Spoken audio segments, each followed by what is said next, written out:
New York at the Louisiana Purchase Exposition. St. Louis, 1904. Report of the New York State Commission prepared and compiled by Delancey M. Ellis, 1907. Illustration Report. Albany, New York, March 25, 1907. Hahn, Charles E. Hughes, Governor. Dear Sir. We beg to submit herewith, in accordance with the provisions of the statute, the final report of the Louisiana Purchase Exposition Commission of the State of New York. Very respectfully, Edward H. Harriman, Lewis Stern, Edward Lyman, Bill William Barry, Frederick R. Green, Lewis Nixon, John C. Woodbury, Frank S. McGraw, John K. Stewart, James H. Callanan, John Young, Mrs. Norman E. Mack.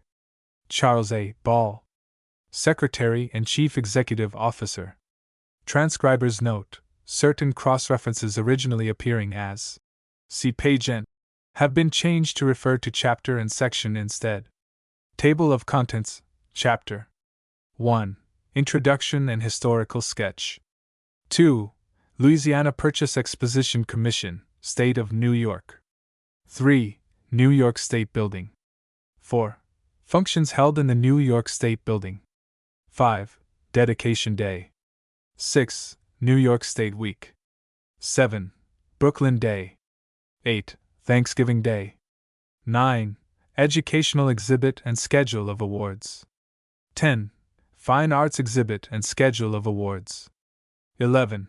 Agriculture and Livestock Exhibit and Schedule of Awards. 12. Horticulture Exhibit and Schedule of Awards. 13. Forest, Fish and Game Exhibit and Schedule of Awards. 14. Mines and Metallurgy Exhibit and Schedule of Awards. 15. Social Economy Exhibit and Schedule of Awards. 16. Financial Statement. Table of full-page illustrations. This table did not appear in the original book. Frontispiece: Honorable Benjamin B. Odell, Jr., Governor, 1901 to 1904. Page 8. Festival Hall and Grand Basin. 15. Edward H. Harriman, President, New York State Commission. 25. William Barry, Vice President, New York State Commission. 35. Edward Lyman, Bill, Treasurer, New York State Commission. 45. Lewis Stern, Chairman, Executive Committee, New York State Commission. 50. United States Government Building. 59. New York State Building. 71. John K. Stewart, New York State Commissioner. 80. New York State Building, Main Entrance. 87. James H. Callanan, New York State Commissioner. 95. New York State Building, Assembly Hall. 104. Apotheosis of St. Louis, Niehaus, 109. Lewis Nixon, New York State Commissioner. 112. German Pavilion. 121. New York State Building, Entrance Hall, C-section, The Architecture, in Chapter 3, 126. East Pavilion and Cascade. 133. John C. Woodbury, New York State Commissioner. 145. Frederick R. Green, New York State Commissioner. 155. Frank S. McGraw, New York State Commissioner. 162. Palace of Liberal Arts. 171. John Young, New York State Commissioner. 181. Mrs. Norman E. Mack, New York State Commissioner. 190. Statue of Joseph Henry, Electrician, Flanagan, 195. Charles A. Ball, Secretary and Chief Executive Officer, New York State Commission. 200. Palace of Education, West Entrance. 207. Educational Exhibit. 215. Educational Exhibit, Common School Statistics. 227. Educational Exhibit, 4th Grade Alcove. 239. Educational Exhibit, Trade Schools, Special Schools, Business Education. Alcove. 250.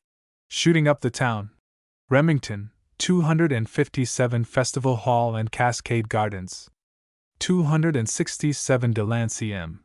Ellis, Director of Education and Social Economy. Charles H. Vick, Superintendent of Horticulture. Clarence Luce, Architect. J. H.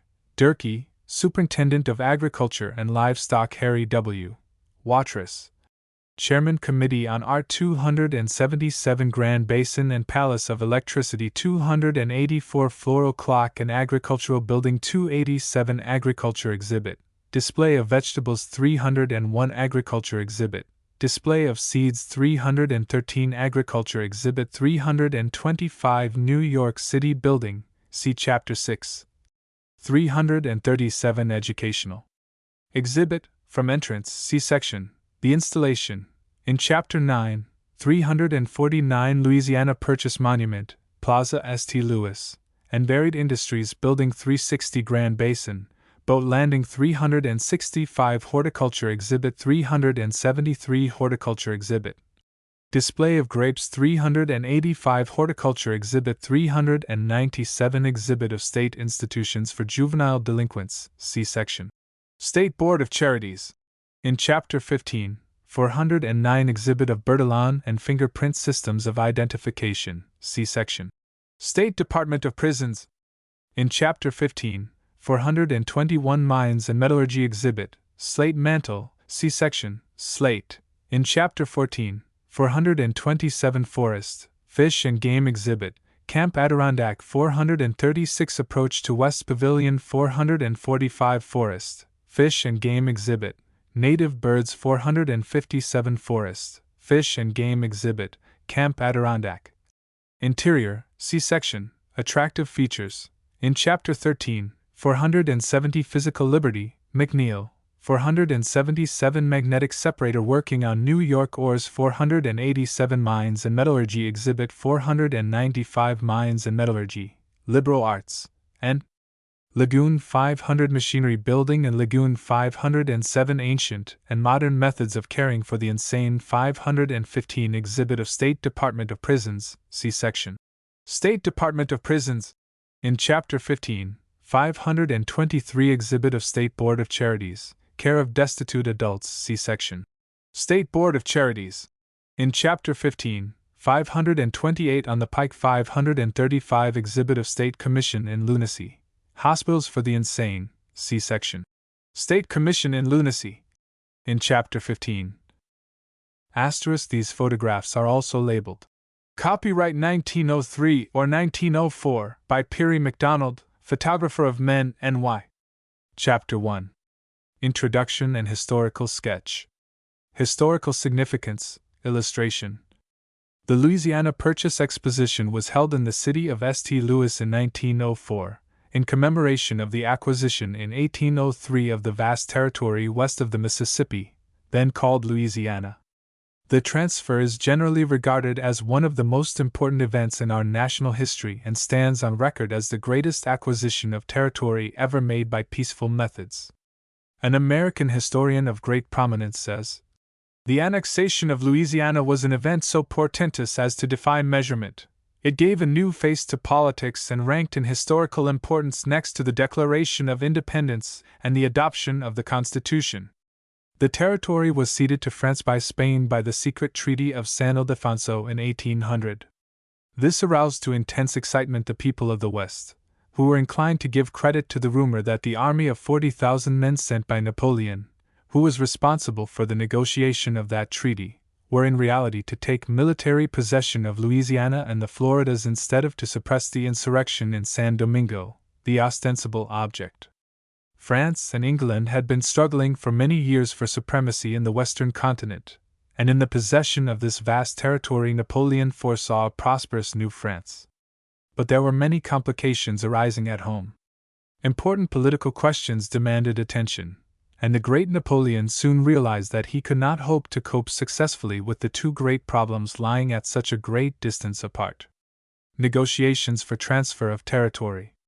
At that time our country was interested in procuring possession of the site of New Orleans and the free passage of the Mississippi River forever for all American citizens, and negotiations were opened for their purchase by Thomas Jefferson, author of the Declaration of Independence, and at that time third President of the United States. During the negotiations Napoleon suggested the transfer of the whole Louisiana territory, and the transaction was brought to a most successful conclusion, the signers of the treaty being James Monroe, Robert R.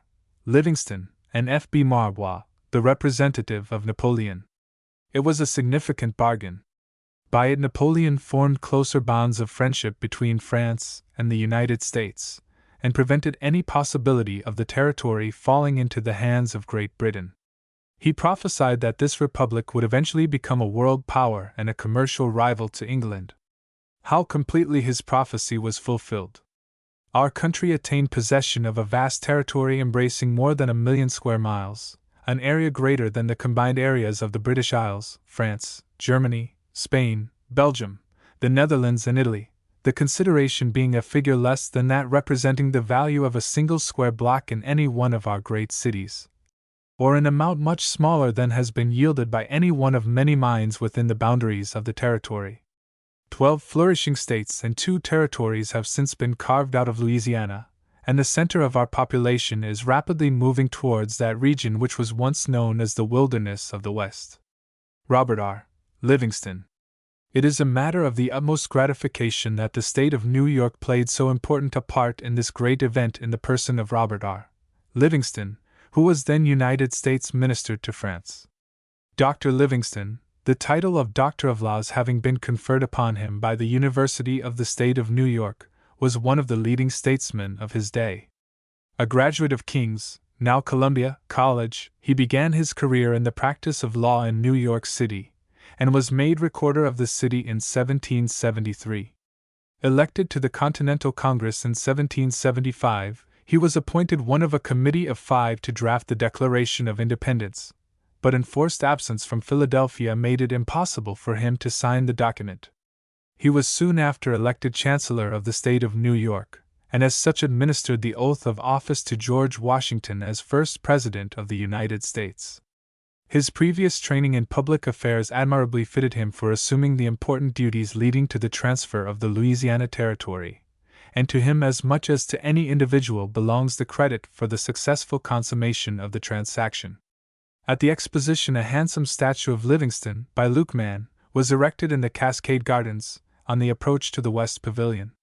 Upon the front of the New York State Building appeared this legend: Robert R. Livingston of New York, Minister to France 1801 to 1805, inaugurated the negotiations for the Louisiana Purchase and was the first to sign the treaty. Origin of the Exposition. The first action looking towards the commemoration of the Louisiana Purchase was taken at a meeting of the Missouri Historical Society in September, 1898, when a committee of 50 citizens was appointed to take the preliminary steps looking to the observance of the occasion. This committee recommended the submission of the question to a convention of delegates, representing all the Louisiana Purchase states, and at this convention, which was held at the Southern Hotel, St. Louis, January 10, 1899, it was decided to hold a World's Fair as the most fitting commemoration of the 100th anniversary of the acquisition of the Louisiana Territory. An executive committee, with the Hon. David R. Francis as chairman, was appointed to carry out the undertaking, and this committee determined that at least $15 million, the amount paid to France for the territory, would be needed. Action by Congress.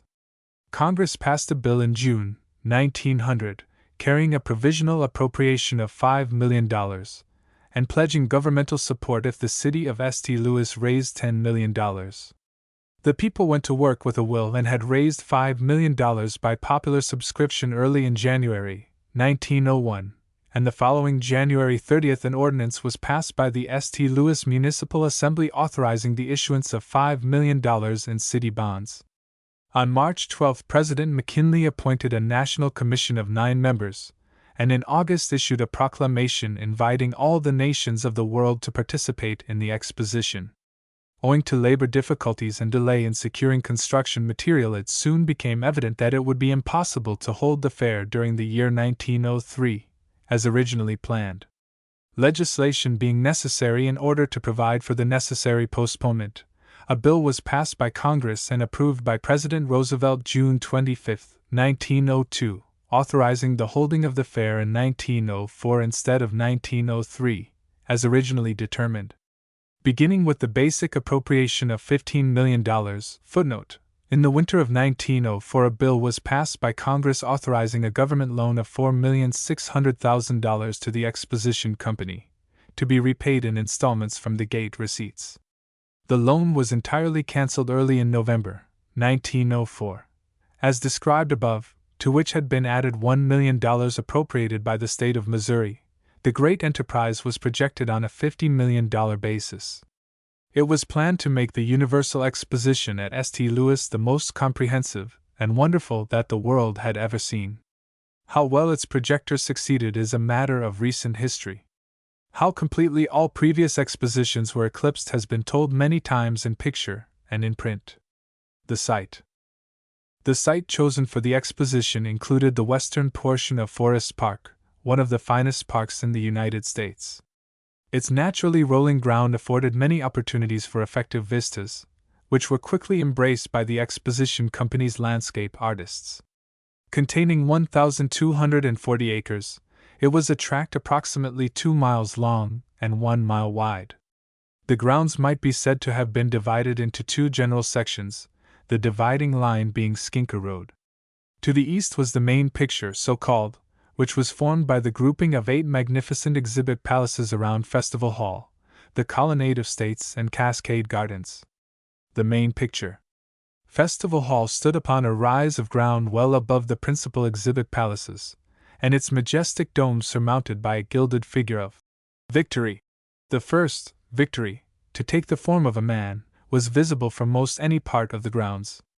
The grouping of the exhibit palaces was geometric in arrangement, in shape like an open fan, the ribs of the fan being the waterways and plazas between which the exhibit palaces were located. The architecture. The architecture, while varied and in some instances striking, was still so modified as to make a most harmonious whole. For purity in architecture the best example was the Palace of Education, which was built on the lines of the Italian Renaissance. For most striking architectural effects the Mines and Metallurgy building was invariably pointed out. It was of composite architecture, comprising features of the Egyptian, Byzantine, and Greek. The stately obelisks which guarded its entrance ways and the bas-relief panels which formed its outer facade were objects of universal interest. To the southeast of the main group of buildings, and gracefully clustered among the trees, were the state pavilions. Along the extreme northern portion of the grounds for a mile stretched the amusement highway, known as the Pike. Other features. To the west of Skinker Road were located the administration buildings, and with 1 or 2 exceptions, the pavilions of foreign governments, the agriculture and horticulture buildings, the Philippine Reservation and the Department of Anthropology. The intramural railroad, 7 miles in length, passed the principal points of interest and enabled visitors to get about the grounds with speed and comfort. To convert this great tract of land into a beautiful park with well-kept roadways embellished with velvety lawns and magnificent flower beds would seem to be a task greater than man could perform within the short space of time available for the completion of the exposition. That it was done, and well done, is a matter of history. Processes as well as products. It was early determined that the great fair should be one of processes, as well as of products. Wherever possible there should be life and motion, that the exhibits should answer the question, "How is it done?" as well as, "What is it?" The result was that the exposition became a constantly changing scene of moving objects, and an educational force many times greater than any of its predecessors. The student of mechanics, electricity, pedagogy, the applied arts, and other kindred subjects could obtain here within a limited area valuable data, which otherwise could only be collected at the expense of much time and considerable money. Dedication ceremonies. The formal dedication ceremonies covered 3 days, beginning April 30th, 1903, the actual date of the centennial anniversary of the signing of the treaty, and 1 year previous to the opening of the exposition. Our Commonwealth was fittingly represented at that time, a special appropriation of $50,000 for the same having been made by the legislature. Governor Odell and staff, state officers, a joint committee from the legislature, and the members of the Louisiana Purchase Exposition Commission attended. There were also present a provisional regiment of infantry of the National Guard, under command of Colonel S. M. Welch, N.G., N.Y., a provisional division of the Naval Militia under command of Lieutenant E. M. Harmon, 2nd Battalion, and Squadron A. of New York, under command of Major Oliver H. Bridgman. The first day's program. The program for the first day consisted of a grand military parade in the morning and exercises in the Liberal Arts Building at 2 o'clock in the afternoon, followed by fireworks in the evening. The day was cold and unpleasant, and a chill wind blowing from the north caused visitors to seek comfort in heavy wraps. The governor of the state of New York and her troops met with a continuous ovation along the line of march of the great military parade, and from every side compliments and felicitations were bestowed upon the state's representatives for so hearty and imposing a participation in an event 1,000 miles from home. The occasion was graced by the presence of the President of the United States, Theodore Roosevelt, and by ex-President Grover Cleveland, both of whom made extended remarks at the afternoon exercises. Address of President Roosevelt. The address of President Roosevelt was replete with historical allusions and pointed epigrams. He drew many lessons from the valor and patriotism of the early settlers of the West, and said, among other things, "Courage and hardihood are indispensable virtues in a people, but the people which possesses no others can never rise high in the scale either of power or of culture. Great peoples must have in addition the governmental capacity which comes only when individuals fully recognize their duties to one another and to the whole body politic, and are able to join together in feats of constructive statesmanship and of honest and effective administration. We justly pride ourselves on our marvelous material prosperity, and such prosperity must exist in order to establish a foundation upon which a higher life can be built, but unless we do in very fact build this higher life thereon, the material prosperity itself will go for but very little. The old days were great because the men who lived in them had mighty qualities, and we must make the new days great by showing these same qualities. We must insist upon courage and resolution, upon hardihood, tenacity, and fertility of resource. We must insist upon the strong, virile virtues, and we must insist no less upon the virtues of self-restraint, self-mastery, regard for the rights of others. We must show our abhorrence of cruelty, brutality, and corruption, in public and in private life alike." Address of ex-President Cleveland. Ex-President Cleveland delivered an eloquent panegyric, and in closing said, "We may well recall in these surroundings the wonderful measure of prophecy's fulfillment, within the span of a short century, the spirit, the patriotism and the civic virtue of Americans who lived 100 years ago, and God's overruling of the wrath of man, and his devious ways for the blessing of our nation. We are all proud of our American citizenship. Let us leave this place with this feeling stimulated by the sentiments born of the occasion. Let us appreciate more keenly than ever how vitally necessary it is to our country's wealth that every one within its citizenship should be clean-minded in political aim and aspiration, sincere and honest in his conception of our country's mission, and aroused to higher and more responsive patriotism by the reflection that it is a solemn thing to belong to a people favored of God." The second day's program. The second day was designated Diplomatic Day, and was devoted to a luncheon to the visiting diplomats in the Administration Building, followed by exercises in Festival Hall, at which time addresses were made by Honorable John M.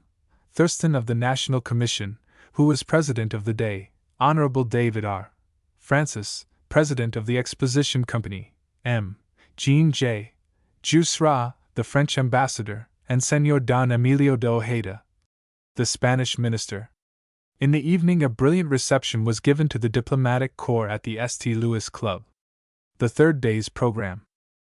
The third day, Saturday, May 2nd, was officially designated State Day, and the exercises consisted of a huge civic parade, which consumed 2 hours in passing a given point, and exercises at 2 o'clock in the Liberal Arts Building, over which ex-Senator William Lindsay of the National Commission presided. Addresses were made by Governor Dockery, who welcomed the governors and delegations from the various states, and by Governor Odell of New York, who responded. His brilliant address, which was frequently punctuated by applause, follows. Address of Governor Odell. Governor Dockery, ladies and gentlemen. There is no phase of American history which should inspire us with greater pride than the consummation of the purchase of the Louisiana tract, an event which opened the pathway to the West, and made possible the powerful nation to which we owe our allegiance. Trade, the inspiration for travel, which brought about the discovery and civilization of the Western Hemisphere, would have demanded inevitably the cession to the United States of the vast regions beyond the Mississippi. Except, however, for the peaceful and diplomatic measures adopted through the wisdom of Thomas Jefferson, this territory could only have been acquired by the sacrifice of human life and the expenditure of untold treasure. That Robert Livingston, a citizen of the Empire State, became the ambassador of the great commoner at the court of France, and that it was due to his skill and intelligence that Napoleon was brought to an understanding of the conditions as they existed and of the determination of our then young republic to prevent the building up of foreign colonies at our very threshold, is a cause for congratulation to the people of the state I represent, and renders the duty which has been assigned to me, therefore, doubly pleasant. Memorable as was this event, and of great importance to the future growth of the Republic, it left its imprint not only upon America, but upon Europe as well. Through it, the Napoleonic ambition to develop a vast plan of colonization which threatened the peace of the world was thwarted. The dismemberment of the French possessions which soon followed resulted in the grouping together of the various states of Europe into vast empires whose relations with our country are such that encroachment, or territorial aggrandizement upon this hemisphere are forever impossible. Spain, whose waning power was then apparent, was no longer a menace, and thus rendered possible the acquisition of the remaining stretch of territory which made our possessions secure from the Gulf to the Canadian line. While, therefore, as Americans we are prone to the belief that if the necessity had arisen we should have been able to wrest this rich and fertile territory from even the strongest hands, it is well for us to understand, however, that even the diplomacy of which we boast would have been futile except for the failure of Napoleon in San Domingo and his pressing need of funds to permit him to face the enemies of the French. Westward ho! Was the cry of the old world. From the time when the genius of Columbus accepted the theories of the earlier astronomers, the imagination and cupidity of adventurous spirits had been excited by tales of far-off Cathay. 100 years ago the protocol for this territory was signed. 100 years of history has been written. A nation of 3 millions has expanded into an empire of 80 millions of souls. Our country has not only become a power among the nations of the world, but has taken an advanced position in the progress and work of civilization. A westward passage to India was sought by Columbus and was still the aim of La Salle in his adventurous voyage along the mighty Mississippi. Today the American flag floats at the very gates of China, and almost in sight of its walls, placed there by American valor and by American arms in a struggle for human rights and liberty. Trackless forests and undulating prairies have become the highways for the speeding engines bearing the burdens of traffic to the Orient. No longer are they the pasturage for the buffalo, but the source of food supply for the whole world. Treasures of untold value have been laid bare by the ingenuity of man, but far beyond this wealth are the products in grain and loin kind which add their hundreds of millions to the resources of our country, extending even beyond the dreams or the imagination of those who sought only the precious metals with which to return with a competence to their native land.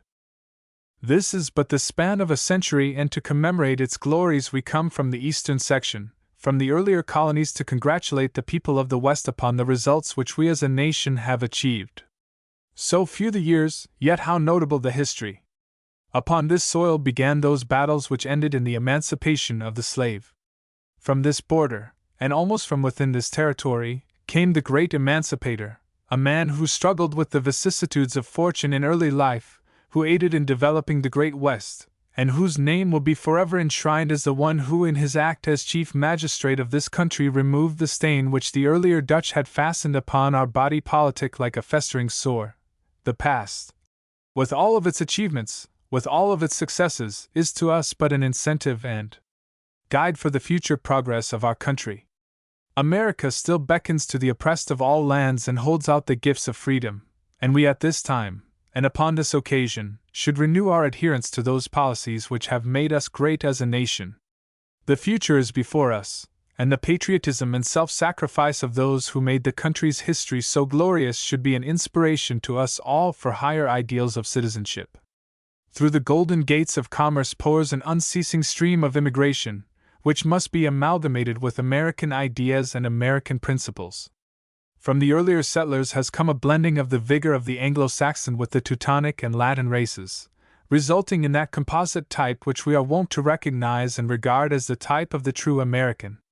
Aside from the commercial and industrial results which followed the acquisition of this vast and fertile territory, and the building up of the large marts and towns which everywhere blend with its magnificent scenery, the definition of the power and extent of our Constitution was most important. At its inception, coming at a time when the framers of the Constitution were not only able to interpret their work, but to give to it their moral force and support, it was demonstrated that no constitutional limitations should retard the onward growth, the onward rush of American civilization, until it should have reached the farthermost bounds of the far-off Pacific. The barriers to human progress were by this interpretation removed, and ranges of new states have given effect to the democratic principles of our great republic, and have made of our country a union, not of weak, impotent states, but a commonwealth of nations, bound to each other through a centralized government by ties of allegiance, common interest and patriotism, where freemen rule and where suffrage is more esteemed than wealth. These rights and their protection should receive our earnest thought. The battles of the past have been for freedom and liberty, and the struggles of the future will be for their preservation, not, however, by force of arms, but through the peaceful methods which come through the education of our people. The Declaration which brought our Republic into existence has ensured and guaranteed that liberty of conscience, and that freedom of action which does not interfere with the prerogatives or privileges of a man's neighbors. Capital and labor are the two great elements upon which the prosperity and happiness of our people rest, and when, therefore, aggregations of the one are met by combinations of the other, it should be the aim of all to prevent the clashing of these great interests. The products of toil are worthless unless there be some means by which they can be substituted or transferred for that which labor requires. The concrete form in which these transactions are conducted is the money power or the capital of the land.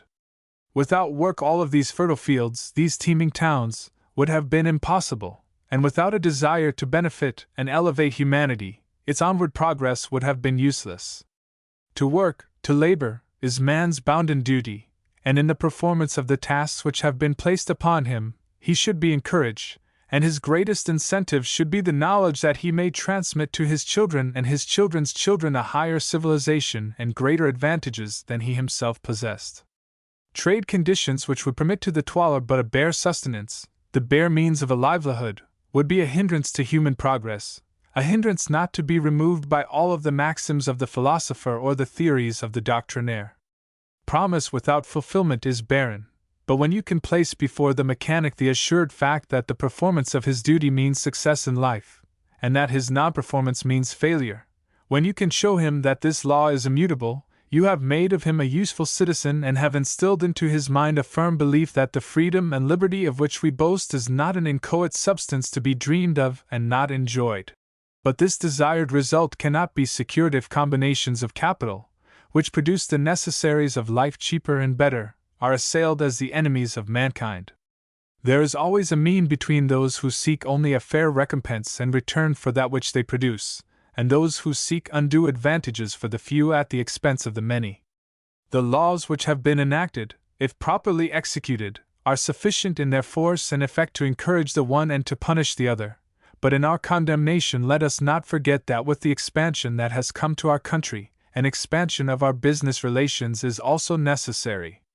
This growth has brought us into intimate contact with the markets of the world, and in the struggle that is always before us, the competition of trade, if we are to hold our own among the world's producers, we should encourage and not hinder those who by their energy, their capital and their labor have banded together for the purpose of meeting these new conditions, problems which our individual efforts alone cannot solve, but which require the concentrated force and genius of both capital and labor. Incentive for good citizenship would indeed be lacking if there were taken from us the opportunities for development, the opportunities for the young man to follow in the footsteps of those who have written their names in the history of our country as the great captains of industry. Success will always follow perseverance and genius.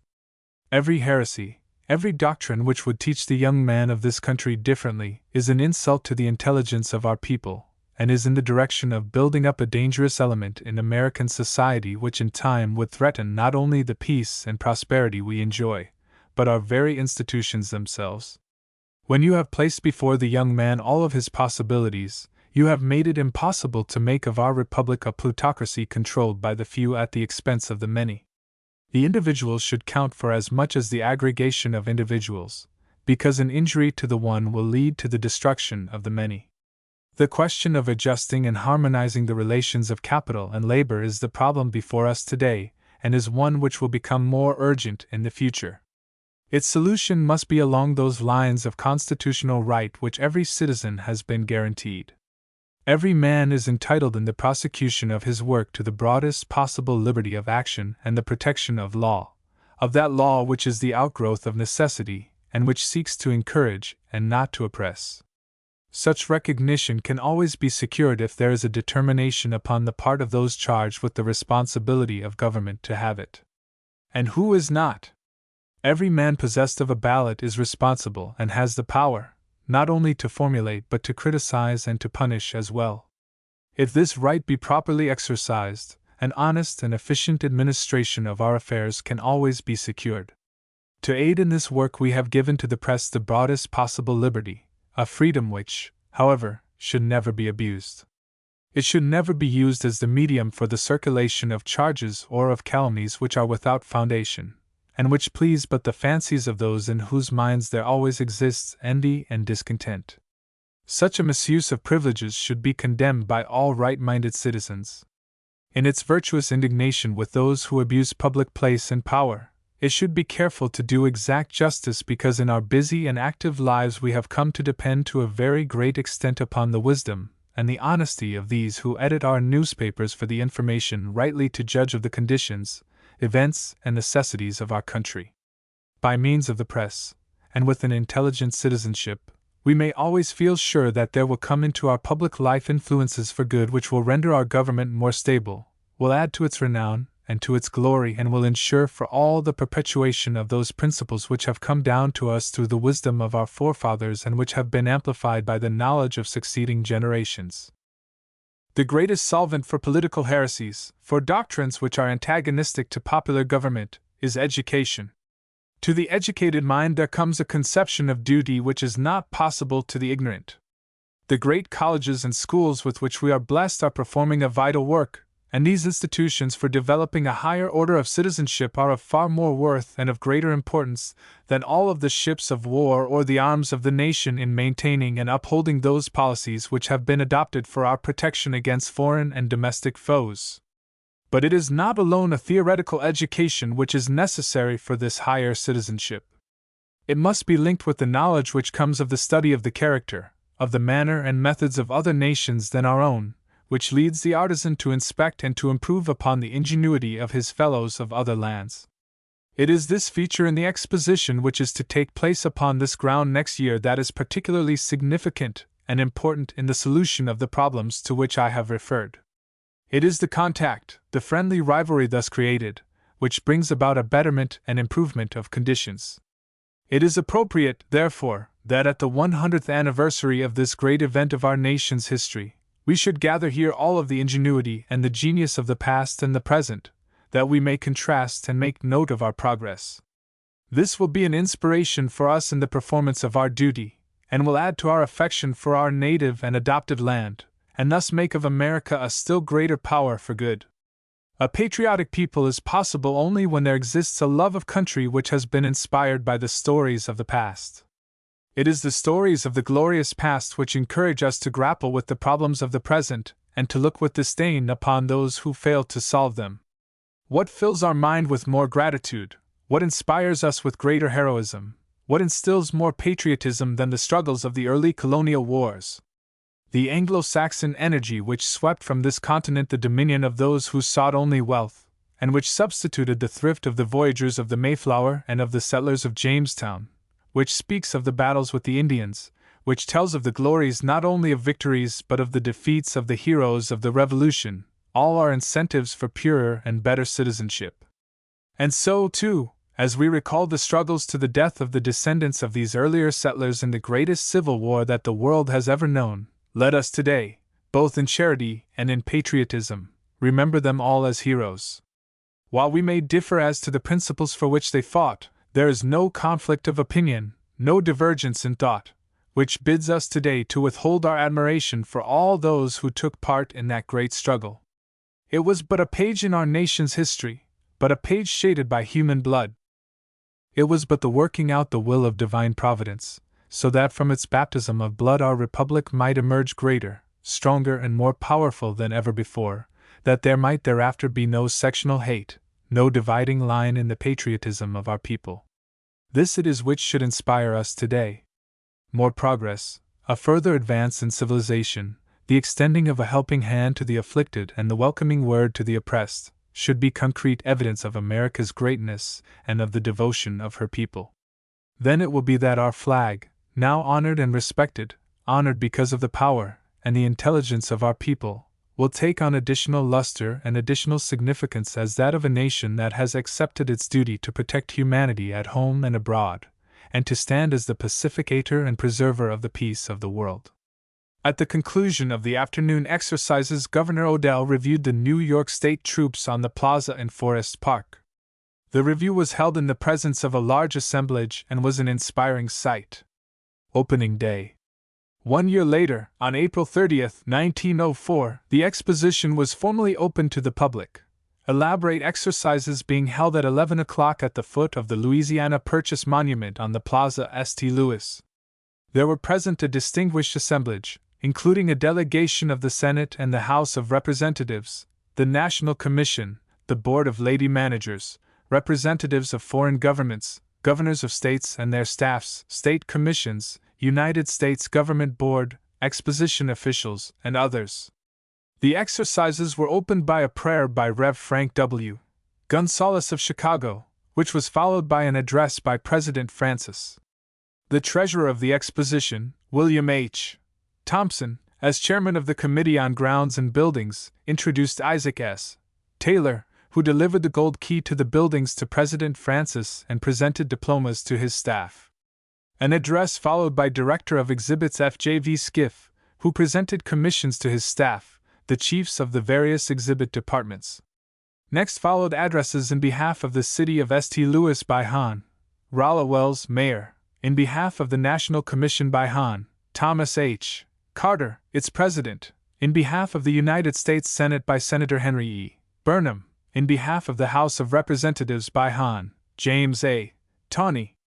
New York State was especially honored in the selection of the president of her commission to speak in behalf of the domestic exhibitors.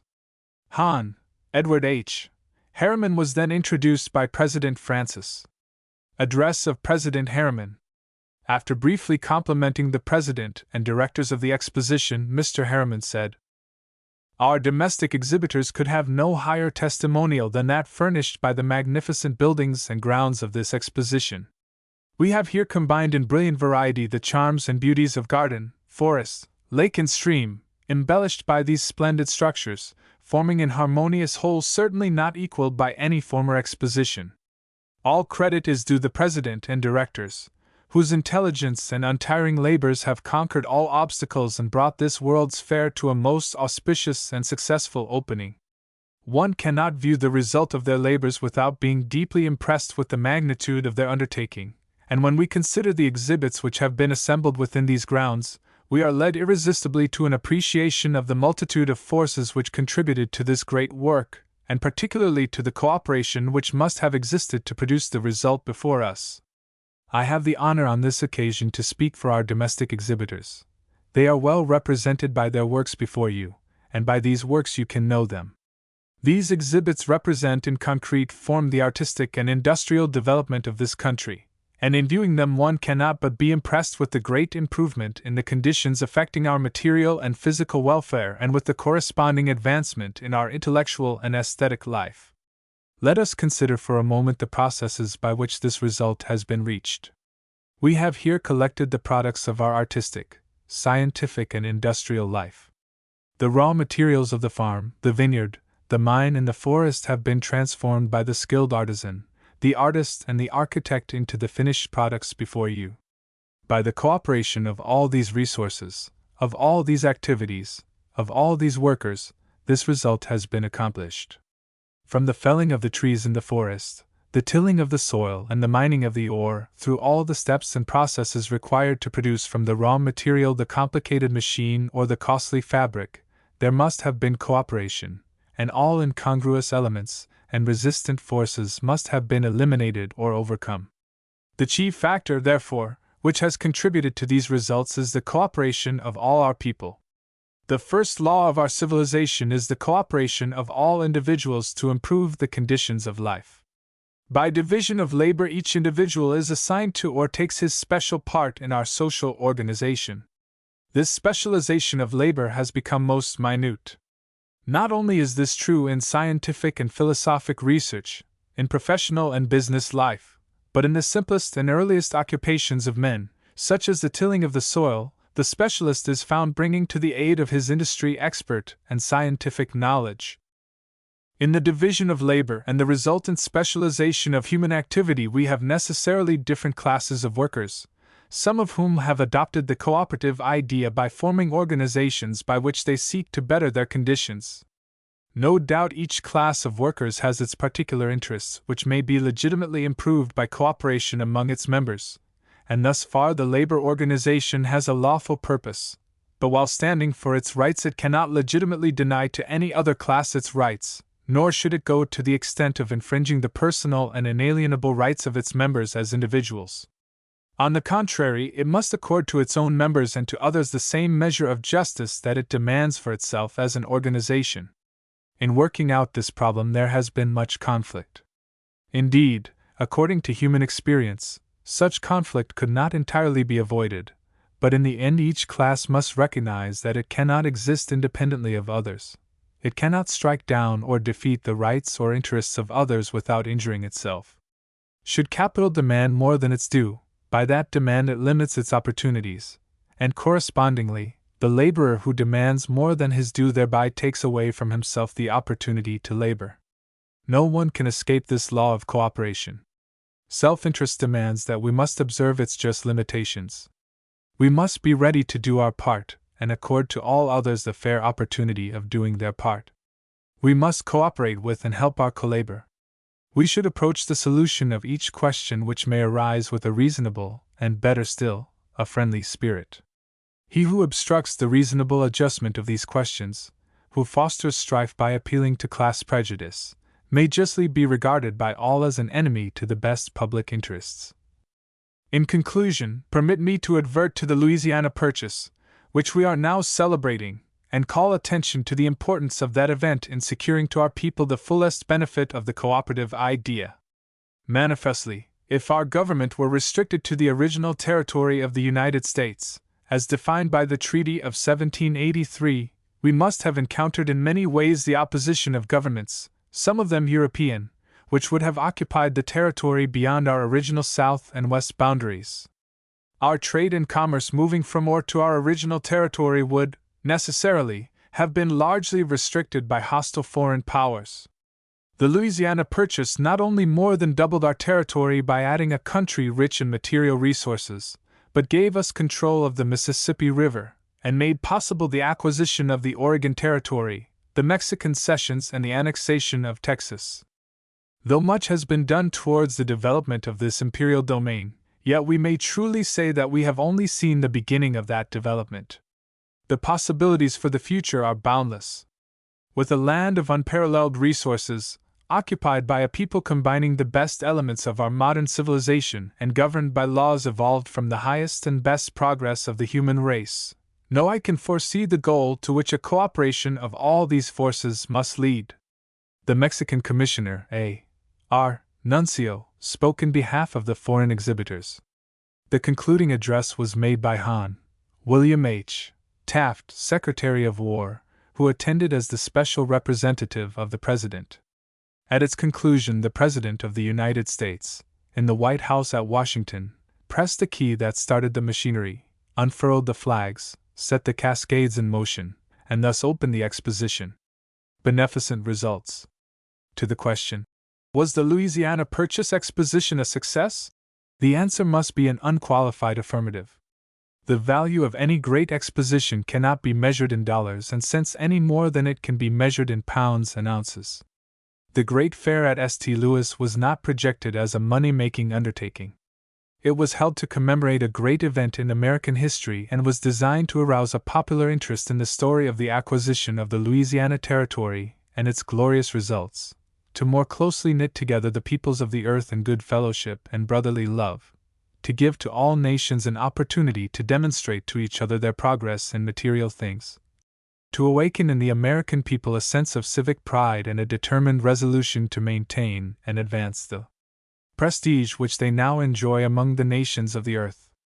Having fulfilled all this, who shall say that the Exposition has been a failure? Fair officials from New York.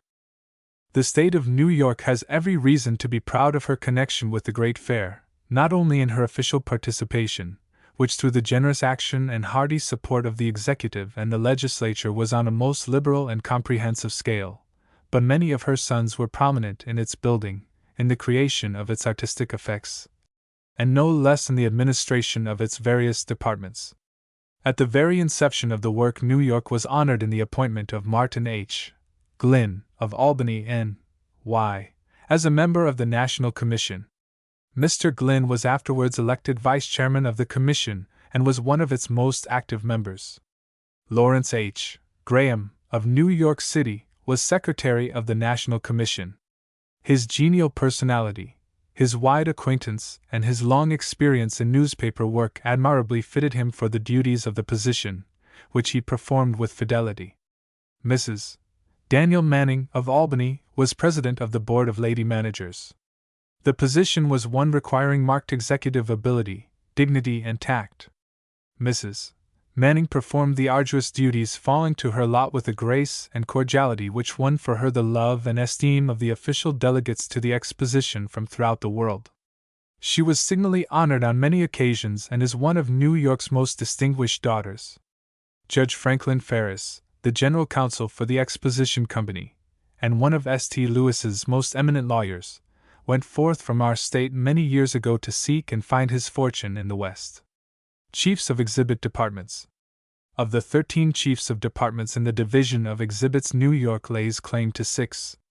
The Department of Education and Social Economy, as well as the Department of Congresses, was under the direction of Dr. Howard J. Rogers, now Assistant Commissioner of Education of the State of New York, and formerly Deputy Superintendent of Public Instruction, also United States Director of Education and Social Economy at the Paris Exposition in 1900. Milan H. Holbert had charge of the great Department of Manufactures and Varied Industries. Mr. Holbert is a native of Brooklyn and a graduate of the Brooklyn Polytechnic Institute. He was in charge of the Department of Varied Industries for the United States Commission to Paris in 1900. The Art Department was presided over by Professor Halsey C. Ives, now of St. Louis, but formerly of New York State. The old schoolhouse in which he received the groundwork of his education still stands at Montour Falls, Schuyler County. Professor Ives was also Chief of Arts at the Columbian Exposition in 1893. The Chief of the Department of Machinery, Thomas M. Moore, is a native, and has always been a resident, of New York City. He was in charge of the departments of machinery, transportation, agricultural implements, graphic arts, and ordnance at the Pan American Exposition in Buffalo. Of late years, Dr. Tarleton H. Bean, Chief of the Forest, Fish and Game Department, has been a resident of New York State. In 1895 he became the director of the aquarium in New York City and rebuilt that establishment. He was chief of the Department of Forestry and Fisheries for the United States at the Paris Exposition in 1900. The chief of the Department of Physical Culture, James E. Sullivan, has always been a New Yorker.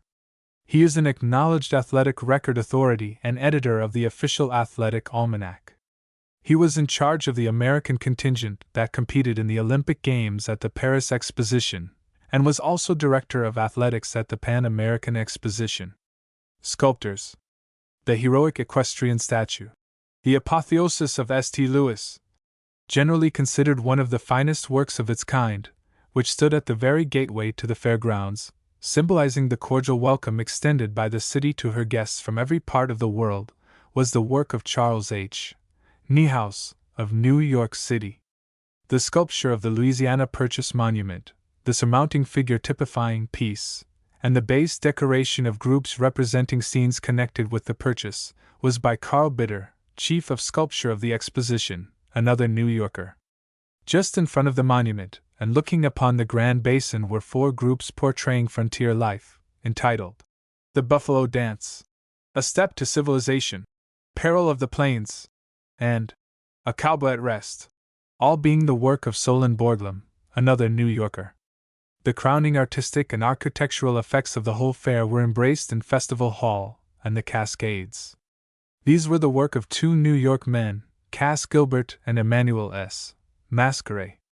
Mr. Gilbert was the architect of Festival Hall and Mr. Masqueray designed the Cascades and the Colonnade of States. Mr. Masqueray had other notable pieces of work in evidence about the grounds. The Palace of Manufactures, standing just to the east of the Plaza St. Louis, was the work of Messrs. Carrere and Hastings, also New Yorkers. It was regarded as one of the most successful structures upon the grounds from an architect's point of view, and it was appropriate that to New York men should have been entrusted the construction of the building in which exhibits of manufactures were displayed, in view of the preeminence of our state from a manufacturing and commercial standpoint. And so throughout all the departments of the great fair and throughout the season, one constantly encountered those who by some tie were bound to New York. Many of her sons who had gone forth in their youth came back and called at the New York State Building and recalled some pleasant incident of the old days or made grateful acknowledgment of some benefit which had come to them from their native state. One of the most delightful features of all the experiences of those who had the honor officially to represent the Empire State at St. Louis was the meeting of the sons and daughters who had long since left home. Conclusion. The gates had scarcely closed for the last time when the work of destruction and demolition began. All of the beauties of the dream city, which for 7 months had been the admiration of thousands and an inspiration to all to do higher and better things, were swept away almost in a night, and soon the whole scene will be restored to a park. To those who had come to love its majestic structures, its placid waterways, its attractive vistas, and its fairy-like illumination, comes a pang of regret tempered with the feeling of gratefulness that it ever existed and that it was their privilege to witness it secure in the knowledge that it shall always be theirs to remember and to dream of. Most effectually was the whole story told in an address on Chicago Day, by Ernest McGaffey, a poet from that city. In its truest sense, this exposition is epic and dramatic. The mere prose of it will come to lie neglected on the dusty shelves of statisticians, but its poetry will be a priceless legacy to generations that will follow. And thus there is one light only which may not fade from the windows of time, one glint to illuminate the flight of the dying years, that gleam which lives in fancy and in memory. And when this vision of magic departs, when the ivory towers have vanished, and the sound of flowing waters has been stilled, there will exist with us yet the recollection of it all. And so at the end the most enduring fabric known to man is woven of the warp and woof of dreams. The canvas of the great painters will crumble, the curves of noble statuary be ground into dust by time, and all this pageantry of art and commerce disappear. But memory will keep a record of these days as a woman will treasure old love letters, and in the last analysis the height and breadth, the depth and scope of this splendid achievement shall be measured by a dream. Chapter 2. The Louisiana Purchase Exposition Commission, State of New York. Illustration. The first steps looking toward the official participation of the State of New York in the Louisiana Purchase Exposition were taken by the legislature of 1902, which passed the following act, receiving executive approval on April 7, 1902. Chapter 421, Laws of 1902. An act to provide for the representation of the State of New York at the Louisiana Purchase Exposition at St. Louis, Missouri, and making an appropriation therefor. Became a law, April 7, 1902, with the approval of the Governor. Passed, 3/5 being present. The people of the State of New York, represented in Senate and Assembly, do enact as follows. Section 1. The Governor is hereby authorized to appoint 12 commissioners to represent the State of New York at the Louisiana Purchase Exposition to be held at St. Louis, Missouri, beginning on the 1st day of May, 1903, and ending on the 30th day of November, 1903, and for the purposes of this act such commissioners shall be known as the Louisiana Purchase Exposition Commission. Such commission shall encourage and promote a full and complete exhibit of the commercial, educational, industrial, artistic and other interests of the state and its citizens at such exposition, and shall provide, furnish and maintain, during the exposition, a building or room for a state exhibit and for the official headquarters of the state, and for the comfort and convenience of its citizens and its exhibitors. 2. The members of the Commission shall receive no compensation for their services, but shall be entitled to the actual necessary expenses incurred while in discharge of duties imposed upon them by the Commission. Such Commission may provide a secretary whose compensation, to be fixed by it, shall be at the rate of not to exceed $2,500 a year for all services to be performed in carrying out the provisions of this Act, and may also provide such other clerical assistance and office facilities as it deems necessary. But no salaries or expenses shall be incurred for a longer period than 90 days after the close of the Exposition. 3. The sum of $100,000, or so much thereof as may be necessary, is hereby appropriated out of any moneys in the Treasury not otherwise appropriated for the purposes of this Act. Such money shall be paid by the Treasurer on the warrant of the Comptroller issued upon a requisition signed by the President and Secretary of the Commission, accompanied by an estimate of the expenses for the payment of which the money so drawn is to be applied. Within 90 days after the close of the Exposition, such Commission shall make a verified report to the Comptroller of the disbursements made by it, and shall return to the State Treasury the unexpended balance of money drawn in pursuance of this Act. No indebtedness nor obligation shall be incurred under this Act in excess of the appropriation herein made. 4. The Commission shall, as requested by the Governor, from time to time, render to him reports of its proceedings. 5. This Act shall take effect immediately. The Commission. Pursuant to the provisions of this Act, Governor Odell named as the 12 members of the Commission, Edward H. Harriman, of New York City, Louis Stern, of New York City, Edward Lyman Bill, of New York City, William Barry, of Brooklyn, Cyrus E. Jones, of Jamestown, Louis Nixon, of New York City, John C. Woodbury, of Rochester, Frank S. McGraw, of Buffalo, John K. Stewart, of Amsterdam, James H. Callanan, of Schenectady, John Young, of Geneseo, and Mrs. Norman E. Mack, of Buffalo. A few months after the appointment of the Commission, Cyrus E. Jones, of Jamestown, resigned, and the Governor named Frederick R. Greene, of Fredonia, in his place. The results accomplished by the Commission as attested by the number of awards received in all of the exhibit departments, in the beauty and utility of the state building, in the careful procedure as to the expenditure of state funds, all bear testimony to the wisdom of the chief executive in the appointment of a commission, all of the members of which were of acknowledged prominence either in professional, business, or social life. Throughout its entire existence, the Commission worked with a singular unanimity, and with a hearty interest but seldom found in commissions of this character. It held 25 regular meetings and 2 special meetings, the aggregate of attendance at all meetings being 231, making an average attendance of 8 59/100 at each meeting. When it is considered that each member had large personal interests, and that he served the state absolutely without compensation, only necessary expenses being allowed by statute, and that a majority of the members of the Commission were obliged to travel from 160 to 450 miles to attend the meetings, its record for faithfulness to duty as shown by the above figures is one in which it may take a pardonable pride. The organization of the Commission. By virtue of being first named by the Governor, Edward H.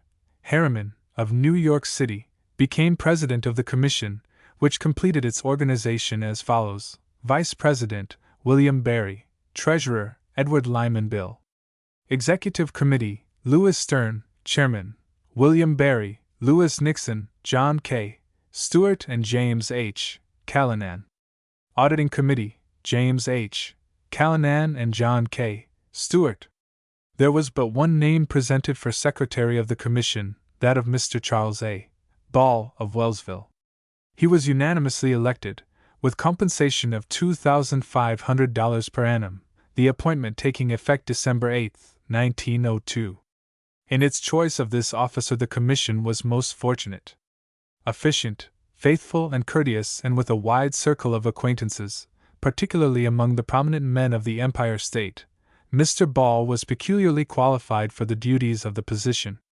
He was popular with his superiors and his subordinates, and so directed the work of the several departments within the Commission's jurisdiction as to procure the very best results. Anthony Fow was later appointed bookkeeper and assistant to the secretary, and in the handling of a vast amount of detail work displayed commendable skill and patience. Seward H. French, stenographer to the secretary, was always at his post of duty and cheerfully and faithfully served the Commission at all times. Herman Kent, assistant bookkeeper, completed the office force. An informal meeting was held in September 1902, shortly after the names of the Commission were announced by the governor. At this meeting an invitation was extended on behalf of the Louisiana Purchase Exposition Company to attend the ceremonies in connection with the allotment of sites for the various state buildings. The President appointed Commissioners Stewart, Woodbury, and Callanan a committee to represent the Commission on that occasion, and on behalf of the State of New York, to accept the site for its building. The ceremonies in connection with this occasion are described elsewhere. The first formal meeting of the Commission was called on December 3, 1902, at 120 Broadway, New York City. At this meeting the Commission determined to maintain offices at 120 Broadway, New York City, until such time as the New York State Building was opened at St. Louis, and for the expedition of business the following bylaws were provided. Bylaws. First, the officers of the Louisiana Purchase Exposition Commission of the State of New York shall consist of a president, vice president, treasurer, and secretary.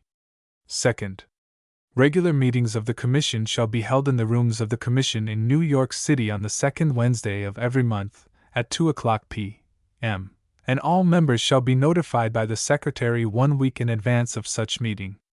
Third, 3 members of the Commission shall constitute a quorum at all regular meetings. Fourth, an executive committee of 5 members, appointed by the Commission, shall choose one of their number for chairman, who shall act also as chairman at the meetings of the Commission in the absence of the President or Vice President. The executive committee shall meet at least once a month, and shall report at the regular meetings of the Commission. 3 members of the executive committee shall form a quorum for the transaction of business. Fifth, any 3 members of the Commission may call for a special meeting, through the Secretary, of the entire Commission, at any time, by giving 1 week's notice. Sixth, there shall be an auditing committee of 2, whose duty it shall be to examine and audit all bills and accounts when properly verified. Such committee shall report to the Commission at each meeting the amounts of bills and accounts so audited, together with the total thereof. Seventh, a treasurer shall be appointed by the Commission, who shall pay all bills when they have been properly verified and audited by the auditing committee. Eighth, the Secretary shall prepare and forward to each member of the Commission a copy of the proceedings of the previous meeting in his regular monthly calls for meetings. Ninth, the order of business at monthly meetings shall be as follows. 1. Reading of minutes of previous meeting. 2. Report of Executive Committee. 3. Report of the Treasurer. 4. Report of Regular and Special Committees. 5. Unfinished Business. 6. Communication. 7. New Business. A State Building. These preliminary formalities over, the Commission began in earnest the work of preparation for the State's participation at St. Louis. Believing that the most conspicuous feature of the State's participation in the Exposition, especially so far as the impression which would be made upon visitors was concerned, would be her state building, the Commission gave its first attention to this feature.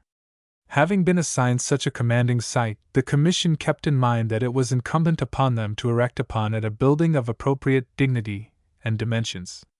It soon became evident that, with the appropriation already made, it would be impossible to erect a suitable building, maintain it, and make suitable exhibits in the great departments of the fair in which the State of New York stands preeminent. Steps were, therefore, taken to procure an additional appropriation from the legislature of 1903, the matter being placed in the hands of the Executive Committee. The architect. At the April meeting, Mr. Clarence Luce, of New York City, was appointed the Commission's architect, and the plans for a state building presented by him were accepted. On June 30th, a special meeting was called for the purpose of considering bids for the erection of the building and hearing the report of a special committee, consisting of Messrs. Luce and Van Brunt, who had visited St. Louis to further the interests of the Commission in this matter. The contractors. Bids were received from several firms of contractors, ranging from $80,000 down to the contract price of the building, viz., $56,518, at which figure Messrs. Caldwell and Drake, of Columbus, Indiana, contracted to complete the building in accordance with plans and specifications of the architect. The construction work was immediately inaugurated and was pushed forward so rapidly that the December meeting of the Commission, which was held on the 18th of that month, took place in the New York State Building on the World's Fair grounds. After inspecting the building and carefully noting the progress which was being made, the Commission adjourned to meet at the Planters Hotel at 7 o'clock in the evening. Through the courtesy of Honorable George J. Kobush, president of the St. Louis Car Company, the private car, Electra, conveyed the members of the Commission to the grounds and return. Embellishment and furnishing. An offer from the Olin Company, of New York City, to install, at its own expense, a pipe organ in the building was accepted, and an appropriation of $3,500 was made for an ornamental case to contain the organ, which would be a distinctive addition to the decoration of the entrance hallway. In the meantime, the matter of furnishing the State Building had been in the hands of a furniture committee, who had made an exhaustive investigation upon the subject. In March, a contract was made with Herder Brothers, of New York City, for furnishing the State Building, in accordance with specifications prepared by the Commission, for $18,000. The completion of the building. By dint of prodigious effort, the building was completed, entirely furnished and ready for the reception of guests on the opening day of the Exposition, at which time the offices of the Commission were opened in the State Building, the New York offices remaining open throughout the summer in charge of Harry A. Sylvester.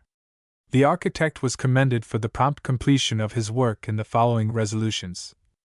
Whereas in originality of design, perfection in detail and attractiveness in equipment, the New York State Building at the Louisiana Purchase Exposition is thoroughly representative of the dignity and position of the Empire State. Resolved, therefore, that the thanks of this Commission be tendered to the architect, Mr. Clarence Luce, as a token of our appreciation of his skill, talent, and artistic tastes in creating a structure which meets with the warmest approval of this Commission, and which is a fitting home for New York at the World's Fair of 1904. Resolved, that the Secretary be instructed to forward to Mr. Luce a copy of these resolutions, suitably engrossed. Throughout the entire Exposition period there were but very few days that from 1 to 3 commissioners were not present at the State Building.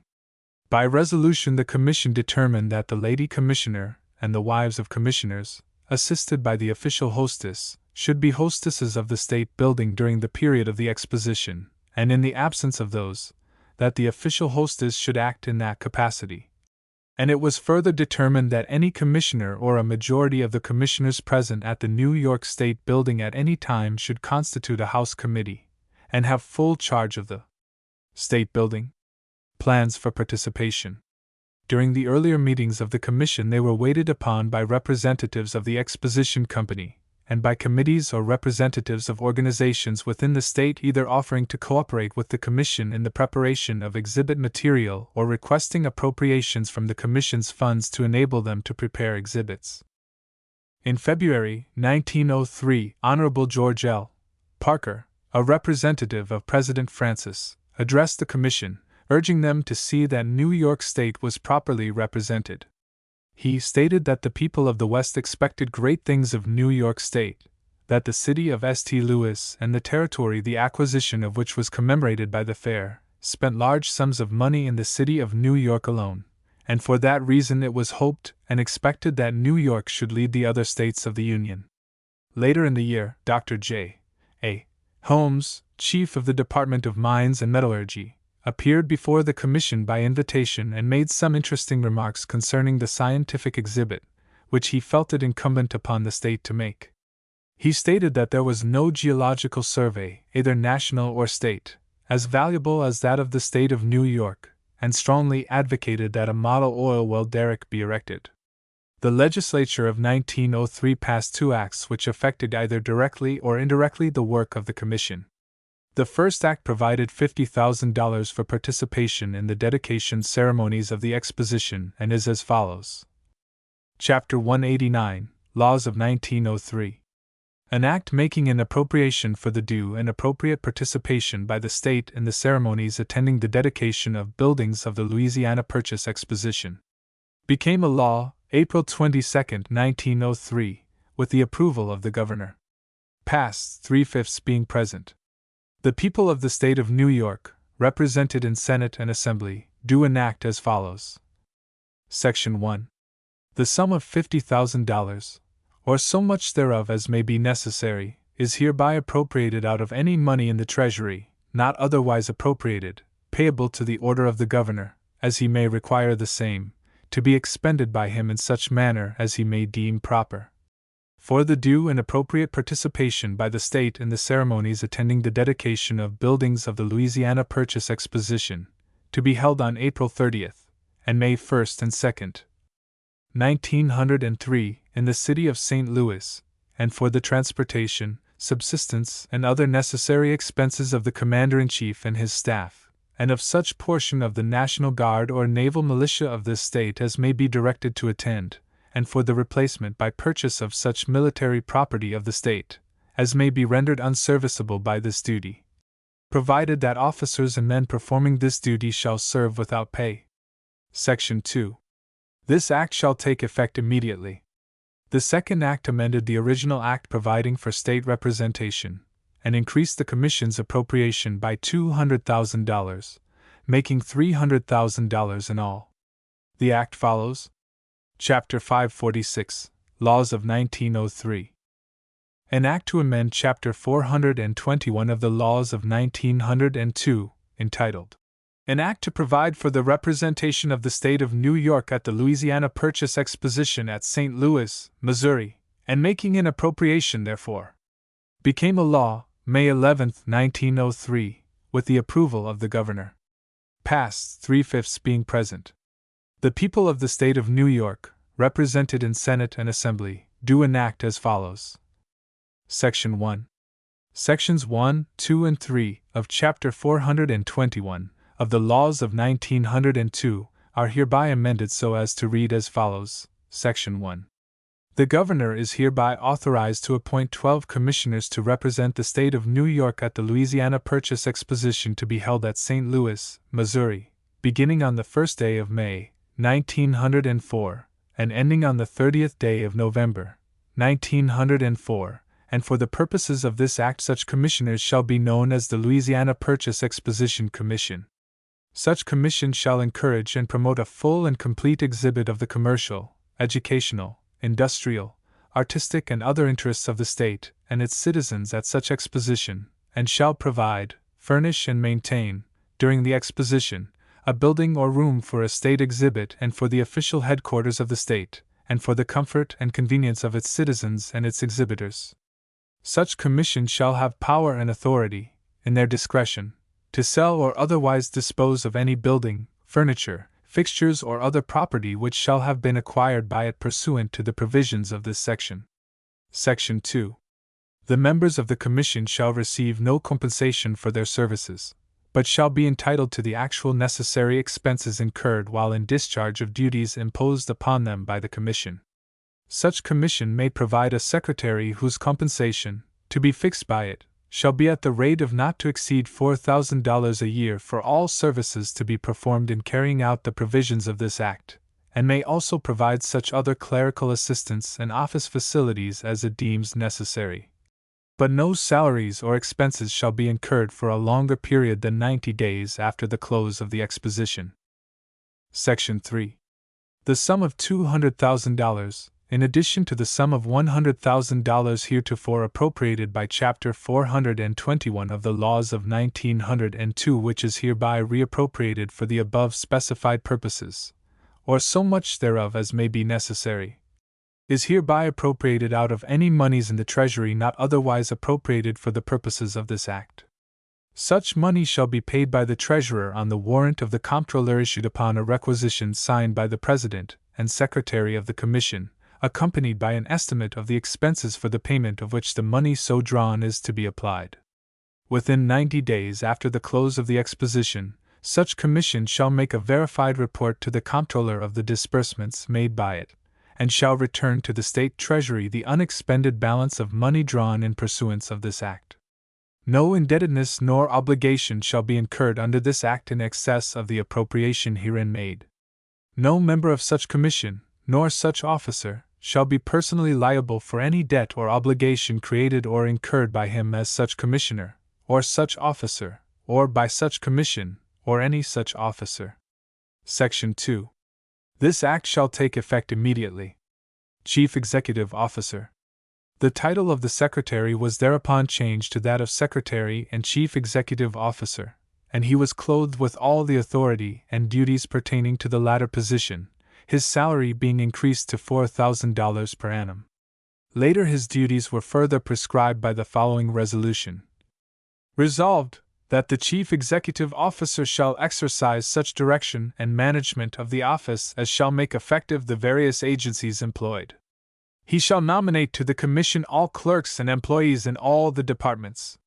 He shall fix and establish all salaries of officers, clerks, and employees, subject to the approval of the Commission. He shall in like manner have power to suspend, without pay for cause, upon charges made in writing and filed in the office of the Commission, with such suspended officers, clerks, or employees, and with the Chairman of the Executive Committee, any and all officers, clerks, and employees of the Commission. Discharges or removals of such officers, clerks, or employees must be approved by the Executive Committee of the Commission. He shall have power to visit and examine the work and management of the several departments created by the Commission. It shall be his duty to make regular monthly reports to the Commission, and at such other times as the Commission may be in session or request such report. Chiefs of Departments. At the meeting of the Commission held in June, 1903, the following Chiefs of Departments were appointed. Charles H. Vick of Rochester, Superintendent of Horticulture and Floriculture, to take effect July 1, 1903, at a salary of $2,000 per annum. J. H. Durkee of Florida, Superintendent of Agriculture, to take effect July 1, 1903, at a salary of $2,000 per annum. Delancey M. Ellis of Rochester, Director of Education, to take effect June 15, 1903, at a salary of $2,000 per annum. Later Mr. Ellis's title was changed to Director of Education and Social Economy, and he was placed in charge of the exhibits in the latter department in addition to those of the Department of Education. Appropriations for exhibits. The following appropriations were made for exhibits. Horticulture and Floriculture $20,000, Agriculture, including livestock and dairy products $25,000, Education $20,000, Social Economy. State Commission in Lunacy $1,800, State Board of Charities $1,200, State Department of Prisons $2,000, State Department of Labor $1,000, Craig Colony for Epileptics $500, General Expenses $1,000, $7,500, Forest, Fish and Game $18,000, Scientific $7,500, Fine Arts $10,000. Total $108,000.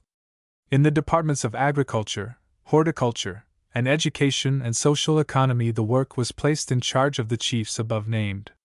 The scientific exhibit was placed in charge of the director of the State Museum. All of the above exhibits were subject to the supervisory control of the Chief Executive Officer. The Forest, Fish and Game exhibit was placed under direct control of the Chief Executive Officer, valuable assistance being rendered, however, by the Forest, Fish and Game Commission. The Fine Arts exhibit was provided for in the following resolution. Resolved, that Mr. W. H. Lowe, of the Society of American Artists, Mr. H. W. Watrous, of the National Academy of Design, Mr. J. Carroll Beckwith, a member of the Art Commission of the City of New York, Mr. Louis Loeb, of the Society of Illustrators, Mr. Frank C.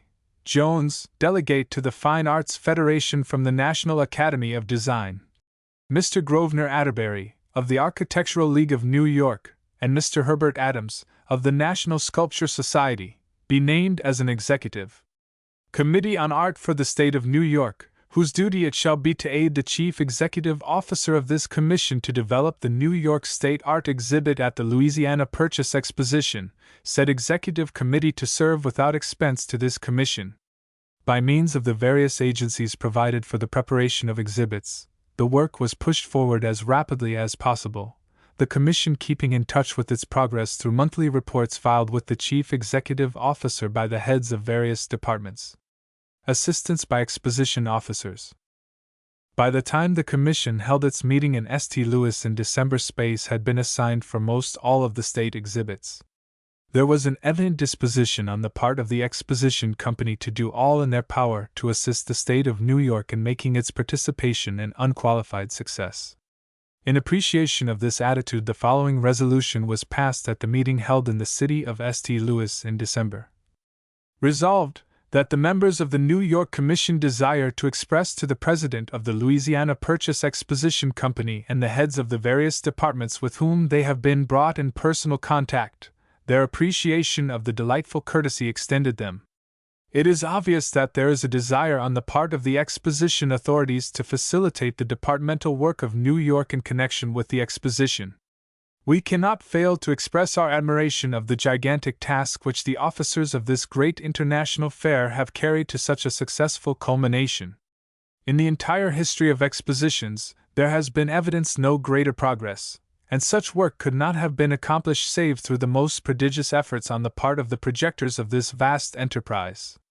When St. Louis opens her exposition gates next year, it will be to invite the world to witness the greatest exposition in all history. And be it further resolved that the Secretary be instructed to forward a copy of this resolution to President Francis and the heads of the various departments of the exposition. New York Day. The Commission took considerable care in the choosing of a day to be known as New York Day. It was considered important that a date should be named upon which it would be possible for the Governor to be present. Moreover, it seemed essential that no date during the heat of the summer should be designated, as but few New Yorkers would be apt to be present at St. Louis at that time, and therefore, after mature consideration, October 4th was designated as New York State Day. The legislature of 1904 passed an additional appropriation of $40,000 by Chapter 640, which is given below. Chapter 640, Laws of 1904. An act to make an additional appropriation to provide for the representation of the state of New York at the Louisiana Purchase Exposition at St. Louis, Missouri, became a law May 9, 1904, with the approval of the Governor. Passed, 3/5 being present. The people of the state of New York, represented in Senate and Assembly, do enact as follows. Section 1. The sum of $40,000, or so much thereof as may be necessary, in addition to the money heretofore appropriated, is hereby appropriated out of any moneys in the Treasury, not otherwise appropriated, for the purpose of providing for the representation of the state of New York at the Louisiana Purchase Exposition at St. Louis, Missouri. The money hereby appropriated shall be applicable to the purposes specified in Chapter 421 of the Laws of 1902, as amended by Chapter 546 of the Laws of 1903, and shall be paid out in accordance with the provisions of such act by the Treasurer on the warrant of the Comptroller issued upon a requisition signed by the President and Secretary of the Commission, accompanied by an estimate of the expenses for the payment of which the money so drawn is to be applied. Section 2. This act shall take effect immediately. This made possible the elaboration of some of the plans which the Commission had in mind. History of the Exposition Period. The history of the Exposition Period will be found in other chapters of this report. A description of the State Building, detailed accounts of the dedicatory exercises and the exercises upon State Day, as well as other important functions, are given. The exhibits in the various departments are fully described, and the results of the inspection by the juries are given. Throughout the entire life of the Commission, death did not enter its ranks, nor the ranks of its attachés, nor did any untoward incident arise, although early in the morning of November 21 a catastrophe was narrowly averted. In the middle of the night a fire was found smoldering in the basement of the building, which, through the prompt action of the watchman on duty, was extinguished without doing extensive damage. Many were asleep in the building at the time, and but for the presence of mind and courage of those on duty, the consequences might have been too fearful to contemplate. Disposition of exhibits. At a meeting of the Commission, held just before the close of the Exposition, the following resolution was passed. Resolved, that the Louisiana Purchase Exposition Commission of the State of New York hereby authorizes the Secretary and Chief Executive Officer, Charles A. Ball, to turn over to the Lewis and Clark Exposition Commission of the State of New York any of the exhibits, or such part thereof as the latter may desire in the various exhibit departments working under the auspices of the Louisiana Purchase Exposition Commission of the State of New York for the use of said Lewis and Clark Exposition Commission, State of New York, with the proviso that in the case of individual exhibits forming a part of said exhibits, the Lewis and Clark Exposition Commission, State of New York, must get the consent of the owners of said exhibits and relieve the Commission of all responsibility relating thereto and return said individual exhibits to their owners at the close of the Lewis and Clark Exposition, it being understood, however, that said Lewis and Clark Exposition Commission must take possession of these exhibits not later than December 15, 1904. Upon requisition from the latter commission, the Secretary and Chief Executive Officer turned over to the Lewis and Clark Exposition Commission the following material: the complete exhibit of the state in the departments of Education and Social Economy, the complete exhibit in the Department of Forestry, Fish and Game, with the exception of the log cabin and the forest nursery, and a portion of the state exhibits in the departments of Mines and Metallurgy and Agriculture. Acknowledgement to President Francis and others.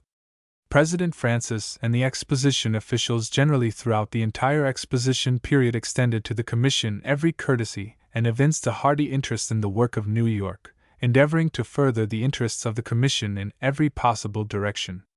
Desiring to express in suitable terms its appreciation of these courtesies, the Commission also passed the following resolutions at its meeting held at the close of the Exposition. Whereas the Empire State is about to close its official connection with this, the greatest of world's fairs, and whereas the members of the Louisiana Purchase Exposition Commission of the State of New York, appointed by the Governor, desire to express to the officials of the fair their sincere appreciation of the hearty cooperation which they have rendered the members of this commission, in every way facilitating the work of New York in each department of state representation, and whereas, in all of the Commission's relations with the officers of the Exposition, not only has every courtesy been shown the Commission, but there has been a friendly desire to promote their interests. Therefore, be it resolved that the cordial thanks of this Commission be extended to the President of the Louisiana Purchase Exposition Commission, Honorable David R. Francis, to the Secretary, Honorable Walter B. Stevens, to the Director of Exhibits, Honorable Frederick J. V. Skiff, to the Director of Works, Honorable Isaac S. Taylor, and to the chiefs of each exhibit department of the Exposition, with whom the Commission or its representatives have been brought in contact, be it further resolved that these resolutions be spread upon the permanent records of the Commission, and a copy of the same forwarded to each of the above-named Exposition officials. Commendation for Staff. With the exception of closing up its affairs, this marked the end of the Commission's work, and before adjournment the following resolutions commending the efficiency and faithfulness of its employees were spread upon the minutes, and a copy was sent to each attaché. Whereas, this Commission is about to close its work, and for this reason must necessarily very soon dispense with the services of the appointees who have served under it since its organization and during the life of the Louisiana Purchase Exposition, it is eminently fitting that we make record of the faithfulness and loyalty with which said appointees of every character whatsoever have discharged their respective duties. Therefore, be it resolved that we take pleasure in certifying to the efficient manner in which our Secretary and Chief Executive Officer, Mr. Charles A. Ball, has discharged the important duties attached to his position. From the very inception of the work upon which this Commission entered, Mr. Ball has proven to be most loyal and faithful, and has ever been ready and willing to carry out the instructions of this Commission. His wide acquaintance with the people of New York State, and especially with her official representatives, has been of inestimable service to this Commission, not only while the various exhibits were being developed, but also during the Exposition period itself. That Mr. Ball has popularized the Commission's work at St. Louis is attested by the universal commendation which he has received from New York people who have come in contact with him during their visits to the Exposition and to the New York State Building. Mr. Ball has shown himself to be most capable in directing the various appointees at the State Building and in the several exhibit departments in the discharge of their various duties, and has not only carried in this work to the best interests of the State, but in such a manner as to greatly endear himself to this Commission and to all of its employees as well. His foresight in providing for the necessary vigilance during the hours of the night in the protection of the lives of those in the State Building, once seriously jeopardized by fire, as well as the property of the State from loss by fire, is especially entitled to the sincere thanks and gratitude of this Commission. Resolved, that in Chief Clerk Anthony Fow, Stenographer Seward H. French, Clerks Herman W. Cant and Harry A. Sylvester, the experience of this Commission has demonstrated that it made most worthy selections. They have been faithful assistants to Mr. Ball in the discharge of his duties, and this Commission gladly records its commendation of the ability with which they have discharged their duties. Resolved, that we extend to the Honorable Frank J. Lefevre, the Superintendent, and Mr. George B. Cooper, the Assistant Superintendent, our sincere appreciation for the most praiseworthy manner in which they have discharged the difficult duties falling to them, and our very pleasant relations with them shall be ever held in grateful remembrance. Resolved, that we have been especially gratified with the highly satisfactory manner in which Mrs. Dora Lyon, the hostess, Mrs. F. B. Appleby, the assistant hostess, and Miss Laura C. McMartin, the matron at the State Building, have acquitted themselves of the duties assigned to them. We especially accord them our highest appreciation. Resolved, that this Commission especially commends the faithful and efficient services rendered by Mr. Delancey M. Ellis, Mr. J. H. Durkee, Mr. Charles H. Vick, Mr. A. B. Strow, Mr. H. H. Hineshaw, Mr. Harry Watrous, and Mr. Charles M. Kurtz, and all their assistants in the various exhibit departments, in which our State has signalized her preeminence, as shown by the large number of awards received. These gentlemen have always proven loyal to the interests of the State and to this Commission, and they are entitled to the highest regard by this Commission. Resolved, that for all the subordinate employees of this Commission throughout the State Building and all the departments working under this Commission desires at this time to make complete record of their efficient loyalty and faithfulness in the discharge of the various duties assigned to them. And we especially attest our full appreciation for their efforts at all times to make the work of this Commission in enhancing the interests of the State a complete success.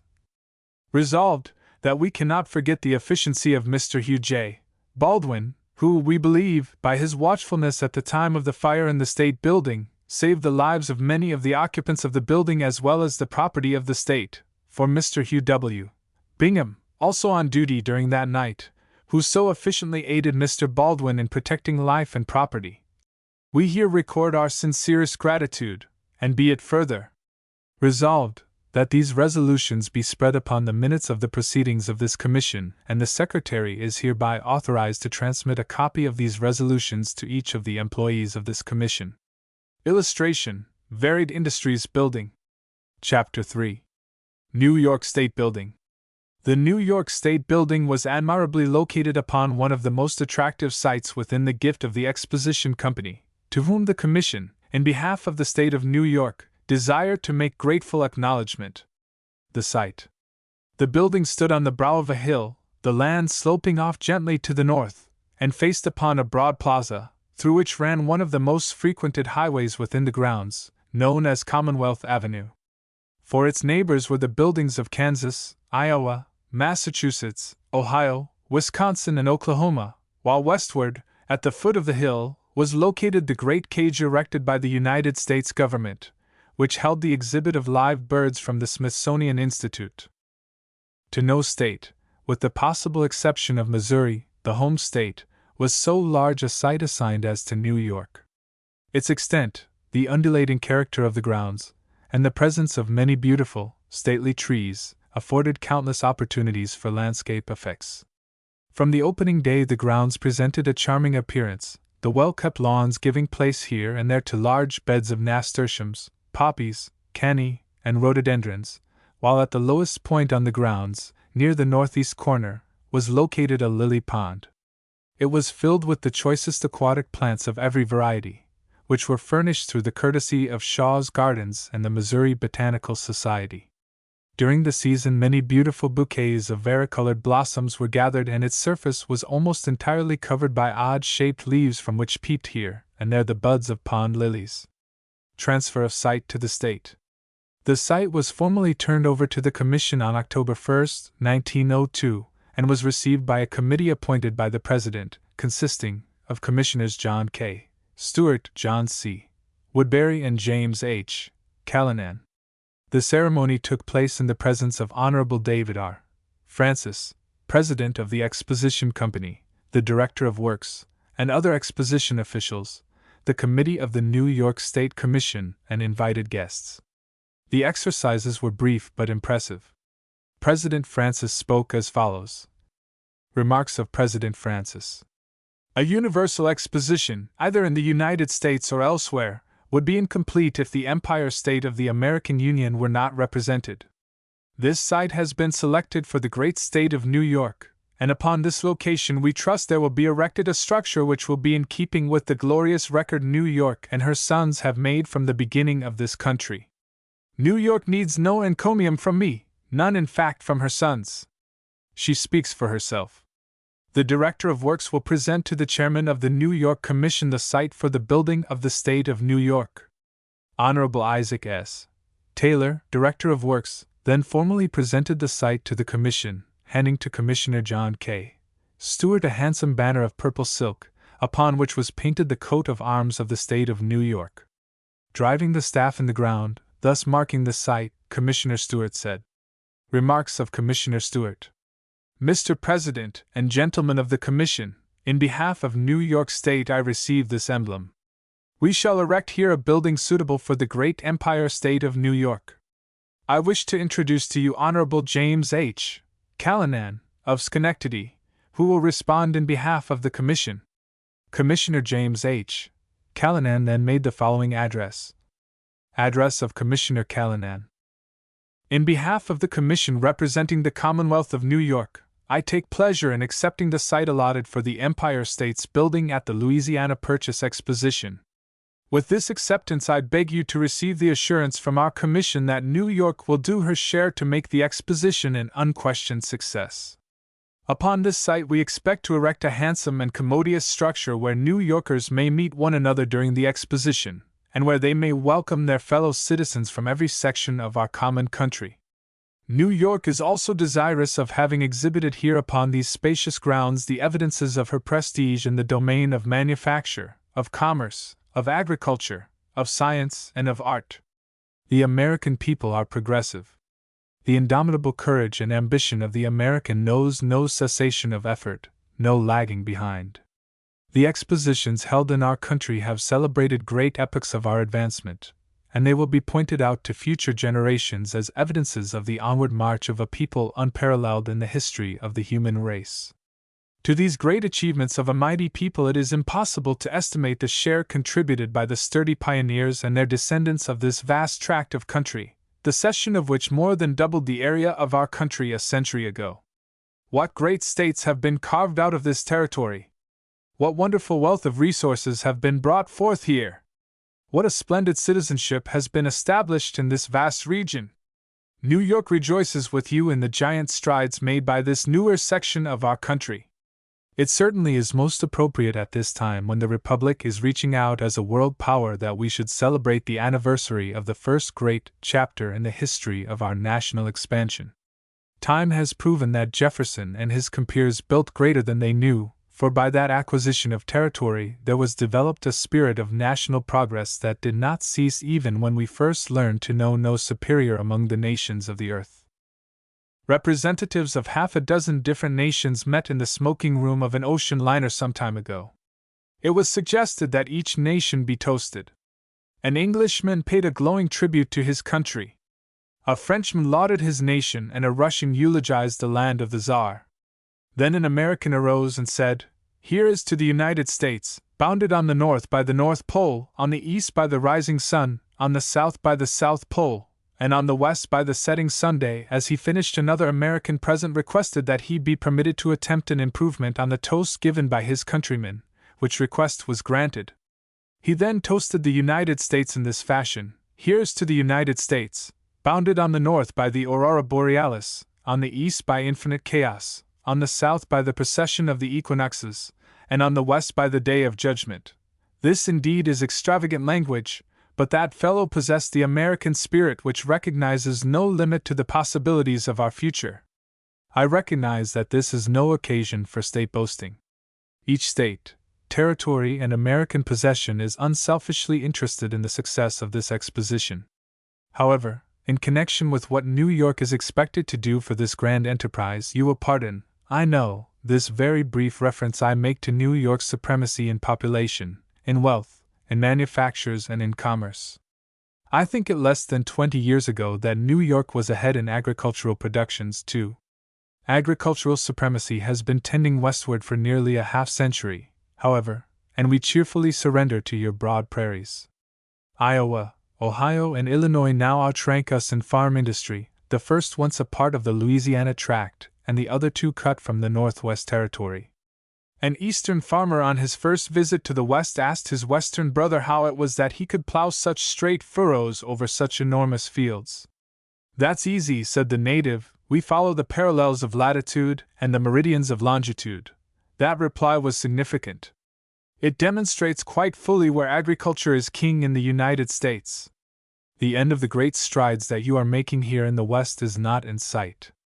Some day your population will be as dense as ours. Slowly, but steadily, the center of population is creeping westward, and by another decade or so it will most likely cross the great Father of Waters and move across the land which Jefferson's genius gave to the Republic. New York will be more powerful by reason of your greatness. Your increasing productions will contribute to our commercial prestige more and more as the years roll on, to make our metropolis continue to be the greatest seaport on this continent for all time. We share your glory in more ways than this, too. Many of the sturdy men and women who have settled within the confines of this great region were native New Yorkers. Our blood has been mingled with yours, and our children are first cousins of yours. New York gave to you because she could spare, and you accepted of us because you wanted the best you could find. New York then bids the people of this section all hail. We are with you heart and soul to make the exposition a magnificent success. New York has never failed when a patriotic effort was demanded, and as ever before she will now respond with enthusiasm and will do everything possible here to sustain her imperial position. Let us hope that the exposition will accomplish all that is intended. Let our prayer be that all Americans who pass within the gates, when all shall be made ready for the opening of this exposition in 1904, will cherish a higher ambition and a greater love of country, and be impelled to declare with the poet that there is a land of every land the pride, beloved of heaven, o'er all the world beside, where brighter suns dispense serener light, and milder moons in paradise the night. Oh, thou shalt find how thy footsteps roam, that land thy country, and that spot thy home. At the conclusion of Commissioner Callinan's remarks, the assemblage dispersed. Dedication of the site. The site was formally dedicated at the time of the formal dedication ceremonies of the exposition, the special ceremonies being held directly after the general exercises held in observance of State Day, on May 2, 1903. There were present Governor and Mrs. Odell, the governor's staff, a joint committee of the legislature, exposition officials, members of the State Commission, and invited guests. Having assembled upon the site, William Berry, vice president of the commission, addressed Governor Odell as follows. Address by Vice President Berry. Governor Odell, it gives the New York State Commission to the Louisiana Purchase Exposition very great pleasure to have you present here today to participate in the simple exercises authorized by the Commission connected with the beginning of the work of construction of the New York State building which is to be erected upon this site. A more desirable grant of space on the plateau of states could not have been made for us by the management of this exposition, and we hope to place here a building that will add dignity to the location and worthily represent the state of New York in architectural beauty and practical usefulness. Your commission has been fortunate in securing for the architect Mr. Clarence Luce, and the plans and drawings which we have decided upon from his hand give promise of a structure that the state we represent will be proud of, and we shall also endeavor to so furnish it and utilize its facilities as to make it a serviceable and attractive addition to the large number of state buildings that are to be erected in its vicinity. Everything has to have a beginning, so we are here today to begin our work of actual construction, and it is specially fitting that we should have present the Governor of New York to assist in the ceremonies attendant therewith, for he has always heartily supported the project of the St. Louis Exposition and has furthered its interests on every occasion. Therefore, on behalf of the New York State Commission, I ask you, Governor Odell, to honor the great World's Fair of 1904 by performing the first actual work upon the structure we propose to erect by turning the first spadeful of earth for the state of New York and the New York State Building. The governor responded briefly, commending the commission for its work, predicting wonderful benefits to accrue from the exposition and prophesying that New York would be at the forefront in all of its departments, after which he lifted the first spadeful of earth upon the site. He then handed the spade to Mrs. Odell, who lifted another sod, after which various ladies in the party performed the same act, at the conclusion of which the assemblage adjourned. Opening of the building. The building of the state of New York was the only building on the Terrace of States entirely ready for the reception of guests on the opening day of the exposition. It was a structure thoroughly in keeping with the dignity and prestige of the great Empire State. Of marked simplicity in design, there was in its every line and appointment evidence of the utmost refinement and culture. The building was planned primarily for the comfort, accommodation, and convenience of visitors from the Empire State, for the holding of such functions as the Commission were required to give in the name of the state, and for the meetings of any associations or delegations from New York attending the exposition. It contained no exhibits of any kind, all of the exhibits being placed in the main exhibit palaces under the proper subdivision of the official classification. The architecture. The building was pure Italian in style, surmounted by a low dome and surrounded by verandas and terraces. Through the main approach one entered a large hall 60 feet square, running the full height of the building, arched and domed in the Roman manner, with galleries around the second story. From this hall ascended the grand staircase, both to the left and to the right. Mural decorations. Under the four arches were handsome mural paintings, the work of Florian Peixoto, illustrating De Soto discovering the Mississippi, the French and Indian occupation, New York in 1803, and New York in 1903. The four pendentives which supported the dome contained emblematic pictures representing the four states most benefited by the Louisiana Purchase: Missouri, Louisiana, Mississippi, and Alabama. The lower hall was of the simple Doric order, and the staircase was augmented by two memorial columns surrounded by dancing groups beautifully modeled, each column surmounted by a light. To the right of the entrance hall, and separated from it only by huge pillars, was a large assembly hall 50 by 60 feet, which was used for receptions, dinners, and other state functions given by the Commission. This hall was most richly decorated in old golds, Antwerp blues and siennas, and, with its crystal chandeliers and barrel-vaulted ceiling running up through the second story, was one of the most attractive features of the building. Beyond the grand hall were small dining rooms and serving rooms connected with the culinary department. To the left of the entrance hall were waiting rooms, writing rooms, and retiring rooms for the accommodation of guests, while at the extreme south end of the building were two reading rooms, in which were on file the various daily papers of the state. But seldom were the reading rooms without visitors eagerly familiarizing themselves with what had happened at home subsequent to their departure. Also, on the first floor were coat rooms, a bureau of information, post office, telegraph, and telephone offices. Offices of the Commission. The second floor contained the offices of the Commission, which were occupied by the secretary and the clerical force, and also 8 suites of rooms, consisting of parlor, bedroom, and bath, for the accommodation of the members of the Commission and their guests. One of these suites, more handsomely furnished than the others, was called the Governor's Suite, and was reserved for his exclusive use. While not originally contemplated, the third floor and both the north and south ends of the building were finished and partitioned into rooms for the use of the attachés of the Commission.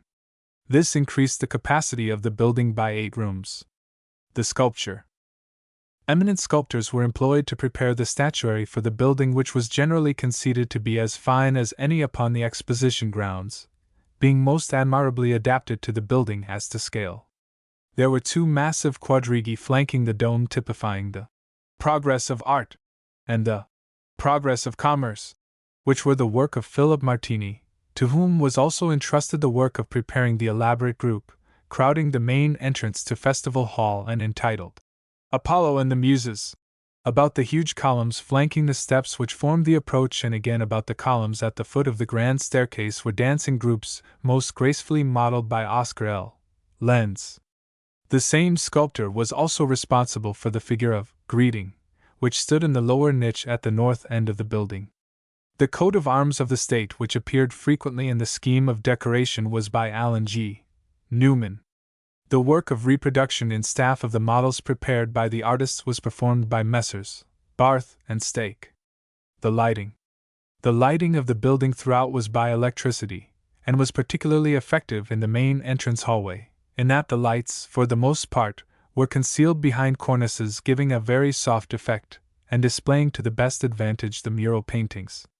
Throughout the building electroliers of special design were used. In the main hallway they took the form of quaint Florentine lanterns, which were particularly rich in modeling and were an important factor in the scheme of decoration. The furnishings were most appropriate and harmonious throughout, much of the furniture having been especially built for the place in which it was to stand. In the main hallway stood massive Florentine chairs and settees, with high backs, upholstered in mottled embossed leather, each bearing the coat of arms of the state. The waiting and writing rooms were appointed and finished in the same simple design which prevailed in the main hallway, light green being the dominating color, the furniture being of mahogany, upholstered in Bedford cord. The effect was most restful to the tired visitor who entered the rooms upon a warm summer day, and their popularity was attested by the number of Exposition visitors, both from New York and elsewhere, who sought their quiet and refreshing atmosphere to recover from the fatigue of Exposition sightseeing. The architect. The entire work of designing the building, sculpture, decorations, and furniture was entrusted to Mr. Clarence Luce, of 246 Fourth Avenue, New York City. Thoroughly familiar with the traditions of the great Empire State, Mr. Luce made the work committed to him a matter of state as well as professional pride, and the result of his long experience, coupled with his artistic temperament and sound judgment, was a building to which each New Yorker pointed with the utmost pride and which each stranger praised unstintingly. The prompt completion of the work so thoroughly and satisfactorily done was a source of gratification to the Commission, who at the first meeting held in the building passed commendatory resolutions concerning Mr. Luce.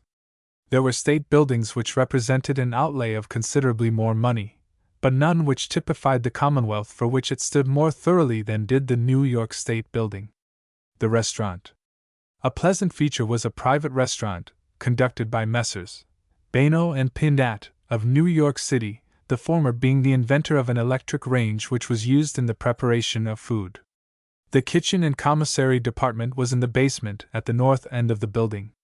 The privileges of the restaurant were by card only, and were extended to New Yorkers, Exposition officials, and prominent Exposition visitors.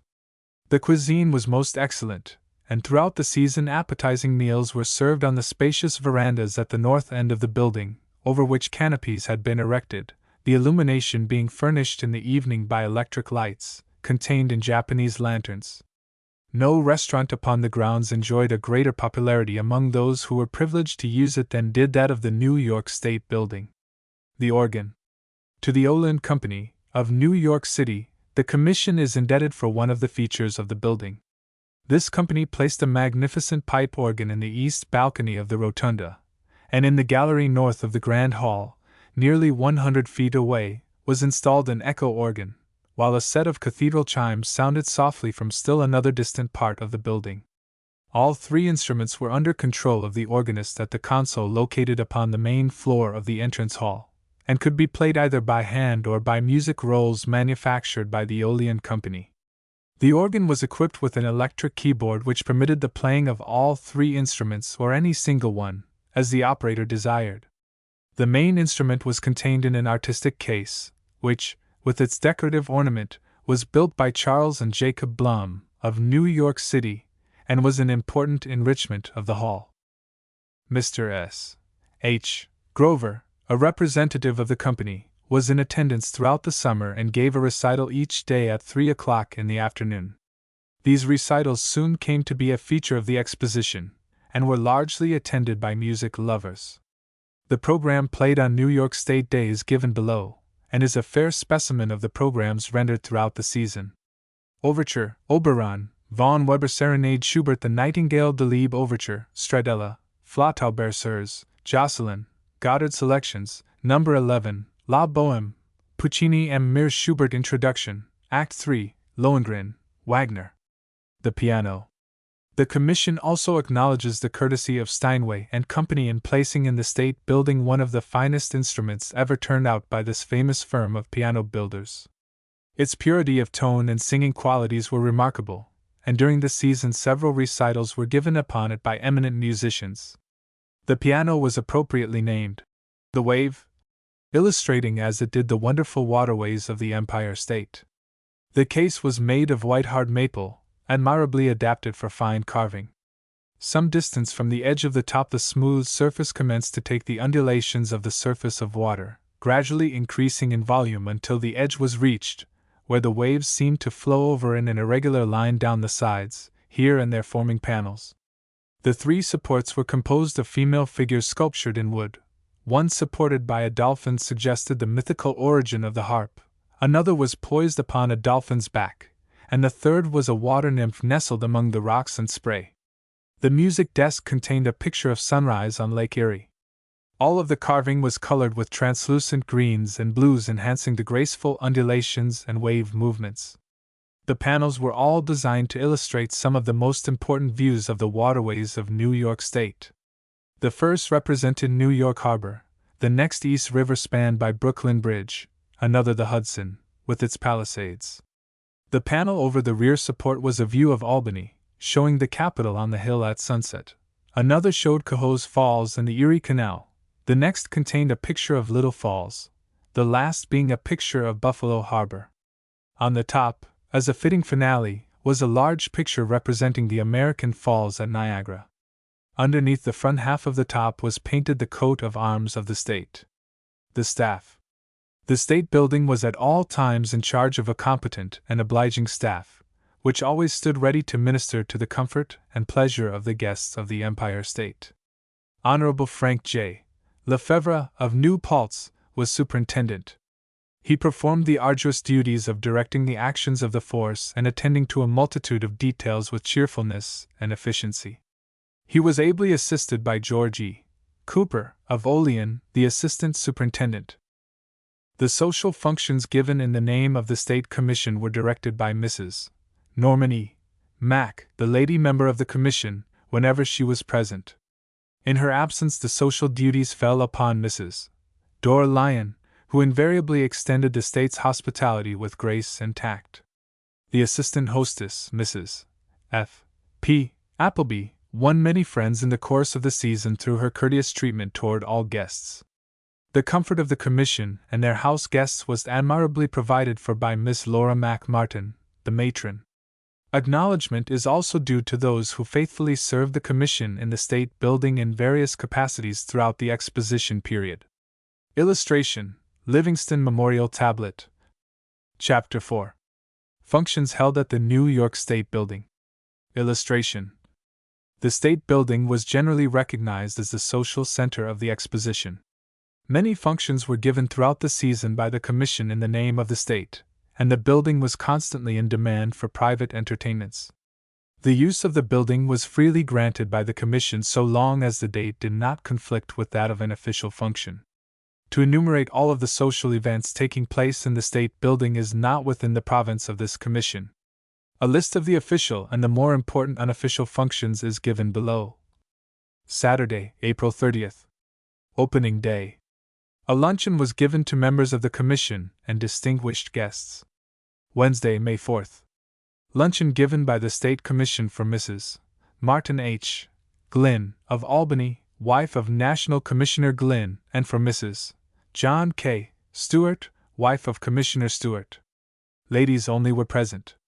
The guests were received by Mrs. Norman E. Mack, assisted by Mrs. Glynn, Mrs. Stewart, and Mrs. Dora Lyon. Friday, May 20th. Reception given by the State Commission to the New York State Delegation to the National Editorial Association, 9 to 11 p.m. The guests were received in behalf of the Commission by Commissioner and Mrs.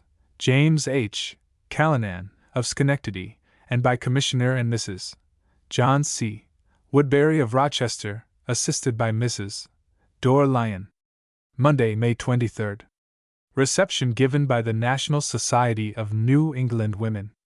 The guests were received by Mrs. Swinburne, of New York, the President of the Society, Mrs. John C.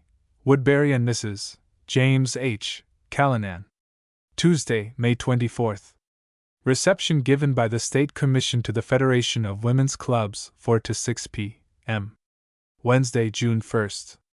Breakfast at 12 m. Given by the State Commission to Miss Alice Roosevelt.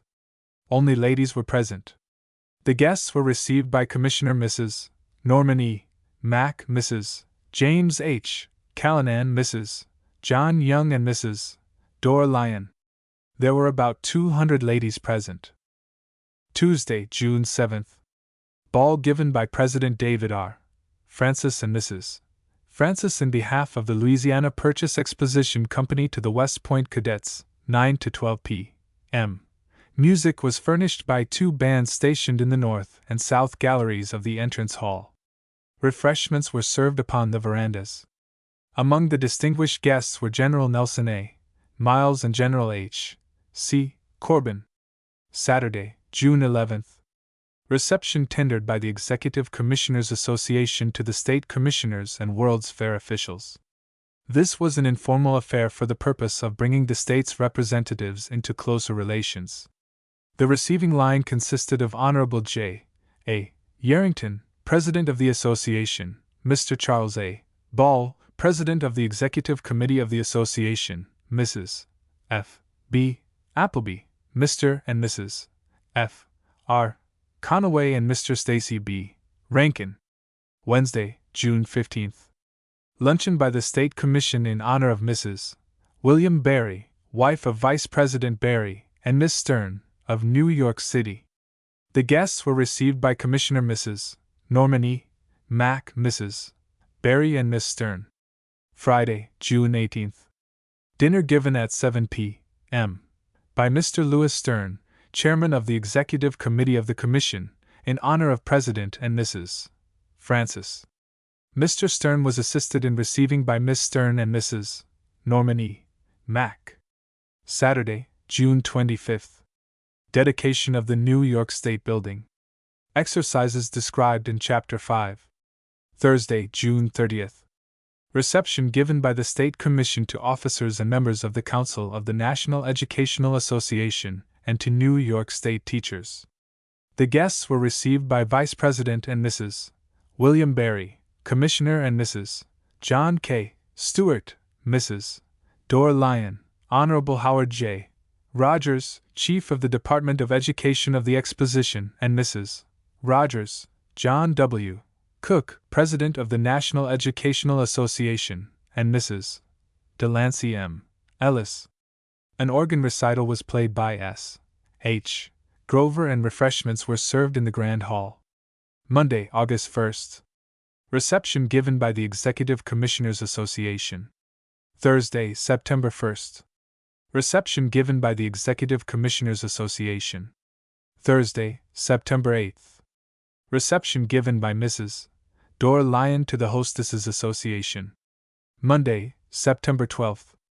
Electrical engineers tendered a reception to the visiting engineers assembled in convention on the Exposition grounds. Monday to Wednesday, October 3rd to 5th. New York State Week. Exercises described in Chapter 6. Tuesday, October 11th. Reception given by the Liberal Arts Club. Friday, October 28th. Dinner given by Commissioner Frederick R. Green, who was assisted in receiving by Commissioner Mrs. Norman E. Mack. Tuesday, November 15th. Brooklyn Day. Exercises described in Chapter 7. Saturday, November 19th. Luncheon given by the Michigan Commission to the Governor-elect of Michigan. The invited guests included Vice President William Berry and Secretary Charles A. Ball of the New York State Commission. Monday, November 21st. Reception and ball given by the Beta Sigma chapter of the Kappa Sigma fraternity. This function was to have been held in the Missouri Building. The use of the State Building was extended on account of the destruction of the Missouri Building by fire on Saturday, November 19th. Tuesday, November 22nd. Young People's Dance. Courtesy to Missouri Commission on account of fire. Thursday, November 24th. Thanksgiving Day. Exercises described in Chapter 8. Friday, November 25th. Charity Ball and Kermesse given by the ladies of St. Louis for the benefit of the Martha Parsons Free Hospital for Children of St. Louis, and for the Fund for the Trades School for Girls of New York. The majority of the guests were in fancy costume. In addition to the regular dancing program, there were special fancy dances. Monday, November 28th.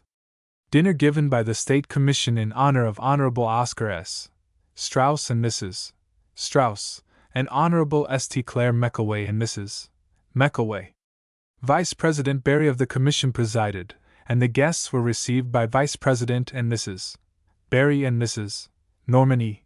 Mack, assisted by the guests of honor. In addition to the above entertainments, 2 musicales were given under the auspices of Bowman Brothers, and the Pikers Club, an organization composed of attachés of the State Building, gave a minstrel performance at the Inside Inn on Monday evening, September 19th, for the benefit of the Model Playground and Day Nursery. Illustration, on the Lagoon. Chapter 5. Dedication Day. The New York State Building was dedicated with appropriate ceremonies on Saturday, June 25th. The exercises were attended by Governor Odell and invited guests, members of the State Commission, Exposition officials, state and foreign representatives, and many others. Program for Dedication Day. The program for the day was as follows. 10:30 a.m. Concert on Plaza in front of State Building by Wiles Band of St. Louis. 11:30 a.m. Exercises in Grand Hallway, William Berry, Vice President of the Commission, presiding. Invocation by the Rev. Carol N. Davis, Dean of Christ Church Cathedral. Address of welcome by President David R. Francis. Address transferring State Building to Governor Odell by Vice President William Berry. Acceptance by Governor Odell. Organ recital by S. H. Grover. 8 to 11 p.m. Reception given to Governor and Mrs. Odell by the State Commission. Music by the Haskell Indian Band. The day opened bright and clear, the warm rays of the sun being tempered by a cool breeze. The building was not open to the public until the conclusion of the band concert, which was held between 10:30 and 11:30. As soon as the doors were opened, a large audience quickly gathered to take part in the formal exercises of the day. In the assemblage was an interesting couple, Mr. Horace Stoll, aged 93 years, and wife, who had journeyed from Madison, N.Y., a distance of over 1,000 miles, to be present at the dedication ceremonies and to visit the fair. The formal exercises. Promptly at 11:30, William Berry, Vice President of the Commission, called the assemblage to order and introduced Rev. Carol N. Davis, who offered the invocation. At its conclusion, Mr. Berry delivered his address. The slight change in program was due to the fact that President Francis was necessarily detained for a short time. Vice President Berry said, "Governor Odell, it is with very great pleasure your New York State Commission to the Louisiana Purchase Exposition welcomes you in the New York State Building here erected upon the spot where a little over 1 year ago you honored us by turning the first spadeful of earth for the foundation. Your commission has endeavored to carry out your expressed wishes to provide for the people of New York who may visit this wonderful World's Fair, a building that shall fittingly represent the state of New York and add its share with the other state buildings to beautifying the grounds. We are much pleased that it is a matter of record that not only was this building complete in every detail and its doors thrown open for inspection on the opening day of the exposition, but also that all exhibits under the control of your commission, in the various departments, most of which are very much larger than ever before shown by New York State were ready and in place at the moment President Francis officially declared that the great St. Louis Exposition was open to receive the world. We wish to thank President Francis and all officials connected with him in this great undertaking, for the uniform courtesy with which we have been treated, and for the valuable assistance that has been so generously given to us in carrying out our plans. It has been a most pleasurable task. We have fully accomplished what we have sought to attain. There is nothing lacking in the realization of our anticipations. As to whether we have acted wisely, it is for you to judge. If, as the executive head of our state, it shall please you to commend the results we submit for your approval, this will be the proudest day in the history of the Commission. As Governor Odell rose to respond to the remarks of Mr. Berry, he received an ovation, for which he bowed acknowledgment several times and finally raised his hand for silence. He spoke as follows. Address of Governor Odell. Mr. President, ladies and gentlemen, we are here today to dedicate a building which represents the interest of New York State in this great exposition. Here, during the period when thousands shall visit these grounds, those who owe allegiance to the Empire State will find a place which will typify to them their home and impress them, let us hope, to a greater degree with the vastness of our state and of the position which it occupies in our commonwealth of nations. To those who have been entrusted with the work we owe thanks for the conception of their duty and for this magnificent edifice which, in its strength and beauty of architecture, is symbolical of the Empire State. In every phase of our nation's history, in all that has made it great and powerful and respected, New York has been both conservative and wise in the aid which it offered, powerful in the resources which it furnished in the building up of our republic. From the time when the courage and patriotism of our forefathers wrought out the nation down to the latest acquisition of our territory, there is no page of history which does not tell of the devotion and statesmanship of New York's citizens. It is always a remarkable event in the history of the world when one nation disposes of any part of its domain to another through peaceful methods. War has almost always been the means through which nations have expanded and pushed forward their boundary lines. Trade requiring an outlet has more frequently been the cause of bloodshed than almost any other national or international question. That our country, therefore, at an early period in its history, should have been able, through peaceful means, to secure the vast domain beyond the Mississippi is a tribute to the statesmanlike policies of those who conceived its purchase. True, it may be that the wars of other nations aided in its consummation, but it is also equally true that the man who was most directly responsible for the purchase was a son of the Empire State. Nor did the results of this early diplomatic victory stop here. The principle thus established has frequently led to more peaceful methods of adjusting questions of territorial boundary, both in our own and other countries.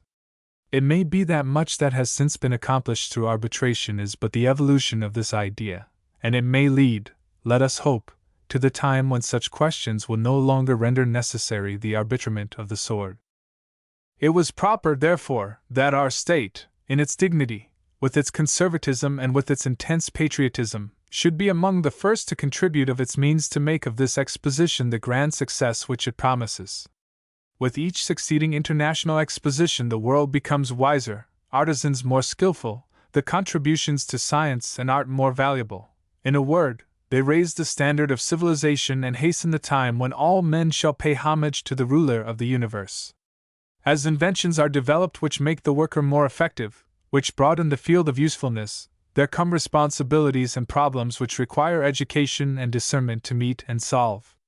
Under the softened touch of Christianity, religion and education there should come about a universal brotherhood of man broad enough in scope to embrace all humanity. In all the work of the world, in all that is for the development of man, in everything that holds out promise to the future, New York State, we may justly say, if not the leader, is at least in the fore ranks. Its broad acres are rich and fertile, and the commerce of the world enters at its ports. The manufacturer finds willing hands with remunerative wages striving to produce that which is necessary for our comfort and which adds so much to the wealth of the nation. Its laws are broad and ample in their scope, with no distinction as between man, and beneficent in their operation, while our citizens evince impulses which are worthy of emulation by all those who believe in the future of our republic. We have more of wealth and a greater population than any other state within the Union. Our cities are cosmopolitan in character, made up of representatives of all nations, but so nicely adjusted are our laws that they are assimilated into our population and become Americans among Americans, actuated by a common patriotism and a common desire for the continued development of our land. In these great halls, in these magnificent buildings devoted to art, to education, to mechanics, and to agriculture, exhibits are to be found which are on a par, if they do not excel, those of other nations. The advancement of New York, however, is but typical of every other state in the Union, in the continued prosperity of which all are equally interested. A nation of separate states, there is no dividing line of envy between them, no wish except for the prosperity and development of each, a common hope for a common country. How necessary it is, therefore, that in all that has to do with society a broad Catholic spirit should dominate and control. Ours is not a country of classes, but one of equality, a country whose aim is the education of its citizens. It is our common object to perpetuate the principles of American independence. Anything that retards human progress, or that would make of a man a mere machine without brains, is to be deprecated. Our object should be to encourage and to promote thrift, and to instill into the mind of every citizen a desire for advancement. In this direction our state will be found always in the forefront, and the evidence of her greatness will be measured rather by the intelligence of her citizens than by mere accumulation of wealth.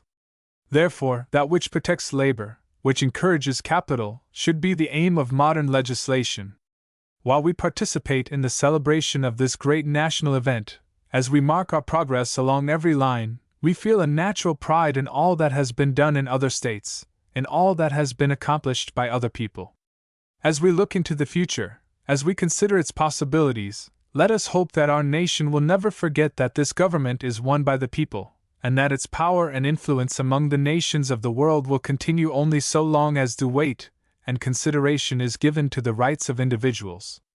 While rejoicing as citizens of New York, let us hope for the continuance of those policies and principles which have made our nation prosperous, and let us not forget that moderation and conservatism should be the measure of our efforts, and all that we do shall be for the advancement of all the people. The citizens of New York extend their congratulations to the people of the West and Northwest.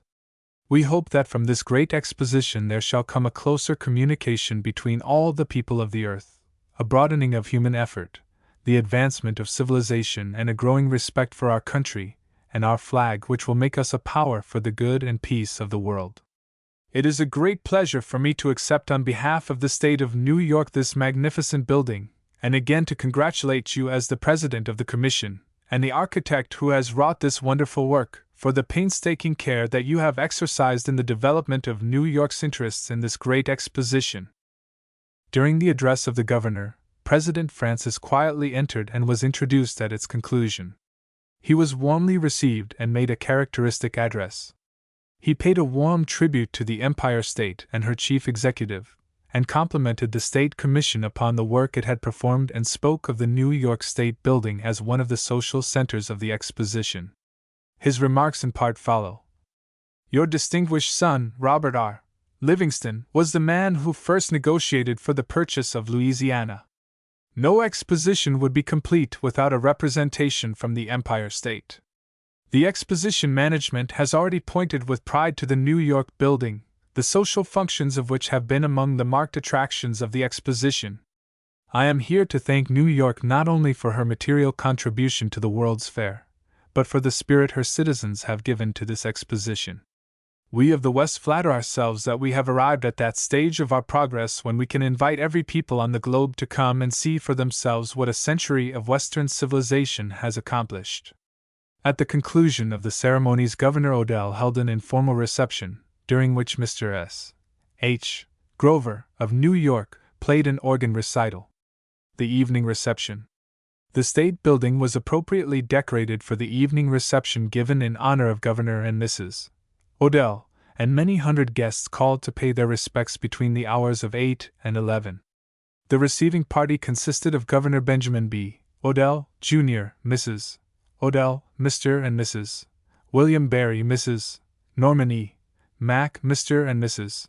John K. Stewart, Mr. and Mrs. John Young, Mrs. Daniel Manning, Mr. Frank S. McGraw, Mr. Frederick R. Green, Mr. John C. Woodbury, and Mr. William T. Van Brunt, representing President Harriman. The guests were presented to the receiving party by Major Harrison K. Byrd, Private Secretary to the Governor. 2 lines of United States Marines guarded the approach to the receiving line and prevented crowding and confusion. Music was furnished by the Haskell Indian Band, and later in the evening dancing was indulged in by many of the guests present. Supper was served at 10 o'clock at small tables on the verandas, the following being the menu: celery, olives, radish, amandas, sallies, feuilles, suédoises, bouches de volaille, la reine, canapés, deluxe sandwiches, assortis glacés, New York friandises, café, lemonade, exposition, punch. Illustration: Grand Basin, from Festival Hall. Chapter 6. New York State Week. The week beginning October 3rd was set aside by the Exposition authorities as New York Week, Monday, October 3rd, being designated New York City Day, and Tuesday, October 4th, New York State Day. New York City Day. New York City Day was observed with exercises in the City Building on the Model Street at 11 o'clock in the morning, which were presided over by Thomas W. Hines, the commissioner officially representing the city. Mayor McClellan was represented by Charles V. Fornes, president of the Board of Aldermen. There were also present an official delegation representing the city. Addresses were made by Archbishop J. Glennon, of St. Louis, Right Reverend Bishop McNamara, of New York City, Walter B. Stevens, Secretary, and F. J. V. Skiff, Director of Exhibits of the Exposition, Howard J. Rogers, Chief of Department of Education and Social Economy, and others. Luncheon was served at noon at the Tyrolean Alps, and from 3 to 5 in the afternoon a reception was held in the City Building, which was attended by Exposition officials, national and state representatives, St. Louis Society, and many New Yorkers. In the evening a sumptuous banquet was served in the Town Hall of the Tyrolean Alps, which was presided over by Commissioner Hines. Serenade to Governor Odell. Governor Odell and staff and invited guests reached St. Louis Monday morning, October 3rd. At noon the governor was tendered a serenade by the Philippine Constabulary Band of 100 pieces. On Monday evening a dinner was given at the State Building by the New York State Commission in honor of the Governor and Mrs. Odell, and President and Mrs. Francis. Owing to a death in the family, President and Mrs. Francis were unable to be present. Mr. D. M. Hauser of the Board of Directors represented President Francis. There were no formal speeches, Governor Odell simply regretting that President Francis could not be present. Program for New York State Day. The program for New York State Day was as follows: 11 a.m. concert by the Garde Républicaine Band of Paris, France, on the plaza in front of the State Building. 12 m. Formal exercises of the day in the Grand Entrance Hall, Colonel Edward Lyman Bill presiding, invocation by Rev. Dr. William W. Boyd, of St. Louis, formerly of New York, address of welcome by Colonel Edward Lyman Bill. Address of greeting in behalf of Exposition Company by Hon. Franklin Ferris, address by Governor Benjamin B. Odell, Jr. Organ recital by S. H. Grover, of New York City. 9 to 12 p.m. Reception and ball given by the New York State Commission in honor of Governor and Mrs. Odell. Dancing after 10 o'clock. While not marked by the presence of militia and other spectacular features which generally accompany the celebration of a state day, the exercises in the State Building which were held at noon were most dignified and impressive. The day opened clear and cool, and the spacious verandas of the State Building were well filled long before the time set for the concert. The Garde Républicaine Band. The Garde Républicaine Band is composed of 100 skilled musicians and is considered by many to be the finest band in the world. No musical organization which visited the Exposition during the entire season received more compliments, or more flattering press notices than those accorded this band. They played the following program: 1. March, Lisbon L. Planel 2. Overture. La Princesse Jamie. C. Saint-Saëns 3. Fantasy on the Opera, Le Comptoir, G. Rossini soloists, MM Parody, La Forgue, Joseph Barthélemy, Morpho, Calland, Fournier 4. 3 celebrated menuets: A. Menuet, L. Van Beethoven, B. Ox, Menuet, J. Haydn, C. Menuet Favori, W. A. Mozart 5. March, Egyptian, J. Strauss. At the conclusion of the formal exercises, they were entertained at luncheon by the State Commission. Through their leader, M. Gabriel Pears, they expressed hearty appreciation of the courteous treatment accorded them by the State of New York, and attested the same by playing a second concert in front of the State Building between the hours of 2 and 4 in the afternoon. It was worthy of note that the building of the State of New York was the only state building at which this band played during its entire stay at the Exposition, their concerts being invariably given either in Festival Hall or in the Grand Bandstand and Machinery Gardens. The formal exercises. At 12 o'clock the assemblage was called to order by Colonel Edward Lyman Bill. There were present Governor and Mrs. Odell, the Governor's staff, a joint committee of the legislature, members of the State Commission, invited guests, several representatives of the Exposition Company, representatives of state and foreign commissions, and a large audience, many of whom had journeyed all the way from New York State to be present at the ceremonies. The personal party of the governor consisted of Governor Benjamin B. Odell, Jr., Mrs. Odell, Mrs. William Kelly, Mrs. S. L. Dawes, Mrs. Hall, and Miss Odell. The governor's staff comprised Brigadier General Nelson H. Henry, Adjutant General and Chief of Staff, Major Harrison K. Byrd, Military Secretary, Lieutenant Colonel Charles H. Sherrill, aide-de-camp, Lieutenant Commander Alfred Brooks Fry, Naval Militia, aide-de-camp, Major Charles C. Davis, 13th Regiment, aide-de-camp, Major Richard H. Lamebeer, 2nd Brigade Staff, aide-de-camp, Major Amos E. McIntyre, 1st Regiment, aide-de-camp, Captain John T. Sadler, 30th Separate Company, aide-de-camp, Captain Edwin W. Dayton, 22nd Regiment, aide-de-camp, 1st Lieutenant William L. Thompson, 12th Separate Company, aide-de-camp, 1st Lieutenant Chauncey Matlock, 3rd Battery, aide-de-camp, 1st Lieutenant Thomas Barron, 7th Regiment, aide-de-camp, 1st Lieutenant Augustus S. Chatfield, 8th Regiment, aide-de-camp, 1st Lieutenant Cornelius Vanderbilt, 12th Regiment, aide-de-camp. The Joint Committee of the Legislature comprised Hon. Jotham P. Alds, Norwich, Hon. S. Frederick Nixon, Westfield, Hon. James T. Rogers, Binghamton, Hon. Edwin A. Merritt, Potsdam, Hon. Robert Lynn Cox, Buffalo, Hon. Thomas D. Lewis, Oswego. Colonel Bill called upon the Rev. W. W. Boyd, of St. Louis, formerly of New York, to invoke the divine blessing. Dr. W. W. Boyd. Our Father, we thank Thee for this beautiful day and this assembly of the loyal sons and daughters of our native state. We rejoice that Thou hast gathered us into families, and so into communities, commonwealths, and the perfect union of all the states.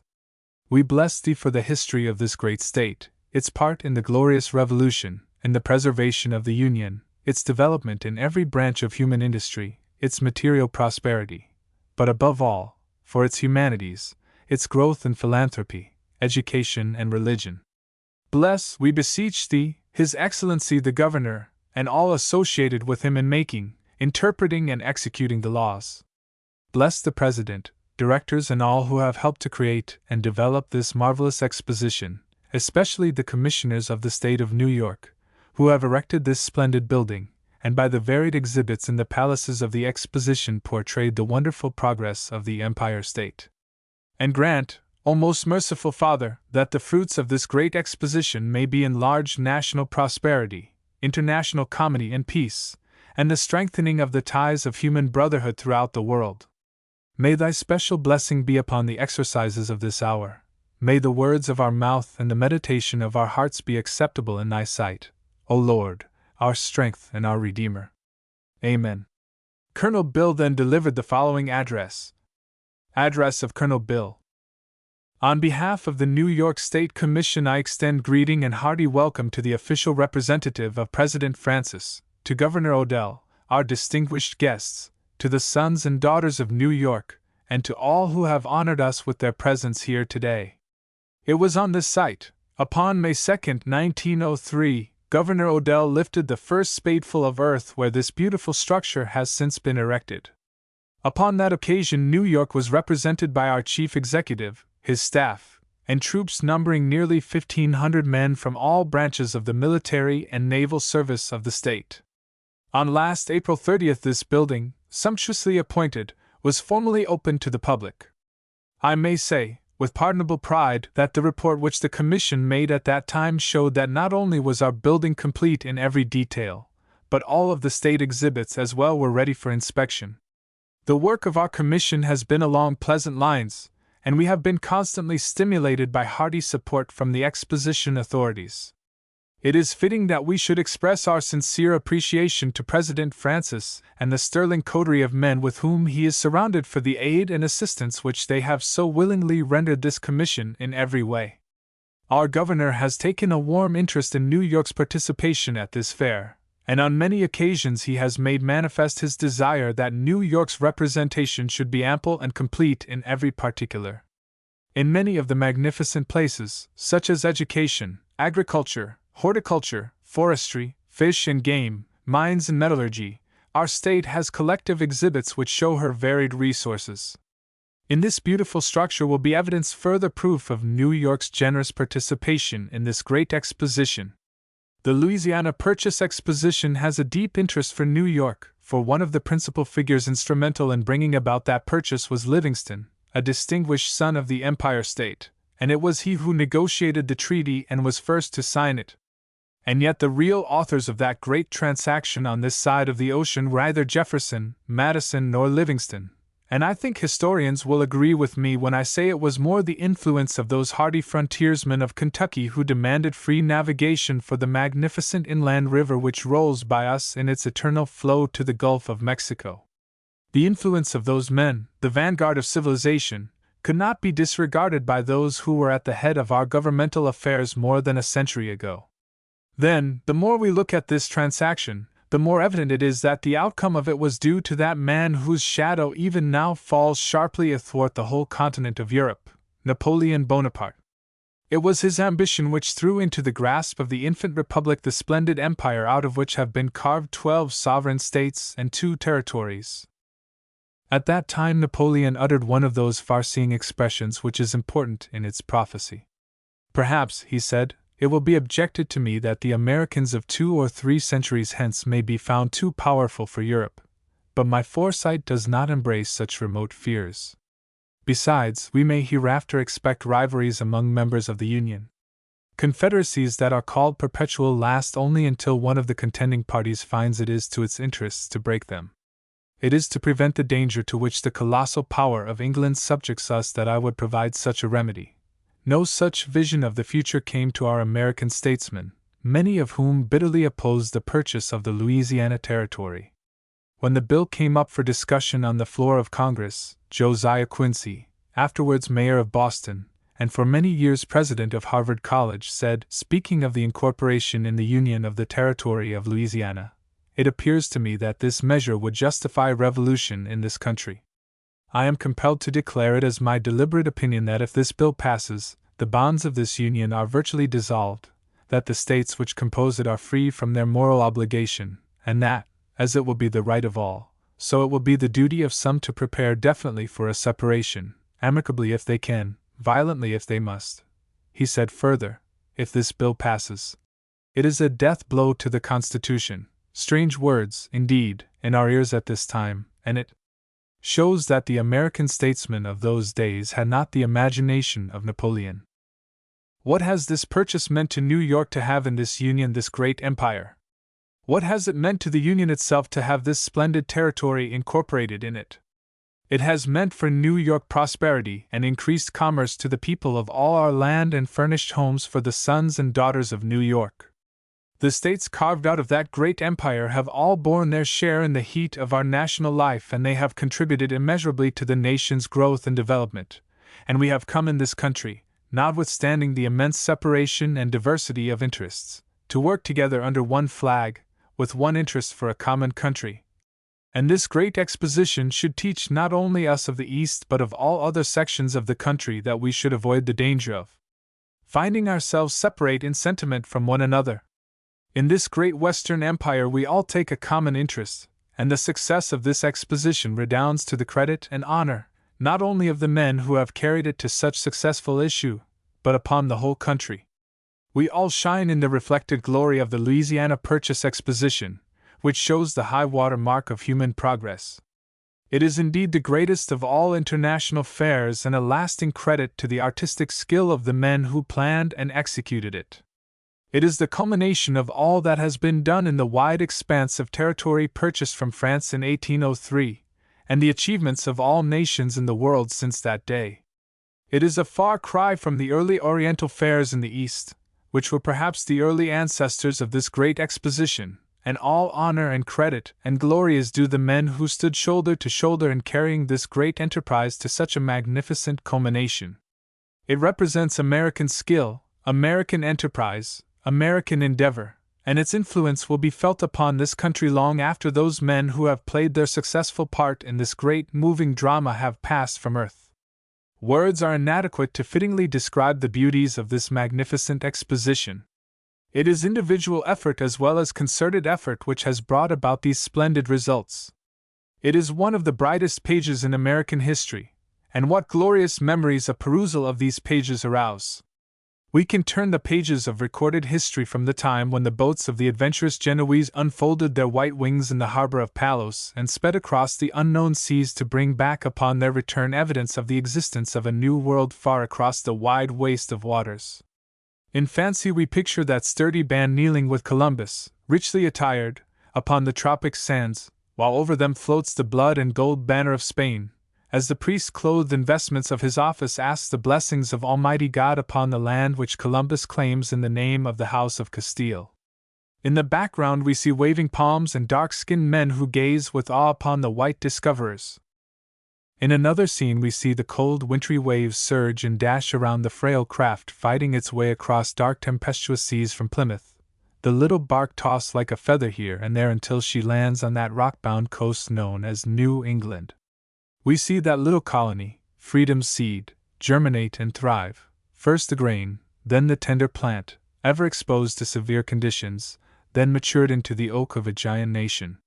We see those brave colonists who have planted the banner of human liberty upon the inhospitable shores push ever onward, ever extending the fringe of civilization, struggling against disheartening obstacles, fighting wild beasts and savage men, but pushing on with indomitable courage. We see the historical gathering at Philadelphia, resulting in that document embodying Jefferson's superb crystallization of popular opinion that all men are created free and equal and endowed with certain inalienable rights, that among these are life, liberty, and the pursuit of happiness, that American Magna Carta which swept away forever the will of kings in this land. The people became the rulers, and the accident of birth carried no rank, conferred no privilege. We see the loosely joined colonies building a nation which contained these elements of greatness little dreamed of by those hardy pioneers who so generously gave up their offering of blood on freedom's altar. The kaleidoscope still turns. We see those intrepid founders of the School of Liberty pushing their lines ever onward across rivers, deserts, over mountains clad with eternal snow until the golden shores of California gladden the eye of our valiant explorers. Then a pause, and over land and sea hang dark clouds of fratricidal war. For long years through the valleys and over the mountains of the Southland surges the red tide of battle. The days were dark and full of gloom, when lo! The clouds parted and the heavens again were blue. The nation had been born anew, and on the fair pages of her history appear no longer the dark stain of human slavery. The strong arm of enterprise quickly washed away the red stain of war. The word America had a deeper and more sacred meaning than before, and the nation was re-established on the indestructible foundation of national unity. The blocks were laid in the cement of fraternal esteem. Still the picture which we see revolves. Across the waters of the Pacific, America sweeps towards the fulfillment of her world-wide destiny. The stars and stripes wave over the palace of the kings in Honolulu. Still again the nation's sword is unsheathed in the cause of human liberty, and the last vestige of Spanish power is swept from the New World. The thunder of Dree's guns awakens us to the fact that the American banner is planted into the far Orient, there to stay forever, and under its protecting folds manifold blessings are carried to the people of those islands lying in the purple spheres of summer seas. While the drum of all American progress is heard around the world, it too may be truthfully said that the sun never sets upon the soil over which freedom's banner proudly floats, for when the light of the dying day is fading from Puerto Rican hills, the golden rays of the morning sun are reflected upon the shimmering folds of Old Glory on the gray old battlements of Manila. It is indeed inspiring, the history of this great nation, guided to its ultimate issue as a stately ship is wafted over the seas to the harbor of its destination. I wonder if in this ceaseless struggle for gold and gain we pause long enough to study the true character of those men to whose valorous deeds we owe so much, those men who planted the tree of human liberty so deep that even the shock of revolution of succeeding wars could not uproot it, those men who demanded of Jefferson a free Mississippi and who made this exposition possible.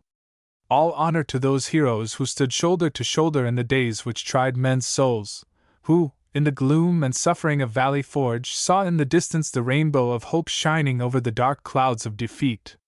They saw the light of a great nation which would serve as a beacon in the world progress and a refuge for the persecuted of the nations of earth. All races contributed to the founding of this beloved country. The roster of the Revolution is filled with names which show that the liberty-loving of all European nations gave up a generous offering of blood on freedom's altar.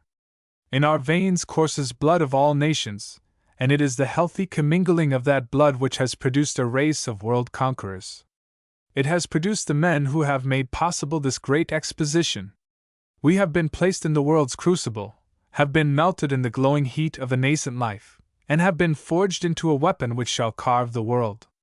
Our ideals are worthy, the hopes and aspirations of the nation devoted to justice and love, ideals which shall be the steadfast inspirer of nations and individuals to uprightness, to justice, and to honor.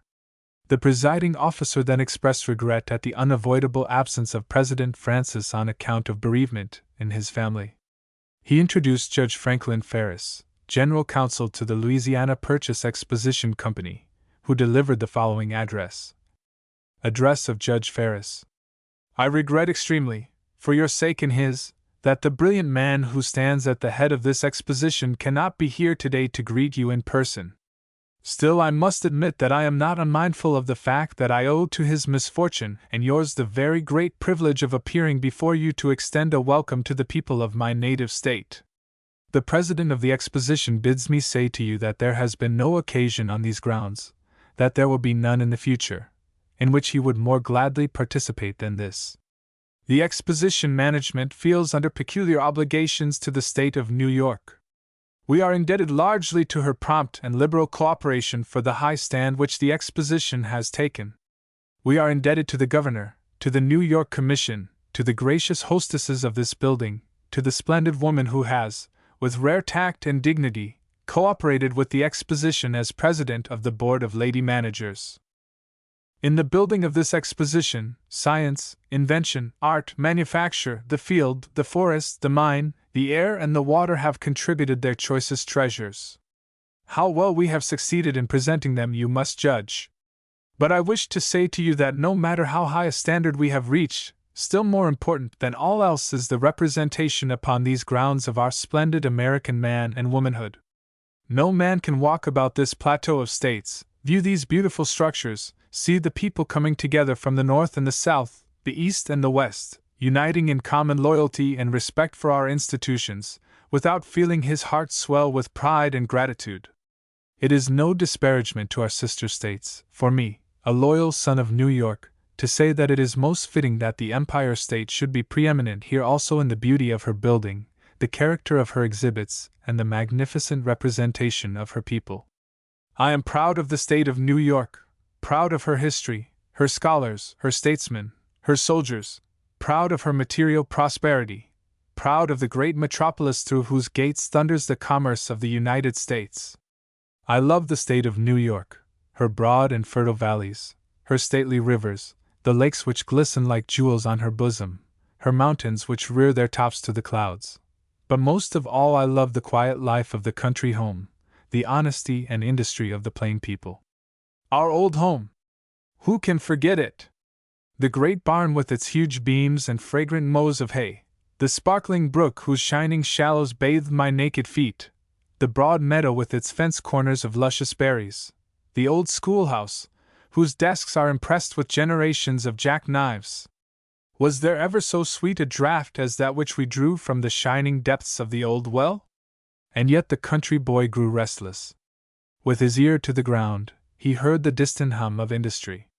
He heard the tramp of 1,000,000 feet in the great cities.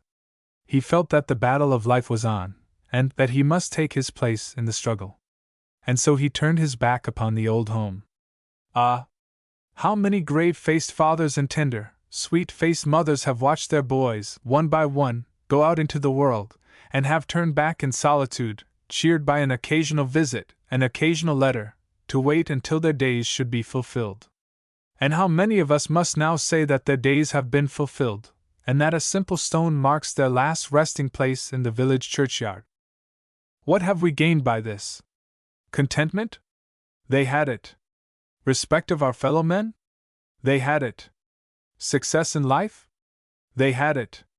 True, their fortunes were small, and yet they had no clutching fear that speculation, fraud, or treachery would rob them of the fruit of a life's toil. And they had an abiding faith that there would be provision for the years to come. Aye, that there would be provision for the last journey to that land, where, according to their simple faith, the wicked cease from troubling and the weary are at rest. I will yield to no man in loyalty to the state of my adoption. But who can chide me if my heart clings to the home of my childhood, to the graves of my forefathers? If we, who have left the old home to build a new one in the West, can be faithful to the traditions of our childhood, if we can bequeath to our children the lessons of industry, honesty, and economy which our fathers gave to us, we shall do more to honor the state of New York than we could do by rearing marble to the skies.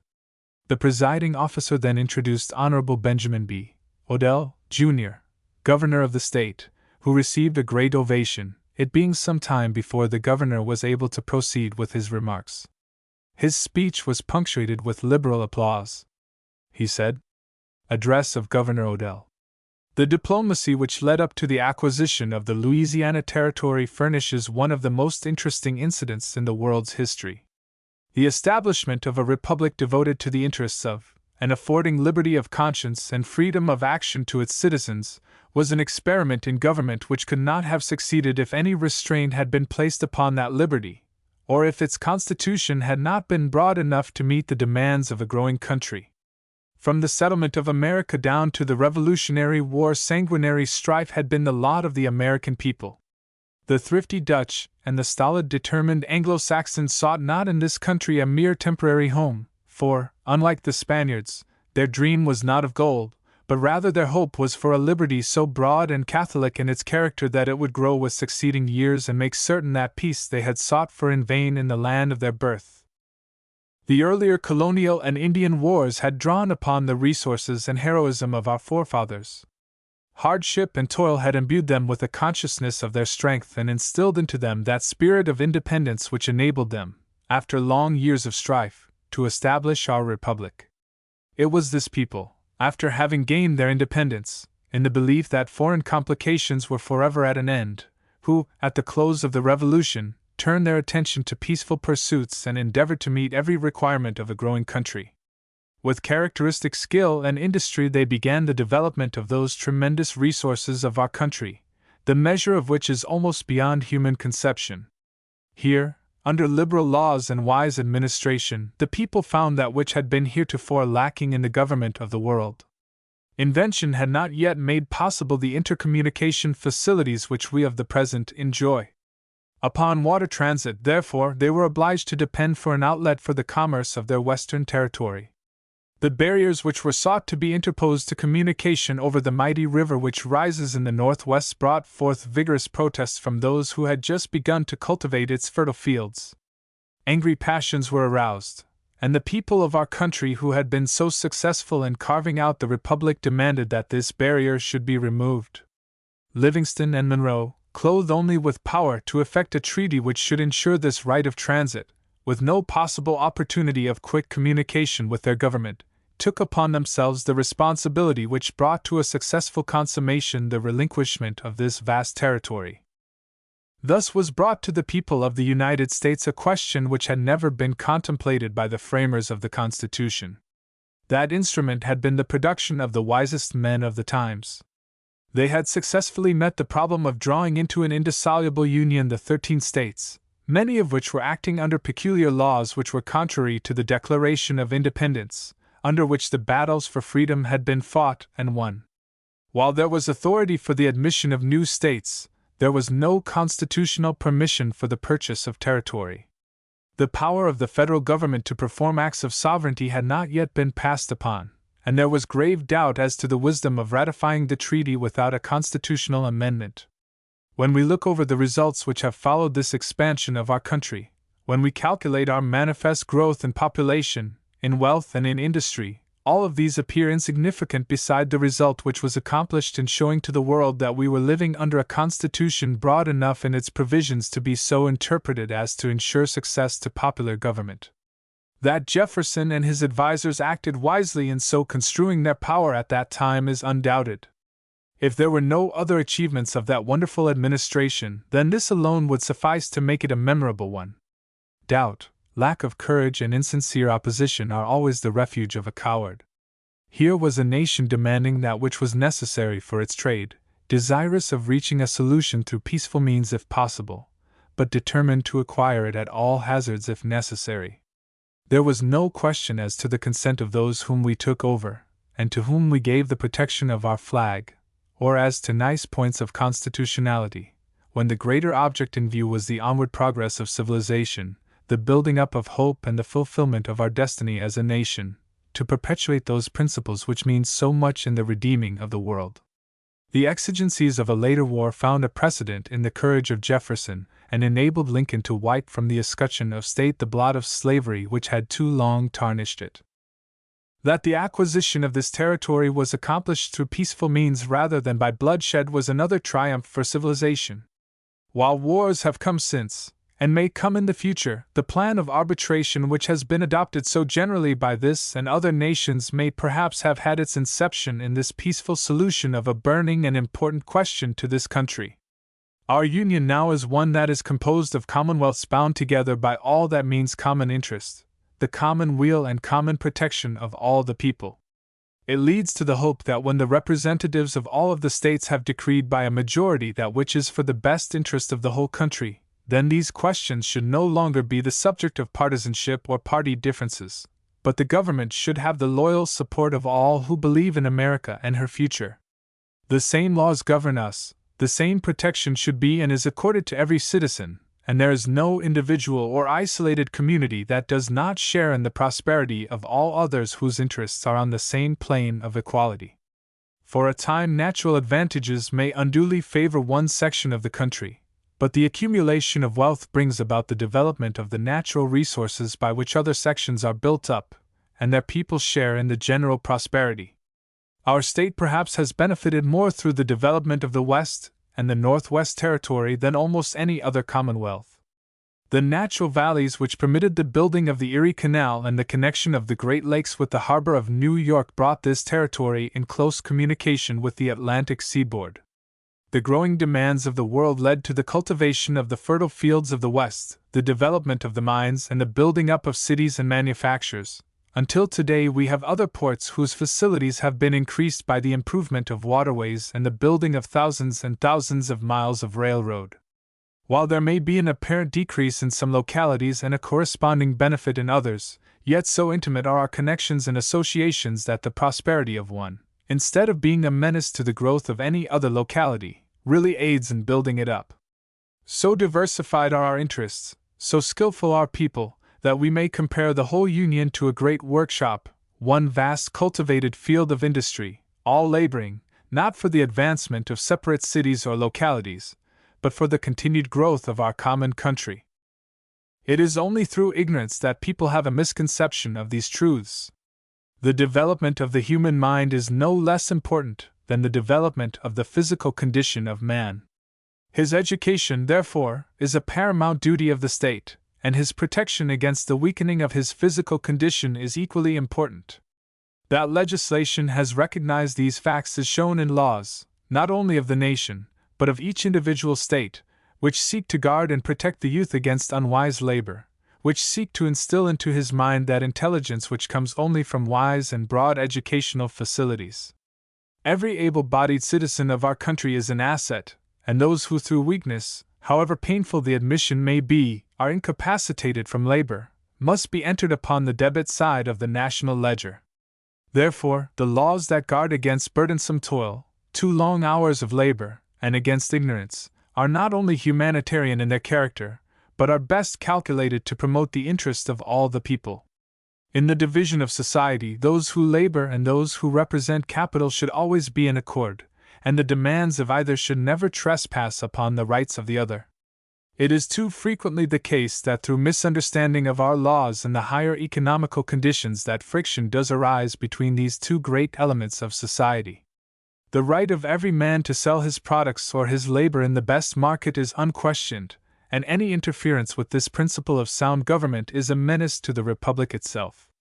We are reaching a point in our history when conservative and wise judgment must prevail, and the common sense of the people dictates such a solution of these problems as will meet every demand that is in harmony with sound government. Our own state has taken long steps in advance upon these questions, and to us with whom these differences more frequently occur the people will look for wise deliberations and conclusions. Every man should be a part of the government. He should feel it to be as much his duty to respond to civic responsibilities as do those living under a monarchy, whose early tuition instills in them the belief that they owe the best part of their lives to the military service of their government. As they are undeterred by fear of death or disaster, so should our young men be undeterred from entering public life by calumny, vilification, and abuse, which they see too frequently and too unjustly bestowed upon others. New York is here today by its official representatives to testify first to its loyalty to the purposes for which this exposition was conceived, to show the people of the West that in their progress we are interested, and that to them we look for such returns and dividends upon the stock of patriotism as will give to our nation men of energy, of right impulses. To you we owe much, and from you we expect much.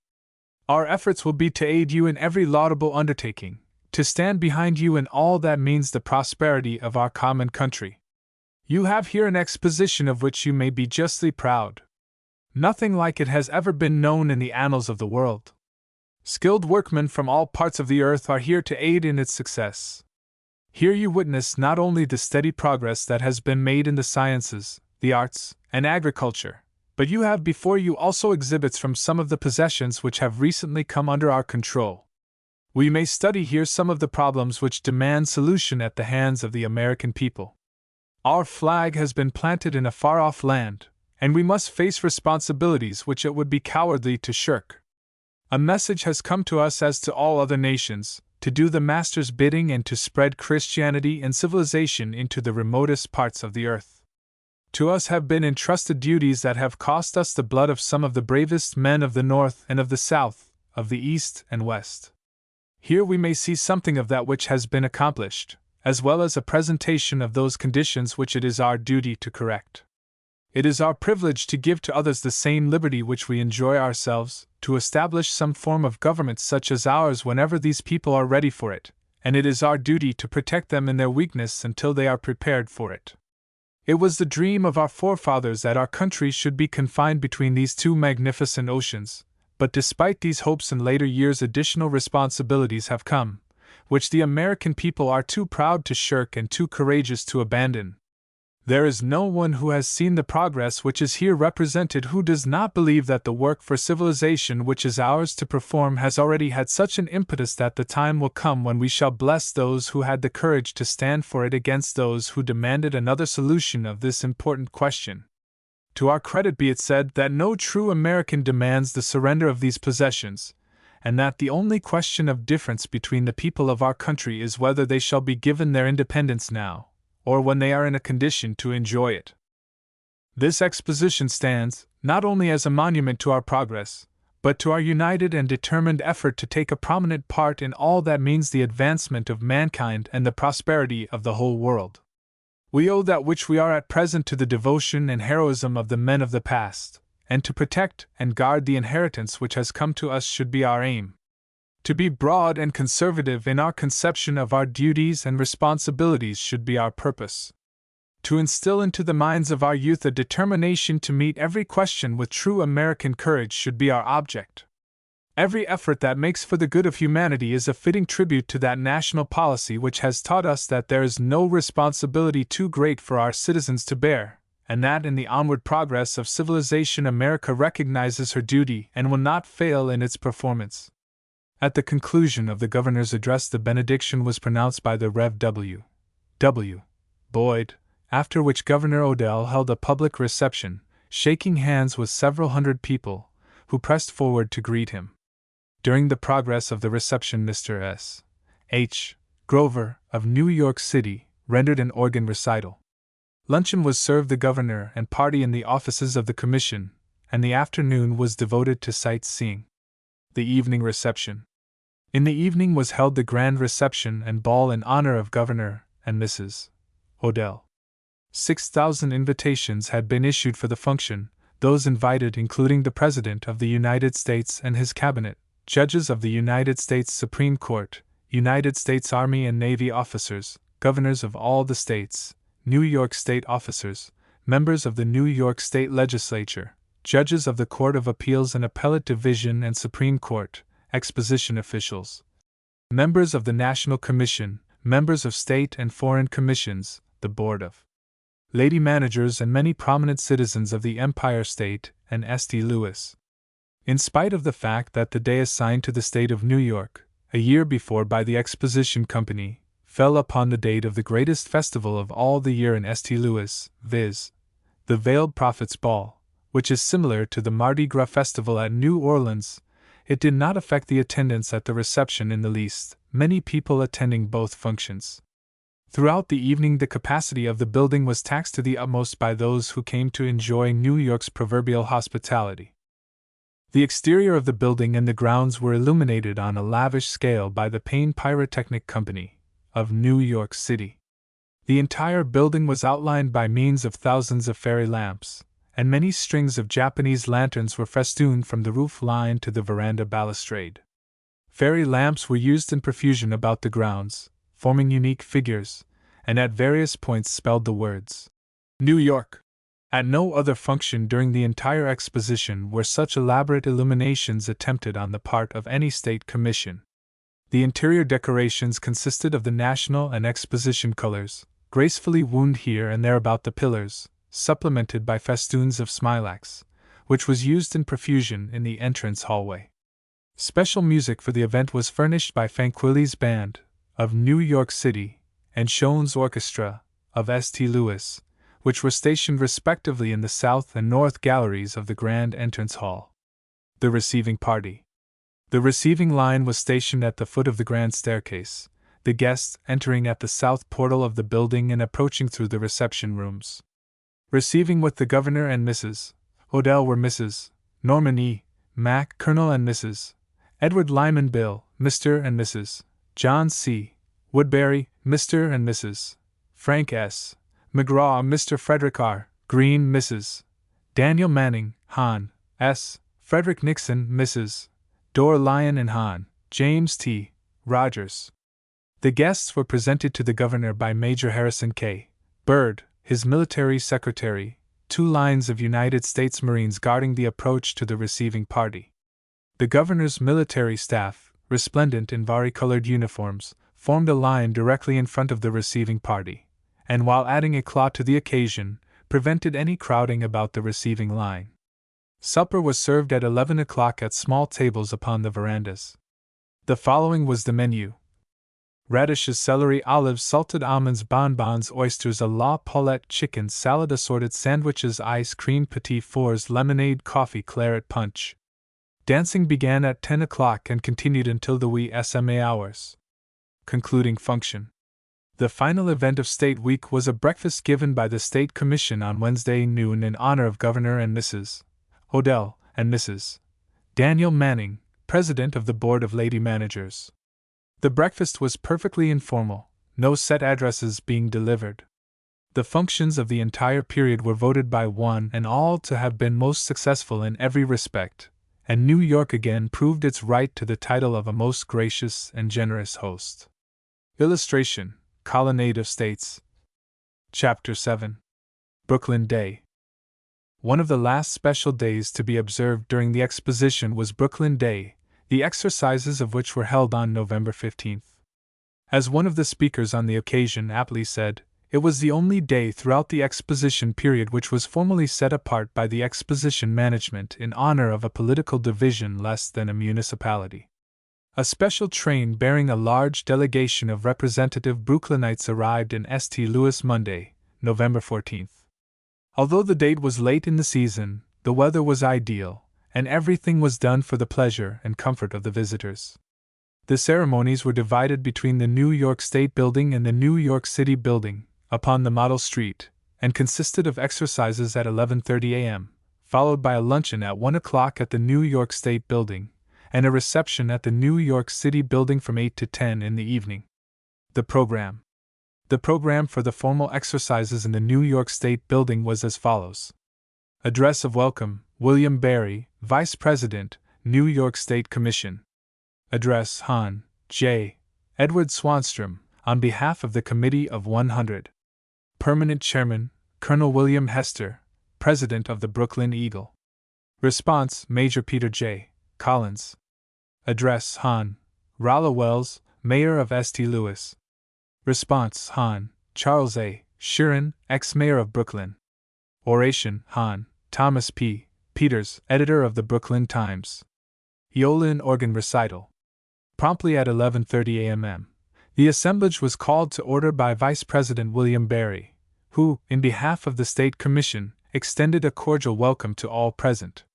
He then called upon J. Edward Swanstrom, who made brief remarks in behalf of the Committee of 100.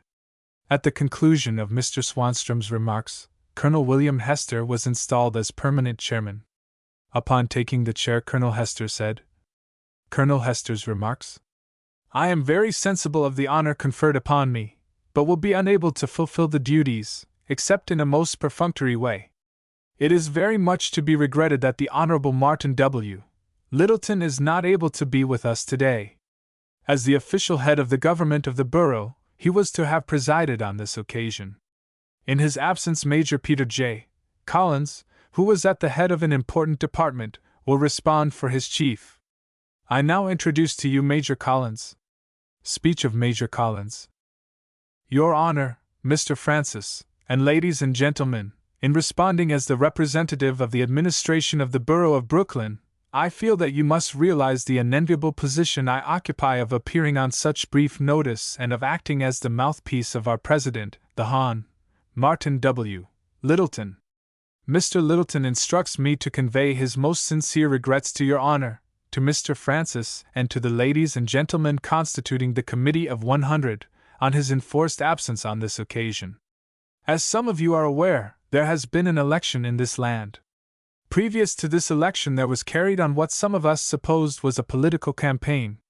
This campaign engaged the interest of every worthy citizen, and public and private affairs of business have been neglected to some extent as a consequence. In the business of the borough, Mr. Littleton is confronted with a vast accumulation of matters of greatest importance to Brooklyn, both in the local work and in the various boards and committee meetings in Manhattan, and he has reluctantly concluded that his absence from the city at this time would amount to an almost criminal neglect of his duty.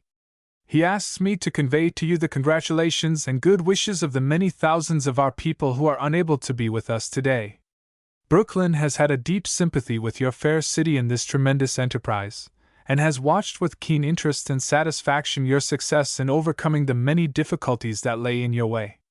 Brooklyn herself has awakened from her sleep of almost 10 years, and the sound of the hammer and the saw and the ring of the trowel are heard on every hand. Owing to the enterprise, energy, and self-sacrificing efforts of many of the men who are with us today, she is astonishing the country by the wonderful increase in population. Brooklyn can no longer be regarded as the bedroom of Manhattan, for Manhattan is rapidly becoming only the workshop of Brooklyn. We can no longer be regarded as the little brother of Manhattan, for we are rapidly becoming a very big brother. Consequently, Ladies and gentlemen of St. Louis, we feel qualified to appreciate the satisfaction and joy you may justly feel in this your hour of triumph, and we extend to you the right hand of fellowship and congratulate you on this wonderful creation of yours, that must go down in history as the greatest exposition in the history of mankind. Mayor Wells was unavoidably detained by an important engagement. The chairman then introduced Mr. Shuren, and in doing so said, "This is no fairy story, yet I will commence it that way. Once upon a time we of Brooklyn had a city all to ourselves. We were proud of our city and very desirous that it should be well governed, and were careful in the selection of men to fill its highest office, and thus it came to pass that one of our most successful efforts in that direction was the choice for mayor of our city of the gentleman whom I shall now present to you, ex-mayor Charles A. Shuren." Mr. Shuren was warmly received and spoke as follows. Address of ex-mayor Shuren. In the name of the Brooklyn delegation, I thank you sincerely for your cordial greeting and the hearty welcome extended to us. We fully appreciate your kind hospitality. We have come here to enjoy this glorious exposition which already has attained such a great fame. Its magnificence and grandeur, both as to the magnitude of its buildings and their exhibits, is a surprise to every visitor. You may be proud of your achievements. This exposition seems to exceed all others held in this country, and in many respects those held in the world. The Centennial Exposition of Philadelphia, commemorating the foundation of our government, gave our people the first idea of the extent and scope of our labor-saving machinery and the advance made in the manufacture of our American goods. It stimulated the manufacturing interests in our country. The Columbian Exposition at Chicago commemorated the discovery of America. It was noted for its excellent foreign exhibits. It gave our people an opportunity to compare the products of America with those of other nations. The so-called White City had a peculiar charm and made a deep impression upon every one. It seemed a perfect dream, ever to be remembered. People declared that it could not be excelled, but hardly a decade has passed when the enterprising, energetic citizens of the commercial metropolis of the Great Southwest arranged another World's Fair to commemorate the historical events of the famous Louisiana Purchase, even upon a larger scale and overshadowing all others in this country. We may exclaim justly, will there ever be another exposition greater and more important than the one just about to close? We seem to marvel at nothing in this progressive age. We always wonder what other marvelous inventions may be in store for us to necessitate another exposition upon a gigantic scale, to be held somewhere in this country. Perhaps within another decade, when the Isthmian Canal is finished, the golden stream which will connect the waters of the Pacific and Atlantic Oceans, we may celebrate at the national capital city the greatest event of the 20th century, bringing to the commerce of the world peace and plenty. At the same time we may hope to celebrate the establishment of our American merchant marine, the one thing needed to carry our American products and goods into the harbors of the world, floating the stars and stripes now so seldom witnessed upon the ocean vessels. This country seems to forge ahead at a rapid pace, not only in its material wealth, but in everything that tends to the happiness of our people, even the humblest citizens sharing in the general prosperity. Every section has cause to rejoice, the South with its cotton, the North with its financial resources, the West with its farm products, the East with its industries, all seem to participate in the general welfare of the country. In conclusion, let me thank you again for the courtesy extended to our people, and we wish you great success in this stupendous enterprise. At the conclusion of Mr. Shuren's remarks, the presiding officer said, "For many years the Brooklyn Times was owned and edited by the late Mr. Bernard Peters. He was a man of strict integrity, high moral ideals, and a forceful writer. The editorial chair of the Times is now occupied by his son, Thomas P. Peters, a worthy son of a worthy sire. Ladies and gentlemen, I take pleasure in introducing to you the order of the day, Mr. Thomas P. Peters." Mr. Peters was greeted with hearty applause as he arose. His oration in part follows. Oration of Mr. Peters. To speak a word for Brooklyn at this time, I was not the first choice of the Committee of Arrangements. Unanimously that honor was assigned to one of Brooklyn's favorite sons. But sickness of a most serious nature overtook him only a few days ago, and after a brief illness, he was early last Wednesday morning called to his final rest. Although upon pleasure bent, our hearts are sorrowful because of this loss to Brooklyn. Joseph C. Hendricks had been prominent in Brooklyn life a quarter of a century, prominent enough to have been nominated at one time for mayor of the old city by one of the great parties. He served Brooklyn for many years as president of its Board of Education, was its postmaster, and also represented one of its districts in the halls of Congress. Of recent years he had withdrawn from public life and devoted himself to the financial world. There he soon assumed a commanding position as bank president, and his organizing abilities were constantly in demand. He was one of Brooklyn's great men, and I regret that he is not here today to fill the position for which he was so well fitted. Our borough is rightly in deep bereavement because of the taking off of this, a faithful servant. This party of Brooklynites has come over 1,000 miles to celebrate at this magnificent exposition a day set apart for itself. We come not from a sovereign state. Neither do we come from an independent city. We come from but part of a great city. I will venture to claim that Brooklyn Day at the St. Louis Exposition will be the only day set apart for any municipal body holding a place by law of less dignity than that of a city. Why, then, does Brooklyn send us out to make her name known here and to extend her greetings to St. Louis? Because for years Brooklyn was a city, and with more independent citizens to the total population than were to be found in any other part of the known world, and she is still true to her history. She had then a spirit that was the very personification of municipal patriotism. She could tear down a dishonest political rascal with greater celerity than any other city in the land. She kept her two great parties equally balanced, each a foil to the other, each a stimulant to the other for good government, and upon the average she enjoyed better service than American cities usually obtain. It is almost 7 years since Brooklyn lost her cityhood. During that time she has been a dependent borough within the great city of New York. Many thought that when that transition took place Brooklyn would lose her old-time spirit, her pride would be humbled and she would sink into the slough of despair.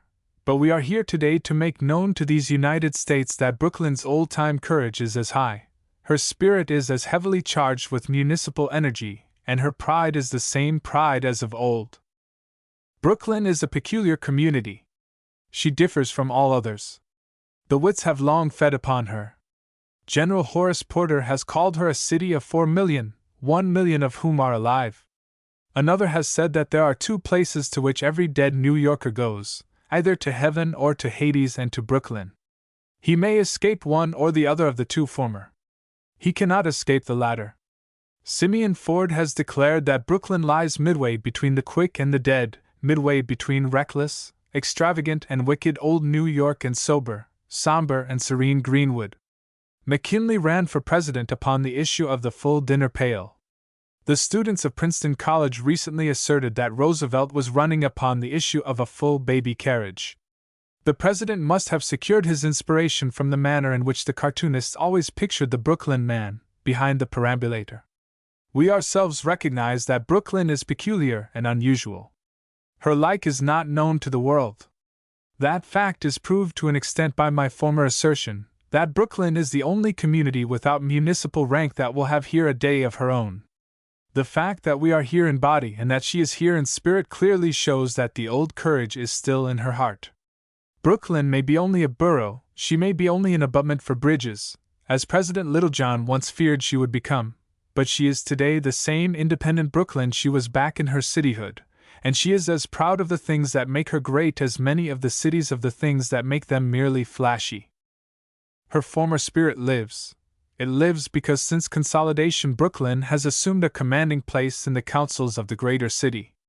Brooklyn has chosen as her 3 borough presidents men of force, who have been recognized as leaders by all the boroughs. At first the borough government was a mockery of a government. It was only a government in name. Our first president, Edward M. Grout, chafed under its restraint. He demanded that the boroughs be allowed a voice in city affairs, and that local improvements be given into the charge of borough officials. To him the state legislature listened, and his successor in that office found himself with something beside the shadow of power, and his administration was a marvel to Brooklyn in what it achieved. Other boroughs looked on in envy, while J. Edward Swanstrom set a pace so rapid that its like will be difficult to produce. Our first president, Mr. Grout, became the comptroller in the second administration of the greater city. The controllership of New York City is as important as that of Secretary of the United States Treasury. Brooklyn was then and is yet the dominant force in the life of the metropolis. The entire city recognized Mr. Grout to be a man acquainted with even the minutest details of the city's government. Brooklyn's place at the table of the Board of Estimate was a commanding one with Swanstrom and Grout in their seats, and today her representation there is equally good. Mr. Grout is still there. In the place of Mr. Swanstrom sits Mr. Martin W.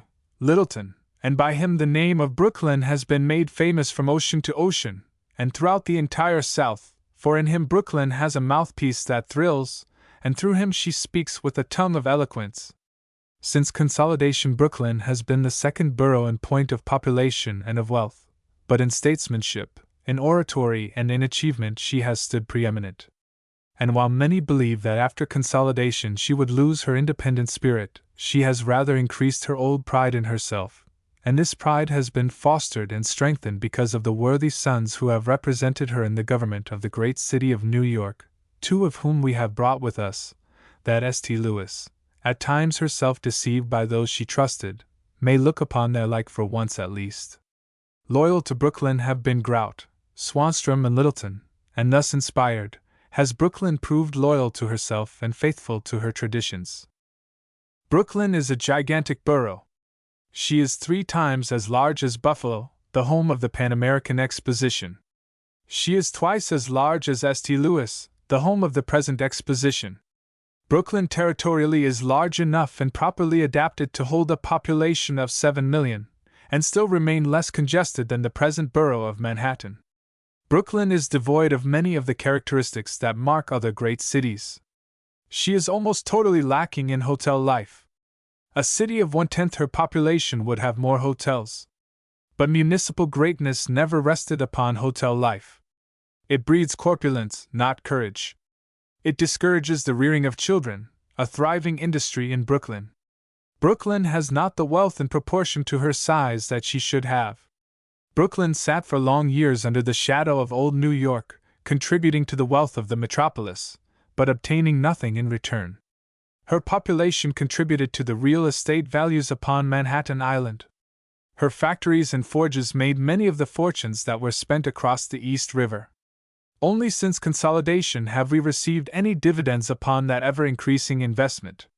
We now pay $14 million into the city treasury and take $17 million out annually.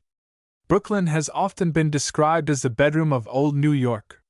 The description was apt, for Brooklyn has always been a city of homes, a city of those of moderate means, a city of respectability. Brooklyn has never been able to boast of her wealth, as other cities, nor has she had to blush for her poverty and depravity as some other cities have. She has, however, been able to vaunt herself in the matter of those things which by nature are companions of the home. She has always been noted for her great churches, and has had the finest pulpit orators of the day, and now she is as strong in that direction as she ever was in the past. Her private schools have been known far and wide, while so long as she controlled her public schools, they, too, stood extremely high. Since consolidation they have fallen somewhat behind the march. In dividing government among the boroughs, Mr. Grout achieved much. Where the greatest good was done was where centralization was left with the least sway. In school matters centralization rules absolutely, and to that extent the schools have been forcibly drawn away from the people, and the development has lain in the direction of complexity of educational system, rather than in that of perfecting the children in the rudiments of scholarship. Of late years we have taught our boys how to sew, even if we did neglect their spelling. This increases the number of special teachers, adds to the city's bills, but enables the school superintendents to read splendid reports of new and special courses when they attend pedagogic conventions. Your exposition loaded New York's educational authorities with medals and prizes and honorable mentions. I would not censure you for this. No men ever worked harder for such honors. The trouble is they work too hard over frills and neglect the essentials. Were your judges today to hold an examination among our grammar scholars upon the 3 subjects, reading, writing, and arithmetic, I am inclined to believe that you would send hurry orders for the return of many of those prizes. In school matters, Brooklyn is at a loss no further than are the other boroughs of the greater city. She is at a loss because Mr. Grout's advice was not taken. In short, we so highly prize our sewers, our streets, and our pavements that we directed that they be given directly into our own charge and under our own borough president, and then we held our children in such light esteem that we surrendered them into the keeping of a centralized board of education, which is in turn in the keeping of the board of superintendents, in which body Brooklyn has but a small voice. It has reminded me of those people who personally care for their own dogs and horses and leave their children to servants and hired tutors. The system has been wrong. The wrong system has been made top-heavy. The results have been poor. Brooklyn has developed the home life of America to a greater extent than any other city has done. She has few palaces. She has few hovels. She has a great army of American mothers and fathers that are bringing up the next generation of men and women, and she is rearing them in thousands of comfortable homes, where body develops with mind and where the spiritual welfare is an important factor. Brooklyn has a park system of which she is proud today, and of which she will grow prouder. In Prospect Park she has a jewel, in the very heart of the community. In Forest Park she has a promise of great future development. That new park lies upon high ground overlooking a vast section of the borough and exhibiting to the eye the Bay of Jamaica and the ocean beyond. Forest Park is richly endowed by nature, and it will in the days to come be in beauty above either Prospect or Central. Brooklyn has great driveways leading to the ocean along her harbor front and out into Long Island, and she has laid out many small parks and is still engaged upon that work. In library matters Brooklyn today is well supplied. The system is most extensive and has been rapidly developed. It is another indication of what can be done when a department is decentralized.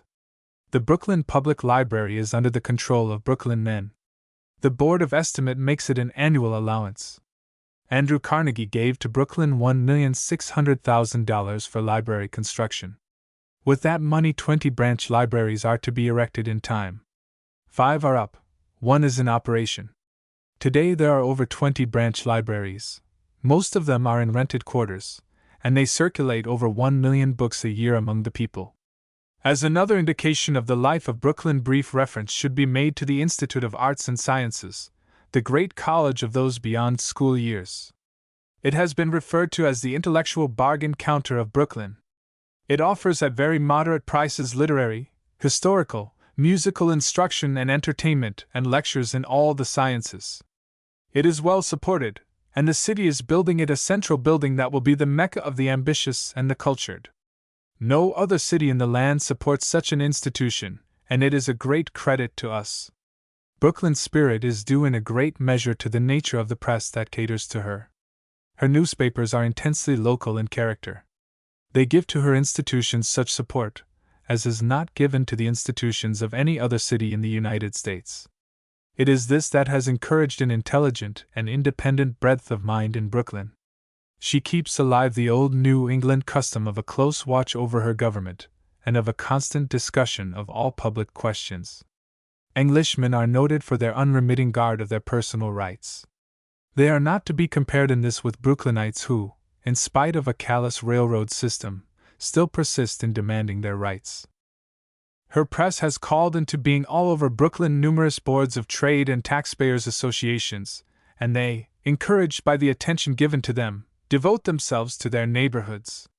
Edmund Burke referred to the journalists as a fourth estate. Aptly might we regard these trade boards as a second government. Highly are they respected. Many reforms, especially in transportation matters, have they achieved. I have outlined to you some of the features of Brooklyn life. She is in truth the place where the home life of Greater New York is developed, where it may be seen in its simple beauty adorned with its rugged virtue. I have not boasted of her rich men, but of her intellectual gifts, not of her social leaders, but of her clear-minded men and women, not of her wealth, but of her mental attainments. It is from such a community that we come today to write upon your visitor's book the name of Brooklyn. In our way we are as proud of our homes as was the old Roman matron of her 2 sons, although we may be as poorly decked with tawdry jewels as she was. We are as proud of our independence in politics as Philadelphia should be ashamed of her regularity. Boston is credited with being the Athens of America. Brooklyn deserves the title, but would leave to Boston her pedantic ways. We are sincere in our speech and simple in our faith, and when we say we rejoice in St. Louis's success, are glad to be here and are honored in having a day set aside for us, we but echo the sentiments that our hearts suggest. At the conclusion of the oration, the chairman introduced Henry Sanger Snow, Doctor of Laws, who read the following original poem. Poem of Dr. Snow I. Hail! City of the West, from ocean's strand afar we bring thee greeting. At thy gate, wide throne in welcome, gathered nations stand and praise the deed ye grandly celebrate. The imperial star that rose from eastern seas, marking the newborn nation in the west, rides in thy zenith now. By slow degrees the march of empire takes its westward quest, and overseen more fair, sure star could never rest. 2. Worthy thy festival of that high deed, Louisiana's treaty, greatest act of all that came from our great Jefferson, nor king nor statesman seal the nobler pact. And worthy the deed of this fair festival, when the young land whose life had scarce begun, with lofty courage doubt could ne'er appall, in the one act of finer victory won than war in all her scarlet glory e'er hath done. 3. An 100 years have passed, what wonders wrought along the Mississippi's mighty stream! The changes time's transforming wand hath brought seem but the unreal visions of a dream. Where stretched in vast expanse to western sea the pathless forest and the trackless plain, great states and teeming millions soon should be, and orchards fair and fields of waving grain, and every art of peace through that broad land should reign. 4. Hail to the statesman whose far-seeing eyes saw in the germ the nation that should be, saw how a mighty empire should arise and span the continent from sea to sea, and building for the future, led the way with prescience and high courage, daring fate, an emperor's domain in a single day bought for a purse of gold. A vast estate, from Europe's despot gained, to freedom consecrate. The conquest of peace. On thy triumphal day no mourning captives, chained to victor's car, nor spoil of war, nor bloodshed marked thy way, nor hate, nor wrong did thy escutcheon mar. No throng of armed hosts thy mountains crossed. Thy forests echoed to no battle cry, no glory gained with nation's honor lost, nor victors plauded, echoed with a sigh. Louisiana won, nor any doomed to die. 6. Conquest of peace. No Alsace here doth kneel, and Lorraine, scarred with unforgotten scar, no riven Poland, neath the warrior's heel, spoil of the victor from the field of war. The sun that shines thy boundless plains along lights not the smallest hamlet but is free. The winds that sweep thy mountains bear no song save that the patriot sings, where liberty and peace and law now are, and evermore shall be. 7. So be it ever, through the coming age our nation's destiny shall be fulfilled, not by the tears that greed or passion wage, not by the blood of foes or brethren spilled, but in the wiser and the nobler way the patriot statesman taught us, when of yore his victory of peace in one brief day won glory greater than a year of war. So may it be, dear land, with thee forevermore. At the conclusion of the exercises the benediction was pronounced by the Reverend Dr. Wintner, of Brooklyn, New York, in the following words.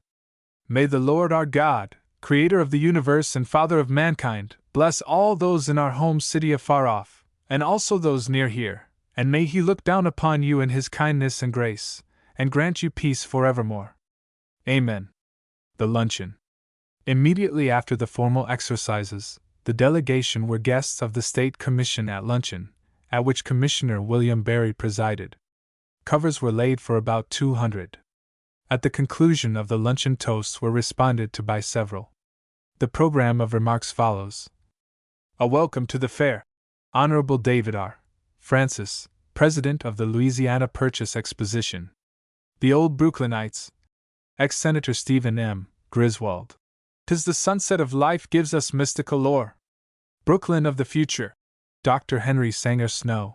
There is a fascination in recollections of the past and hopes for the future. Brooklyn women. Judge Hiram R. Steele. Woman! Blessed partner of our joys and woes. The committees.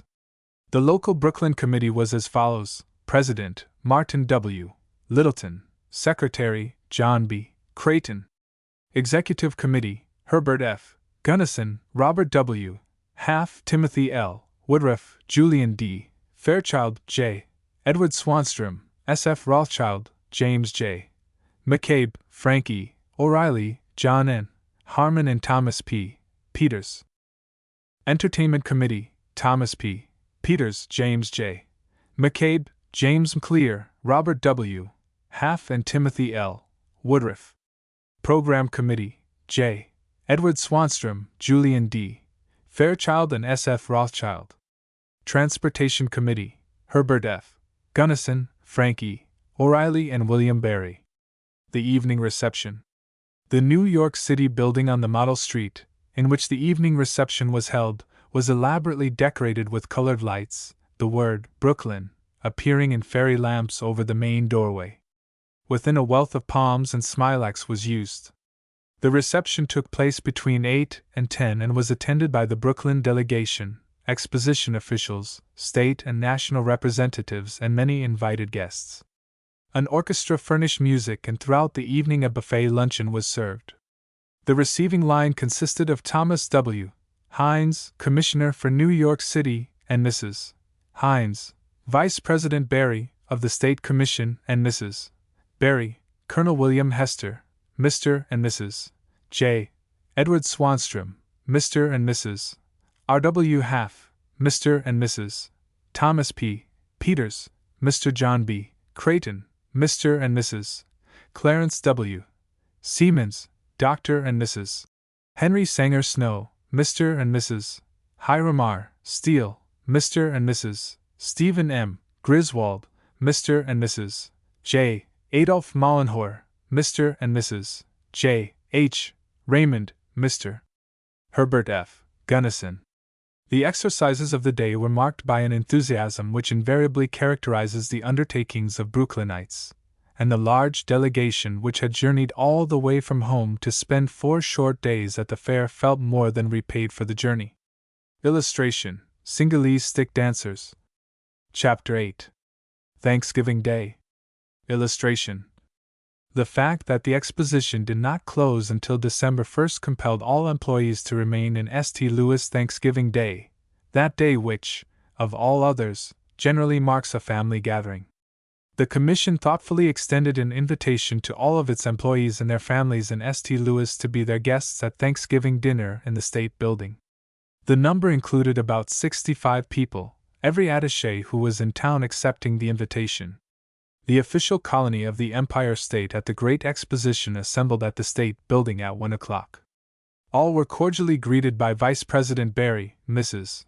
Barry and Mrs. Norman E. Mack. Before sitting down to dinner, a group picture was taken on the front steps of the building, a copy of which was subsequently presented by the Commission to each employee. The table was set in the Grand Hall and was heavily laden with products of the state of New York. Owing to the approaching close of the exposition, the agricultural and horticultural exhibits were heavily drawn upon. Great heaps of New York's superlative fruit and prize vegetables were used in decorating the table. Messrs. Bano and Pinat served a tempting menu, features of which were those dishes always associated with Thanksgiving Day: roast turkey and pumpkin pie. A spirit of hearty good fellowship pervaded the entire occasion, and each one vied with his neighbor in adding to the total of the entertainment. Remarks were made between the courses, and early in the event Vice President Barry, who presided, arose and, after complimenting every one present on behalf of the Commission for the part they had taken in contributing to New York's success at the fair, proceeded in a most happy vein and said in part, as follows. Remarks by Mr. Barry. We should be thankful way down deep in our hearts that we are citizens of such a great country, the United States of America. When you think of its wonderful struggle for years and know that today it is at the forefront of progress among the nations of the earth, should we not be thankful that we are a part of it? We should be thankful that we have such a great president, a man respected by all nations. Republicans should be thankful that they won such a great victory at the polls, and Democrats should be thankful that the Republicans give them such good government. The married men here should be thankful that they have such good wives, and the wives that they have such good husbands. the unmarried men that they have in the future such a vista of happiness that is to come to them, and the young ladies should be thankful that there are so many young men around. There is no way to view this occasion but with a thanksgiving spirit, and nothing pleases me more than to be with you today. There has been no feature of our fair at any time, in all of its various functions we have had, that gives me such great pleasure as to preside at this gathering. It is the first time we have been all brought together, and while the hours of the fair are numbered, I am sure that every one will go home never forgetting the pleasant days they have had at the great Exposition at St. Louis in the year 1904. He then called upon Mrs. Norman E. Mack, the only other member of the commission present. Mrs. Mack was warmly applauded and said, "Response by Mrs. Mack? It gives me great pleasure to be able to take my Thanksgiving dinner today with so many who have done so much for the glory of New York at this Exposition. I particularly wish to compliment those of our own building who have always been so courteous and nice to me, and by so doing have aided the New York Commission in making the New York State Building the social center of the Exposition." Other speakers. Brief remarks were also made by Mr. J. H. Durkee, Superintendent of Agriculture, Mr. Delancey M. Ellis, Director of Education and Social Economy, Mr. James T. Patterson, Assistant Superintendent of Horticulture, Mr. A. B. Strow, in charge of the Forestry, Fish and Game Exhibit, Dr. H. H. Hinshaw, in charge of the Scientific Exhibit, and the following officials of the State Building: Hahn, Frank J. Lefevre, Superintendent, Mrs. Dora Lyon, Hostess, Mrs. F. P. Appleby, Assistant Hostess, Miss Laura C. Mac Martin, Matron, and Mr. George B. Cooper, Assistant Superintendent. Others present were called upon and made appropriate remarks, and the Pikers Club, an organization composed of attachés of the building, furnished the musical part of the entertainment. Presentation to Secretary Ball. Vice President Barry then presented Mr. Charles A. Ball, Secretary and Chief Executive Officer of the Commission, with a complete fishing outfit in behalf of all of the employees of the New York State Commission. Mr. Ball enjoys a wide reputation as an expert with the rod. In his remarks, Mr. Barry said that it had never been demonstrated that the Secretary had ever returned with any fish, and expressed the hope that with such a perfect equipment some tangible results might be shown. He also humorously referred to the fact that in the fire which a short time before had threatened the destruction of the State Building, Mr. Ball's first thought had been for the safety of his fishing reels. The presentation was a complete surprise to the Secretary, who feelingly expressed his deep appreciation of the thoughtfulness of his staff in making him a present which he should treasure as long as he lived. He also expressed his gratitude to all of the employees of the Commission for their loyal support, which had meant so much in the successful participation of New York at the greatest fair the world ever knew. He closed with laudatory remarks concerning the Commission, and the wisdom and thoroughness which had characterized its work. In the course of her remarks, Mrs. Lyon read the following original poem. Poem by Mrs. Lyon. Like ships upon the changing sea of life, unknowing and unknown until we met, we've sailed a while together, and no strife has marred our joy, nor brought a faint regret. O'er this composite family of ours, begotten from each corner of our state, has breathed a peaceful spirit, and the hours have sped on wings from early dawn till late. 'Tis something to have met each other here, and found in each some trait to be admired, and felt the world replete with joy and cheer, and friendship still the thing to be desired. The tiny corners that we once possessed by gentle contact have been rubbed away, and words that might have hurt have been suppressed, and peacefully we hail this festive day. The time when we must part comes on apace, and soon we'll wend along our various ways, then Emery's realm will crowded be for space to welcome friends of Exposition days. To name each one and strive to pay the debt we owe, of deepest gratitude and praise in words, would take me many hours yet, and possibly run over into days. And after all, when all is said and done, it only means we've met, to live, to part. Then here's my wish, that we have just begun a friendship which may blossom in each heart. Lantern slides. At the conclusion of the remarks, a series of lantern slides illustrating some of the most attractive natural features of the Empire State were shown, the slides being a part of the exhibit in education. The entertainment concluded with informal dancing, music for the same being furnished by an orchestra which was in attendance. The assemblage dispersed with 3 rousing cheers for the Empire State and for the Louisiana Purchase Exposition Commission of the State of New York. Illustration: Sioux Chief, Blue Horse, and Army Officers. Chapter 9. Educational Exhibit and Schedule of Awards. The Educational Exhibit by Delancey M. Ellis, Director of Education and Social Economy.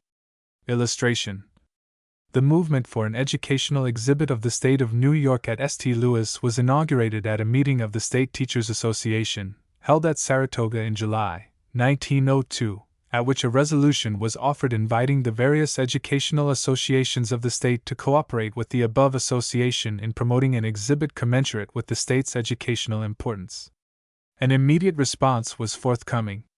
The Conference Committee, 10 powerful educational associations and the 2 state administrative departments, since merged into the Department of Education, each sent a delegate to a central committee, which took the name of Conference Committee, and consisted of Chairman Myron T. Scudder, Principal State Normal School, New Paltz, representing the Normal Principals Council, Secretary Henry L. Taylor, representing the University of the State of New York, A. M. Wright, Second Deputy Superintendent of Public Instruction, representing the Department of Public Instruction, F. D. Boynton, Superintendent of Schools, Ithaca, representing the State Teachers Association, Andrew W. Edson, Associate Superintendent of Schools, City of New York, representing the Council of Schools Superintendents, Calvin W. Edwards, President Board of Education, Albany, representing the Association of School Boards, F. S. Fosdick, Principal Maston Park High School, Buffalo, representing the Associated Academic Principals, George H. Walden, Principal Grammar School No. 10, Rochester, representing the Council of Grammar School Principals, H. J. Schmitz, Acting Principal State Normal School, Geneseo, representing the Science Teachers Association, A. C. Hill, Department of Public Instruction, representing the Training Teachers Conference, Owen B. Whitney, School Commissioner, 1st District, Broome County, representing the School Commissioners and Superintendents Association. This committee organized as above in October 1902 and appointed a subcommittee to appear before the Louisiana Purchase Exposition Commission and request an adequate appropriation and the appointment of a director to carry on the work. Appointment of Director. At the meeting of the Commission held June 10, 1903, Delancey M. Ellis, of Rochester, was appointed director, and the sum of $20,000 was set aside for the preparation of the educational exhibit. Offices were immediately opened at 46 Elwood Building, Rochester, N.Y., and the work of collecting and preparing the exhibit material was begun. As the schools were just about to close for the summer holidays, but little could be accomplished, and none of the work of the school year 1902 to 1903 could be procured. It is to be regretted that time was not allowed to procure an exhibit of work covering an entire school year. That which covers a shorter period is of necessity fragmentary, and hardly conveys clearly an idea of the quality or scope of the work being done in a given institution. Advisory Committee. The Conference Committee was invited to retain its organization and to take the name of Advisory Committee, to cooperate with and assist the director, the members of the committee to serve without compensation, but necessary expenses while in discharge of their duties to be paid from the appropriation for the exhibit. It would be hard to overestimate the services performed by this committee. Each member took a hearty interest in the work in hand and freely gave of his time and advice in carrying the work forward to a successful conclusion. Any lack of interest or enthusiasm on the part of the members of a given association was quickly dispelled by a personal appeal to its members from its representative upon the committee. In this way the interest was most genuine and general throughout the state, and in no way could the sentiment of educational interests be more clearly crystallized than in a meeting of this committee, and to them is due the thanks of the Commission, as well as the thanks of the educational forces of the State of New York for their unselfish efforts and wise counsel, which in so large a way was responsible for the success of the educational exhibit. Plans presented before educational associations. The director was invited to present the plans for the exhibit at the following educational meetings during the year 1903: University Convocation, at Albany, in June; State Teachers Association, at Cliff Haven, in July; School Commissioners and Superintendents, at Watkins, in September; Association of Superintendents, which met in conjunction with the Massachusetts Association of Superintendents, at Boston, in October; and Associated Academic Principals, at Syracuse in December. The subject was cordially received, and a general effort was made throughout the field of education in the Empire State to prepare an exhibit which would surpass any that had ever been gathered before. By means of circulars, several of which were sent broadcast throughout the state, full instructions were given to local authorities as to the preparation of the work, amount of material desired, and the proposed plan of arrangement. Throughout the fall and winter the director visited many cities of the state, consulted with exhibitors as to the most attractive way of preparing material, and held himself in readiness to assist all who experienced any difficulty in the preparation of their exhibits. The exhibit material was collected, systematically arranged, and mounted at the offices in Rochester, the entire expense of its preparation and transportation being borne by the state, with the exception of the binding of written work and small incidental expenses, which were borne by the local school authorities. Location of the exhibit. The space assigned to the state of New York contained approximately 2,300 square feet and was most advantageously located. It was directly within and facing the main north entrance of the Palace of Education, and at the intersection of the main north and south aisle and transverse aisle. B. For its neighbors were the city of St. Louis and the state of Missouri, both of which prepared most meritorious exhibits, and the state of Massachusetts, which is always looked upon as standing in the front rank in educational progress. The Exposition authorities announced that no unit smaller than the state and public school exhibits would be recognized, except in the case of 4 or 5 cities which had powerful, strongly centralized school systems, making them worthy of independent space and proper subjects for individual study. Exhibit of the City of New York. The City of New York was numbered among these exceptions, and approximately 1,500 square feet of space was assigned it adjoining the space assigned to the state of New York. The city government appropriated $10,000 for its exhibit and bore the entire expense of the same. Associate Superintendent Andrew W. Edson was named as committee in charge of the exhibit by Superintendent William H. Maxwell.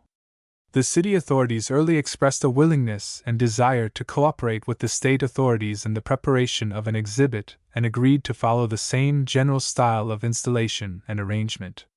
Due acknowledgment is hereby made to Superintendent Maxwell, Associate Superintendent Edson, and to committees in charge of minor details for the adoption of plans already inaugurated in the preparation of the state exhibit, and to C. B. J. Snyder, Superintendent of School Buildings in the City of New York, who prepared the plans for the booth for both the state and city exhibits at no expense to the state. The installation. The booth was so planned that from the outside it was apparently a single enclosure, the state and city exhibits being separated on the interior by an appropriate screen 9 feet high, through which an entranceway was cut. Mr. Snyder's plans provided for a scheme of installation which, while inexpensive, was both artistic and dignified and admirably adapted for the display of the material to be exhibited. In fact, it was generally conceded that much more effective results had been obtained than by surrounding states, which had expended considerably more money.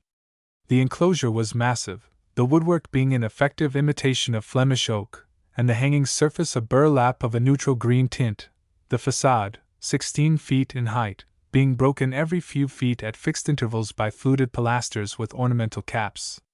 On the outside a wainscoting extended 3 feet from the floor, above which were panels for hanging exhibit material, the whole being capped by an attractive dentelated cornice. The entranceway, which was thrown across the corner at the intersection of the aisles, was a massive arch, surmounted by the coat of arms of the state, tinted in old ivory, underneath which in gold letters was State of New York. The interior was cut by transverse walls, 9 feet high and extending 7 feet from the main wall, thus forming a series of alcoves convenient for study on the part of visitors and leaving in the center an open space for the display of models, apparatus, and cabinet material. Directly facing the entranceway were general and private offices. Completely surrounding the interior of the booth, on the eye line, were 100 wall cabinets which have come to be so generally used for the display of exhibit material.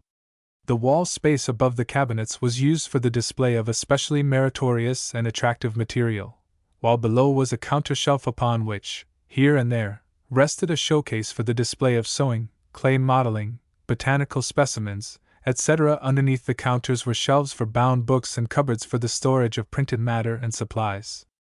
All work was mounted uniformly upon a Scotch grey cardboard and neatly lettered in white ink.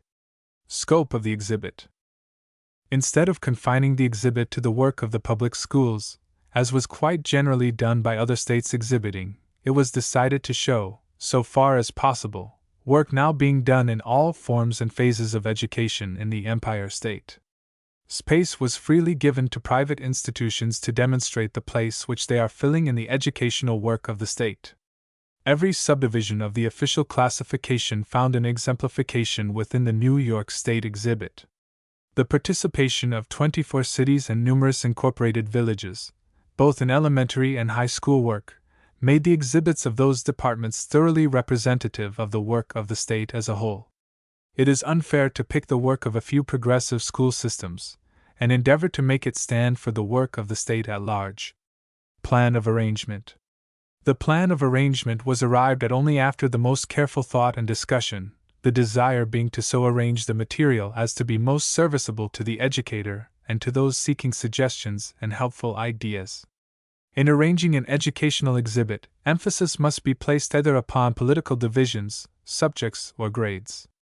It was early determined that no separate space should be assigned to any single locality, but that all of the work of the state in the grades should be exhibited grade by grade and that of the high schools by subjects, and arranged under various departments, such as science, classics, mathematics, etc., thus making it possible for a grade teacher to readily compare her work with that of New York's, and to profit by the comparison, no matter in whose favor it might be, and a high school instructor in charge of a department to readily find the work of that department.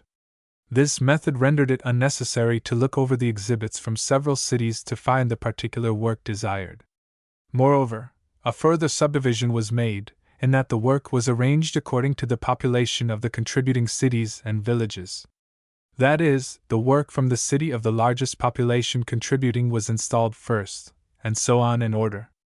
While it was not the purpose to invite comparison of work between rival cities of the state, but rather to present a united front to the world at large, still if it was the desire of some to make such comparison, the above indicated arrangement was the most equitable, as all cities of approximately the same resources and theoretically working under like conditions were placed side by side, and the work of the small village was not placed in juxtaposition with that of the large, strongly centralized city system with many times its resources. A complete catalogue of the exhibit was freely distributed, and cross-references made to work of the various localities, so there was no difficulty for those interested in a single place to locate the work it contributed. It was generally conceded that, while the above arrangement made no concession to local pride, it was by all odds the wisest arrangement to follow in an exposition of international scope. The compliments which were bestowed upon the arrangement of the exhibit, and the readiness with which all visitors found the work in which they were particularly interested, demonstrated beyond a doubt the wisdom of the committee in pursuing the course above outlined. The entire exhibit was also carefully classified in harmony with the official classification of the Exposition under the several groups and subdivisions thereof, thereby rendering additional aid in promptly locating exhibits in any particular department. Exhibit divisions. Entering the booth, one found to the left of the entrance the exhibit of the former State Department of Public Instruction. It should be stated here that the exhibits of the University of the State of New York and of the State Department of Public Instruction were prepared before unification was an accomplished fact. The two exhibits can be said to have formed the exhibit of the new Department of Education. Next was the exhibit of the kindergartens, filling 3 units. The term unit is used to designate one of the wall cabinets containing 33 cards 22 by 28 inches. Adjoining the kindergarten section was the exhibit of the elementary grades, filling 25 units. All the subjects of the curriculum were shown, the work in the wall cabinets being types, or samples, of work, the great bulk of which was shown in bound volumes. Cross-reference was made on the margin of each card to the volume containing similar work, thus facilitating the search of the visitor for a number of class exercises of work of the same general nature, and relieving the visitor interested in a general way of looking over a vast repetition of material. Separating the elementary grades from the high schools was the exhibit of the rural schools of the state, those schools under the jurisdiction of the several school commissioners. It was most complete and interesting, and afforded a clear picture of the work done in the ungraded country schools. The exhibit of the high schools, filling 14 units, was next in order, and, as stated above, was subdivided into subjects. 24 cities of the state, to say nothing of the incorporated villages, private institutions, etc., contributed material in one or more of the foregoing departments. Next was installed the exhibit covering the professional training of teachers, equally divided between the state and normal school system and the work of the training schools and classes in cities and villages, each occupying 5 units. Every normal school of the state was represented, each making a special exhibit in the particular subject or subjects assigned it by a committee of normal school principals, to whom was delegated the duty of preparing an exhibit. All of the city training schools in the state, save 4, were represented, as well as the great majority of training classes, the whole exhibit having been arranged by the state supervisor of training schools and classes. In the next section was installed the exhibit in higher education, exhibits being in place from Colgate University, Hobart College, Manhattan College, the College of Pharmacy, allied with Columbia University, and Syracuse University, the latter institution making an exhibit both in applied sciences and in fine arts. Next were installed the exhibits of technical and trade schools, which contained interesting displays from the leading institutions in the state engaged in this line of work. Just beyond was the exhibit of the industrial schools, and then the display of special work in education which is being done by institutions not wholly educational in character.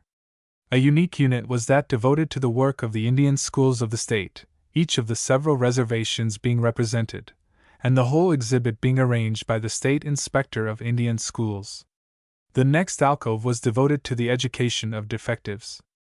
It contained concise exhibits from the institutions of the state devoted to the instruction of the deaf, dumb, and blind, and was carefully studied by those engaged in this work. The exhibit of summer schools and extension courses adjoined this, and was designed to show the work which is best exemplified by the Chautauqua institution. In a manner allied with this work is that of the Education Department in visual instruction, which is carried on by lantern slides to aid in the teaching of geography, history, and kindred subjects. It was, therefore, installed under this head. The exhibit received hearty commendation from educators generally, but particularly from foreign visitors. The scheme is thoroughly practicable, and nowhere else is it carried on with the same careful attention to detail, nor is the same perfection of slide making reached as in the state of New York. The last exhibit before leaving the booth was that of the University of the State of New York. Special features. There were many features of special interest. A series of 32 charts were prepared as the special exhibit of the New York State Teachers Association, and will be reproduced in the forthcoming report of that body. To one interested in following the tremendous progress made in every branch of educational activity within our state during the past decade, these charts are invaluable. The 2 charts here reproduced, and which formed a part of the exhibit of the Department of Public Instruction, were the subject of much comment. The model of the new State Normal and Training School at Fredonia, which was prepared by the manual training and art classes of the institution, came in for its share of attention. It was an accurate model of one of the state's finest educational structures. The State Normal School at New Paltz sent a doll house made by the 7th grade boys for the 1st grade children in the practice department, the entire structure being completely furnished and appointed by the children. A special feature was the exhibit of clay modeling from the State School of Clay Working and Ceramics at Alfred, the only school of its kind in the United States receiving state aid. Nearby stood a cabinet full of homemade apparatus sent from various institutions, but a large part of which came from the physical laboratories of Pratt Institute, Brooklyn. The exhibit contained much of interest to a science teacher. On the exterior of the facade was a huge educational map of the state, upon which was shown the location, grade, construction, and normal capacity of every institution of learning within its borders. The superiority of New York schoolhouses was shown by the large number constructed of brick and stone. The year 1904 marked the passing of the log schoolhouse, only 4 of which were shown upon the map as against approximately 10 years ago. The facade also contained an admirable exhibit of artwork prepared by the students of the New York School of Applied Design for Women. Significance of some city exhibits. Various methods of instruction peculiar to certain cities or localities were fully set forth. Albany exhibited the work of one of the most complete systems of free kindergartens in the country, as well as the correlation of subjects in the elementary grades, also manual training and art courses in the high school. Batavia demonstrated the system of individual instruction as carried on in its schools, which involves the employment of 2 teachers in each classroom. Syracuse exemplified its courses in art, manual training, and physical training in the elementary grades. Jamestown clearly set forth its course in manual training throughout the entire school course, while Ithaca, in addition to a well-rounded exhibit, by means of photographs, brought out the subject of high school athletics. The exhibit from Yonkers, which was general in character, portrayed the efficiency and superiority of the school equipment in that city. Editorial comment. The exhibit from first to last demonstrated beyond peradventure the beneficial results accruing from a strongly centralized, and, at the same time, most liberal administration of educational interests. A prominent morning daily paper, commenting editorially upon the exhibit, says, "It is worth your attention. It means more to every citizen of the Empire State than any other exhibit shown. The chief product of the Empire State is men, either fields of grain or manufactures, invention or art are as important a product as men. In New York State are produced some of the greatest men of the country. A large part of the raw material comes into New York Harbor past Liberty, enlightening the world, and is gradually converted into citizenship. Some of the raw material imported is next to worthless. Some of the domestic stuff is equally unpromising, but in the great bulk, year in and year out, there is the making of fine men. New York State men are scattered throughout the country. They found the cities of the West, they run the railroads, they manipulate the finances, they capitalize the new enterprises, they invest in the futures, they get into the public offices, they plan the political campaigns, they produce the new ideas, they center current history. Men are made in New York State in the schools. The better the schools, the finer the quality of the men produced. Therefore, the school exhibit of New York State should interest every citizen, as the schools have been bettering year by year and the product increasing in value. The commission in charge of this exhibit has spared no expense to make this educational showing a storehouse of novel ideas and suggestions dealing with the advance in pedagogy, and of the state's resources in the teaching of the young idea. Disposition of material. Many requests were received from the representatives of foreign governments, agents of pedagogical museums, and individuals for portions of the exhibit, but the determination of the Lewis and Clark Exposition Commission of the State of New York to send the entire exhibit to the Exposition at Portland, Oregon, precluded the possibility of acceding to these requests, and ensures the holding intact of the entire exhibit throughout the Portland Exposition period, at the conclusion of which it is to be hoped that provision will be made for the establishment of a pedagogical museum at the Capitol in Albany, of which this exhibit may be made the nucleus. Items of expenditure. The appropriation of $20,000 was expended approximately as follows: installation, booth, wall cabinets, furniture, etc. $6,000 salary of director and assistants and maintenance at St. Louis, $8,500 freight, express, cartage, telegrams, etc. $1,000 material used in preparation and general supplies, $2,700 traveling expenses, $1,250 printing and stationery, $350 expenses of advisory committee, $200, total, $20,000 . The staff. The director acknowledges the loyalty and efficiency of those associated with him in the work of the department. To them belongs a large share of any credit which may be forthcoming for the value of the exhibit. In an educational exhibit, probably more than any other, the necessity of a personal explanation to supplement the work exhibited is necessary. Miss Olive C. Kellogg, of New York City, and Miss Clara M. Paquette, of Cohoes, expert attendants, were always ready to explain the work exhibited, and to give full information concerning the distinctive features of the various city systems and institutions. They spoke the principal foreign languages, thus aiding visitors from abroad in more easily grasping the ideas set forth and the methods exemplified. Miss Mary MacArthur, of Rochester, New York, served throughout the period of preparation and through the exposition period as general assistant and stenographer. Hugh J. Kelly, of Albany, New York, as assistant and clerk, and E. J. Haddleton and H. B. Skinner, of Albany, as expert letterers and draftsmen. Catalogue of exhibitors in the Department of Education, arranged by groups, with the awards, if any, received by each. Group 1. Kindergartens, elementary education, and training of teachers for same. Albany Board of Education, Public Schools.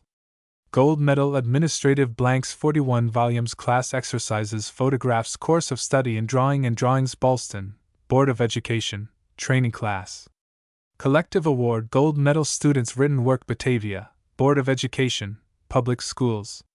Gold Medal 8 volumes Pupils Work Photographs Charts Pamphlets Cambridge, Board of Education, Training Class Photographs Canajoharie, Board of Education, Public Schools Pupils Selected Work Canajoharie, Board of Education, Training Class Students Written Work Canton, Board of Education Administrative Blanks Photographs Cape Vincent, Board of Education, Public School 3 volumes Pupils Written Work Cato, Board of Education, Public School 1 volume Pupils Written Work Cattaraugus.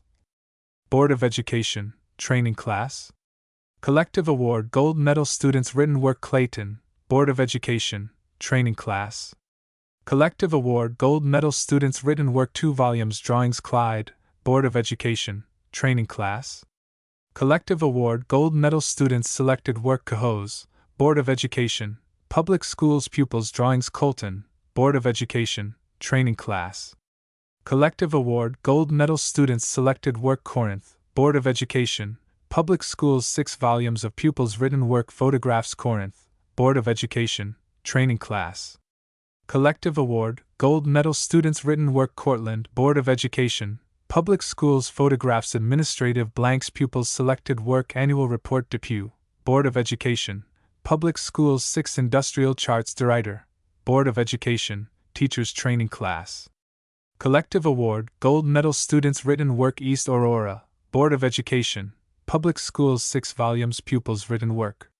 Catalogs Education, State Department of Grand Prize Charts Statistics Administrative Blanks Reports Maps Lanterns Slides Publications Illustrating Visual Instruction System Fairport, Board of Education, Training Class.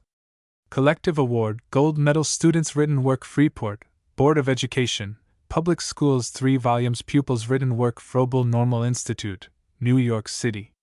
Silver Medal 1 volume Catalogs Photographs Students Written Work Administrative Blanks Kindergarten Songs Glens Falls, Board of Education, Training Class.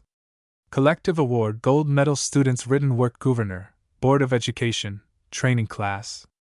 Collective Award Gold Medal Students Written Work Griffith Institute, Springville, Board of Education, Training Class. Collective Award Gold Medal Students Written Work Hamilton, Board of Education, Training Class.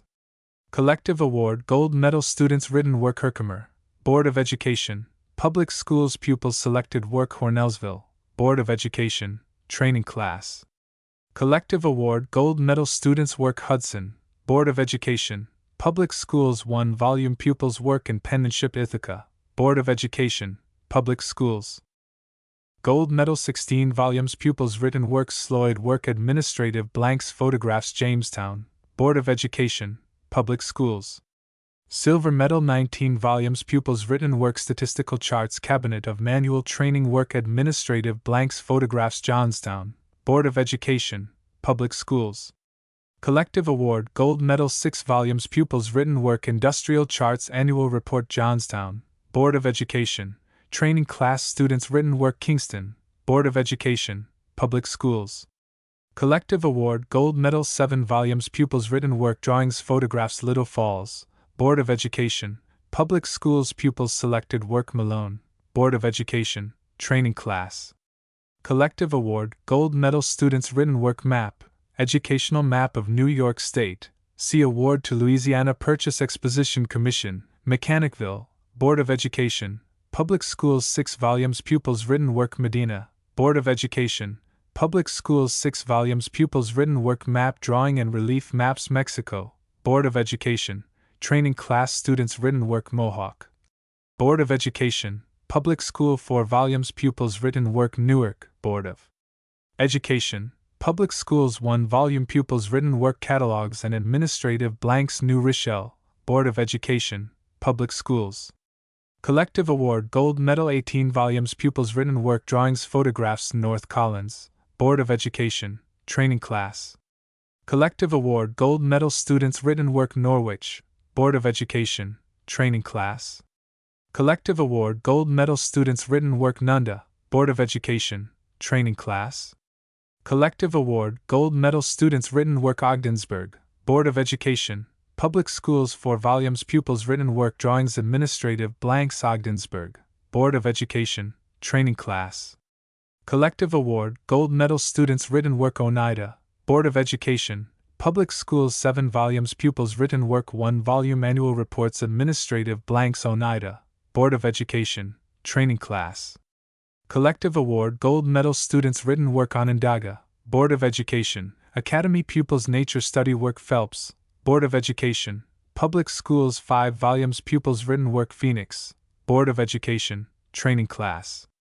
Collective Award Gold Medal Students Written Work Port Byron, Board of Education, Public School 1 volume Pupils Written Work Port Henry, Board of Education, Public Schools 1 volume Pupils Written Work Port Henry, Board of Education, Training Class.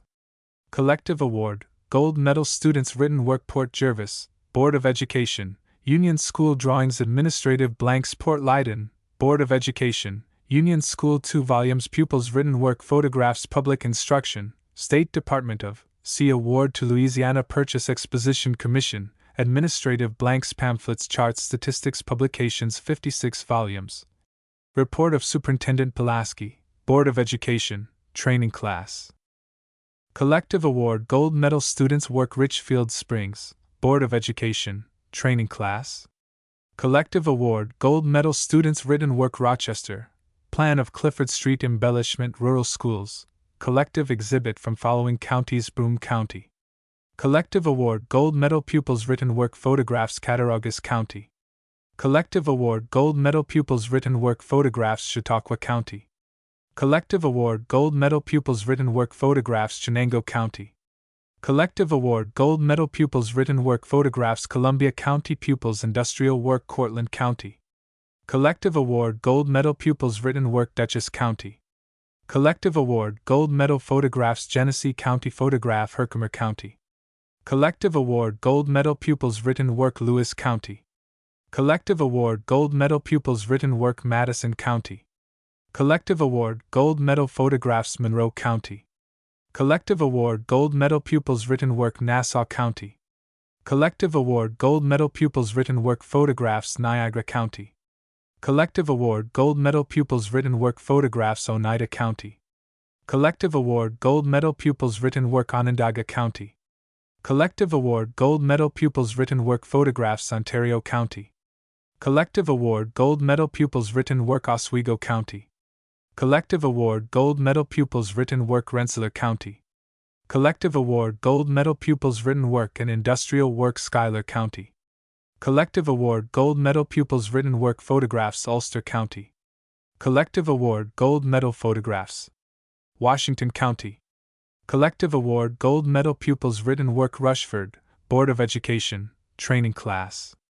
Collective Award Gold Medal Students Work Sag Harbor, Board of Education, Public Schools 7 volumes Pupils Written Work St. Patrick's Academy, Catskill 2 volumes Pupils Written Work Photographs Drawings Salamanca, Board of Education, Union School 8 volumes Pupils Written Work Photographs Salamanca, Board of Education, Training Class.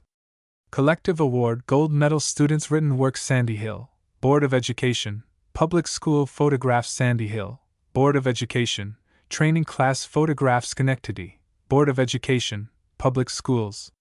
Collective Award, Gold Medal 8 volumes Pupils Written Work Administrative Blanks Photographs South Byron, Union School Pupils Selected Work Photographs Syracuse, Board of Education, Public Schools.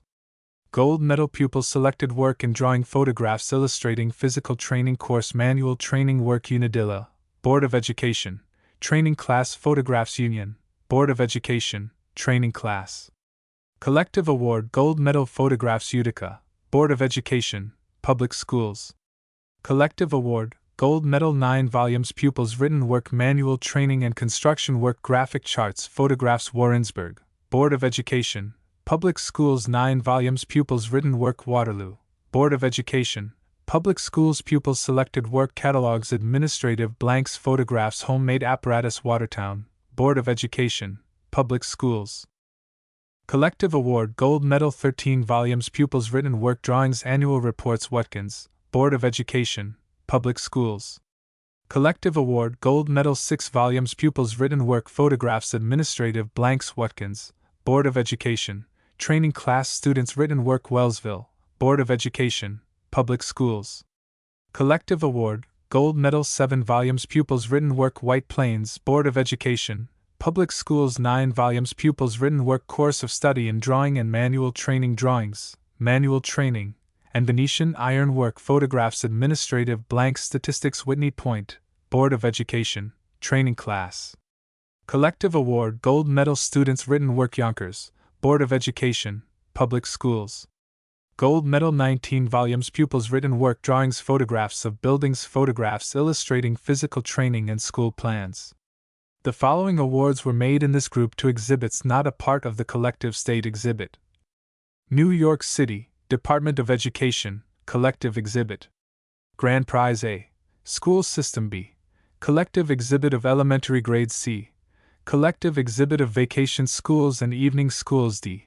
Collective Exhibit of Manual Training, Drawing, and Domestic Science E. Physical Training and Methods for Atypical Children F. Kindergartens G. Free Lecture System H. Training Schools I. Exhibit of School Buildings New York City, Department of Education. Collective Exhibit. Gold Medal Manual Training. Drawing.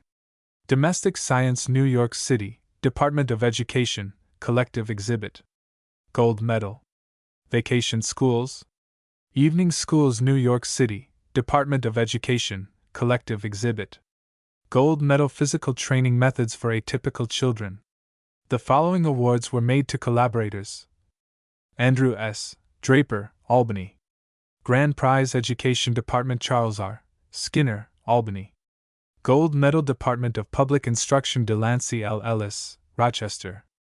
Gold Medal State Exhibit William A. Wadsworth, Geneseo. Gold Medal Improvement of School Grounds Luther H. Gulick, New York City. Gold Medal Physical Training Theodore C. Hiley's, Albany. Silver Medal Educational Map John Kennedy, Batavia. Silver Medal Individual Instruction James P. Haney, New York City. Silver Medal Manual Training Mrs. Anna L. Jessup, New York City. Silver Medal Sewing Mrs. Mary E.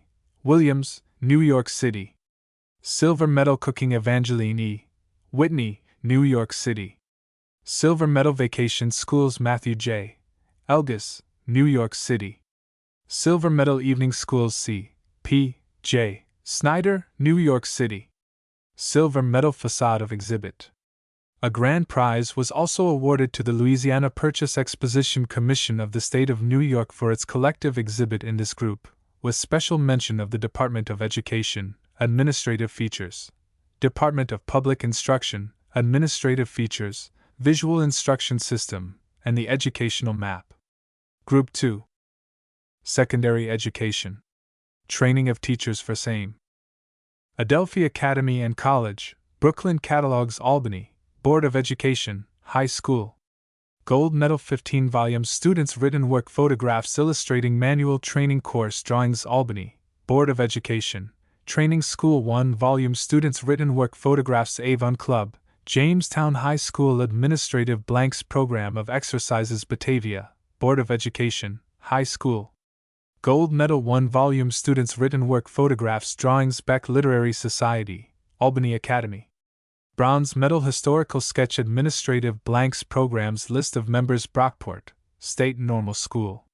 Collective Award, Gold Medal 17 volume Students' Work Photographs Buffalo, Maston Park High School. Collective Award, Gold Medal Administrative Blanks 2 volumes Students' Written Work 4 volumes Student Periodical and Drawings Buffalo, State Normal School.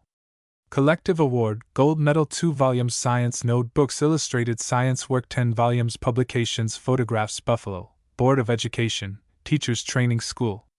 Collective Award, Gold Medal 4 volumes Students' Written Work Lesson Outlines Canajoharie, Board of Education, High School 1 volume Students' Written Work Kate Vincent, Board of Education, High School Students' Selected Work Catalogus, Board of Education, High School Photographs Catalogs Cahos, Board of Education, High School 1 volume Students' Written Work and Drawings Cahos, Board of Education, Teachers Training School. Collective Award, Gold Medal Students' Written Work Corinth, Board of Education, High School 3 volumes Students' Written Work Photographs Cortland, Board of Education, High School. Collective Award, Gold Medal Administrative Blank Students' Selected Work Photographs Cortland, State Normal School. Collective Award, Gold Medal 6 volumes Students' Written Work Photographs Administrative Blanks Catalogs East Aurora, Board of Education, High School. Collective Award, Gold Medal 2 volumes Students' Written Work Photographs Catalogs Education, State Department of. Grand Prize Charts Statistics Reports Bulletins Administrative Blanks Elmira, Board of Education, Training School. Collective Award, Gold Medal Students' Written Work Photographs Fredonia, State Normal School. Gold Medal Model of Building and Floor Plans 1 volume Lesson Outlines Freeport, Board of Education, High School 1 volume Students' Written Work Genesee Wesleyan Seminary Announcements Photographs Geneseo, State Normal School. Collective Award, Gold Medal 11 volumes Students' Work Photographs Illustration of Course and Drawing Goshen, Board of Education, High School Weather Maps Hazen's School for Girls, Mrs. Pelham Manor Science Work Herkimer, Board of Education, High School 1 volume Students' Written Work Ithaca, Board of Education, High School. Gold Medal 4 volumes Students' Written Work Administrative Blanks 1 volume Catalogs Drawings Photographs Jamaica, State Normal School. Collective Award, Gold Medal 4 volumes Lesson Outlines and Students' Written Work Photographs Jamestown, Board of Education, High School. Gold Medal 10 volumes Students' Written Work Administrative Blanks Photographs Publications Statistics Jamestown, Board of Education, Training School Students' Written Work Johnstown, Board of Education, High School 2 volumes Students' Written Work Annual Report Kingston, Board of Education, High School 2 volumes Students' Written Work Burnt Leather Work Photographs Kingston, Board of Education, Training School. Collective Award, Gold Medal Students' Written Work Little Falls, Board of Education, High School Students' Selected Work. Map, Educational Map of New York State. Gold Medal, Award to go to Louisiana Purchase Exposition Commission, Mechanicville, Board of Education, High School Students' Selected Work Moravia, Board of Education, High School Drawings New Paltz, State Normal School. Gold Medal 10 volumes Students' Work in Art Photographs 1 volume Publications Rope Work Doll House Administrative Blanks New Rochelle, Board of Education, High School 5 volumes Students' Written Work Photographs Ogdensburg, Board of Education, High School 2 volumes Students' Written Work Olean, Board of Education, High School Homemade Apparatus Oneida, Board of Education. High School 3 volumes Students' Written Work Administrative Blanks Anianta, State Normal School. Collective Award, Gold Medal 8 volumes Students' Written Work Drawings Science Notebooks Photographs Oswego, State Normal School. Collective Award, Gold Medal 2 volumes Students' Written Work Cabinet of Manual Training Work Relief Maps Photographs Palmyra, Board of Education, High School 1 volume Students' Work Phelps, Board of Education, High School Students' Selected Work Plattsburgh, State Normal School. Collective Award, Gold Medal 5 volumes Students' Written Work Photographs Port Byron, Board of Education, High School 1 volume Students' Written Work Port Henry, Board of Education, High School 1 volume Students' Written Work Photographs Potsdam, State Normal School. Collective Award, Gold Medal 4 volumes Publications and Lesson Outlines Photographs Pratt Institute, Physical Laboratories, Brooklyn Homemade Apparatus Photographs Rochester, editors of Clarion, East High School. Bronze Medal 3 volumes Students Publication, Clarion, Sag Harbor, Board of Education, High School 1 volume Students Written Work St. Patrick's Academy, Catskill, Academic Department. Collective Award Gold Medal Students Selected Work Photographs Salaranca, Board of Education, Union School, High School Department. Collective Award Gold Medal 2 volumes Students Written Work Photographs Schenectady, Board of Education, High School 8 volumes Students Written Work Mechanical Drawings Administrative Blanks Photographs Syracuse, Board of Education, High School. Collective Award Gold Medal Students Selected Drawings Floor Plans Photograph of Building Syracuse, Board of Education, Training School. Collective Award Gold Medal Students Written Work Photographs Tappan Zee High School, Piermont Botany Notebook Tarrytown, Washington Irving High School Homemade Apparatus Utica, Board of Education, High School. Collective Award Gold Medal Drawings 2 volumes Students Written Work Photographs Utica, Board of Education, Training School. Collective Award Gold Medal Students Written Work Warrensburg, Board of Education, High School Administrative Blanks 2 volumes Students Written Work Watertown, Board of Education, High School 6 volumes Students Written Work Drawings Administrative Blanks Watertown, Board of Education, Training School. Collective Award Gold Medal Students Written Work Watkins, Board of Education, High School 1 volume Students Written Work Photographs 1 volume Students Publication Administrative Blanks White Plains, Board of Education, High School 1 volume Students Written Work Administrative Blanks Photographs Yonkers, Board of Education, High School. Gold Medal 6 volumes Students Written Work Photographs. The following awards were made in this group to exhibits not a part of the collective state exhibit. New York City, Department of Education. Grand Prize New York City, Department of Education, Commercial High School. Gold Medal New York City, Department of Education, Training School. Gold Medal New York City, Department of Education, Manual Training. Gold Medal. The following awards were made to collaborators: J. Russell Parsons, Jr., Albany. Gold Medal Delancey M. Ellis, Rochester. Gold Medal Myron T. Scudder, New Paltz. Gold Medal A. D. Marble, New York City. Gold Medal Frank D. Boynton, Ithaca. Gold Medal F. B. Palmer, Fredonia. Gold Medal James P. Haney, New York City. Silver Medal. A grand prize was also awarded to the Louisiana Purchase Exposition Commission of the State of New York for its collective exhibit in this group. Group 3. Higher Education. Colleges and universities, libraries, museums, technical schools, Albany. State Normal College. Gold Medal Statistics Publications, Clarkson Memorial School of Technology, Potsdam, N.Y. Bronze Medal 9 volumes Theses 3 volumes Students Written Work 1 volume Catalog and Addresses Photographs Mechanical Drawings Colgate University, Hamilton. Silver Medal 37 Publications Map of Grounds Mechanical Drawings Statistics College of Pharmacy, Columbia University, New York City. Drugs Pharmaceutical Preparations 8 volumes Textbooks Education, State Department of State Library. Grand Prize Reports Bulletins Administrative Blank Statistics Hobart College, Geneva. Bronze Medal Map of Campus 8 volumes Publications Photographs. Charts Hobart College. Gold Medal Astronomical Department and Discoveries Manhattan College, Department of Civil Engineering, New York City. Silver Medal Theses Mechanical Drawing Illustrating Construction of Dams and Embankments. Also Bridge Construction Annual Catalogs Map, Educational Map of New York State. Silver Medal, Award to go to Louisiana Purchase Exposition Commission, Postgraduate Medical School and Hospital, New York City. Photographs Publications Catalogs Rochester Theological Seminary 2 volumes Catalogs State Library, Department of Education. Grand Prize Traveling Libraries Blank Statistics Syracuse University, Syracuse. Gold Medal College of Fine Arts Drawings, Architectural and Freehand College of Applied Science Metalwork Woodwork Model of Steam Engine Homemade Laboratory Apparatus University of the State of New York. Grand Prize Bulletins Reports Decimal Classification Traveling Library for the Blind Photographs Large Pictures Statistical Charts Specimens from Museum Department. The following awards were made in this group to exhibits not a part of the collective state exhibit. Columbia University, New York City. Grand Prize General Exhibit Columbia University, New York City. Gold Medal Special Exhibit of Teachers College Columbia University, New York City. Gold Medal Special Exhibit of Department of Botany Columbia University, New York City. Gold Medal Special Exhibit of Mines and Metallurgy Columbia University, New York City.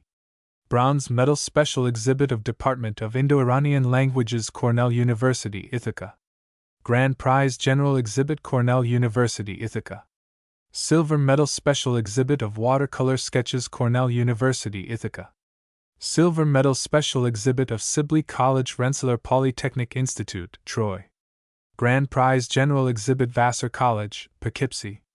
Grand Prize General Exhibit Rev. D. Stuart Dodge, New York City. Gold Medal Relief Map, Protestant College at Beirut, Syria Pratt Institute, Brooklyn. Gold Medal Special Exhibit of Polytechnic Department New York University, New York City. Gold Medal K&Y Shearer Company, New York City. Gold Medal Operating Tables Hospital Appliances. The following awards were made to collaborators. Andrew S. Draper.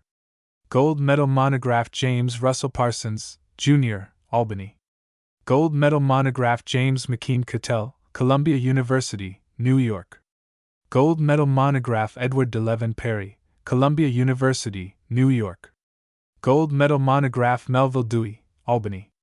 Gold Medal State Librarian. Group 4. Education in Fine Arts. Clay Working and Ceramics, State School of. Silver Medal Specimens of Pottery and Modeling Tools, New York School of Applied Design for Women. Gold Medal Frame Designs and Prospectus, Syracuse University, College of Fine Arts. Bronze Medal Architectural and Freehand Drawing. The following awards were made in this group to exhibits not a part of the collective state exhibit. Pratt Institute, Brooklyn, Art Department. Grand Prize Mademoiselle Velton, New York City. Bronze Medal School of Fine Arts for Young Ladies. Group 5. Education in Agriculture and Forestry. Education, State Department of State Museum Division. Grand Prize Publication Statistics Charts Scientific Discoveries. The following awards were made in this group to exhibits not a part of the collective state exhibit. Cornell University, Ithaca. Gold Medal Exhibit of Root Crops Cornell University, Department of Botany, Ithaca. Gold Medal Apparatus for Photographing Cornell University, Agricultural Experiment Station, Ithaca. Silver Medal Poultry Breeding Cornell University, Ithaca. Bronze Medal Insects New York Agricultural Experiment Station. Gold Medal Investigations on Milk New York Agricultural Experiment Station. Gold Medal Curing and Paraffining Cheese New York Agricultural Experiment Station. Gold Medal Commercial Feeding Stuffs New York Agricultural Experiment Station. Bronze Medal Investigations on Rusty Spot in Cheese New York Agricultural Experiment Station. Bronze Medal Wax Models Showing Scale K&Y Shearer Company, New York City. Gold Medal Biological Preparations Biological and Anatomical Models. Group 6. Industrial and Trade Schools. Business Education. Education of the Indian. Albany Business College, Albany.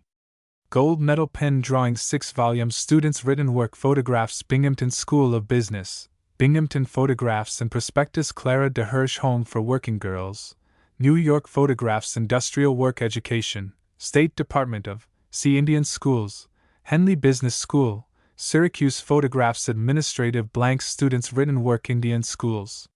Silver Medal, footnote, award to go to Education Department, State of New York, collective exhibit, including material from the Allegheny, Cattaraugus, Tonawanda, Onondaga, Shinnecock and Puspatuck reservations. Pupils' written work photographs drawings Industrial Work Industrial School, Rochester 2 volumes Pupils' written work manual training and Industrial Work Manhattan Trade School for Girls, New York City. Silver Medal Pupils' written work Industrial Work Photographs Statistics New York Trade School, New York. Bronze medal photographs. Courses of study.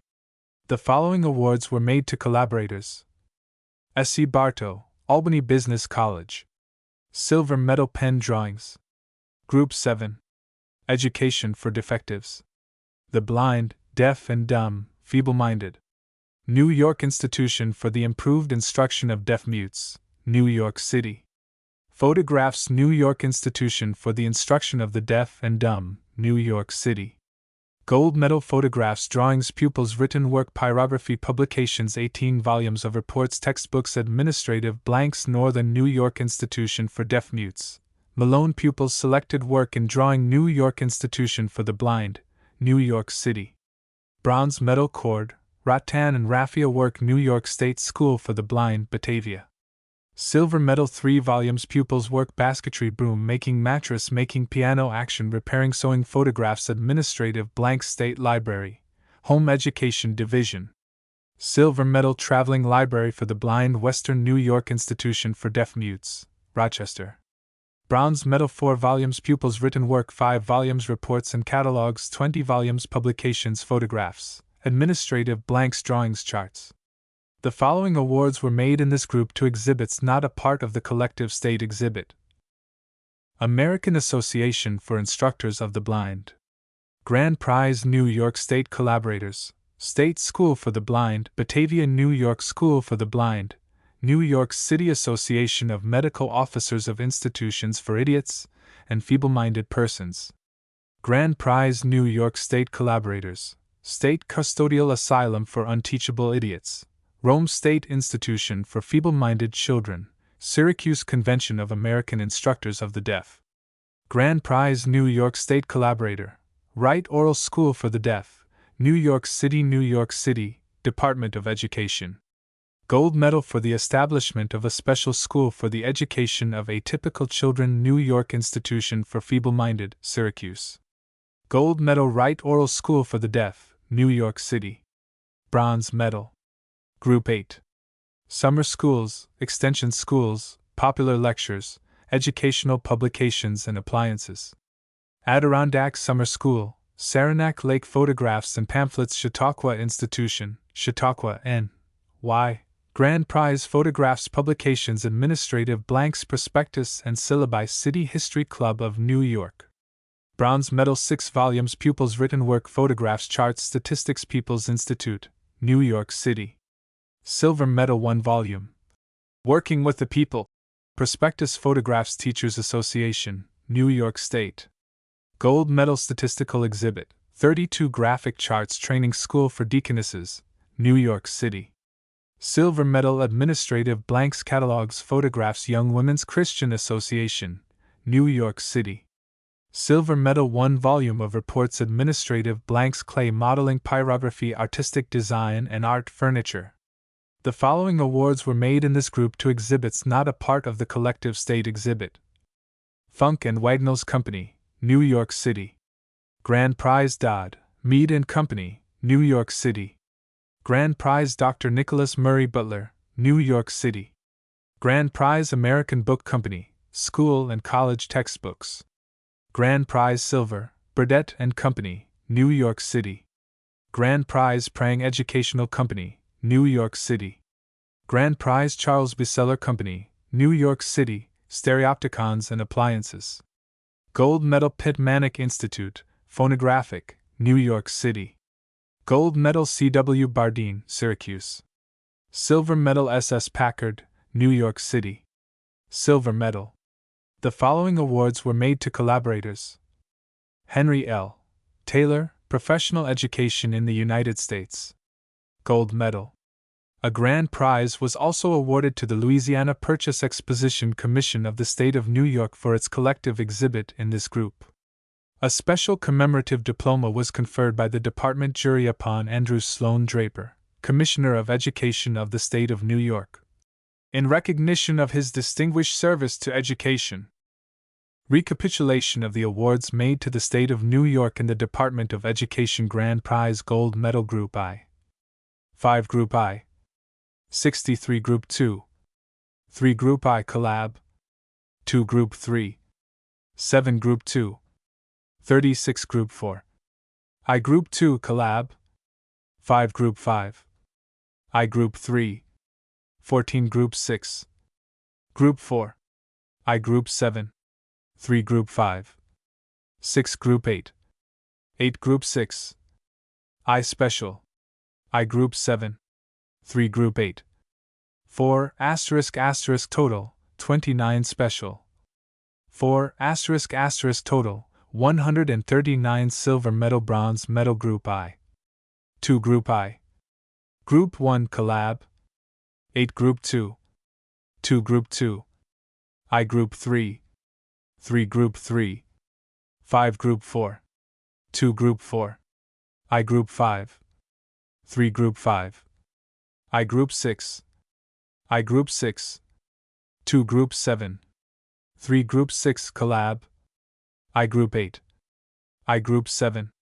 2 Group 8 5 * total 15 * total 28 Grand Prizes 29 Gold Medals 139 Silver Medals 28 Bronze Medals 15 Grand Total 211 Illustration Palace of Education from Festival Hall Chapter 10 Fine Arts Exhibit and Schedule of Awards.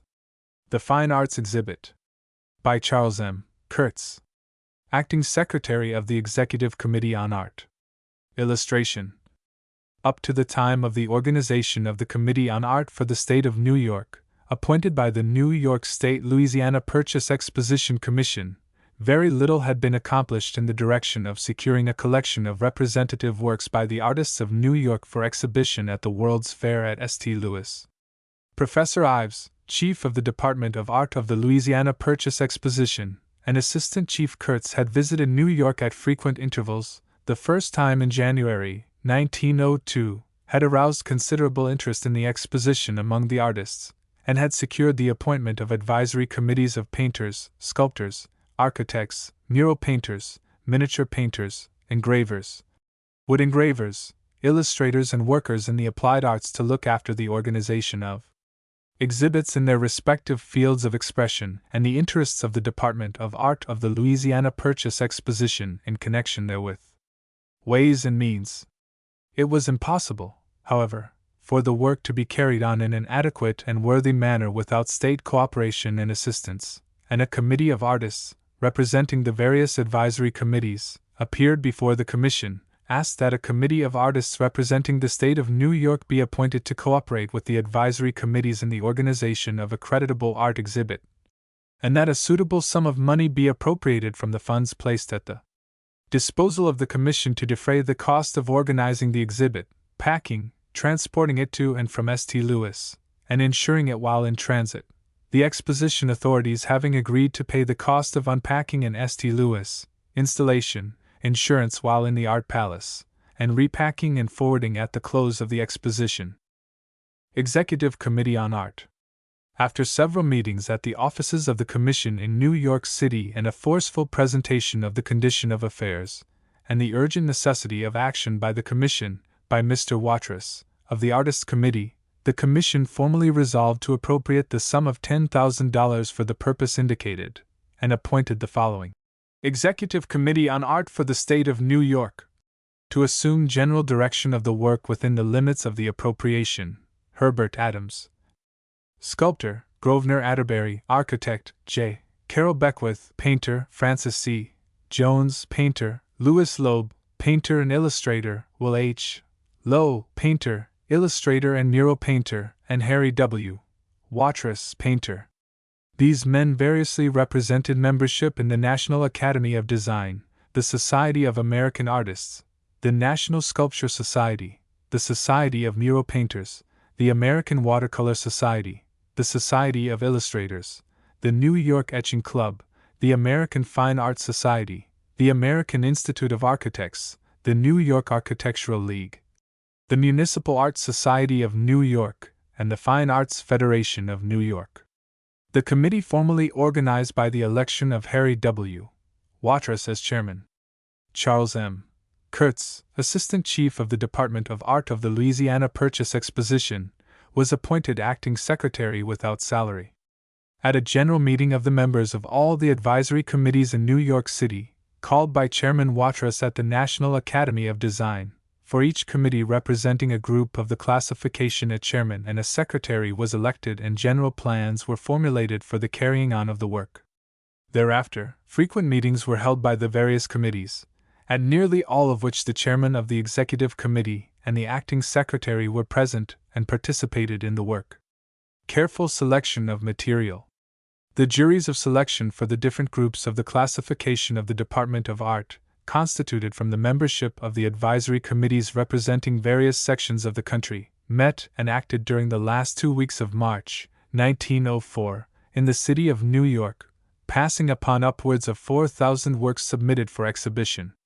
Of this assemblage of works a comparatively small number represented artists of high reputation, and a small proportion was found to be of sufficient merit worthily to represent the artists of the state. The number of exhibits secured thus being very small, and many of the more prominent artists not having submitted works, the different group juries held meetings, prepared lists of representative works calculated to reflect credit upon the state, and specifically invited artists and owners to lend the same for the exposition. By this means the larger and better portion of the exhibit was secured.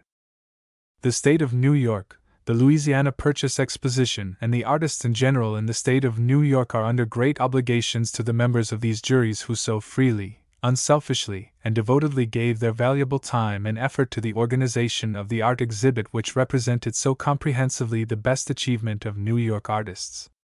A representative exhibit. Almost every New York painter of individuality and ability, in oil, watercolor, and miniature work, was represented adequately and creditably. The exhibit of sculpture was exceptionally fine. Etching and engraving were exemplified by the ablest exponents of these branches of art, wood engraving by types of its highest expression. There was an excellent collection of works from the leading American illustrators, and noteworthy examples of the applied arts, of artistic handicrafts, by New York art. Workers were well in evidence.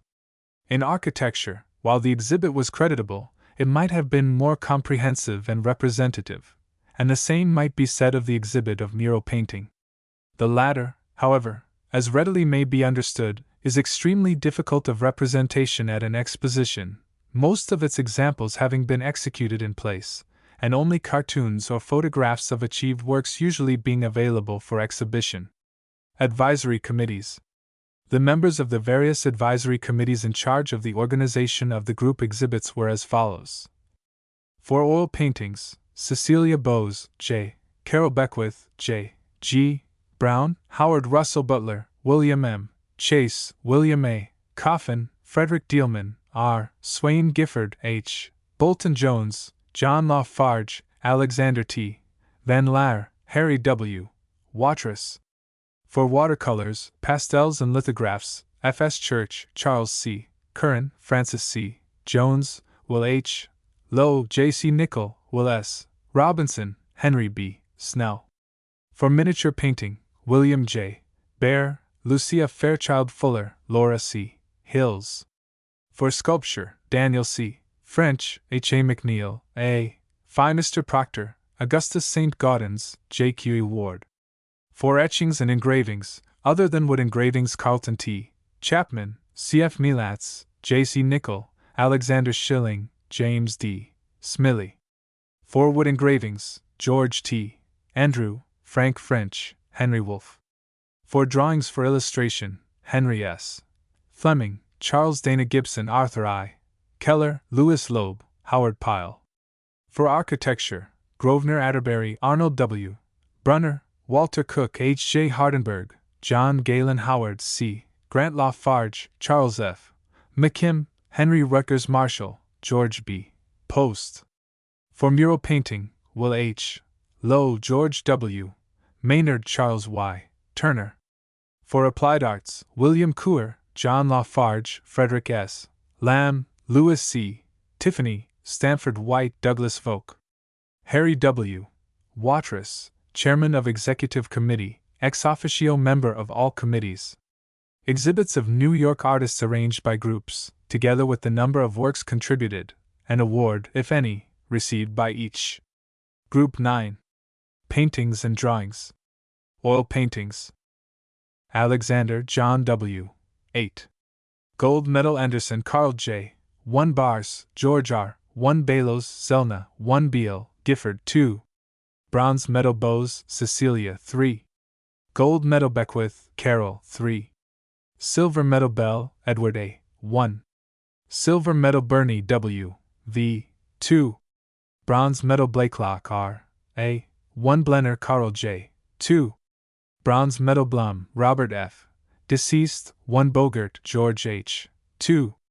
Silver medal Borglum Gutson 1 Brigham W. Cole 1 Bristol J. B. 1 Brown Ethelbert 1 Brown J. Francis 1 Brown J. G. 5 Brown Matilda 1 Bruce Patrick Henry 1 Brush George De Forest 1. Gold medal Burroughs Bryson 2. Bronze medal Butler Howard Russell 2. Bronze medal Carlson Emile 4. Gold medal Carlyle 2. Bronze medal Chapman Carlton T. 2 Chase William M. 7 Child Edward B. 2 Church Frederick S. 3. Silver medal Clark Walter 2. Silver medal Coffin William A. 2. Silver medal Collins Alfred Q. Deceased 2 Coleman Charlotte B. 2 Cooper Collins C. 5 Cooper Emma Lampert 1. Bronze medal Cotton Mrs. Leslie 1 Cow C. Irving 3. Bronze medal Cox Kenyon 1. Gold medal Cox Louise 1. Silver medal Crane Bruce 6. Gold medal Crane Frederick 2. Bronze medal Curran Charles C. 4. Silver medal Curtis Constance 1 Curtis Elizabeth 1 Dangerfield Elliot 1 De Forest Lockwood 1 De Haven Frank 1. Silver medal Denman Herbert deceased 1 Dewey Charles Melville 2. Silver medal Dodge W. De Leftwich 2 Doherty Paul 1 Drake W. H. 1 Duffner Edward 3. Silver medal Dumond Frank V. 6. Silver medal Dustin Silas S. 1 Eaton Charles Warren 4. Silver medal Emmett Ellen 2. Silver medal Emmett Lydia Field 1. Silver medal Erickson David 1. Silver medal Field Edward Loyal 1 Flag Montague 1. Silver medal Florian Walter 3. Silver medal Foote Will Howe 1. Bronze medal Foster Ben 3. Silver medal Fournier Alexis J. 3 Fowler Frank 3 Frunks Maurice 1 Gawley Robert D. 3. Bronze medal Gay Edward 2. Bronze medal Gifford R. Swain 3 Glackens W. J. 1. Silver medal Green Frank Russell 2. Bronze medal Grawl Albert L. 2. Silver medal Guy Seymour J. 4. Gold medal Harrison Burge 5. Silver medal Hart Letitia B. 1 Hart Mary T. 1 Hassam Child 6. Gold medal Havens Bell 1 Hawthorne C. W. 1 Henry Robert 2. Silver medal Henry Edward L. 3. Bronze medal Herzog Louis 2. Bronze medal Hitchcock Lucius W. 1. Bronze medal Hober Arthur 1 Homer Winslow 2. Gold medal Howe W. H. 3 Humphreys Albert 1 Huntington Daniel 1 Hyde William H. 1 Innes George Jr. 2 Isham Samuel 3. Silver medal Johnson Eastman 2. Gold medal Jones Francis C. 2. Silver medal Jones H. Bolton 3. Gold medal Youngers Alphonse 2. Silver medal Kaufman John F. 1 Kendall Margaret 1. Bronze medal Kendall W. Sargent 5. Gold medal Ketchum Susan N. 1 Klein William F. 2. Bronze medal Cost Frederick W. 2. Silver medal Lang Charles M. 1 Lathrop W. L. 1. Bronze medal Lawson Ernest 2. Silver medal Lee Henry C. 1 Lee Homer 1 Lee W. R. 1 Lie Jonas 3. Silver medal Linson Corwin K. 2 Lippincott W. H. 2. Bronze medal Lockman DeWitt M. 1 Loeb Lewis 2. Silver medal Lowe Will H. 5 Lucas Alfred P. 1 Lyman Joseph 1. Bronze medal McChesney, Clara T. 1. Bronze medal McCord, George H. 1. Bronze medal McElhenney C. M. Deceased, 2 McLean M. Jean 2. Bronze medal Marchand J. N. 1 Marsh, Frederick Dana 1. Bronze medal Maynard, George W. 2 Metcalf, Willard L. 3. Silver medal Miller, Charles H. 1 Millet F. D. 1 Minor, Robert C. Deceased, 2 Mora F. Luis 1. Bronze medal Moran, Thomas, 2 Moskowitz Paul 2. Silver medal Mosseler, Gustav H. 1. Bronze medal Mosseler, Henry, 1 Murphy J. Francis 2. Silver medal Myers, Jerome 2. Bronze medal Myget R. K. 1. Silver medal Needham C. Austin 3. Bronze medal Newell G. Glenn 1 Nickel J. C. 3 Norton W. E. 1 Achtman Leonard 5. Gold medal Palmer, Walter L. 2. Silver medal Parton, Arthur 2. Bronze medal Perrine, Van Deering 3 Poor Henry R. 3. Silver medal Porter Benjamin C. 3. Silver medal Post W. Merritt 2 Pothist, Edward H. 3. Silver medal Prowitz, Henry 1. Silver medal Questguard W. 1 Rout J. W. 2 Wren F. K. M. 3. Silver medal Reed, Robert 3. Silver medal Remington, Frederick 1 Rice W. M. J. 1 Robinson, Theodore, deceased, for Robinson, Will S. 2 Rook, Edward F. 5. Silver medal Ruland, Orlando, 1 Sartain, William, 1 Saxton, John Gordon 1. Bronze medal Schravogel, Charles 1. Bronze medal Schroeder, Alexander 1 Schwill, William V. 3. Bronze medal Sears, Tabor 1. Bronze medal Sewell, Amanda B. 3. Bronze medal Sewell, Robert V. V. 1. Silver medal Shepard, Warren 1 Sherwood, M. C. 1 Sherlaw, Walter 1. Silver medal Shirtleff, R. M. 1. Bronze medal Sieber, E.G. 1 Simmons, Edward E. 1 Smiley, George H. 1. Bronze medal Smith, DeCoste, 1 Smith, W. Granville, 1 Snell, Henry B. 3. Silver medal Steeken, Edward, 2 Stokes, Frank W. 1 Talcott, Allen B. 4. Silver medal Thorne, William, 3 Todd, Henry S. 1.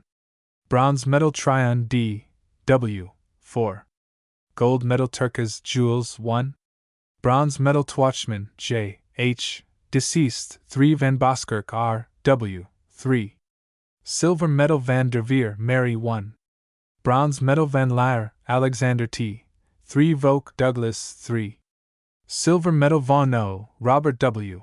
5 Voorhees, Clark G. 1. Bronze medal Walcott H. M. 2. Silver medal Walker, Horatio 4. Gold medal Walker, Henry Oliver 2.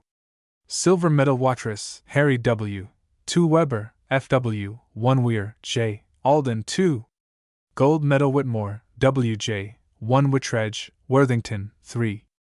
Silver medal Wigan, Gustav 1. Bronze medal Wiggins, Carleton, for Wiles, Irving R. 5. Gold medal Wiley, Frederick J. 5. Bronze medal Wolfe, S.J., 1 Wars, Theodore, 1 Wyant, H., deceased, 3 Yates, Cullen 1.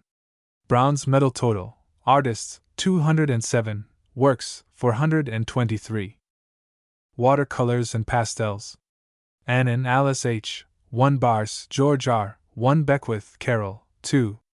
C. Oil paintings, Bicknell, E.M., 1 Burney, W.V. 1. C. Oil paintings, Blum, Robert F. Deceased, 2 Bridges, Fidelia, 1 Bristol, J.B. 1 Brown, J.G. 1 Budworth, W.S. 3 Butler, Howard Russell, 2. C. Oil paintings, Chapman, Carlton T. 1 Chase, William M. 1 Clements, George H. 1 Kleindienst, B.W. 2 Colby, Josephine W. 1 Coleman, Samuel, 1 Coleman, Charlotte B. 1 Cooper, Collins C. 1 Cooper, Emma Lampert, 4. C. Oil paintings, Crown and Shield, Frederick, 1 Curran, Charles C. 1. C. Oil paintings, Curtis, Constance, 1 Dangerfield, Elliot, 2 Deleuze, Percival, 1 Dewey, Charles Melville, 2. C. Oil paintings, Dewing, Thomas W. 8. Gold medal Dealman, Frederick, 2 Drake, Will H. 1 Eaton, Charles Warren, 3. C. Oil paintings, Edwards, George Wharton, 2 Fenn, Harry, 1 Foss, H. Campbell, 2 Foster, Ben, 1. C. Oil paintings, Fry, G. T. 2 Gifford, R. Swain, 1 Gilbert, C. Allen, 3 Green, Frank Russell, 1. C. Oil paintings, Green, F. Stewart, 1 Guerin, Jules, 2. Silver medal Hardenberg, Elizabeth R. 1 Hassam, Child, 3. C. Oil paintings, Homer, Winslow, 1. C. Oil paintings, Hoare, Ethel, 1 Isham, Samuel, 1. C. Oil paintings, Jones, H. Bolton, 1. C. Oil paintings, Keith, Dora Wheeler, 1 Keller, Arthur L., 3. Silver medal Kinsella, James, 3 Lafarge, John, 3. C. Commemorative award Liebscher, Gustav, 1 Linson, Corwin K., 3 Lippincott, W. H. 1. C. Oil paintings, McCord, George H. 3. C. Oil paintings, McElhenney C. M. Deceased, 1 McLean M. Jean 2. C. Oil paintings, McChesney, Clara T. 1. C. Oil paintings, Mora F. Luis 1. C. Oil paintings, Moran Percy, 2 Newell, G. Glenn, 2 Nichols, Rhoda H. 2. Bronze medal Nickel, J. C.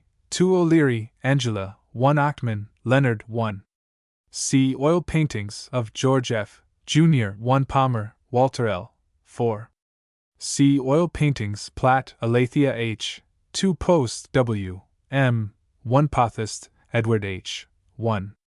C. Oil paintings Proctor A. Phi Mr. 1. Bronze medal Redmond, Frida W. 1 Redmond, John J. 2 Wren F. K. M. 1. C. Oil paintings Ritchell, William, 2 Robinson, Will S. 1. Bronze medal Rockwood, Catherine C. 2 Rook, Edward F. 1 Rosemeyer B. J. 2 Sanders, Bertha D. 2 Schilling, Alexander 2. Silver medal Schneider W. G. 1 Scott, Emily M. 2 Sherwood, Rosina E. 5. Silver medal Sherlaw Walter 5. C. Oil paintings Shirtleff R. M. 2. C. Oil paintings Smiley George H. 1. C. Oil paintings Smith F. Hopkinson, 3 Smith W. Granville, 1 Snell, Florence F. 1 Snell, Henry B. 4.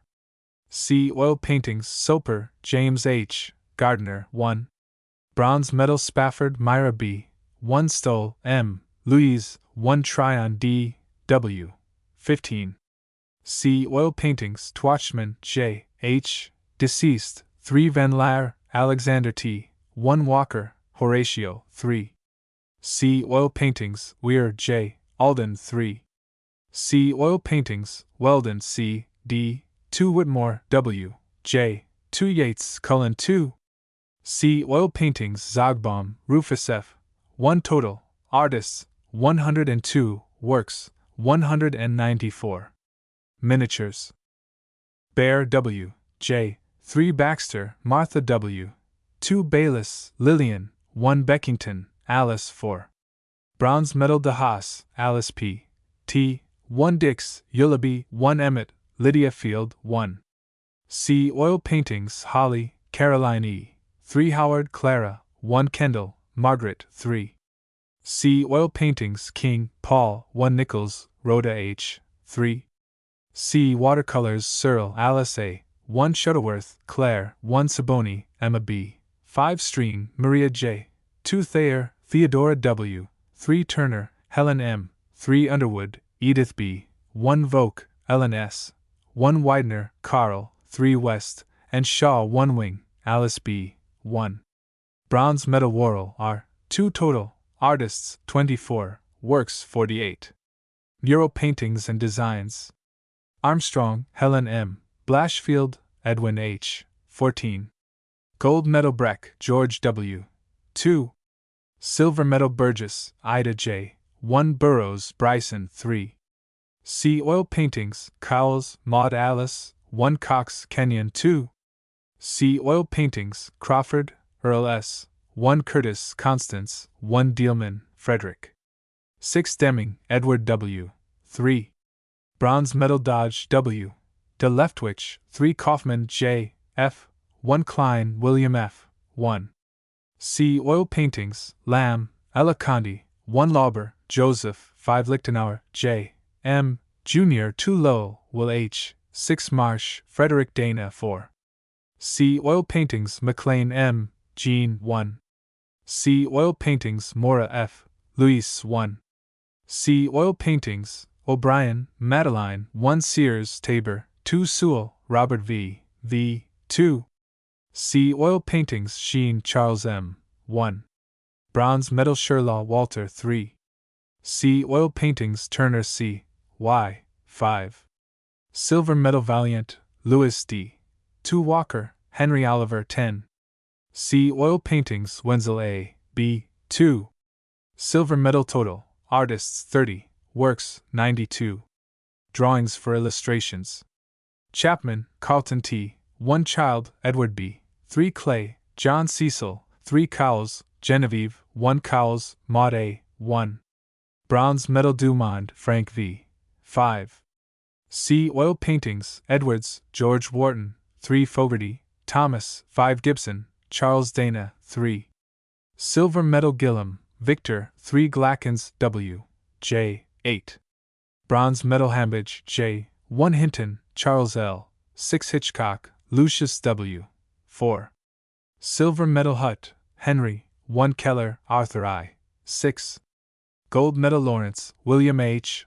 1 Lee, William H. 2 Leyendecker, F. X. 5 Linson, Corwin K. 2 Loeb, Lewis 5. Silver medal Orson, Lowell, 6 McCarter, Henry 3. Silver medal McLean M. Jean 2. C. Oil paintings, Mora F. Luis 1. C. Oil paintings, Parrish, Maxfield, 2 Penfold, Edward, 5 Reuterdahl, H. 5 Ried, Louis J. 3 Rosenmeyer B. J. 1 Sherwood, Rosina E. 4 Shin, Florence S. 2 Smith, W. Granville, 1 Steele, Frederick Dorr 5. Bronze medal Sterner, Albert, 2 Stevens, W. D. 3 Taylor C. J. 3 Vanderveer Mary 1. C. Oil paintings, Walcott H. M. 1. C. Oil paintings, Wenzel A. B. 4. C. Mural paintings and designs, White C. H. 1 Winslow, Eleanor C. 1 Zogbaum R. F. 2 Total, artists 43, works 127. The following commemorative award was also conferred in this group. Lafarge John, commemorating distinguished service in art. Medal of Honor. Group 10. Engravings and lithographs. Etchings and engravings. Other than wood engravings. Backer Otto H. 4. Silver medal Beckwith, Carol, 1 Bellows A. F. For Bloodgood, R. F. 2 Blum, Robert F.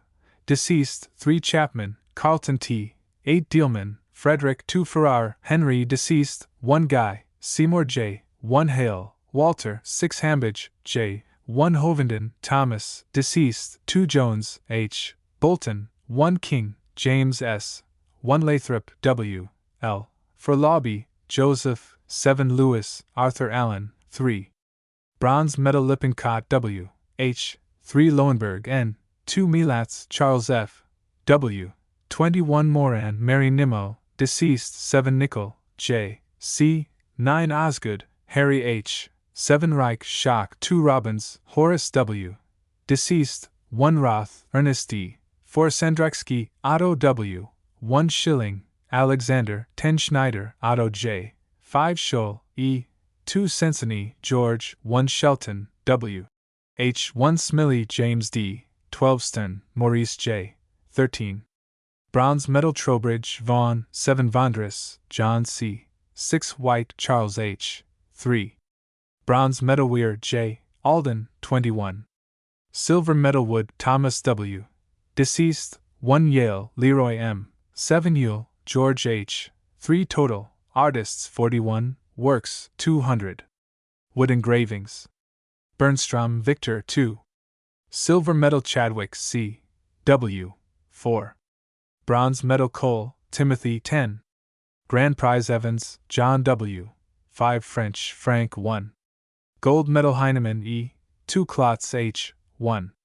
Bronze medal Krull, Gustav 8. Gold medal Merrill, Hiram C. 5. Bronze medal Northcote, Stafford M. 1. Bronze medal Watt, William G. 1 Wolf, Henry, 29.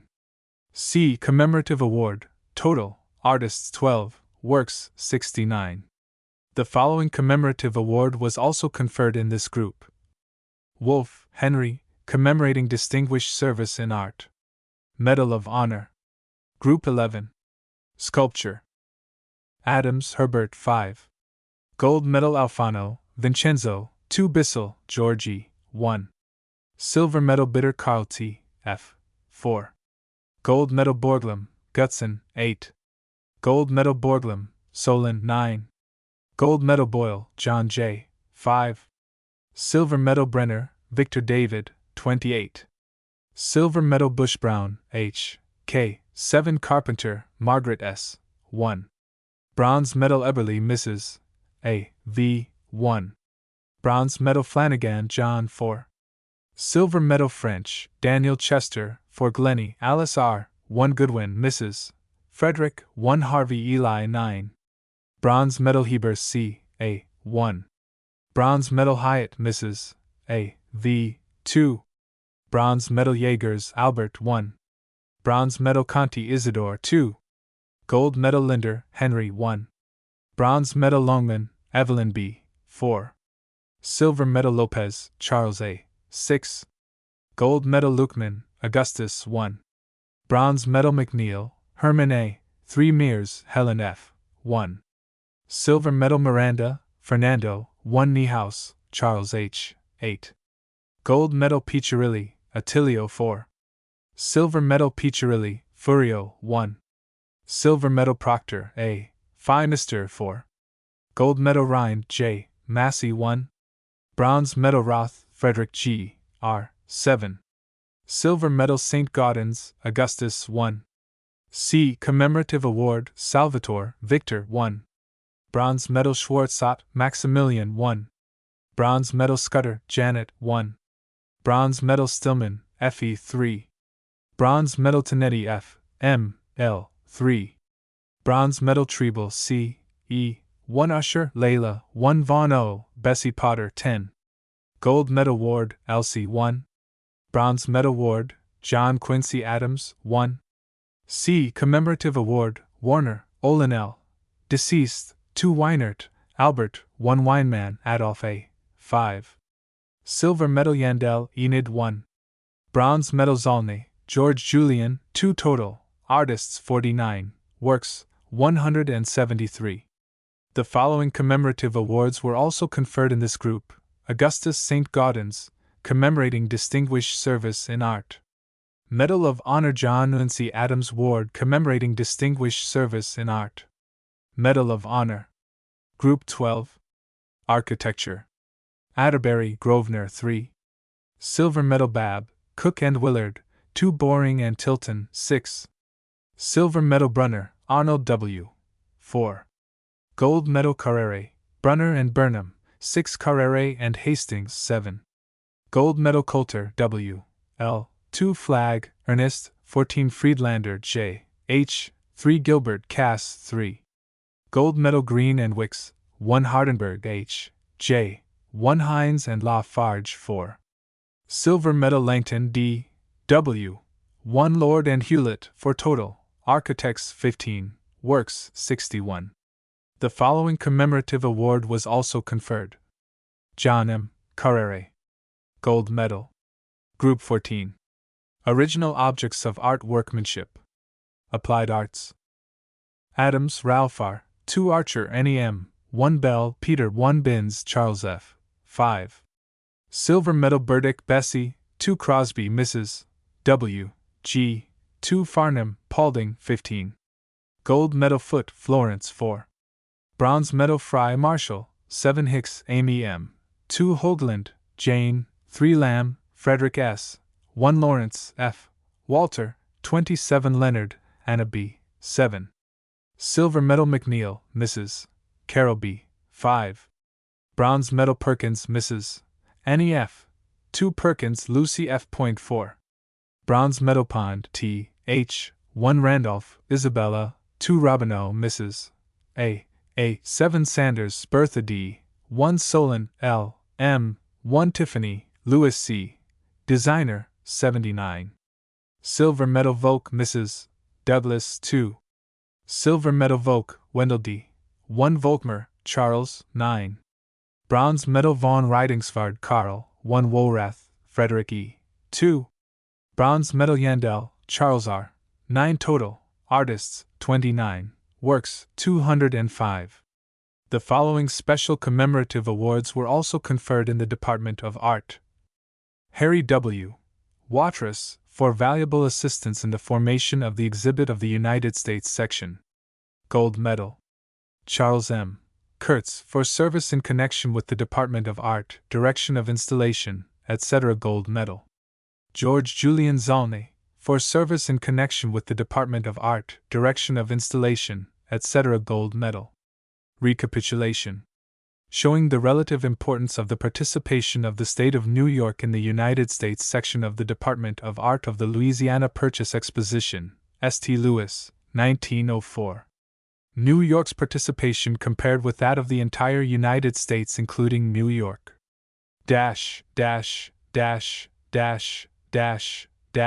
Draw, etch, water, ings, oil, color, mural, 4, and wood, arche, ap, paint, and minia paint, illis, engrave, sculpt, tech plied, ing, pastel, tours, ings, tration, ings, tour, arts, totals,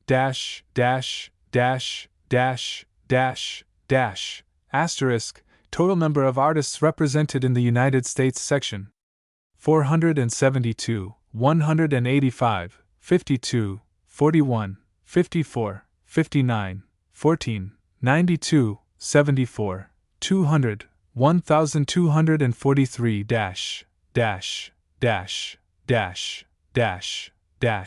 asterisk, n, y. Artists represented 207, 102, 24, 30, 43, 41, 12, 49, 15, 29. 552,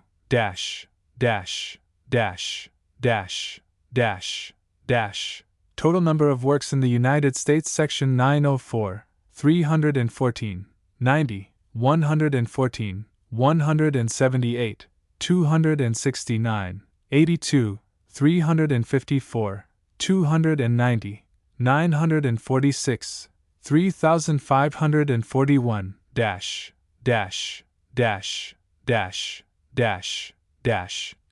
Works by New York artists 413, 194, 48, 92, 127, 200, 69, 173, 61, 205, 1592. Footnote asterisk. Where an artist has exhibited in more than one class, his name has been counted more than once. 1 equals oil painting, 2 equals watercolor and pastel, 3 equals miniatures, 4 equals mural paintings, 5 equals drawings for illustration, 6 equals etchings and engravings, 7 equals wood engravings, 8 equals sculpture, 9 equals architecture, 10 equals applied arts.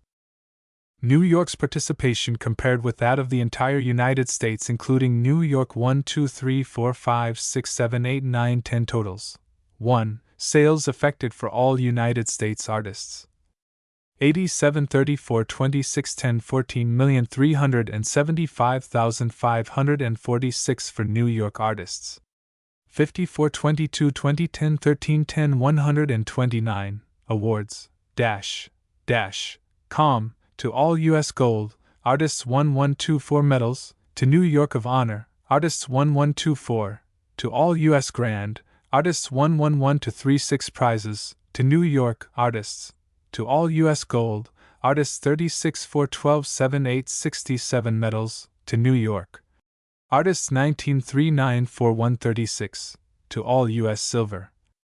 Artists 99-12-19-11-15-156 medals, to New York. Artists 58-7-10-3-4-82, to all U.S. bronze.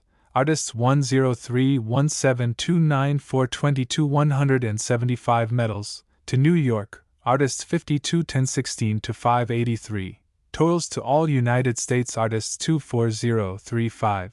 6-3-22-48-408 to New York. Artists 130-21-377-10-205, special, total to com, US 7-415 gold, to new medals, Yorkers 3-208.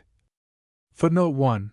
In the report of the Superintendent of the Bureau of Sales, the paintings sold approximated in value $70,000, the engravings, $900, the sculpture, $2,000, and the works of applied art, $7,500. Out of the 904 oil paintings, 241 were owned by private parties, many being portraits, and were not for sale. Of the 662 works for sale, the 87 sold constituted nearly 13% of the whole number. The oil paintings contributed by New York artists which were not for sale numbered 138, leaving 281 for sale. The 54 works sold constituted approximately 20% of the New York pictures offered for sale. Of the 314 watercolors, 73 were not for sale. There were 241 for sale. The 34 works sold were approximately 13% of the entire number offered. Of the 194 watercolors by New York artists, 46 were not for sale. Of the 148 works for sale, the 22 sold is nearly 15% of the number of works offered by New York artists in this medium. The International Jury. The International Jury in the Department of Art was composed of the following members: United States. Thomas Allen, E. A. Batchelder, S. S. Beeman, Hugh H. Breckenridge, Richard E. Brooks, Carlton T. Chapman, New York. William M. Chase, New York. Ralph Clarkson, Walter Cook, New York. Conlon Campbell Cooper, New York. Charles Percy Davis, Frank Miles Day, Lockwood de Forest, New York. Frederick Dielman, New York. Frank Duveneck, Daniel Chester French, New York. Mrs. Eugene Field, R. Swain Gifford, New York. Charles Grafley, Will H. Lowe, New York. Herman A. McNeil, New York. Elizabeth St. John Matthews, J. L. Morin, C. F. W. Melatz, New York. James Craig Nichol, New York. Joseph Pennell, Mary Solari, Theodore C. Steele, Alice Barber Stevens, Edmund C. Tarbell, S. Seymour Thomas, Alexander T. Van Laer, New York. Bessie Potter Von O, New York. Robert W. Von O, New York. C. Howard Walker, H. Langford Warren, Rose Weld, Frederick Allen Whiting, Carlton Wiggins, New York. Henry Wolfe, New York. Edmund H. Werpel, Argentia. Eduardo Schiaffino, George Julian Zolnay, New York. Austria. Dr. Paul Kohn, Adolf Kraus, Gustav Niederlein, Nicholas States, William J. King. Belgium. Guillaume de Groot, Ernest Verlant. Brazil. J. Americo dos Santos. Bulgaria. Charles M. Kurtz, New York. Canada. Paul Harney. Cuba. Gonzalo de Quesada. Germany. William J. Baer, New York. Eric Hosel, Richard Muller, Hans von Petersen, Max Schlichting, Fr. von Thiersch. Holland. William H. Howe, New York. Willie Martins, John C. Schuller, Herbert Voss. Hungary. Bertilon Karlovsky, George Julian Zolnay, New York. Italy. Professor Pipoti Cantalamessa, Illinois. Marchesi Magnoni Diatagnano, Ugo Ogetti. Japan. Toru Iwamura, Hara Mixugio. Mexico. Isidoro Aldosoro. Portugal. Marcel Hortelup. Russia. William H. Fox, J. M. Godberg, Emile Vaudier. Sweden. Anselm Schultzberg, Dr. Eugene Wagner. From the above jurors, the juries for the several groups of the classification were made up, each group jury being international in character. Lone collection of paintings. A prominent feature of the United States section of the Department of Art was a lone collection composed of especially noteworthy paintings from some of the most noted private collections of the United States. This collection was organized by Mr. Will H. Lowe of New York. It contained 122 paintings representing many schools and periods. Of these works, 43 were lent by New York owners, as follows: George J. Gould. Domenico Ghirlandaio, Rembrandt van Rijn. The Standard Bearer. Frans Hals, Ert van der Neer, Gerard Daan, Jean-Marc Nadier, Sir Joshua Reynolds. The Duchess of Marlborough. Thomas Gainsborough, John Constable, J. M. W. Turner, Eugene Fromentin, Constant Troyat, Theodore Rousseau. The Charcoal Burner's Hut, and Le Cure Evening, J.B.C. Corot. Le Danse de Murs, N.V. Diaz, Mariano Fortuny, and J.L. Jerome. Helen Miller Gould. Jean-Francois Millet, Washerwomen, J.L. E. Meissonier, The Smoker, Rosa Bonheur, Alfred Stevens, and Ludwig Naus. The Children's Party. Estate of J. Gould. J.B.C. Corot, Antique Dance, and Emile Van Mark. Duraudrul. Alexander Gabriel de Camps, Eugene Delacroix, Gustave Courbet, Eugene Fromentin, François Bonvin. Two examples, J.B.C. Corot, and Jules Dupré. Charles Fairchild. William Morris Hunt and Elihu Vedder. Lockwood de Forest. Frederick E. Church. National Academy of Design. Octave Tassert and R. Cotton Woodville. Cottier and Co. Sir John Everett Millais. Charles M. Kurtz. Anton Mauve. Sheep on the Dunes. Julia Wilder Kurtz. Thomas Couture. Chapter 11. Agriculture and Livestock Exhibit and Schedule of Awards. Agriculture and Livestock Exhibit. By J. H. Durkee. Superintendent. Illustration. The New York State Commission, in July 1903, appointed J. H. Durkee, of Sandy Hill, N.Y., Superintendent of Agriculture, Livestock and Dairy Products, with John McCann, of Elmira, Howard Moon, of Cobleskill, Theodore Horton, of Elmira, and W. A. Smith as assistants in the Department of Agriculture, W. W. Smallwood, of Warsaw, and W. A. McCoddick, of Sandy Hill, having direct supervision of livestock and dairy products respectively. George A. Smith, of Geneva, was superintendent for collecting dairy products. These gentlemen did the work assigned them faithfully and well, which is fully attested by the number of grand prizes and medals won in these departments. Scope of exhibit. New York State has no distinctive agricultural product as has many of the other, especially some of the western, states, but grows nearly everything in larger or smaller quantities that is grown in the North Temperate Zone. In collecting and installing this exhibit, the aim was to gather these varied products and arrange them so as to show the real grain or vegetable to the best advantage rather than to show a fancifully arranged display of such products as would be of little or no value to those interested in practical agriculture. With this end in view, each section of the state was drawn upon for the best samples of the staple crops of that section. These samples were carefully inspected by competent judges, and only those of real merit were placed in the collection for exhibit. So thoroughly was this work of selection done that a large proportion of the samples received an award. Labeling each specimen. That the exhibit might be of the greatest value to those most interested in agricultural pursuits, on each sample was placed a card giving the name and variety of the sample, also the name and post office address of the grower. Every day men could be seen with pencil and paper in hand taking names and addresses for future correspondence. Continuous display of vegetables.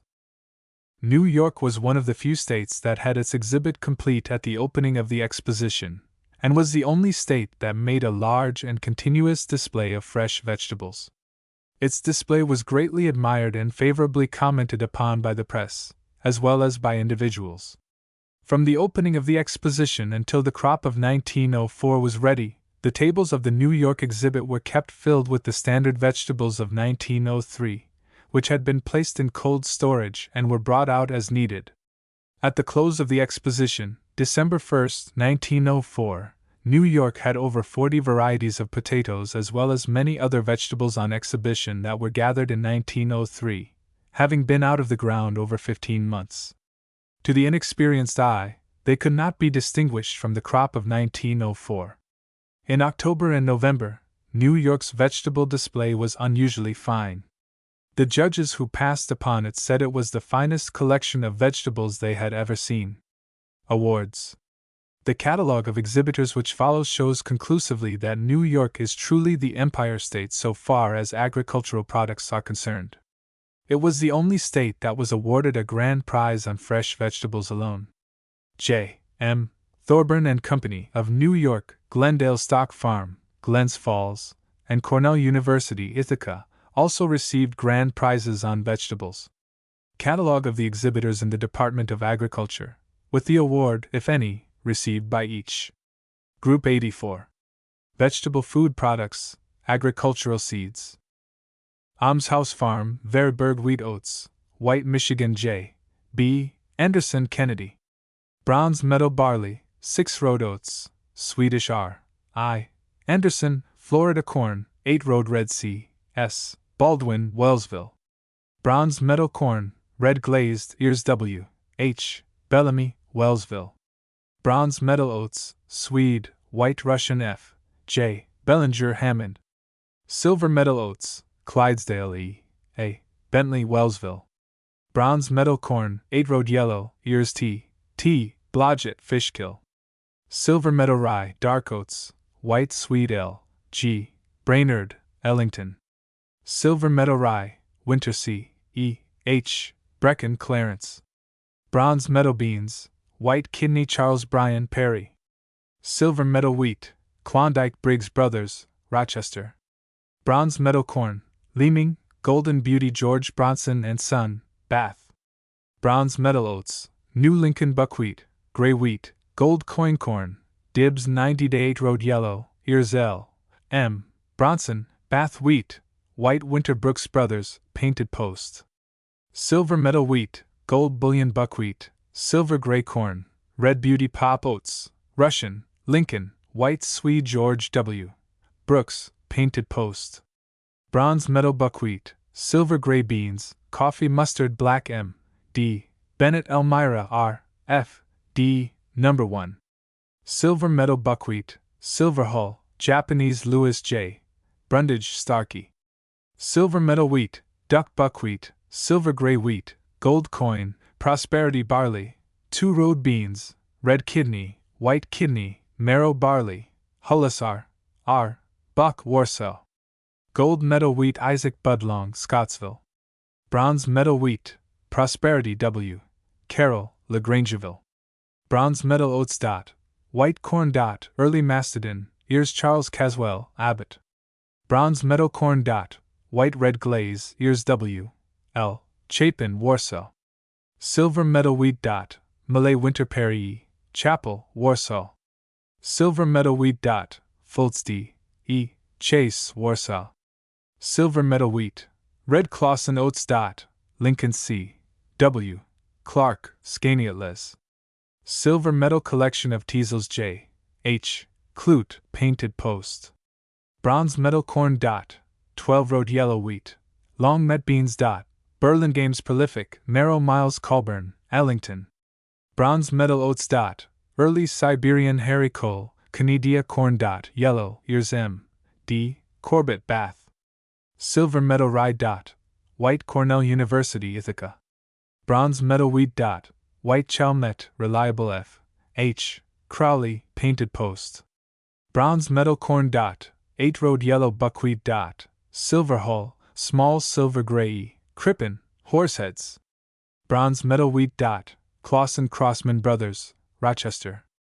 Grand Prize Field, Garden, and Flower Seeds Peas. Crossman's First and Best, Crossman's Extra Early True, Early Kent, Early June, Dan O'Rourke, Philadelphia Extra Early, Alaska, Granon, American Wonder, Knott's Excelsior, Extra Early Premium Gem, McLean's Little Gem, Surprise or Eclipse, Tom Thumb, Abundance, Advancers McLean's, Dwarf Daisy, Dwarf Champion, Everbearing, Heroine. Horsford's Market Garden, Pride of the Market, Stratagem Imp, Shropshire Hero, Yorkshire Hero, Duke of Albany.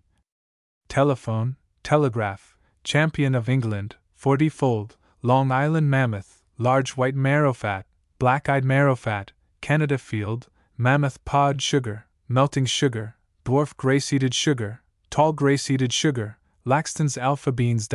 Early Dwarf Prolific Black Wax or Butter, Early Dwarf, Challenge Black Wax or Butter, Early Pencil Pod Black Wax, Early Dwarf Improved Golden Wax, Early Dwarf Black-Eyed Wax, Early Dwarf Golden-Eyed Wax, Early Dwarf Red Flagellate Wax, Early Dwarf Refugee Wax, Early Dwarf Wardwell's Kidney Wax, Early Dwarf Dare's White Kidney Wax, Yosemite Mammoth Wax, Improved Early Red Valentine, Early Mohawk, Early Yellow 6 Weeks, Early China Red Eye, Early Refugee, Burpee's Stringless Green Pod, Refugee or 1000-to-1, Dwarf Horticultural, Broad Windsor, Improved Red Kidney, Royal Dwarf or White Kidney, White Marrowfat, White Medium, Boston Small Pea Bean. Henderson's Dwarf Lima, Burpee's Bush Lima, Dreer's Bush Lima, New Prolific Pickle, Coffee or Sofa Bean, New Golden Cluster Wax, German Black Wax, Horticultural or Speckled Cranberry, Kentucky Wonder, Lazy Wifes, Lima Early Jersey, Lima King of the Garden, Lima Large White, Lima Dreer's Improved, Lima Small or Sieve, Southern Prolific, Scarlet Runners, White Dutch Runners, Dutch Case Knife, Red Speckled Cut Short or Cornhill Corn. First of all, Adams Extra Early, Early Red Corey, Early White Corey, Early Mammoth White Corey, Early Marblehead, Early Minnesota, Early Adams, Early Sweet or Sugar, Shaker's Early, Perry's Hybrid or Ballard, Crosby's Early, Moore's Early Concord, Early Mammoth, Black Mexican, Crossman's Genesee Sweet, Stoll's Evergreen, Country Gentleman, Large Late Mammoth, Clark's None Such, Egyptian or Washington Mammoth, Hickox's Improved, Old Colony, Parshing White Pearl, Parshing White Rice, Angel of Midnight Yellow Dent, Extra Early Huron Yellow Dent, King of the Earliest Yellow Dent, Golden Beauty Yellow Dent, Golden Dent Yellow Dent, Longfellow Yellow, Flint, Leeming Improved Yellow Dent, Pride of the North Yellow Dent, Sanford White Flint, Mastodon, Improved Hickory King White Dent, Iowa Red Mine Yellow Dent, Golden Dewdrop, Southern Sheep Tooth, Red Cob Ensilage, Sweet or Sugar Cow Peas. Black, Black-Eyed, Clay, Whippoorwill, Wonderful Buckwheat. New Japanese Silver Hull Artichoke. French Green Globe Asparagus. Conover's Colossal, Palmetto, Barr's Mammoth, Colombian Mammoth White Beets. Eclipse, Dark Red Egyptian Turnip, Crosby's Dark Red Egyptian, Crimson Globe, Detroit Dark Red Turnip, Edman's Blood Turnip, Extra Early Turnip Bassano, Early Blood Turnip Bastions, Lentz's Early Blood Turnip, Dewing's Early Blood Turnip, Long Dark Blood, Red Globe, Yellow, Mammoth Long Red, Norbitian Giant Long Red, Yellow Ovoid, Golden Tankard, French White Sugar, Lane's Improved White Sugar, Vilmorin's Improved White Sugar, Klein Wanzelben Broccoli. Early Purple Cape, Early Large White Brussels Sprouts. Tall Extra, Dwarf Improved Cabbage. Early Jersey Wakefield, Early Large Charleston Wakefield, Early Express, All Seasons Premium Flat Dutch, Louisville Drumhead, Danish Round Winter or Baldhead, Stone Mason Marblehead, Hollander Carrots. Chantenay, Half Long Scarlet, Early Scarlet Shorthorn, Danvers Half Long Orange, Mastodon White Intermediate, Large White Belgian Cauliflower. Early London or Dutch Celery. Golden Self-Blanching, French, Golden Heart or Golden Dwarf, Sandringham Dwarf White, Golden Rose or Rose-Ribbed. Paris Corn Salad. Large Seeded, Improved Green Cabbage and Cucumbers. Cumberland, Early Russian, Green Cluster, Green Prolific, Jersey Pickling, Early Frame, Early White Spice, Livingston's Emerald, Nichols Medium Green, Long Green Chicory. Large Rooted Collards. True Georgia or Creole Cress. Curled or Peppergrass, True Water Cress Eggplant. Improved New York Purple Spineless Endive. White curled kale dot. Semi-dwarf moss curled kohlrabi dot. Early white Vienna leek dot. Large Corentin winter lettuce dot. Crossman's new improved. Early white cabbage. Early curled Simpson. Black-seeded Simpson. Early prize head. Big Boston. Grand Rapids. All the year round. Yellow-seeded butter musk melons dot. Extra early Hackensack. Fine large green nutmeg. Baltimore Acme cantaloupe. Jenny Lind. Montreal Market. Bayview. Cosmopolitan. Long Island Beauty. Paul Rose or Petoskey. Delmonico. Early Christiana. Banana. Tip-top watermelons dot. Coles Early. Green Gold. Florida Favorite. Pride of Georgia. Hungarian Honey. Seminole. Black Spanish. Finney's Early. Ice Cream White-seeded. Jumbo or Jones. Striped Gypsy. Georgia Rattlesnake. Mammoth Ironclad. Colba Gem. New Dixie. Volga. Cleckley's Sweet. Iceberg Mustard dot. White London or English. Giant Southern Curled Mushroom Spawn dot. Best English Ochre dot. White Velvet Pod Parsley dot. Champion Moss Curled Parsnips dot. Long White Dutch. Imp. Hollow Crown. Guernsey or Cup Pumpkins dot. Imp. Cashaw. Mammoth Tours. King of Mammoth. Connecticut Field Onions dot. Early Red Globe. Large Red Weathersfield. Yellow Dutch or Strasbourg. Yellow Danvers Globe. Prize Taker. White Globe. White Portugal or Silver Skin. New White Queen. Bermuda White. Large Italian. Large Dark Red Bassano Peppers dot. Large Bell or Bullnose Radishes dot. Early Scarlet Globe. White Tipped Scarlet Turnip. Golden Globe Turnip Rooted. French Breakfast. Early Deep Scarlet. White Strasbourg or Hospital White. Stuttgart. Large Scarlet Short Top. Long Brightest Scarlet. Long White Vienna or Ladyfinger. New Chartier or Shepherd. Long White Naples. Chinese Rose Winter. California Mammoth White Winter. Japanese Early Mammoth Sakura Jima Rhubarb dot. Lenin's. Victoria Myats. St. Martin's Salsify. Salsify or Vegetable Oyster. Mammoth Sandwich Island Spinach dot. New Giant. Prickly or Winter. Long Standing. Victoria Long Standing. New Zealand Squash dot. Early Yellow Bush Scallop. Early White Bush Scallop. Early Golden Crookneck. Early White Crookneck. Mammoth Golden Crookneck. Perfect Gem. Boston Marrow. Hubbard Improved. Warty Hubbard. Pike's Peak or Sibley. Turban or Turk's Cap. Bowman Tobacco dot. Connecticut Seed Leaf. Conqueror. Little Dutch. Orinoco Yellow. Tuckahoe. White Burley Sunflowers. Mammoth Russian Tomatoes. Dwarf Monarch. Matchless. Dwarf Aristocrat. Long Keeper. Early Atlantic Prize. New Stone. Ignotum. Paragon. Scoville's Hubbard. Trophy. Queen Red. Acme. Dwarf Champion. Imperial. Ponderosa. Golden Queen or Sunrise. Peach. Plum-shaped yellow. Red cherry. Strawberry or ground cherry turnips dot. Milan Extra Early. Purple Top. Early White Flat Dutch Strap Leaf. Early 6 Weeks or Snowball. Purple Top Strap Leaf. Purple Top White Globe. Purple Top Scotch or Aberdeen. Amber Globe. 7 Top. Skirving's Imp. Purple Top. White Sweet or White Russian. Sweet German Miscellaneous Beggarweed Broomcorn dot. Evergreen Canary Chaffaz Hemp. Russian Honey Locust Kaffircorn. White. Red Osage. Orange Rape. Dwarf Essex Sugarcane. Early Amber. Orange. Teosinte Vetches. Spring Wild Rice Herbs. Anise, balm, borage, caraway, chervil curled, coriander, dill, horehound, lavender, rosemary, rue, sage, English broadleaf. Summer savory, sweet basil, sweet fennel, sweet marjoram, tansy, thyme, broadleaf, wormwood grasses, red. Top Fancy Clean. Kentucky Blue Fancy Clean. Bermuda Grass. Fescue Meadow. Orchard Grass. Ryegrass. Perennial. Sweet Vernal. Hungarian Grass. Millet. German. Golden Japanese. Barnyard. Siberian. Lawn Grass. Crossman's Park Mixture. Ryegrass. Italian. Clovers dot. White Dutch. Alsike or Swedish. Alfalfa or Lucerne. Crimson. Medium red. Timothy Flower Seeds dot. Abronia umbellata. Azuretun mexicanum blue. Alyssum sweet. Amaranthus. Antirrhinum majus snapdragon. Asters. Branching mixed balsam.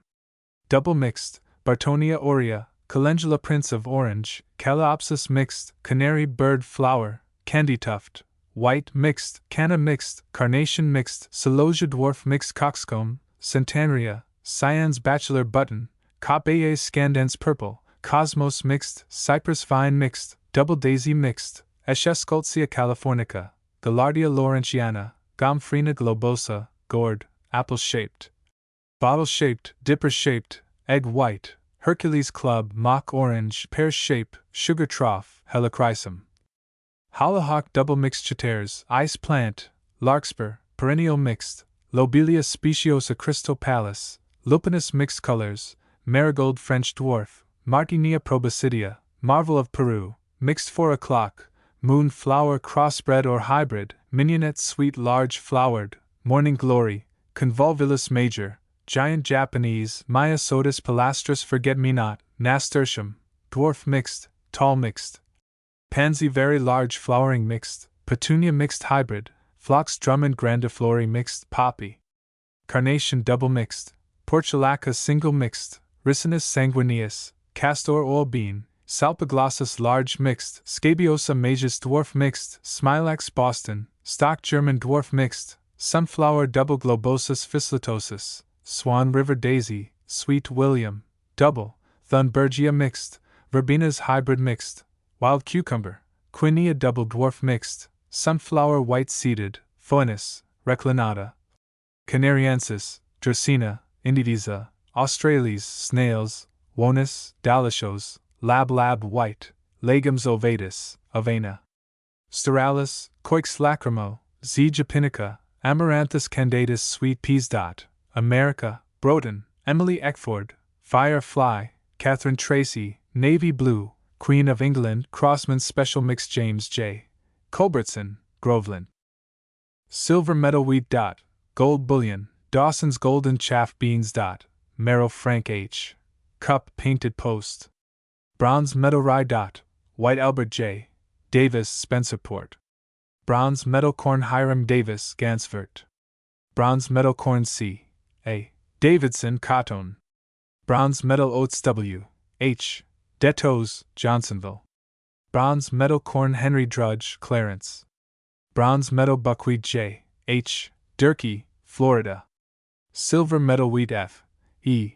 Ebbing, Syracuse. Silver meadow seeds W. M. Edminster, painted post. Silver meadow wheat and oats Frank H. Emery, Hornellsville. Silver meadow wheat G. W. Engdalalil, Ellington. Silver meadow barley and oats Frank A. Urwire, painted post. Silver meadow oats P. E. Iseman, Hammond.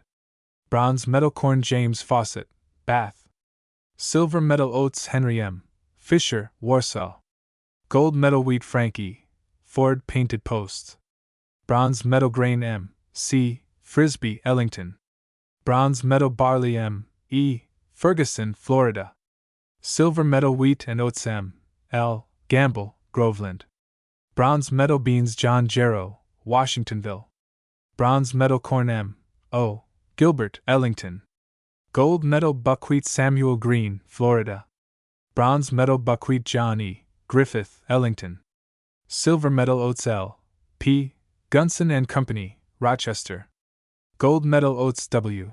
H. Haight, Fishkill. Bronze meadow wheat W. H. Hall, Bath. Bronze meadow wheat G. L. Halstead, Arlington. Bronze meadow wheat J. M. Ham, Washington Hollow. Bronze meadow rye George Harder, Bath. Bronze meadow wheat A. G. Happel, Johnsonville. Bronze meadow corn E. P. Harris, Elmira. Gold meadow beans Charles Hathaway, Hartford. Bronze meadow oats I. C. Hawkins, Middletown. Bronze meadow corn Joe Hetzel, Florida. Silver meadow rye and corn J. M. Hewlett, Bath. Bronze meadow wheat G. K. Higby, Rochester. Gold meadow oats C. B. Hill, Wellsville. Bronze meadow oats Frank N. Holbrook, Charlton. Silver meadow buckwheat John Houston, Florida. Bronze meadow grain James K. Houston, Goshen. Silver meadow rye and oats J. C. Howard, Irondequoit. Silver meadow corn and beans John S. Howell, Elmira. Bronze meadow wheat George W. Humphrey, Warsaw. Bronze meadow oats C. L. Jessup, Florida corn. Peach blow, ears wheat dot, number 2, red Fred Johannes Fillmore. Silver medal barley dot, black buckwheat dot, gray, silver hull oats dot, Clydesdale Peter Johnson, Florida buckwheat dot, silver hull, silver gray corn dot, extra early evergreen sweet A. N. Jones Leroy. Grand prize wheat John Jones Meriden. Bronze medal. Oats dot, pride of England wheat dot, farmer's friend N. B. Keeney and Son Leroy. Gold medal beans dot, saddleback wax, white kidney, dwarf horticulture, Bush, Bismarck, snowflake pea, Burpee's new stringless green pod, crimson flageolet, Boston small pod, China red eye, Grant's stringless green pod, red valentine, celestial wax, improved golden wax, Curry's rustproof wax, improved horticulture, improved black wax, Burlingame's medium, early mohawk, Davis wax, pencil pod black wax, golden-eyed wax, golden refugee, Mall's butter wax, Keeney's rustless golden wax, white wax, Longfellow bush, round pod kidney wax, round pod refugee, brittle wax, Yosemite mammoth wax, extra early refugee, Challenger black wax, flageolet wax, Keeney's stringless refugee wax peas dot, abundance, admiral, advancer, Alaska, Amir, American champion, American wonder, British wonder, champion of England, Claudette, Duke of Albany, Duke of York, ever-bearing, Knots Excelsior. Extra early pedigree, extra early trial ground, first and best, forcing Suttons, 40-fold, glory, greatest or prosperity.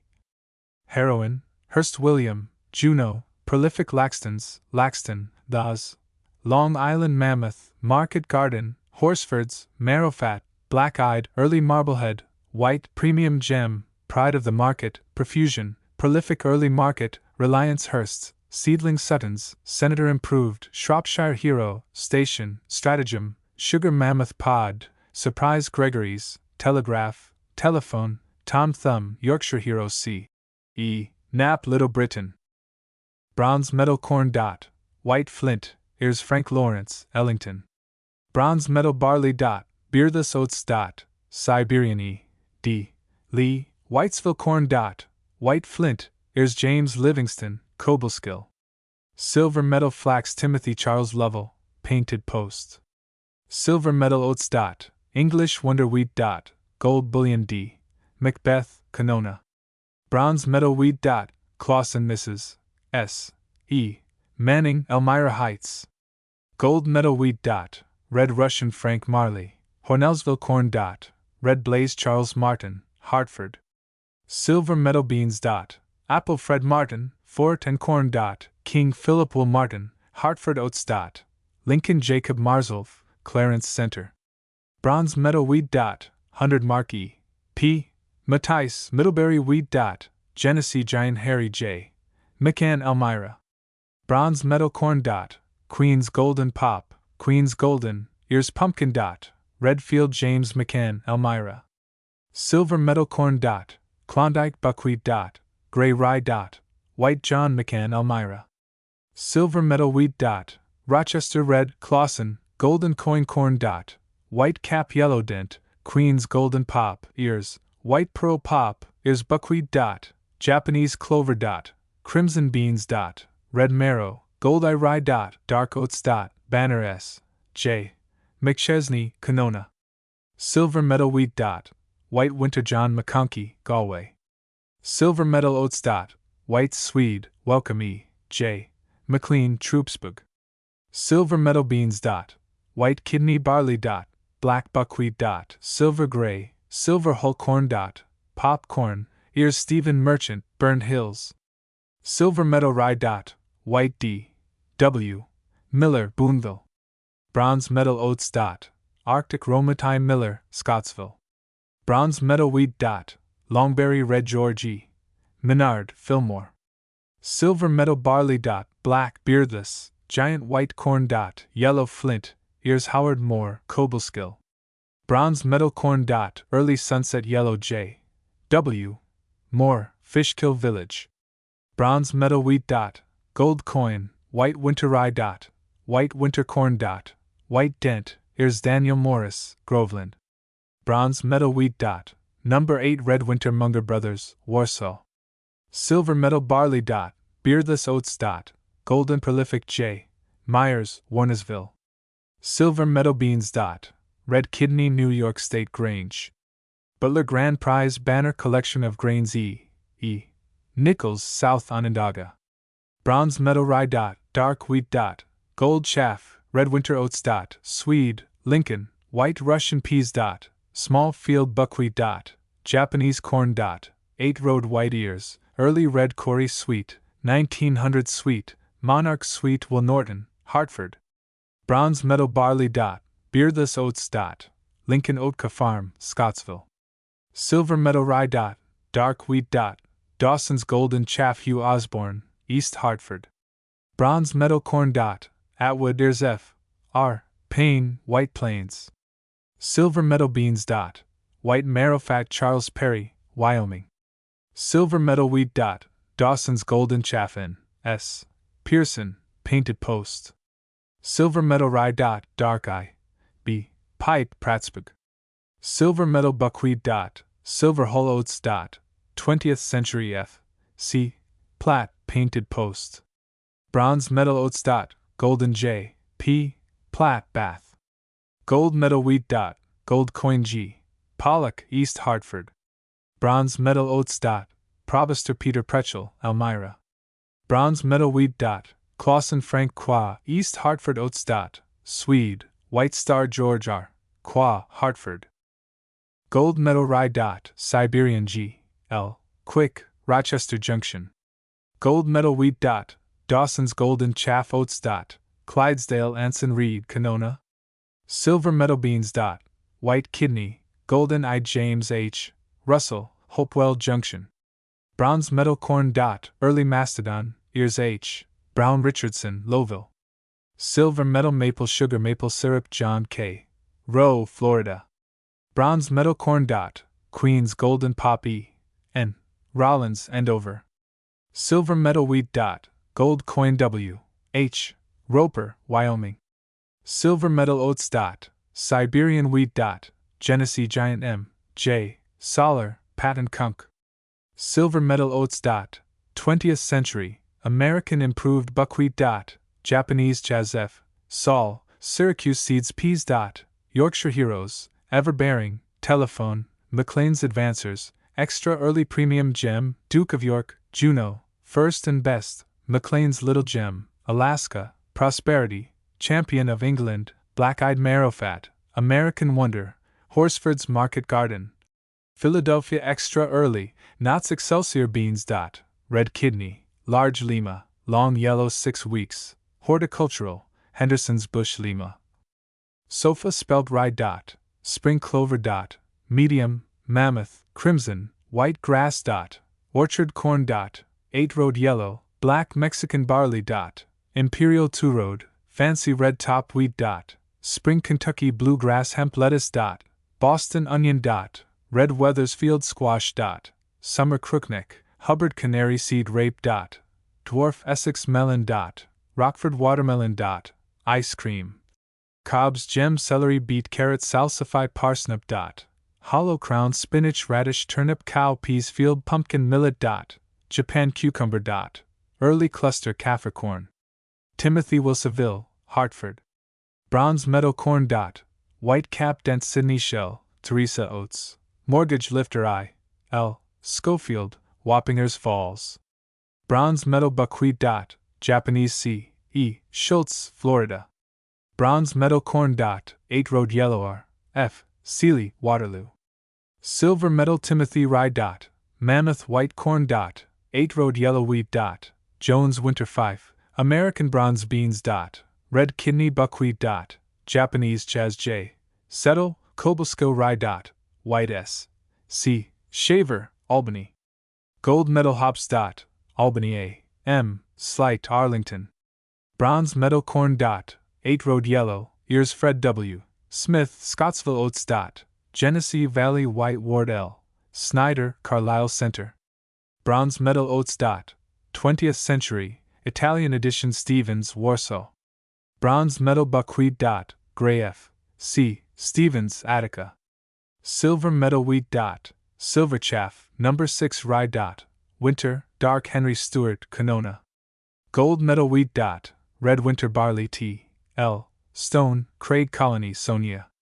Silver medal corn. Shaker's Pride, Pride of the North, white shaker wheat. Red winter Fife, red winter number 8 oats. Mixed Stump and Walter Company, New York City. Gold medal seeds corn. Evergreen brown, red Kaffir, white Kaffir, Snow White Dent, Stoll's Evergreen, Iowa Gold Mine, Yellow Dent, Improved Longfellow, Southern Horse Tooth, Corey White Cobb, Metropolitan, Yellow Mills Maize Clover. White Dutch, red, crimson millet. German or golden, Japanese grass. Italian rye, rough stalked meadow, orchard, creeping bent, shady place, permanent pasture, Rhode Island bent. English rye, Kentucky blue, Canada blue, English cow, Hungarian hard fescue Timothy. Fancy Reckline red top alfalfa Alsike red fescue meadow fescue peas. Daniel O'Rourke, American wonder, black-eyed cow, Canada field, telephone, black-eyed marrow fat, dwarf sugar, blue beauty, bliss everbearing, Juneau, Alaska, Knott's Excelsior, Horsford's golden, little gem, heroin, first of all beans. Davis kidney wax, best of all, improved golden wax, early long yellow 6 weeks, red valentine. Dwarf horticultural, king of the garden, early refugee, improved black wax, early green sofa. Velvet, stringless green pod, early mohawk, refugee or 1000-1, Burpee's bush lima, lazy wife, bountiful oats. Clydesdale, Russian, Lincoln sunflower. Mammoth Russian Sea Island cotton hemp wheat. Silver sheaf winter, red winter, Jones red chief, Saskatchewan barley. Champion beardless rice. Unhulled pumpkin. Large cheese, Connecticut field radish. Early scarlet turnip. White tip teosinte peas. Sweet sorghum. Early amber, early orange spinach. Roundleaf, Norfolk Savoy long standing. Verrowfly Australian saltbush rye. Winter, dark turnip. Improved purple top rutabaga, Yellowstone beet. Mammoth long red mango, Champion yellow globe parsley. Double curled lettuce. California cream butter, early curled Simpson buckwheat. Japanese field lupins onions. Weathersfield sainfoin amber cane salsified. Sandwich Island C. O. Taylor, Petrolia. Brown's metal oats. Siberian Morrison Taylor, Florida. Brown's metal corn. 8 Road Yellow J. M. Thorburn and Company, New York City. Grand Prize Field, Garden and Flower Seeds Bermuda. Cedar radish. Early turnip, early deep blood turnip, half long delicacy, white tipped, non plus ultra, round scarlet china, scarlet turnip, scarlet globe, olive shaped golden yellow, olive shaped red rocket, white tipped scarlet, French breakfast, golden summer, scarlet forcing, winter, white olive shaped, black Spanish, long white icicle, white tipped summer white, tipped turnip, long white Russian, scarlet Chinese winter, woods. Early frame Lapania bourbonica salsified. Long white French yellow locust cabbage. Cow beet. Mammoth long red mango wurzel, Queen of Denmark sugar, Colombia, golden flesh globe mango wurzel, golden tankard mango wurzel, red globe mango wurzel, Turin tomato.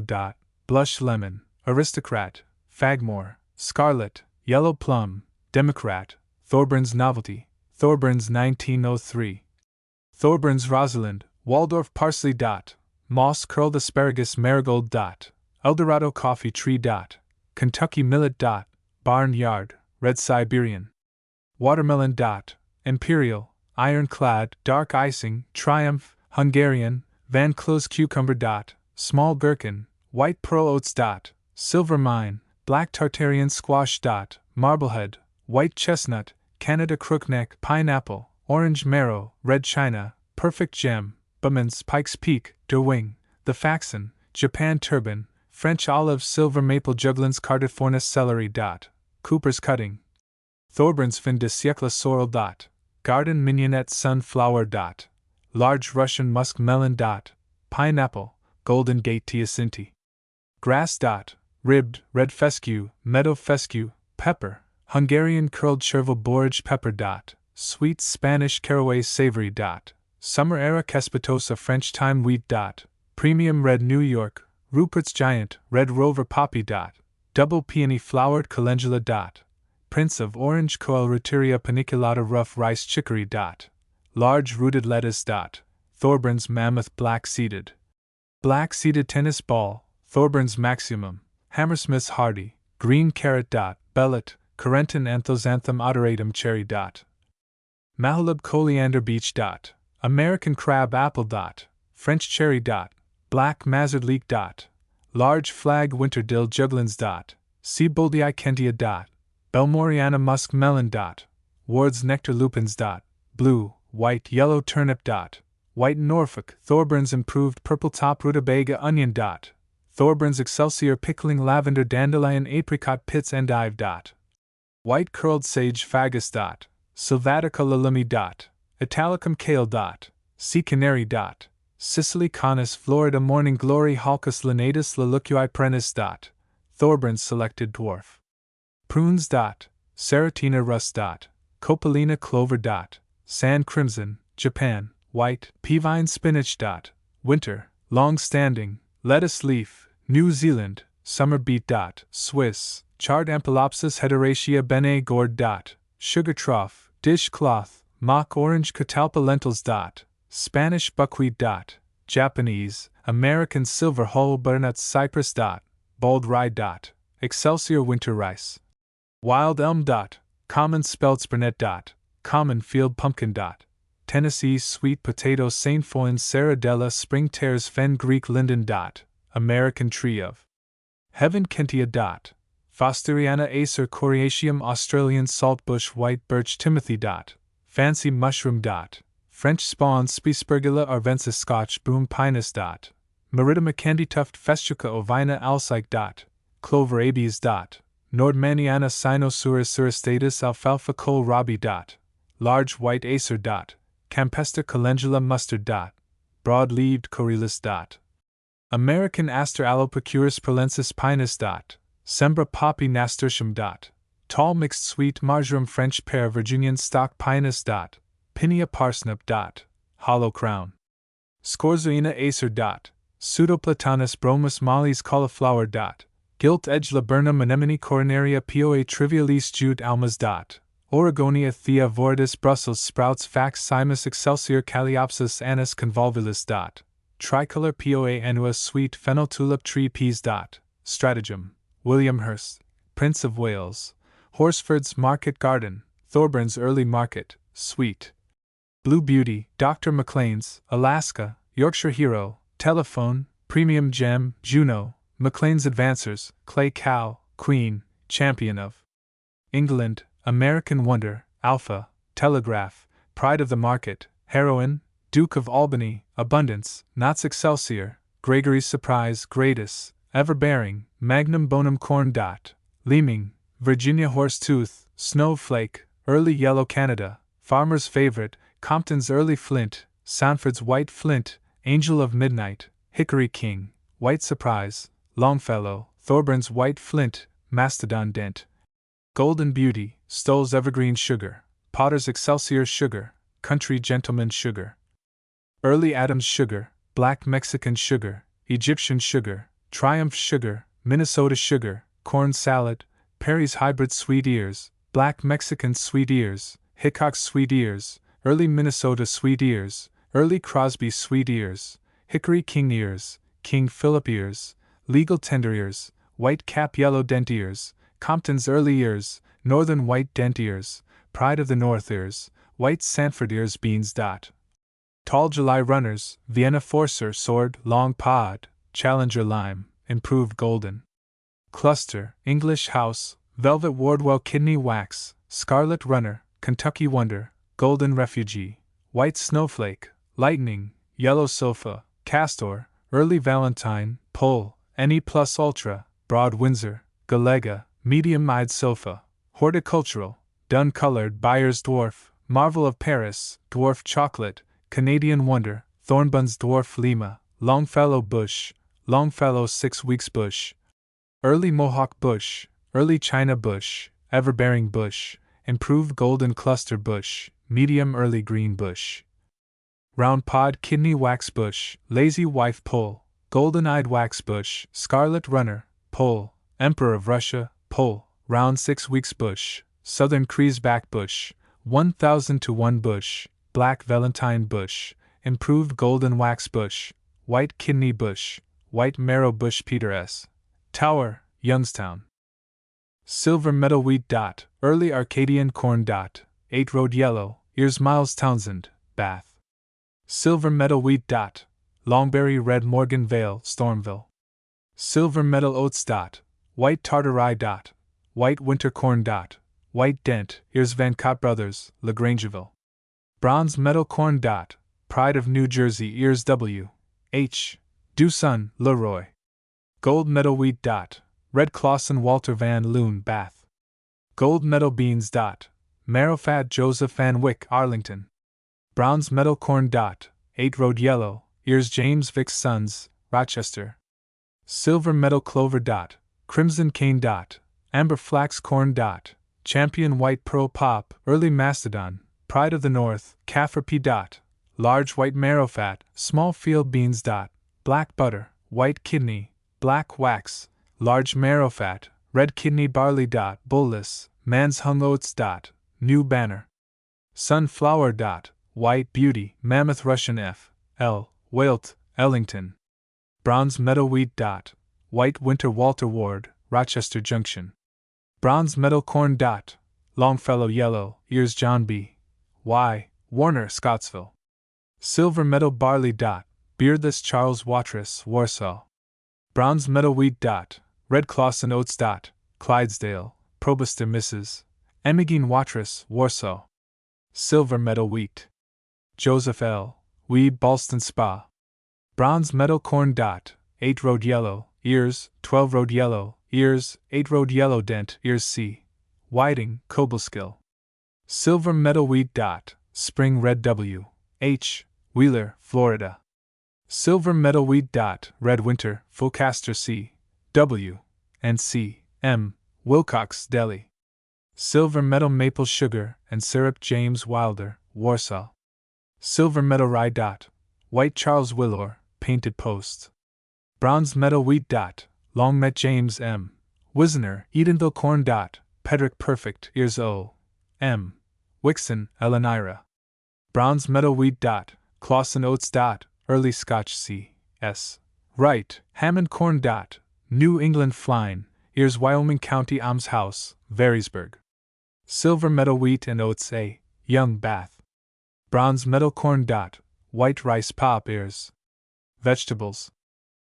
Albany County. Silver meadow potatoes, Allegheny County. Silver meadow potatoes C. L. Allen, Sandy Hill. Silver meadow potatoes C. W. Becker, Carlisle. Bronze meadow potatoes dot, Saltzer's Great Sunlight, Saltzer's $1 Million John Bocchino, Baldwinsville. Bronze meadow onions dot, yellow Danvers, Prize Taker, Silver King, Southport Red, Southport White F. E. Brown, Binghamton. Bronze meadow onions dot, red Weathersfield, Australian Brown, yellow Danvers, Prize Takers, Southport White Arthur L. Billings, Prattsburg.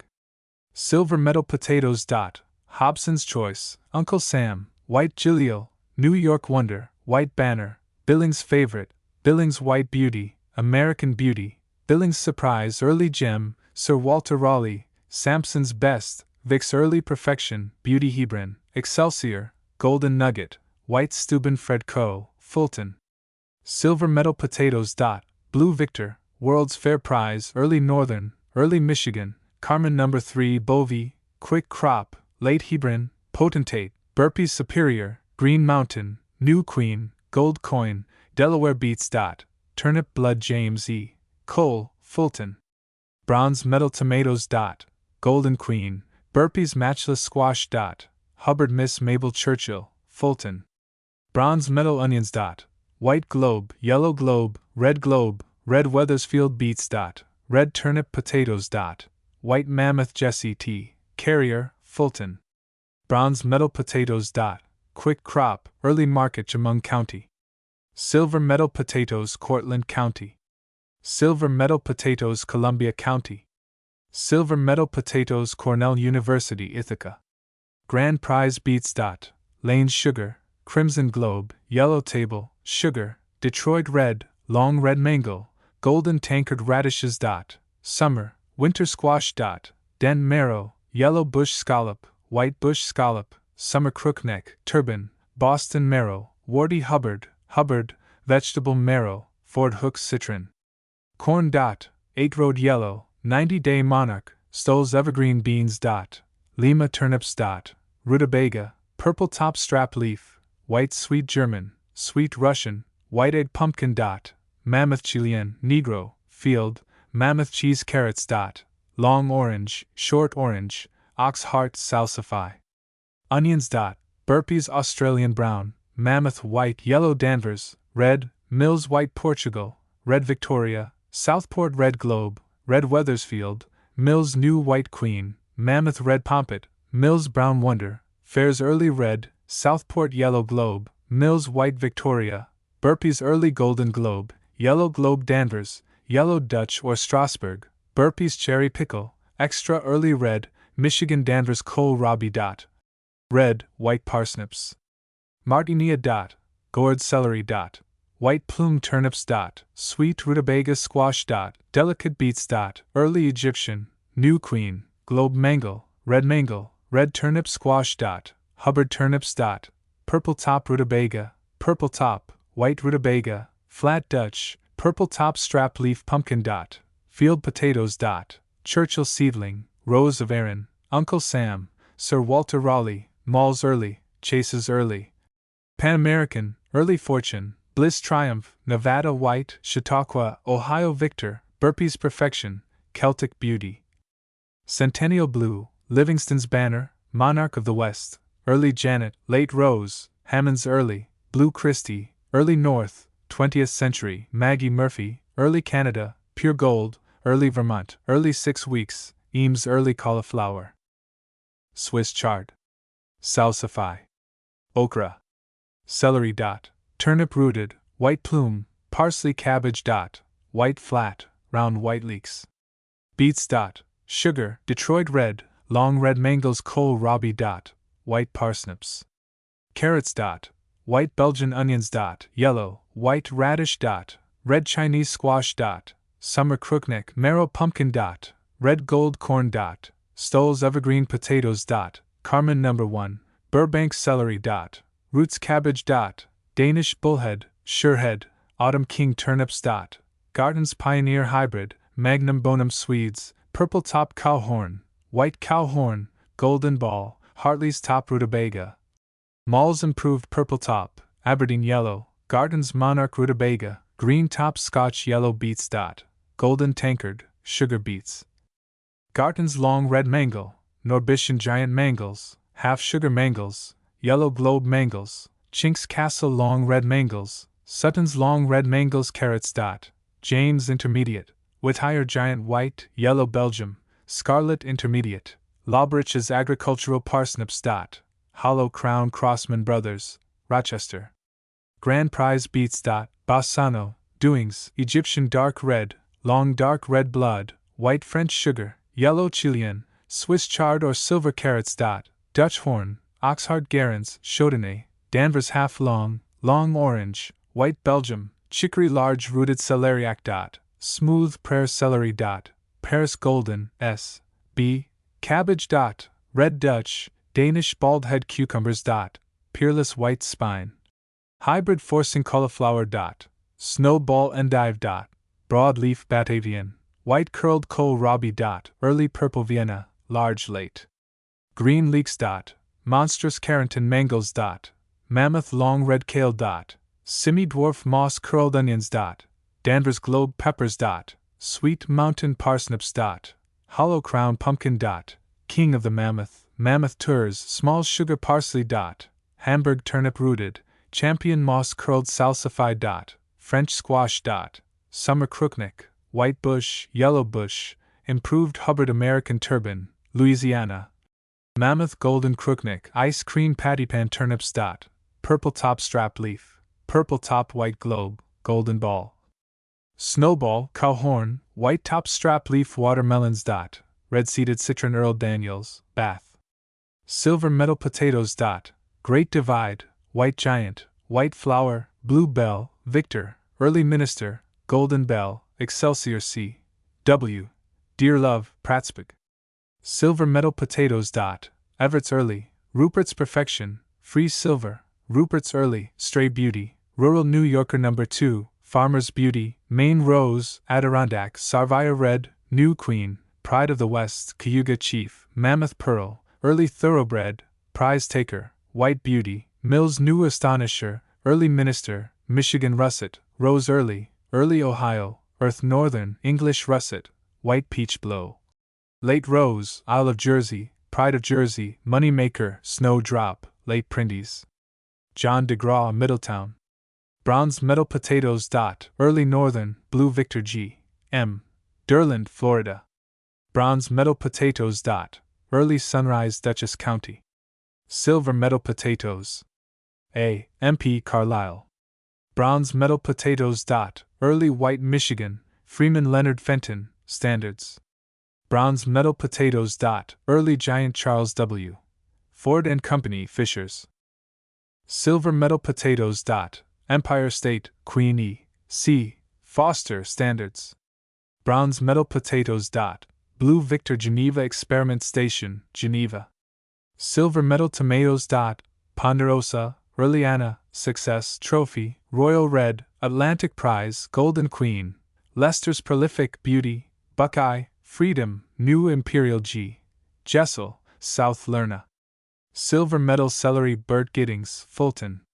Bronze medal onions, Glendale Stock Farm, Glens Falls. Grand prize squash. Golden bronze, Hubbard, Marblehead, Turban, Boston Marrow, Brazilian sugar, pineapple, mammoth whale, Canada crookneck, early golden bush, silver bush, yellow bush scallop, Ford hook, early white scallop bush, red Hubbard, summer crookneck, giant summer crookneck, warty Hubbard, red Hubbard, mammoth, Chilean, Essex hybrid, Ford hook, coconut, white bush scallop, new mammoth white bush. English vegetable marrow, mammoth yellow bush, golden custard, white summer crookneck. White pineapple, early white bush, long white marrow, de wing, Pike's Peak, white chestnut, delicate, bronze, golden marrow, giant crookneck, giant straightneck, striped bush beets. Long red, red globe, yellow globe, table beet flat, rose half sugar, red intermediate, sugar, long yellow, giant yellow intermediate, half long turnip mangles. Wurzel golden tankard, Wurzel mammoth long red. Wurzel yellow globe cucumbers. Short green, yellow short, white long, improved long green leek. Musselbug. Large row kohlrabi. Early purple Vienna parsnips. Long white carrots. Long white, half short ox heart, long orange, short white turnips. Yellow rutabaga, red top, globe shaped, white strap-leaved flat pumpkins. Cheese, Connecticut field, Redatamp, Cashaw, Green Mountain, early sugar, Livingston pie, Quaker pie, Brazilian sugar, Negro, Tennessee sweet potato, golden oblong, genuine mammoth. Winter luxury, King of Mammoth, Sandwich Island, Saltzer's mammoth, Jonathan, Calhoun, Tours, mammoth. Globe, sweet pie, golden oblong, Japan crookneck tomatoes.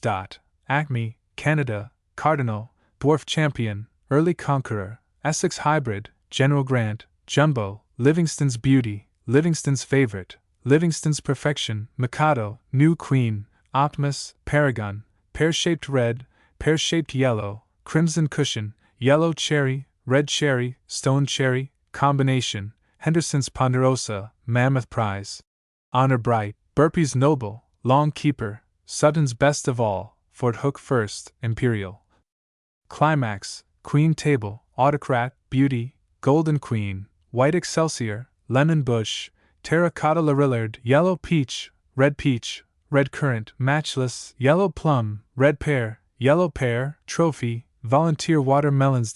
Black Spanish, boss, Cuban queen, green and gold, Kolb's gem, mammoth ironclad, mountain sweet, orange, peerless ice cream, Cole, the Jones, sweetheart, Black Diamond, Florida's favorite, Dixie. Seminole, Pride of Georgia, Black Boulder, Duke Jones, Scarlet Bark, Wonderful. Sugar, Finney's Early Peppers. Celestial Cherry, County Fair, Chinese, Long Cayenne, Long Red, Long Yellow, Ruby King, Sweet Mountain, Black Unbayan, Red Chili, Red Atrus, Elephant, Gold Upright Kaleidoscope, Red Cluster, Orange Wrinkle, Bull Nose, Spanish Montress, Ox Heart, Red Cherry, Sweet Spanish, Yellow Chili Cauliflower. Cabbage. Early York, Winstat, Summer, Jersey Wakefield, Early Flat Dutch, Fowler's Short Stem, All Seasons, Henderson's Succession, Stone Mason, Autumn King, Tildegrant, Late Flat Dutch, Drumhead, Marblehead Mammoth, Nettie Savoy, Drumhead Savoy, Early Redder Fust, Dwarf Flat Dutch, Henderson's Early Spring, Selected All Seasons, Charlton Wakefield, Thorburns Colossal, Short Stem, Large Red Drumhead. Red Polish Short Stem Cucumbers. Early Russian, Early Cluster, Early Green Prolific Early Frame, Early White Spine, Livingston's Evergreen, Nichols Medium, Long Green, Japanese Climbing, Cool and Crisp, White Wonder, Snake, White Pearl, Paris Pickling, Short Green Gherkins, West India Gherkins, Long Green Turkey, White Spine Arlington Brussels Sprouts. Improved Half Dwarf, Improved Dwarf German, Improved Long Island, Improved Perfection Eggplant.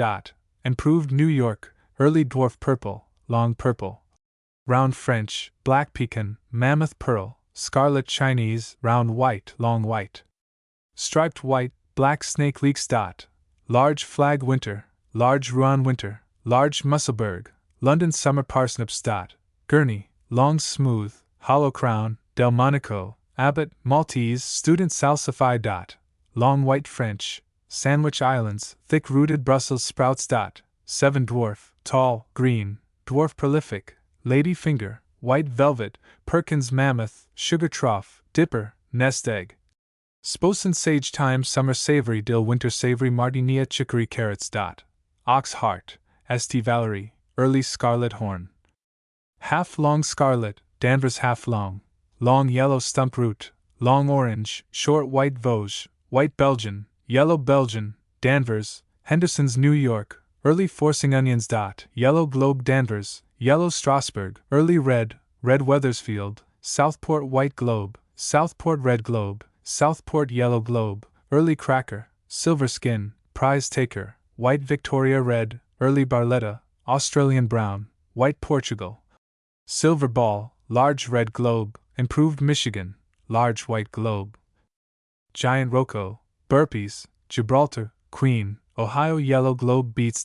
Columbia, Dark Stinson, Early Blood Turnip, Egyptian, Improved Arlington, Dewing's Improved Blood, Half Long Blood, Lentz, Crimson Globe, Eclipse, Crosby's Egyptian, Edmonds Early Blood, Long Smith Blood Red, Bastion Half Long Blood, Early Yellow Long, Early Bassano, Arlington's Favorite, Electric, Detroit Dark Red, Jumbo, White Sugar Rose Top. Lane's Improved, Vilmuric Improved, White Sugar Green Top, Long Red Mango Wurzel. Long Yellow Mango Wurzel, Giant Yellow Mango Wurzel, Golden Tankard Wurzel, Red Globe Wurzel, Yellow Globe Wurzel, Yellow Wood Wurzel, Half Long Red Wurzel, Golden Flesh Globe Wurzel Turnips. Rutabaga, Golden Ball, Cow Horn, White Egg, Yellowstone, Yellow Globe, Red Top Strap Leaf Celeric Earth Almond String Beans Potatoes. Dewey, Early Sunrise Great, Freeman, Carmen No. 1, Telephone. Early Rose, Delaware, White Mountain, Stray Beauty, Snowflake, Irish Queen, White Star, Burbank.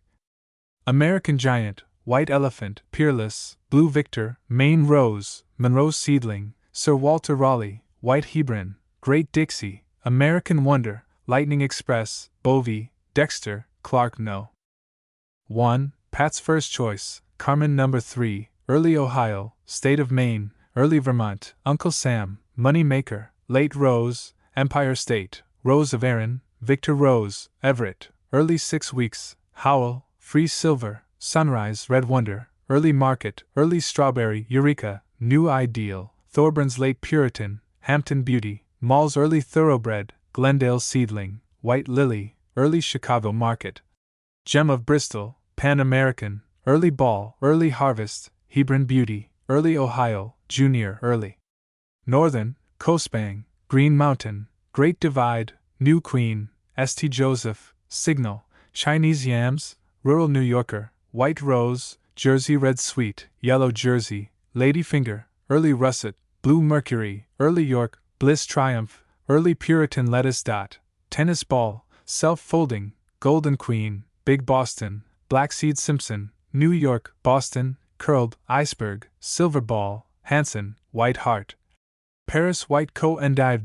Green Curled, Moss Curled, White Curled, Broadleaf Burt Grumore, Minetto. Bronze Metal Potatoes. Carmen No. 2 Herkimer County. Silver Metal Potatoes George K. Higby and Company, Rochester. Gold Metal Potatoes CN Holly, Glens Falls. Silver Metal Potatoes.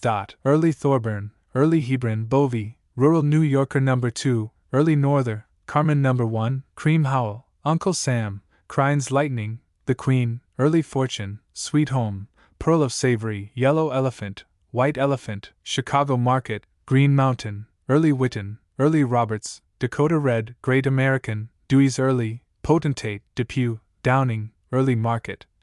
Rural New Yorker No. 2, Pat's Choice, Early Norther, Clark's No. Blue Centennial, Early Seedling, Burpees. Extra Early, Mammoth Pearl, Early Sunrise, Irish Cobbler, Early 6 Weeks, Early Ohio, Early Rochester, Henderson's Bovey J. C. Howard, Irondequoit Squash. Summer Crookneck Citron W. W. Hull, Middletown. Bronze Metal Potatoes. Seedless, Queen of the Highway Jefferson County. Silver Metal Potatoes Daniel Johnson, Lyle. Silver Metal Potatoes. Carmen No. Bliss Triumph, Rural New Yorker No. 2, Early Puritan, State of Maine Bovey, Queen, Quick Crop S. L. Johnson, Lyle. Silver Metal Potatoes. Sir Walter Raleigh, Rural New Yorker No. 2, Early Fortune, Early Puritan, Early Maine, Admiral Dewey, Lee's Favorite, Quick Crop, Uncle Sam, Early York, Banner, Green Mountain, White Giant, King of Michigan M. L. Clock, Bath. Gold Medal Potatoes. Celtic Beauty, Red Star, Ontario, Great Dundee, Mills New Astonisher, Carmen No. 3, New Ideal, Rupert's Perfection, German Queen, Snowflake, White Gilio, White Mountain, New Queen, Mohawk Valley, Twilight, White Peach Blow, Cayuga Chief, Bliss Triumph, Early Hebron, Early 6 Weeks, Burpees Early, Hammond's Up to Date, Golden Bell, Early Chicago Market, Early Ohio, White Hebron. Rose White, White Wax, Maine Rose, Farmer's Daughter, Olive Jersey, Housewife Favorite. Queen of the Valley, Early Crusader, Great Steuben W. S. Kisker, Summit Potatoes. Vic's Champion, Sir Walter Raleigh No. 1 Mrs. C. A. Knapp, Goshen Potatoes. Rural New Yorker Lewis County. Silver Medal Potatoes O. M. Lincoln, Newark. Gold Medal Potatoes. Bliss Triumph, Irish Cobbler, Rural New Yorker, Bill Nye, Early Potentate, Strange Beauty, Blue Victor, Early Norther, White Giant, Early Ohio, Early Fortune, Early Sunrise, World's Fair Premium, Negro, June Eating, Quick Crop, White Russet, White Beauty, Sir Walter Raleigh, Bovey Star, Early Puritan, Early Harvest, Early Albino, Maggie Murphy, Everett's, Dandy Albino. Carmen No. 1 and 2, World's Fair, Great Divide, Early Market, Early Maine, Freeman, American Wonder, Pingree. Empire State, Rochester Rose, State of Maine, Beauty of Hebron, Monroe Seedling, Thorburn, New Queen P. R. Loader, Bluff Point. Silver Medal Potatoes. Abundance, Burpees Extra Early, Early White Sunrise, Polaris Early, Gold Coin, Rural New Yorker, Early Rose, Late White Cyclone, White Napoleon, Potentate, Early Puritan Prescott E. Maine, Canastota. Silver Medal Mangle. Long Red, Golden Tankard Beets. Sugar Squash. Red Hubbard, Yellow Bush Scallop, Winter Crookneck, Mammoth Chilean Pumpkin. Early Sugar, Negro Cucumber. Long White W. H. Manning, Elm Valley. Bronze Medal Potatoes. Tuscarora, Mortgage Lifter G. W. Manning, Elm Valley Potatoes. Mortgage Lifter Asa Mapes Howells. Bronze Medal Potatoes. Green Mountain E. N. Marsh, Fredonia. Gold Medal Potatoes. Uncle Sam, Lincoln, White Rose, Mortgage Lifter, Ohio Junior, Early Sunrise, Sir Walter Raleigh, Early Burpee, Eureka, May Queen, Olive White, Early Bovie, Great Divide, Acme, Early King, Astonisher, Early Minnesota, Polaris, Rochester Rose, 6 Weeks, Ohio, $1 Million Mark Hanna, Rural New Yorker, Mills Prize, Express, Honeoye Rose, Salzer's Earliest. Early Rochester Onion Squash Gourd Cole Robbie C. H. Mason, Cortland. Bronze Medal Potatoes. Clark Seedling, Pride of Castle Dorn A. A. Mitchell, Palmyra. Silver Medal Potatoes. White Peach Blow, Empire State, American Wonder, New Queen, World's Fair, Stray Beauty, Bliss Triumph, White Star, Sir Walter Raleigh, Early Ohio, Rupert's Perfection, White Russet, Rural New Yorker, Early Northern, Early Bovie, Early Hebron, Negro, Carmen Numbers 1, 2, 3, Irish Cobbler, Wilson's First Choice, Honove Rose, White Giant, Bill Nye, Rural New Yorker No. 2. State of Maine, Monroe Seedling, Burpee's Extra Early, Blue Victor, Dunkirk Seedling, Early Sunrise, Beauty of Hebron, Rochester Rose, Early Potentate, Pink Eye, Queen of the Valley, Early Rose, Monroe County. Silver Medal Potatoes, Montgomery County. Silver Medal Potatoes A. J. Moore, Beaver Dam. Silver Medal Potatoes. American Wonder, Epitomes, Pride of Jersey, Mohawk Valley, Pan American, Rural New Yorker No. A. Mr. Dooley, Adirondack, Bovie, White Hebron, Early Puritan, Clark's Nonsuch, Prize Taker, Michigan Russet, Early Sunrise, James D. McCann, Elmira. Bronze Medal Potatoes. American Giants W. A. McCoddock, Sandy Hill. Silver Medal Onions, New York State Exhibit of Vegetables. Grand Prize, Onondaga County. Silver Medal Potatoes, Ontario County. Silver Medal Potatoes, Orange County. Silver Medal Onions, Otsego County. Silver Medal Potatoes, Fred B. Payne, South Granby. Bronze Medal Potatoes. Vermont Gold Coin, Carmen No. 3, Sir Walter Raleigh, Stray Beauty, Green Mountain, Rural New Yorker No. 2A. J. Reed, Bath Beets R. F. Russell, Westtown. Potatoes. Queen of the Valley M. J. Soller, Patawkunk Potatoes. Wick Crop, Early Dewdrops, Saratoga County. Bronze Medal Potatoes W. H. Saunders, South Lima. Silver Medal Celery, Schenectady County. Silver Medal Potatoes, Schoharie County. Silver Medal Potatoes, Schuyler County. Silver Medal Potatoes, George Scott, Bath. Bronze Medal Potatoes. Rose White, Early Doe, Early Hero, Early Wheeler Chaz J.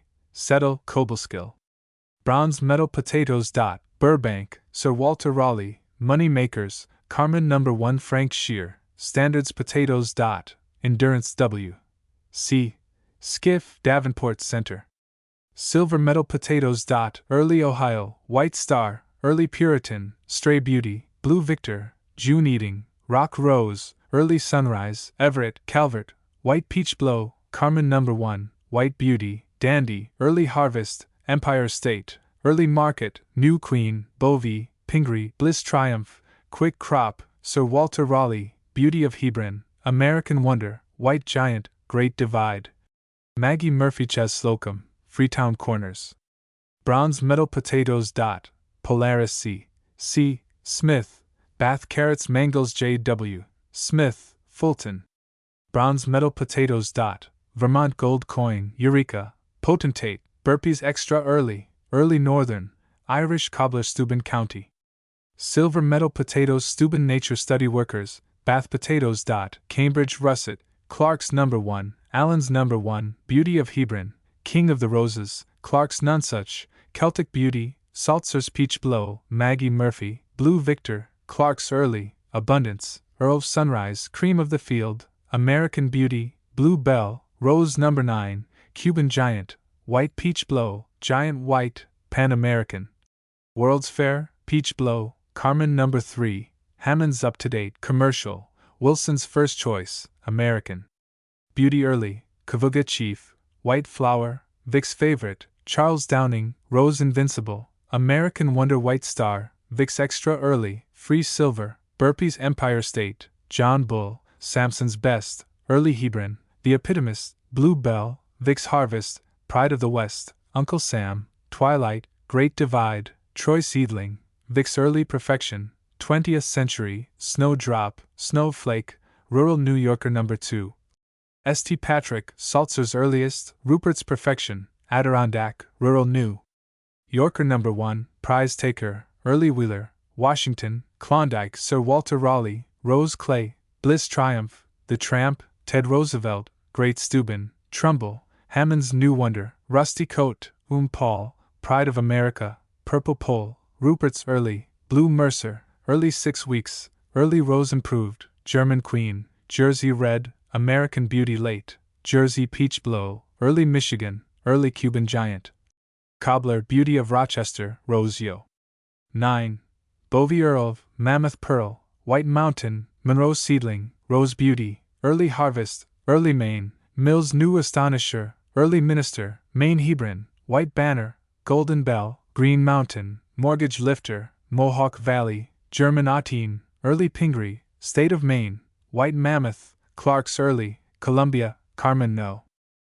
1. Early Gem, Dakota Red, Irish Daisy, Irish Russet, Lee's Favorite, Late Puritan, Early Norther, Stray Beauty, Rose Honeoye, Radical Seedling, Early Hero, Earl's Snowball, White Wax, Enormous, Rural Blush, Dewy, Housewife's Favorite, No Equal, Real Star, Mills Prize, Money Maker, Early Pride, Rupert's Early, Early Crusader, Early Ohio, Early Chicago Market, Early Puritan, English Russet, Early Thoroughbred, Golden Nugget, Early Doe, Hammond's Pride of Britain, Early Vermont, Michigan Russet, New Jersey, Long Keeper, Livingston's Banner, Queen of the Valley, Early Gem, Somerset, Himalaya, New Queen, Isle of Joseph, Pride of Jersey, Early Freeman, Early Beauty, White Gilio, Early Fortune Onions. White Flat, Yellow Flat, Red Flat, White Round, Round Red Turnips. Purple Top Strap Leaf, Purple Top Rutabaga, White Strap Leaf Squash. Hubbard, White Bush Scallop, Summer Crookneck Pumpkin. Red Field, Negro Cabbage. Flat Dutch, Drumhead Cucumbers. Short Green Radish. White Winter Parsnips. Long Beets. Table Round, Table Long, Yellow Mangles Carrots. Half Long Orange St. Lawrence County. Silver Meadow Potatoes Sunnyside Farm, Starkey. Gold Meadow Onions. Philadelphia Silver Skin, Giant Rocco, Large Yellow Globe, Large White Globe, Large Red Globe, Prize Taker, Austrian Brown, Red Weathersfield, White Pearl Beets. Lang's Improved Imperial Sugar, Golden Tankard, Detroit Dark Red, Burpee's Improved Blood, Brundage Red Sugar, Brundage Yellow Sugar, Orange Globe, Improved Wangleby, Crimson Globe Carrots. Danvers Half Long, White Belgium. Oxheart Radish. Round Black Spanish Winter Gourds. Common, Ornamental Pomegranate Turnips. White Necklace, Purple Top Strap Leaf, Burpee's Breadstone Squash. Large Crookneck Mammoth White Bush Scallop Parsnips. Hollow Crown Salsify. Mammoth Sandwich Island Musk Melons. Banana Cucumbers. White Wonder, Fort Hook Pickling, Ivory Monarch, Cool and Crisp, Early Russian, Lemon, Wild, West Indies Tomatoes. Enormous Vine Peaches, Golden Queen, Matchless, Peach, Yellow Pear. Yellow and Red Cherry Potatoes. Early Ohio, Twilight, Irish Queen, Tuscarora, Crown Jewel, State of Maine, Livingston. Bell, White Giant, Early Fortune, Vermont Gold Coin, Jersey Peach Blow, Mr. Dooley, Monroe Prize, Maine Pearl, Centennial, New Queen, White Chili, Garlic, Late Star, Hundredfold, King's Excelsior, Carmen No. 3, St. Patrick, Pride of the East, Salzer's Beauty, White Peach Blow, Seneca Beauty, Baltimore, Old Hemlock, Pan American, Allen's No. 1, Lake Erie, Republican, Golden Bell, Trumbull. White Michigan Mullally, Burpee's Extra Early, Rutland Rose, Ladyfinger, Early Triumph, Irish Cups, Free. Silver, Woodhull Seedling, Lincoln, Walls Maggie Murphy, Harvest Queen, D'Amour, Table King, Eureka, Commercial, Duran Seedling, Northern Spy, Jumbo Charlie, Queen Victoria, Irish Daisy, Pure Gold, Webster Rose, Charles Oak, Somerset, June Eating, Ford's Late White, Empire State, Signal, Washington, Green Mountain, Vix Armstrong, Early Freeman, Valley Queen, Red Star, 20th Century, New Wonder, Snowflake. Garfield, Isle of Jersey, California, $1 Million, Crandall, Limbo, White. Elephant, Bermuda, Overton No.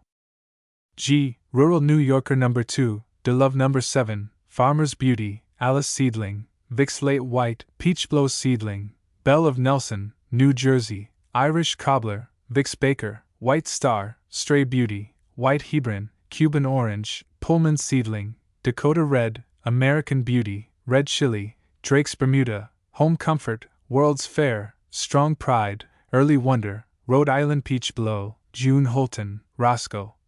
Narragansett Red, Beulah's North Star, Fultz.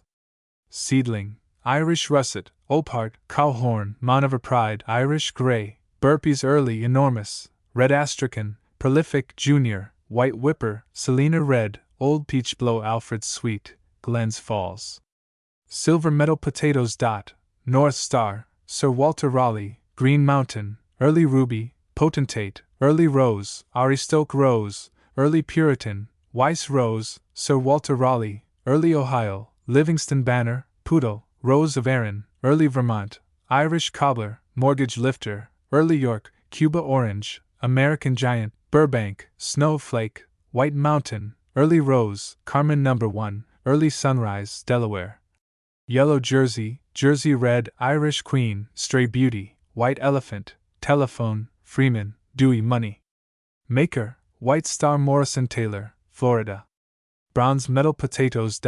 Green Mountain J. M. Thorburn and Company, New York City. Grand Prize Potatoes, Hughes Early, Early Witten, Green Mountain, Great American, White Elephant, Yellow, Dakota Red, Early Robert, Pearl of Savoy, Sweet Home, Chicago Market, Early Fortune, Carmen No. 1, Early Norther, Early Queen, The Queen, Rural New Yorker No. 2, Bovey, Crine's Lightning, Uncle Sam, Early Hebron, Crown Jewel, Early Thorburn, Early Rose, Carmen No. 3, Bliss Triumph. Gold Coin Sweet Corn. Country Gentleman, Black Mexican, Striped Evergreen, White Evergreen, Stoll's Evergreen. Sweet Potatoes. Harrison Seedling, Jersey Red, Pearson's Yellow Jersey, Vineland Bush Carrots. Early Scarlet Horn, Garands, Half Long Pointed, Half Long Stump Rooted, Knots, Chaudenay, Bellet, Early Forcing, Early Round Parisian, White Vosges, St. Valerie, Short White, Long White, Luke, Half Long Danvers, Long Orange Beets. Giant Yellow Intermediate Mangle, Red Globe Tankard Mangle, Golden Tankard Mangle. Yellow Tankard Mangle, Queen of Denmark Mangle, Long Yellow Mangle, Mammoth Long Red. Mangle, Green Top Mangle, Rose Top Mangle, Yellow Ovoid Mangle, Yellow Globe Mangle, Electric, Crimson Globe, Doing Early, Detroit, Early Blood Turnip, Crosby's Egyptian, Half Long Blood, Bassano, Bastion, Long Smooth Blood Squash. Early Golden Scallop Bush, Mammoth Chilean, Ophine, Hubbard, Golden Wart, Warren, Boston Marrow, Bay State, Marrow, Turban, Mammoth Whale, Brazilian, Vegetable, Cocozelle Bush. Canada Crookneck, Winter, White Custard, Yellow Custard, Coconut, Green Streaked Bush. Long Island White Bush, Early White Scallop, Giant Summer Crookneck, Giant Summer Strayneck, Delicate, Golden Hubbard, Fort Hook, Vegetable Marrow, Yellow Oblong, Pineapple Onions. Prize Taker, Golden Globe, Small Yellow Globe, Red Gardenias, Rocket Parsley. Extra Curled, Moss, Fern Leaf, Beauty of the Pasture, Hamburg Pumpkin. Cheese, Connecticut Field, Red Estamples, Negro, Kashaw, Jonathan, Calhoun. Small Sugar Peppers. Long Red Cayenne, Squash, Sweet, Golden, Red Harold, Golden Queen. Ruby King, Sweet Mountain, Chinese Giant, Sweet Italian, Sweet Spanish, Neapolitan, Red Pointed Celebres, Long Bell, Pro Couple Giant, Ox Heart, Elephant's Trunk, Yellow Cherry, Celestial, red chili, red cherry, red Chester, long black Mexican, matchless, honor bright kohlrabi. Purple Vienna, white Vienna cauliflower eggplant, New York improved, black snake, long purple, long white, round white, mammoth pearl, scarlet Chinese gourd. Striped pear, orange, egg, sugar trough, dipper, Hercules. Club radishes. Round black Spanish, half long black Spanish, white winter Spanish, celestial, white mammoth, scarlet Chinese chicory salsify burnet okra. Long green, white velvet pod, dwarf green improved, green prolific Martinia Tioga County. Silver medal, potatoes Tompkins County. Grand prize vegetables Walter Van Loon, Bath beets W. P. Van Scotter, Bath onions parsnips salsify H. S. Vermelia, Chelsea. Silver medal potatoes. Thorburn, money maker, Sir Walter Raleigh, New Queen, Carmen No. I. Acme Bovey, Irish cobbler, Carmen No. 3, White Star Warren County. Grand prize vegetables Washington County. Silver medal potatoes Wayne County. Silver medal potatoes Westchester County. Silver medal potatoes Charles Wheelhouse, Fulton. Bronze medal beets. Detroit red blood onions. Red Weathersfield, yellow Danvers D. M. White Bath carrots Mangles, Renwick, Wellsville potatoes. Elephant A. Young Bath onions. Groups 85, 91 and 92. Animal food products, waters, wines, etc. John Abd Tiner, New York City. Silver medal silkworms and cocoons J. A. Anderson, Moore's Forks. Silver medal butter Barson and Company A. S. 40 West Street, New York City. Gold medal cigarettes J. W. Beardsley Sons, New York City. Gold medal bacon, dried and smoked beef, shredded codfish and star boneless herring put up in glass and tin Sarah Drown Belcher, M. D. New York City. Bronze medal book on clean milk Borden's condensed milk, New York City. Gold medal condensed milk John Brand and Company, Packers, Elmira. Gold medal leaf tobacco Breezeport Water Company, Elmira.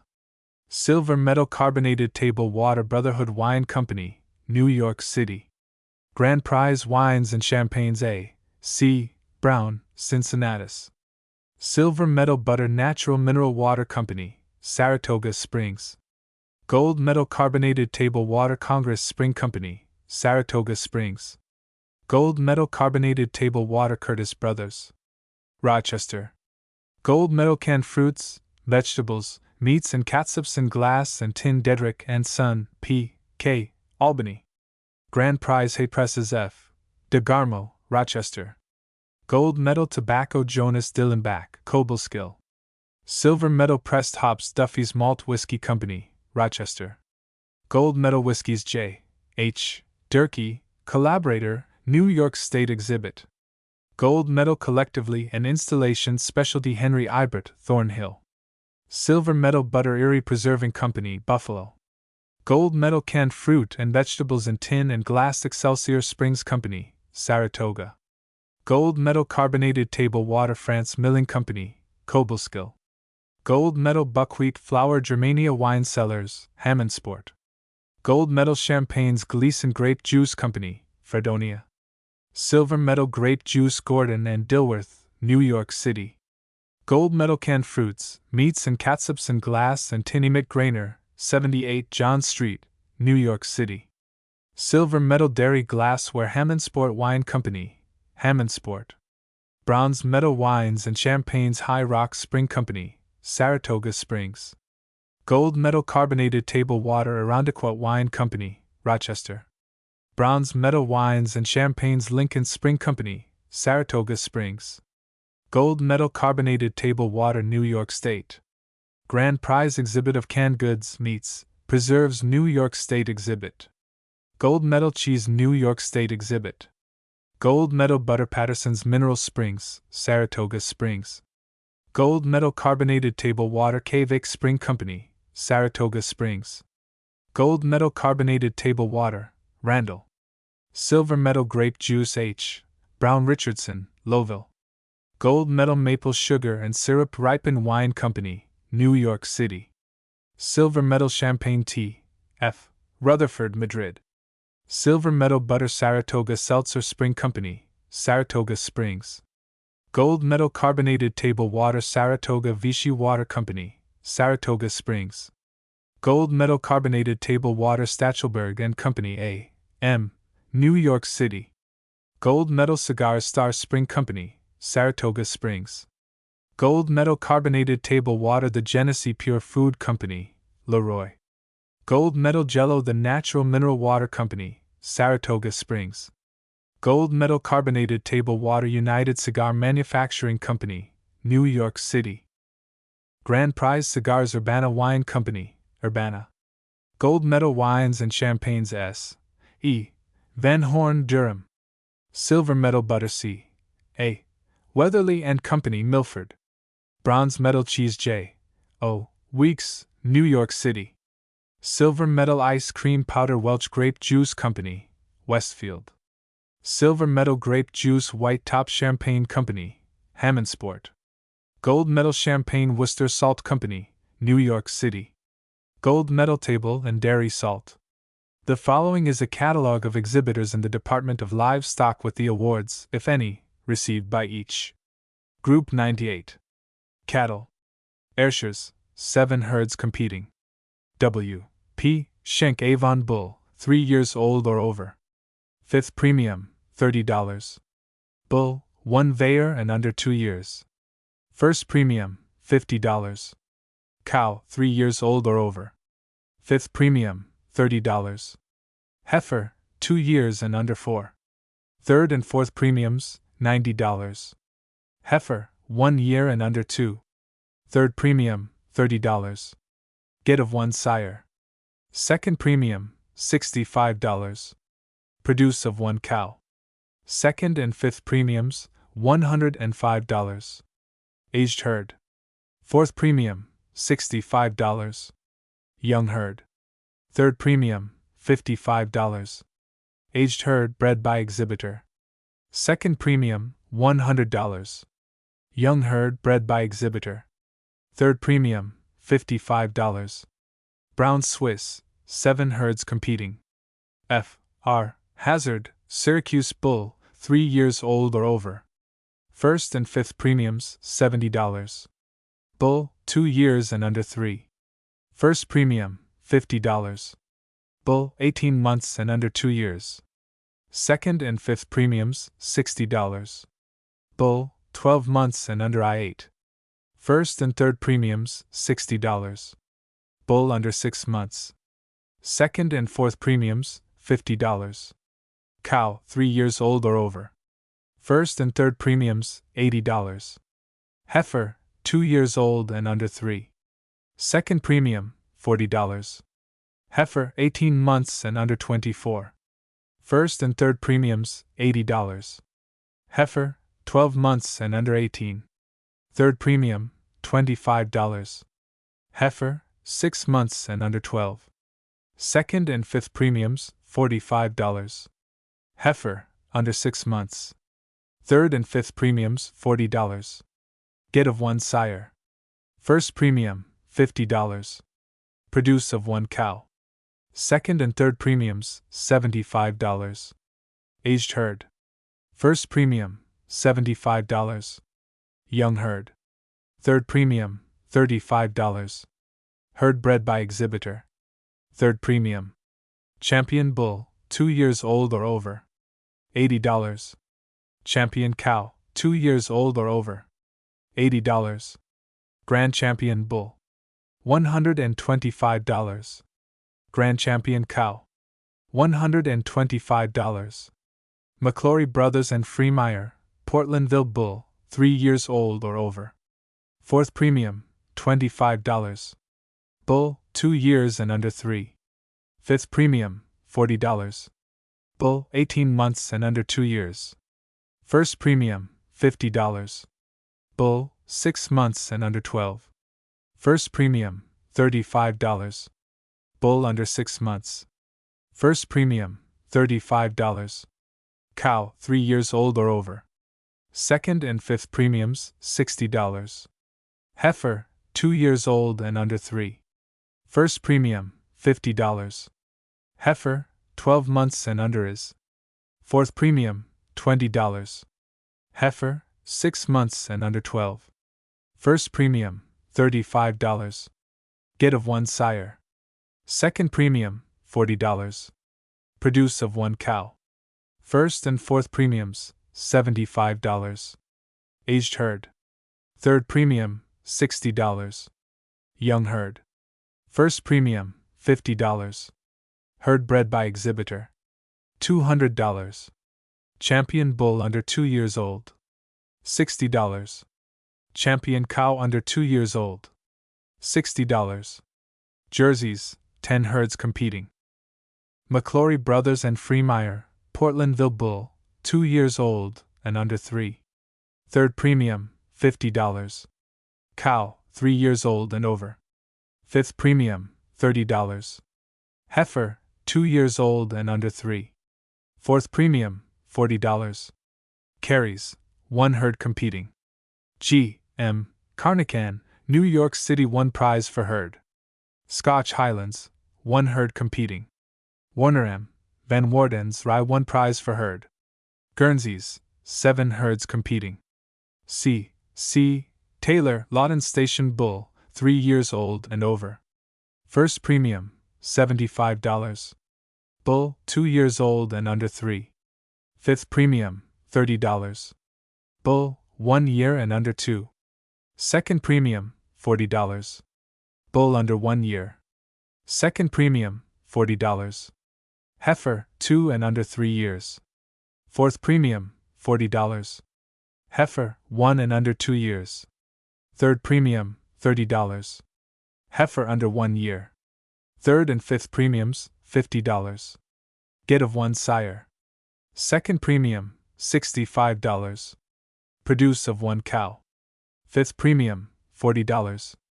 Aged herd. Second premium, $100. Young herd. First premium, $75. Aged herd bred by exhibitor. Second premium, $100. Young herd bred by exhibitor. First premium, $100. F. B. Buckley Shattuck cow, 3 years old or over. Fifth premium, $30. Heifer, 1 and under 2 years. Fourth and fifth premiums, $45. Get of 1 sire. Third premium, $55. Produce of 1 cow. Fourth premium, $45. Aged herd. Fourth premium, $65. Young herd. Fifth premium, $40. Young herd bred by exhibitor. Fifth premium, $40. Group 99. Sheep. Shropshire's 7 flocks competing, 2 from New York. L. D. Rumsey, Lewiston ram, 2 years old or over. Fifth prize, $20.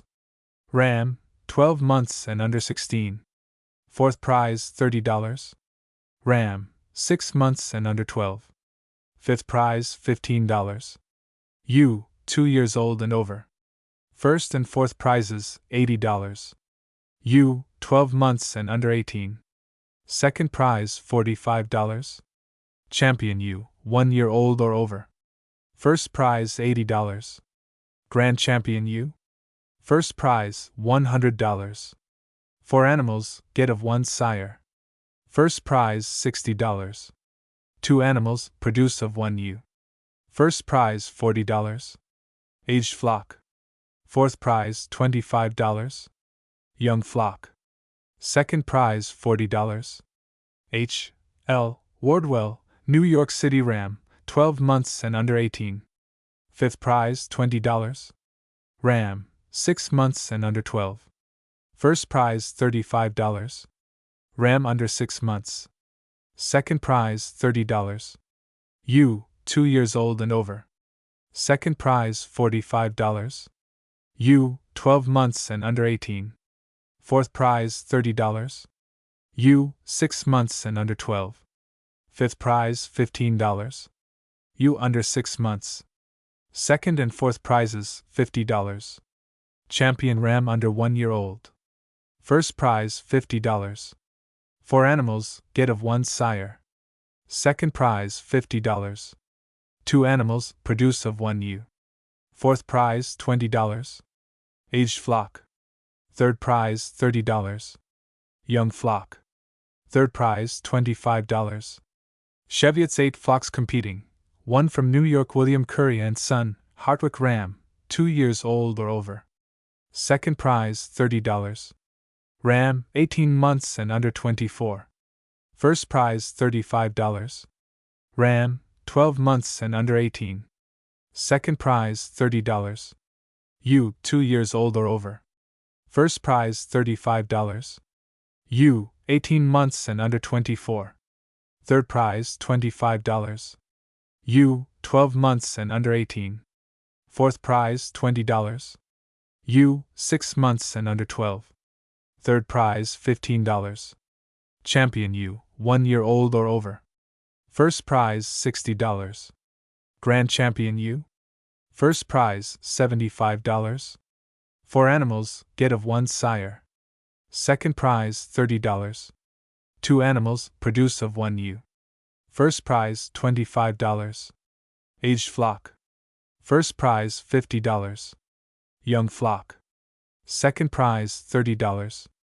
Breeder's flock. First prize, $150. Merino's 13 flocks competing. 1 from New York, D.K. Bell, Brighton ram, 2 years old or over. First and second prizes, $65. Ram, 12 months and under 18 months. First and second prizes, $65. Ram under 6 months. Second and third prizes, $35. Ewe, 2 years old or over. First and second prizes, $65. Ewe, 18 months and under 24. First prize, $35. Ewe, 12 months and under 18. First and second prizes, $60. Ewe under 6 months. First and fourth prizes, $35. Champion ram, 1 year old or over. First prize, $60. Champion ewe over 1 year old. First and second prizes, $40. Champion ewe under 1 year old. First prize, $40. Grand Champion ram. First prize, $75. Grand Champion ewe. First prize, $75. 4 animals, get of 1 sire. First and second prizes, $70. 2 animals, produce of 1 ewe. First and second prizes, $45. Aged flock. First and second prizes, $90. Young flock. First and second prizes, $70. Breeder's flock. First prize, $150. Exhibitor's flock. First prize, diploma. Hampshire's 4 flocks competing, 1 from New York. Chilmark Farm, Ossining ram, 2 years old or over. Second prize, $30. Ram, 18 months and under 24. Fourth and fifth prizes, $35. Ram, 12 months and under 18. First and third prizes, $60. Ram, 6 months and under 12. Fourth prize, $10. Ewe, 2 years old or over. First and fifth prizes, $50. Ewe, 18 months and under 24. First and third prizes, $60. Ewe, 6 months and under 12. Fifth prize, $8. Ewe under 6 months. Second and fourth prizes, $30. Champion ewe, 1 year or over. First and second prizes, $60.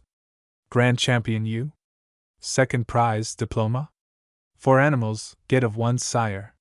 First and fourth prizes, $60. 2 animals, produce of 1 ewe. Third prize, $15. Aged flock. First and fourth prizes, $70. Young flock. Third prize, $25. Group 101 swine. 2 herds of swine were exhibited from New York, Yorkshire. A. Roman, Carthage boar, 2 years old or over. Fifth prize, $15. Sow, 2 years old or over. Third prize, $25. Cheshires. S. G. Otis Sherwood herd bred by exhibitor. First prize, $150. Group 103 Belgian Hares. Jenny M. Lockwood, Reading Center Doe, 4 and under 6 months, Daisy 91. Second prize Charles Hiltz, Cobleskill Doe under 4 months, Anona 94. Second prize Black Belgian Buck, over 6 months, Black Jack, Jr., 102. First prize White Belgian Doe, over 6 months, Lady Day 96. First prize White Belgian Doe, under 6 months, Opal 95. First prize. Group 104. Poultry. Edgewood Farm, Ballston Lake Buff Plymouth Rock Cock. First prize Buff Plymouth Rock Cockerel. Sixth prize Buff Plymouth Rock Pullet. Second prize Buff Plymouth Rock Breeding Pen. Seventh prize Greystone Poultry Farm, Yonkers White Plymouth Rock Cock. Third prize Single-Comb Black Menorcas, Pullet. Fourth prize Single-Comb Black Menorcas, Pullet. Sixth prize Single-Comb Black Menorcas, Breeding Pen. First prize George W.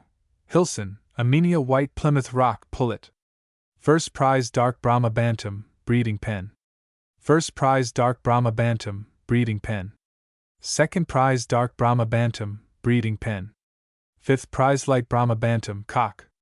Fifth prize Light Brahma Bantam, Cock. Sixth prize Light Brahma Bantam, Hen. First prize Light Brahma Bantam, Hen.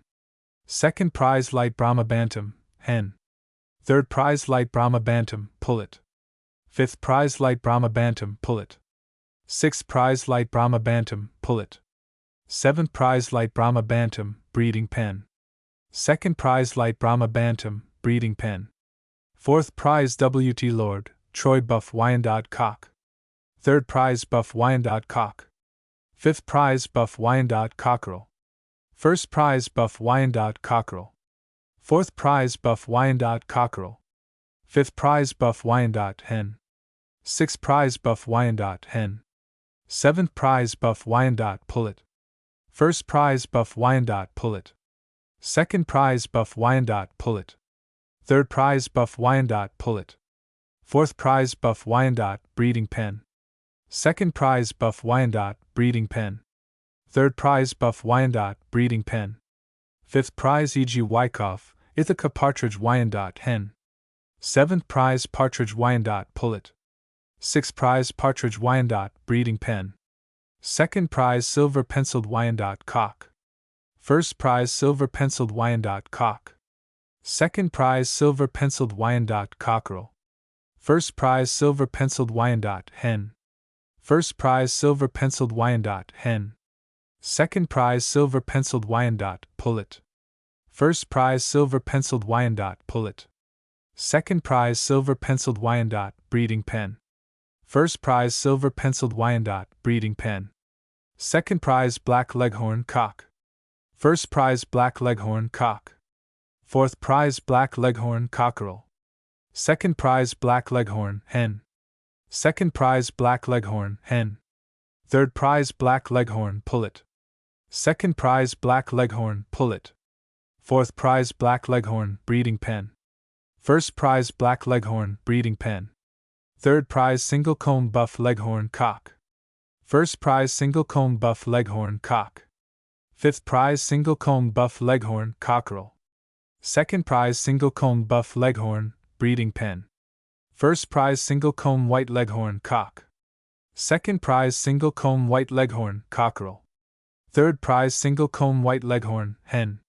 Third prize Single-Comb White Leghorn Hen. Fourth prize Single-Comb White Leghorn Pullet. Third prize E.A. Parks, Syracuse Partridge Wyandotte Breeding Pen. Fifth prize R.F. Alden, Deposit Silver Wyandotte Pullet. Sixth prize W.R. Curtis and Company, Ransomville White Wyandotte Hen. Sixth prize White Wyandotte Breeding Pen. Third prize Pekin Ducks Cock. Seventh prize Pekin Ducks Hen. Fifth prize D. Lincoln Orrs Mills White Wyandotte Pullet. Sixth prize Dark Brahma Bantams Breeding Pen. Third prize Dark Brahma Bantams Breeding Pen. Fourth prize Dark Brahma Bantams Breeding Pen. Sixth prize Dark Brahma Bantams Breeding Pen. Seventh prize Light Brahma Bantams Cock. First prize Light Brahma Bantams Cock. Second prize light Brahma Bantams, cock. Third prize light Brahma Bantams, cock. Fourth prize light Brahma Bantams, hen. Fourth prize light Brahma Bantams, hen. Fifth prize light Brahma Bantams, hen. Sixth prize light Brahma Bantams, hen. Seventh prize light Brahma Bantams, pullet. First prize light Brahma Bantams, pullet. Second prize light Brahma Bantams, pullet. Third prize light Brahma Bantams, pullet. Fourth prize light Brahma Bantams, breeding pen. First prize light Brahma Bantams, breeding pen. Third prize J.M. Linnet, Baldwinsville light Brahma, breeding pen. Seventh prize J.F. Knox, Buffalo white Langshans, hen. First prize white Langshans, hen. Fourth prize white Langshans, pullet. Fifth prize white Langshans, breeding pen. First prize black Cochin Bantams, cock. Third prize black Cochin Bantams, cock. Sixth prize black Cochin Bantams, cock. Seventh prize black Cochin Bantams, cockerel. Sixth prize black Cochin Bantams, cockerel. Seventh prize black Cochin Bantams, hen. Third prize black Cochin Bantams, pullet. Second prize black Cochin Bantams, pullet. Fifth prize black Cochin Bantams, breeding pen. First prize Edwin H. Morris, Sparkle Houdans, cock. Fourth prize Houdans, hen. Fourth prize Houdans, pullet. Sixth prize Houdans, breeding pen. Fourth prize black East Indian ducks, cock. Second prize black East Indian ducks, cock. Third prize black East Indian ducks, hen. First prize black East Indian ducks, hen. Third prize black East Indian ducks, pullet. Second prize Rouen ducks, cock. Fourth prize Rouen ducks, cock. Seventh prize Rouen ducks, cockerel. Fifth prize Rouen ducks, cockerel. Sixth prize Rouen ducks, hen. Third prize Rouen ducks, hen. Seventh prize Rouen ducks, pullet. Fourth prize Rouen ducks, pullet. Fifth prize E.F. McAvoy, Schenectady Houdans, cockerel. Third prize Houdans, hen. First prize Houdans, pullet. Fourth prize Houdans, breeding pen. Third prize Henry Shire, Lakeview Anconis mottled, hen. Fourth prize Anconis mottled, hen. Fifth prize Anconis mottled, pullet. First prize R.H. Quackenbush, Baldwinsville Blue Andalusians, cock. Fourth prize Blue Andalusians, pullet. Sixth prize Storm King Poultry Yards, Cornwall on Hudson Blue Andalusians, pullet. Fourth prize E.B. Kreidler, Dansville SCB Leghorns, cockerel. Fourth prize SCB Leghorns, pullet. Third prize SCB Leghorns, pullet. Fourth prize SCB Leghorns, breeding pen. Fourth prize William T. Liddell, Greenwich SCB Leghorns, pullet. Fifth prize Rose Comb Brown Leghorns, cock. First prize Rose Comb Brown Leghorns, cockerel. Fifth prize H.S. Lamson, Cameron Rose Comb Brown Leghorns, hen. Third prize S.E. Smith, Norwich Single Comb White Leghorns, cockerel. Sixth prize Irving F. Rice, Cortland Single Comb White Leghorns, hen. First prize J.H. Santee, Yonkers Single Comb Black Minorcas, cock. Second prize Single Comb Black Minorcas, cock. Sixth prize Single Comb Black Minorcas, hen. Third prize Mrs. George E. Monroe, Dryden Single Comb Black Minorcas, cock. Third prize Single Comb Black Minorcas, pullet. Second prize Single Comb Black Minorcas, breeding pen. Second prize Gedney Farm, White Plains Single Comb Black Minorcas, hen. Fourth prize Charles L. Seeley, Afton White Crested Black Polish, cock. Second prize White Crested Black Polish, cock. Fifth prize White Crested Black Polish, cock. Sixth prize White Crested Black Polish, cockerel. Fourth prize White Crested Black Polish, hen. Second prize White Crested Black Polish, hen. Fifth prize White Crested Black Polish, hen. Seventh prize White Crested Black Polish, pullet. First prize White Crested Black Polish, pullet. Third prize White Crested Black Polish, breeding pen. First prize Dr. H. Phelps, Glens Falls Black Cochin Bantams, hen. Seventh prize Black Japanese Bantams, hen. First prize Black Japanese Bantams, hen. Sixth prize Black Japanese Bantams, breeding pen. First prize black-tailed Japanese Bantams cock. Fifth prize black-tailed Japanese Bantams hen. Fifth prize black-tailed Japanese Bantams breeding pen. Second prize booted white Bantams cock. Second prize booted white Bantams hen. Second prize dark Brahma Bantams cock. First prize dark Brahma Bantams hen. Third prize dark Brahma Bantams pullet. First prize Cochin Partridge Bantams cock. Fifth prize white Cochin Bantams cock. Sixth prize polished buff lace Bantams cock. First prize polished buff lace Bantams cock. Second prize polished buff lace Bantams hen. First prize polished buff lace Bantams hen. Second prize white crested white polished Bantams cock. Second prize white crested white polished Bantams hen.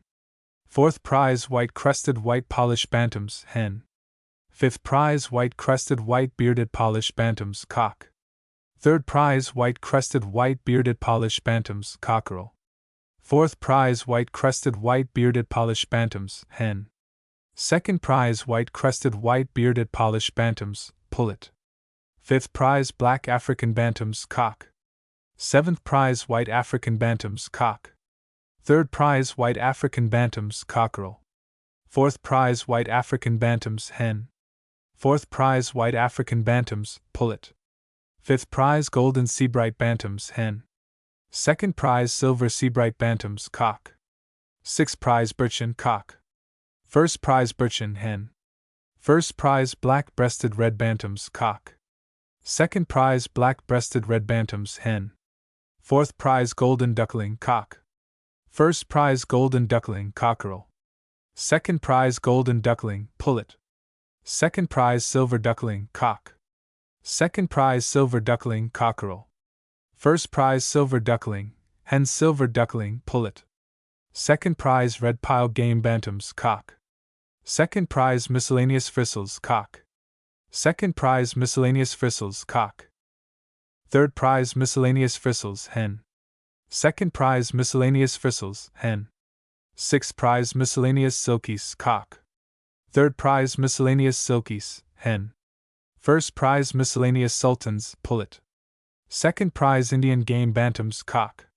Second prize Indian game Bantams cockerel. First prize Indian game Bantams hen.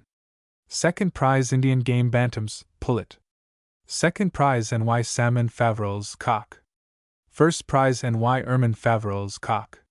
First prize NY salmon Faverolles cock. Second prize NY black Faverolles cockerel. First prize NY salmon Faverolles cockerel. First prize NY salmon Faverolles cockerel. Second prize NY ermine Faverolles hen. First prize NY salmon Faverolles hen. First prize NY salmon Faverolles hen. Second prize NY ermine Faverolles pullet. First prize NY blue Faverolles pullet. First prize NY black Faverolles pullet. First prize NY salmon Faverolles pullet. First prize NY salmon Faverolles pullet. Second prize NY salmon Faverolles breeding pen. First prize NY salmon Faverolles breeding pen. Second prize barred white Plymouth Rock Bantams cock. First prize barred white Plymouth Rock cockerel. First prize barred white Plymouth Rock pullet. First prize barred white Plymouth Rock breeding pen. First prize rumpless cock. Second prize rumpless hen. Second prize Sicilian cock. First prize Sicilian hen. First prize Campinos hen. First prize gray Japanese Bantam cock. Second prize gray Japanese Bantam hen. Second prize Lakenfelder's cock. First prize Lakenfelder's cock. Second prize Lakenfelder's cock. Fourth prize Lakenfelder's cockerel. First prize Lakenfelder's cockerel. Second prize Lakenfelder's cockerel. Third prize Lakenfelder's cockerel. Fourth prize Lakenfelder's hen. First prize Lakenfelder's hen. Second prize Lakenfelder's hen. Third prize Lakenfelder's hen. Fifth prize Lakenfelder's pullet. First prize Lakenfelder's pullet. Second prize Lakenfelder's pullet. Third prize Lakenfelder's pullet. Fifth prize Lakenfelder's breeding pen. First prize Lakenfelder's breeding pen. Second prize Lakenfelders, breeding pen. Third prize Lakenfelders, breeding pen. Fourth prize Campines, pullet. First prize Campines, breeding pen. First prize Cuckoo Cochins, cock. First prize Cuckoo Cochins, cockerel. First prize Cuckoo Cochins, hen. First prize Cuckoo Cochins, pullet. First prize Rose Comb Blues, cock. First prize Rose Comb Blues, cockerel. First prize Rose Comb Blues, hen. First prize Rose Comb Blues, pullet. First prize W.A. Smith, Whitney's Point Black African Bantams, hen. Third prize Black Cochin Bantams, hen. Second prize Brown Red Game Bantams, cockerel. Second prize Brown Red Game Bantams, pullet. Second prize Buff Cochin Bantams, hen. Seventh prize Gray Called Ducks, cock. First prize White Called Ducks, hen. First prize J. Sprockers White Game, cockerel. Second prize White Game, pullet. Second prize White Game, pullet. Third prize White Game, breeding pen. Second prize G.B. Babcock, Jamestown Toulouse Geese, cock. Seventh prize Toulouse Geese, cockerel. Second prize Toulouse Geese, cockerel. Fourth prize Toulouse Geese, hen. Fourth prize Toulouse Geese, pullet. Second prize Toulouse Geese, pullet. Fourth prize Jonas Hayner, Livingston, South Carolina White Orpingtons, cockerel. Seventh prize Pigeons. J.F. Knox, Buffalo Red or Yellow Fantail, cock. Second prize Red Fantail, hen. Second prize Red or Yellow Fantail, 1904. Sixth prize Any Color Saddle Fantail, cock. Third prize Any Color Saddle Fantail, cock. Fourth prize Any Color Saddle Fantail, hen. First prize Any Color Saddle Fantail, 1904. Third prize Any Color Saddle Fantail, 1904. Fourth prize Black Pygmy Powder, hen. Second prize Black Pygmy Powder, hen. Third prize Black Pygmy Powder, 1904. Fifth prize Black Pygmy Powder, 1904. Sixth prize Blue Pygmy Powder, cock. Second prize Blue Pygmy Powder, cock. Third prize Blue Pygmy Powder, hen. Fourth prize Red or Yellow Pygmy Powder, cock. Second prize Red or Yellow Pygmy Powder, 1904. Third prize Red or Yellow Pygmy Powder, 1904. Fourth prize Red or Yellow Pygmy Powder, 1904. Seventh prize White Pygmy Powder, hen. First prize White Pygmy Powder, hen. Fifth prize White Pygmy Powder, 1904. Second prize J.H. Dewar, Buffalo White Working Homer, cock. Third prize White Working Homer, hen. Sixth prize White Working Homer, 1904. First prize White Working Homer, 1904. Second prize White Working Homer, 1904. Fourth prize White Working Homer, 1904. Fifth prize Dr. L. H. Jones, Rome Black Pygmy Powder, cock. Fourth prize Black Pygmy Powder, 1904. Second prize Black Pygmy Powder, 1904. Fourth prize Blue Pygmy Powder, cock. Sixth prize Blue Pygmy Powder, hen. Second prize Blue Pygmy Powder, hen. Sixth prize Blue Pygmy Powder, 1904. Second prize Blue Pygmy Powder, 1904. Fourth prize Blue Pygmy Powder, 1904. Sixth prize Red or Yellow Pygmy Powder, cock. Fourth prize Red or Yellow Pygmy Powder, hen. First prize Red or Yellow Pygmy Powder, 1904. Second prize Red or Yellow Pygmy Powder, 1904. Fifth prize Silver Pygmy Powder, hen. Second prize Silver Pygmy Powder, 1904. Second prize White Pygmy Powder, cock. Third prize White Pygmy Powder, hen. Third prize White Pygmy Powder, hen. Fourth prize White Pygmy Powder, 1904. First prize White Pygmy Powder, 1904. Fourth prize Any Other Color Pygmy Powder, hen. Second prize Any Other Color Pygmy Powder, 1904. First prize Any Other Color Pygmy Powder, 1904. Fourth prize Any Other Color Pygmy Powder, 1904.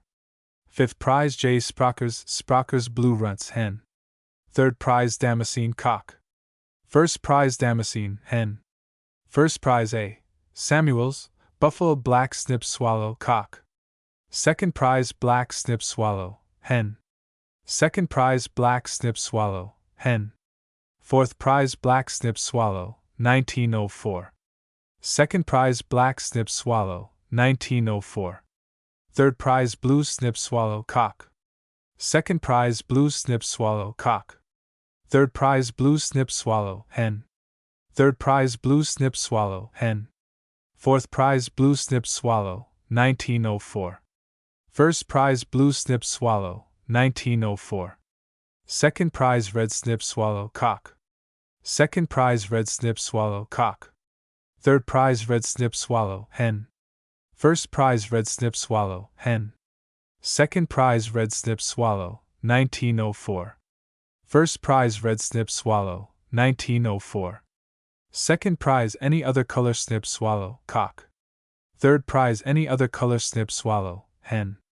Third prize full head white barred swallow cock. Second prize full head white barred swallow cock. Third prize full head white barred swallow hen. First prize full head white barred swallow hen. Third prize full head white barred swallow, 1904. Second prize full head white barred swallow, 1904. Third prize yellow full head white barred swallow cock. Second prize yellow full head white barred swallow cock. Third prize yellow full head white barred swallow hen. First prize yellow full head white barred swallow hen. Second prize yellow full head white barred swallow, 1904. First prize yellow full head white barred swallow, 1904. Second prize roller parlor tumblers cock. First prize roller parlor tumblers hen. Second prize. Illustration, Transportation Building. Chapter 12. Horticulture Exhibit and Schedule of Awards. Horticulture Exhibit. By Charles H. Vick, Superintendent of Horticulture. Illustration. At a meeting of the Louisiana Purchase Exposition Commission of the State of New York, held June 10, 1903, Charles H. Vick, of Rochester, New York, was appointed as Superintendent of Horticulture, and an appropriation of $15,000 was made for the exhibit in that department. This amount was subsequently increased to $20,000. The work was inaugurated July 1, and offices were opened at 46 Elwood Building, Rochester, New York. Methods of soliciting fruit. Many hundred letters were mailed to the fruit growers of the state soliciting the donation of fruit for an exhibit at St. Louis. The number of replies received was so small that it was necessary again to circularize the growers offering to pay a reasonable price for exhibition fruit. Even this offer did not bring forth anything like a sufficient quantity of fruit to make a suitable exhibit. The state was then divided into 6 sections and competent men appointed to canvass thoroughly each section, and buy fruit. A large collection of fine specimens of fruit were procured by this method, and as a result of this canvass exhibits were procured from every fruit-growing county in the state. This fruit was all collected at the Gleason Cold Storage Warehouse at Brighton, near Rochester, New York, and on December 1, 1903, a shipment of 2 cars, containing 400 barrels of apples, 55 bushel boxes of pears and 40 baskets of grapes were forwarded to the Mound City Cold Storage Warehouse at St. Louis. Location of exhibit. The exhibit was housed in the Palace of Horticulture, which, although located in a somewhat remote part of the grounds, received its full share of exposition visitors, all of whom were deeply interested in the magnificent displays of fruit found there. The state of New York was assigned 4,000 square feet of space advantageously located near the northeast corner of the building. To the west were the exhibits of Illinois and Missouri, and to the east those of Minnesota and Washington, while Colorado bounded New York on the south and Pennsylvania on the north. In August, New York was assigned the space surrendered by Pennsylvania, approximately 1,200 square feet, to accommodate the large exhibit of grapes from the Central New York Growers and from the Chautauqua Grape and Wine Association. The installation.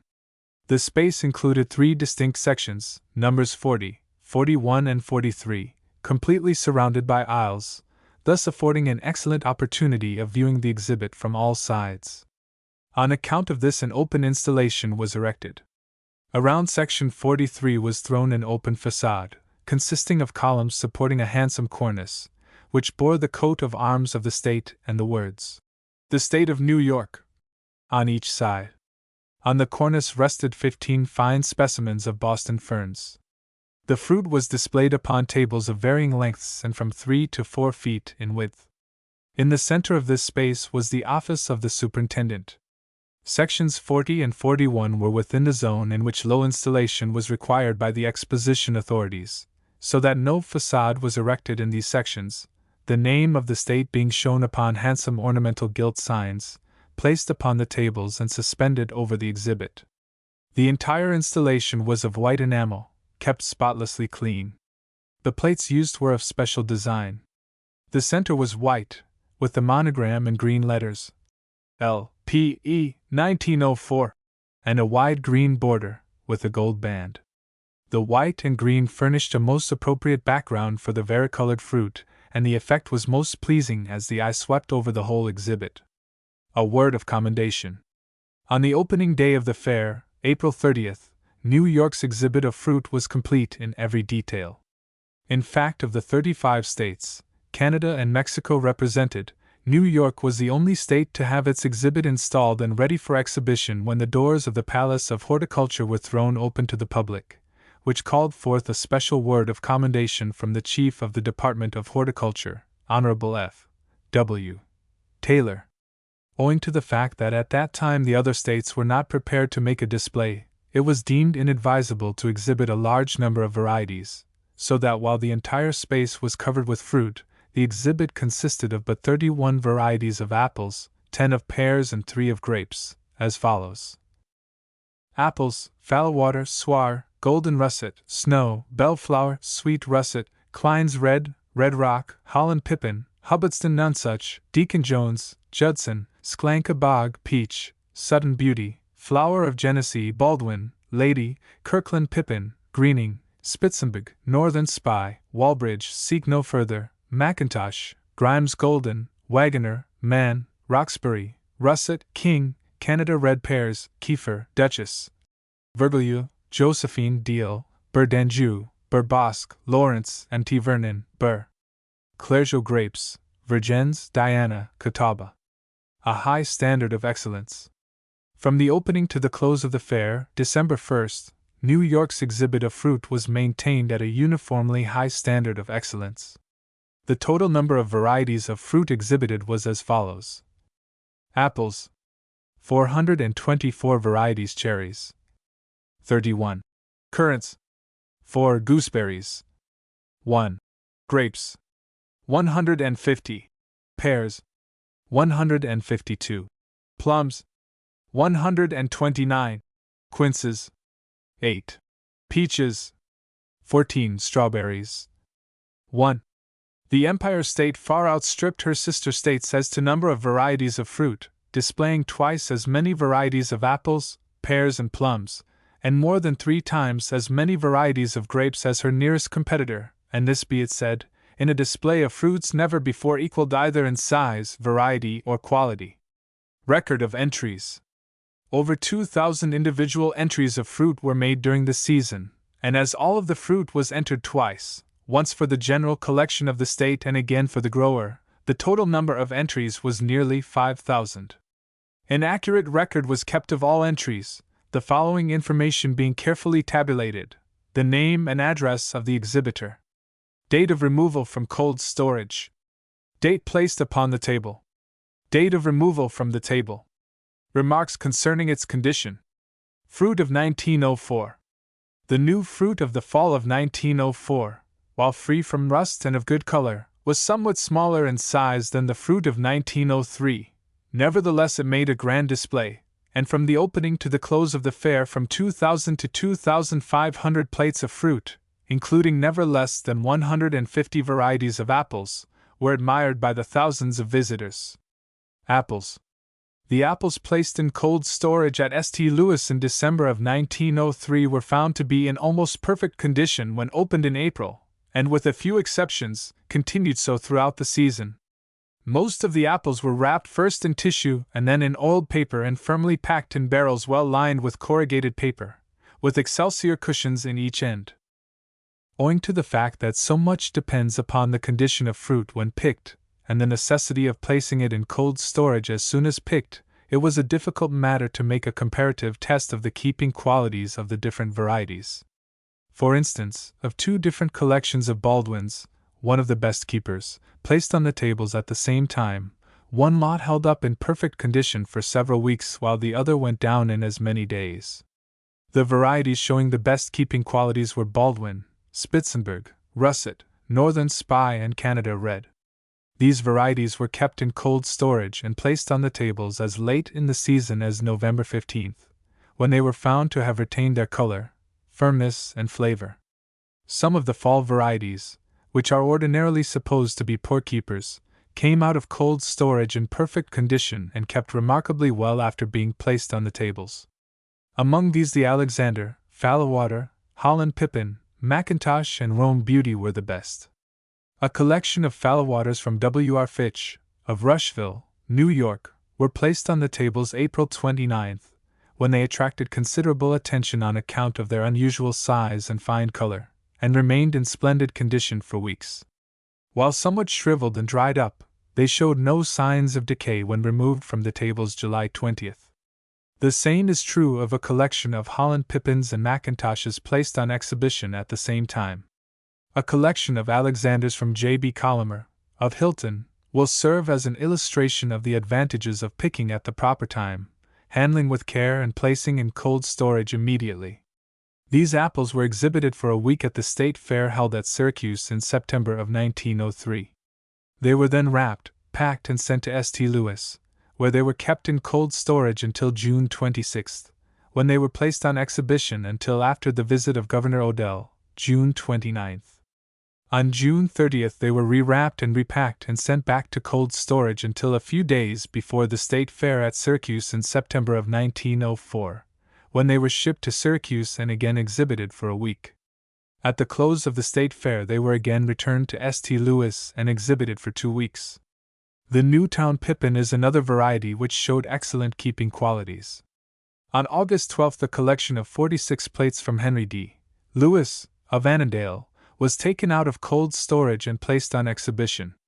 They held up in good condition until the 30th of August, during the hottest weather of the season. The greenings, while large in size, of fine color, and apparently in perfect condition when packed, invariably came out of cold storage badly scalded and discolored. In fact, there were only 3 or 4 lots which were entirely free from scald. In September, large additions of new fruit were made to the exhibit from individual growers, and also from the New York Agricultural Experiment Station at Geneva. George W. Anderson, Charles N. Baker, Samuel J. Wells, and T.H. King are among the exhibitors who deserve special mention for the quality and extent of their exhibits. A complete list of the 424 varieties of apples exhibited appears following the list of exhibitors. Grapes. The grape industry of New York had adequate and successful representation at the St. Louis Exposition, as a department of the general horticultural exhibit. This industry in New York is one of large and steadily increasing importance. The state ranks second only to California in the production of grapes, and the showing made in the Horticulture Building was a revelation to thousands of visitors who there obtained their first knowledge of the extent of the viticulture industry in New York. This sign was conspicuously displayed over the exhibit of grapes. New York leads in table grapes. 600,000 acres, 30 million vines, crop worth $2,763,711 annually. These figures are from census reports, and represent an advance of 198% in the industry over its condition as represented at the Columbian Exposition in 1893. There is scarcely another such record of increase in the whole range of industries of the United States. No attempt was made to show viticulture in any other way than by its product, but an almost continuous display of grapes was kept on the tables from the opening of the exposition to its close. This in itself was a noteworthy achievement, for it included a display of cold storage grapes from the crop of 1903 up to the second week of July, 1904, something never before attempted. A display of force fruit and early varieties began shortly after that date. A collection of hothouse grapes grown by Mr. David M. Dunning, of Auburn, was an interesting feature of the grape exhibit and amazed crowds of visitors on account of their size and handsome appearance. The varieties were Barbarossa and Muscat Hamburg. One cluster of the latter variety weighed 9 pounds and measured 17 inches in length, exclusive of stem. This collection of grapes far surpassed anything of the kind shown in the horticulture building, not even excepting California specimens. The varieties in cold storage were as follows: Catawba, Diana, Iona, Isabella, Niagara, Salem, and Virgins. Of these varieties, the Catawba and Virgins kept the longest. They were taken from cold storage July 3rd and placed upon exhibition for a week, at the end of which time they were found to have retained their color and flavor perfectly. This was fully 1 month later than grapes were preserved at the Pan American Exposition, notwithstanding the difference in distance between Buffalo and St. Louis from the vineyards. The Diana and Iona were close seconds in keeping qualities, while the Isabella rattled badly and the Niagara showed discoloration, though both retained fairly good flavor. The display proper of the 1904 crop began early in September.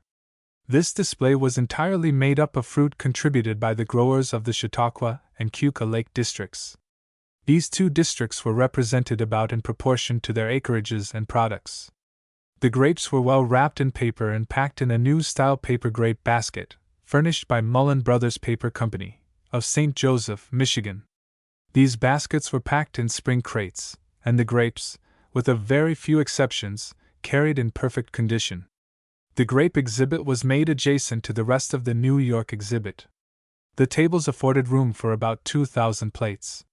The display was made up largely of Concord, Catawba, Niagara, Virgins, Campbell Early, and other commercial varieties. The rarer varieties, however, were not neglected, as will be seen from the list of 150 varieties appearing elsewhere. Pears. In October of 1903, 55 bushel boxes of pears were placed in cold storage to be used for the exposition. Of this number, 25 boxes were purchased from David K. Bell, of Brighton, and the balance came in single bushels from some of the best growers of the state. The pears, like the apples, were wrapped first in heavy tissue paper and then in oiled paper. The following is a list of the varieties kept in cold storage: Bur d'Anjou, Bur Bosque, Bur Clergeau, Bur Deal, Angoulême, Columbia, Duchess, Howell, Josephine of Malines, Kiefer, Lawrence, M.T. Vernon, Rudder, and Verglia. On April 25th, when the boxes were examined and a selection made for the opening day, the Duchess was found in poorer condition than any of the other varieties. Notwithstanding this fact, a continuous exhibit of Duchess pears was made until May 30th. All the other varieties were in prime condition, and were displayed in lots of 50 plates until May 26th, when one grand exhibit was made, consisting of 400 plates of 15 varieties. This display continued in good condition until the 16th of June, in spite of the extreme hot weather at that time, the Anjou, Angoulême, Bosque, Clergeau, Columbia, Howell, and Kiefer keeping extremely well until that date. The display in the fall of 1904 attracted a great deal of attention, not alone from visitors, but also from the superintendents of horticulture from the other states, and from fruit growers in general. On September 19th, 142 varieties were exhibited from Ellwanger and Berry of Rochester. On September 21st, 20 varieties were exhibited from David K. Bell of Brighton, in addition to the general display from almost every section of the state, making an exhibit of pears never before equaled. A complete list of the 152 varieties of pears exhibited will be found following the list of exhibitors. Plums. As the result of a bountiful plum crop, the display of this luscious and popular fruit was unusually large and fine. The first shipment, consisting of early red June, was received from F. E. Dawley of Fayetteville on August 5th, and from that time until September 26th, additions were made almost daily. 128 varieties, arrayed on hundreds of plates, and occupying nearly a third of the New York space, compelled the attention and admiration of every passer-by. And indeed, it was an attractive sight, from the standpoint of color alone, comprising, as it did, nearly every shade of green, yellow, purple, blue, orange, and red. The varieties attracting the most attention were Abundance, Archduke, Burbank, Coe's Golden Drop, Grand Duke, Quackenboss, and St. Lawrence. The display of Burbank was the largest and finest ever shown, the best two lots coming from Fred H. Teets, of Williamson, and T. H. King, of Trumansburg. Splendid collections were also received from F. E. Dawley, of Fayetteville, consisting of 11 varieties, S. D. Willard, of Geneva, 23 varieties, New York Agricultural Experiment Station, at Geneva, 105 varieties. A total of 128 varieties were exhibited. All of the varieties are listed following the list of exhibitors. Cherries. 31 varieties of cherries were exhibited, the largest exhibit coming from the New York Agricultural Experiment Station. No other state excelled in number of varieties. See the list following the list of exhibitors. Peaches. New York's peach crop was not up to the usual standard, being more or less infected with rust and lacking in color. It was also found to be a difficult matter to get shipments to St. Louis in good condition. There were liberal quantities of such varieties as were shown, a list of which appears following the list of exhibitors. Quinces. The crop of 1904 was unusually small and inferior in quality. Nevertheless, a fairly good exhibit was made. The varieties shown appear following the list of exhibitors. Currants. It was impossible to make a general display of small fruits, owing to the distance from New York to St. Louis. 4 varieties of currants were shown, however, the Perfection currant from C. G. Hooker of Rochester, excelling in size, quality, and flavor any currant exhibited. A list of varieties appears following the list of exhibitors. Gooseberries. The gooseberry crop was a total failure in New York, and only one small exhibit was made of the downing. Strawberries. It was the intention to make a large exhibit of strawberries, and arrangements were partially made with Mr. L. J. Farmer, of Pulaski, to collect this exhibit, but owing to the very poor condition of shipments received from Illinois, Missouri, and other nearby states, the plan was abandoned, as it was feared that the berries would be spoiled in transit. One exhibit, however, was made. This was the Rickman strawberry and came from G. E. Rickman of Brockton. Owing to extreme care in packing, this small exhibit came in fairly good condition, and excited much comment on account of its size, color, fine flavor, and prolific production. Plants and flowers. The exhibit of plants and flowers was, for the most part, made out of doors and beds, which were attractively laid out in the grounds surrounding the horticulture and agriculture buildings. The extent of the grounds afforded opportunity for the massing of the different varieties of hardy plants, such as roses, peonies, hydrangeas, and also of the newer varieties of cannas and geraniums. In the conservatory adjoining the horticulture building proper were exhibited fine collections of ferns and a large display of gladiolus, and also one of peonies. Some gratifying comparisons. The following statistics from the United States Census of 1903 may be of interest. New York leads in the production of fruit, exclusive of subtropical fruits. 12 1/10% of the fruit production of the United States is in New York.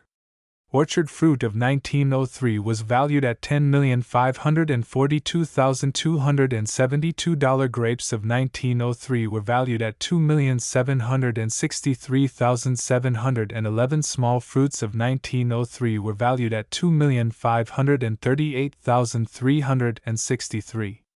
The following table will give an idea of the extensive cultivation of small fruits. Acres product quarts.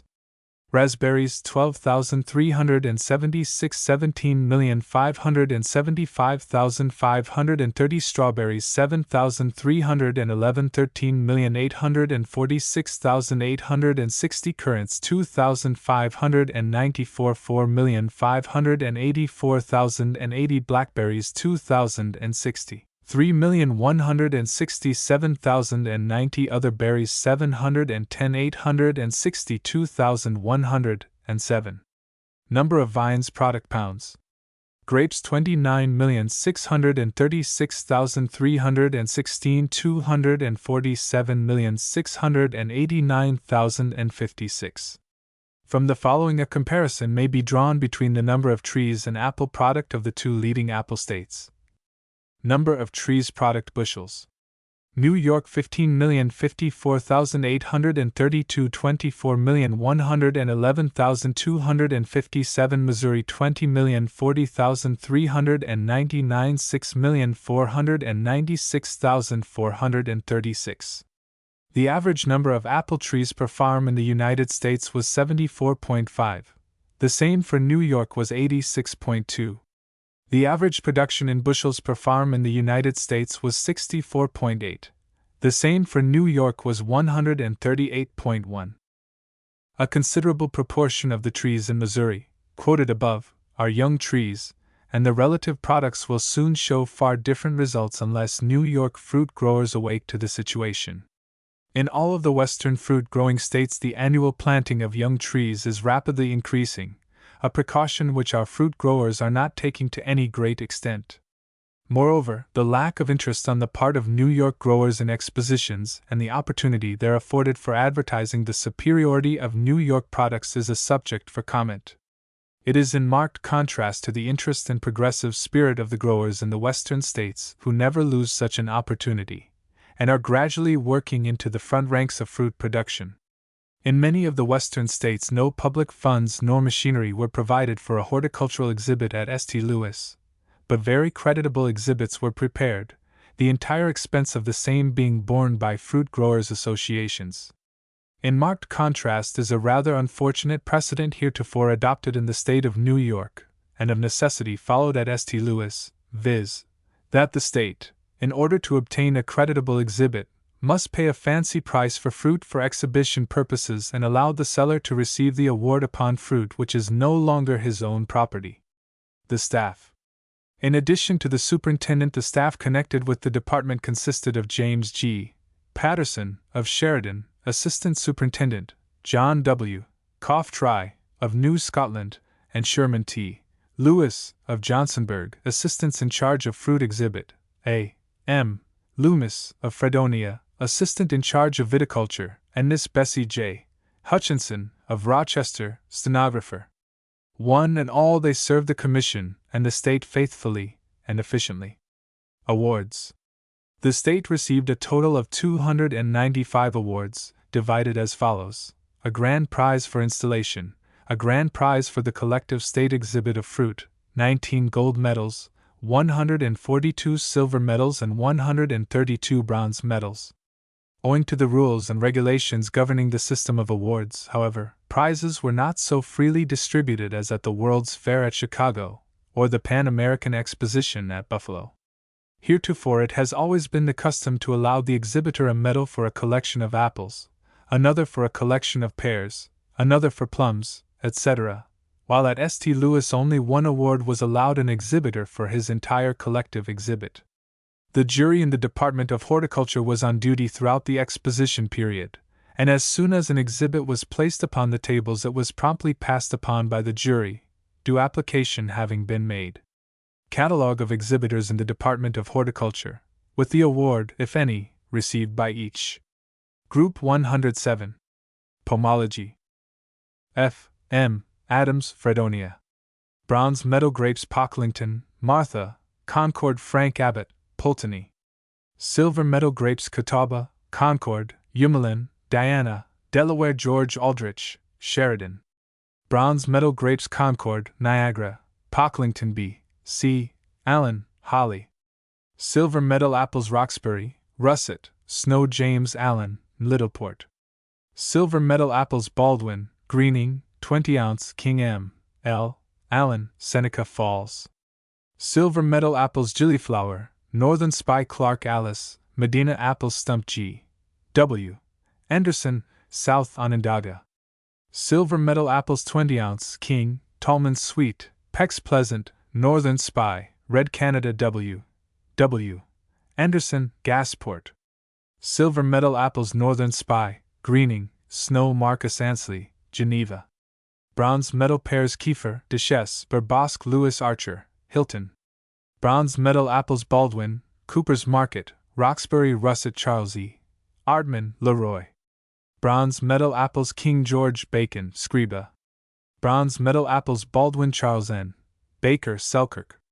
Silver medal apples Pex Pleasant, Northern Spy, Langford Seedling, Black Twig, Bagdenoff, Baldwin, Salome, Red Russet, Wagoner, Scott's Winter, Winter Sweet, Newtown Pippin, Sudden Beauty, Tallman's Sweet, Phoenix, Gillyflower, Golden Russet, Roxbury Russet, Willow Twig, Vanderveer, Macintosh, Pound Sweet, Mother, Wolf River, Milding, Yellow Bellflower, Esopus Spitzenbig C.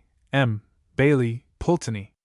Bronze medal grapes Concord, Catawba Fred Barite Van Wagoner. Bronze medal apples Red Bellflower Stark R. A. Barnes Lockport. Silver medal pears Bartlett W. A. Bassett Farmer. Bronze medal apples King, Pex Pleasant, Hendrick Sweet R. Bassett Hilton. Bronze medal apples Baldwin Peaches Late Crawford F. M. B.D. Brighton. Bronze medal apples Northern Spy C. Beckstedt, Oswego.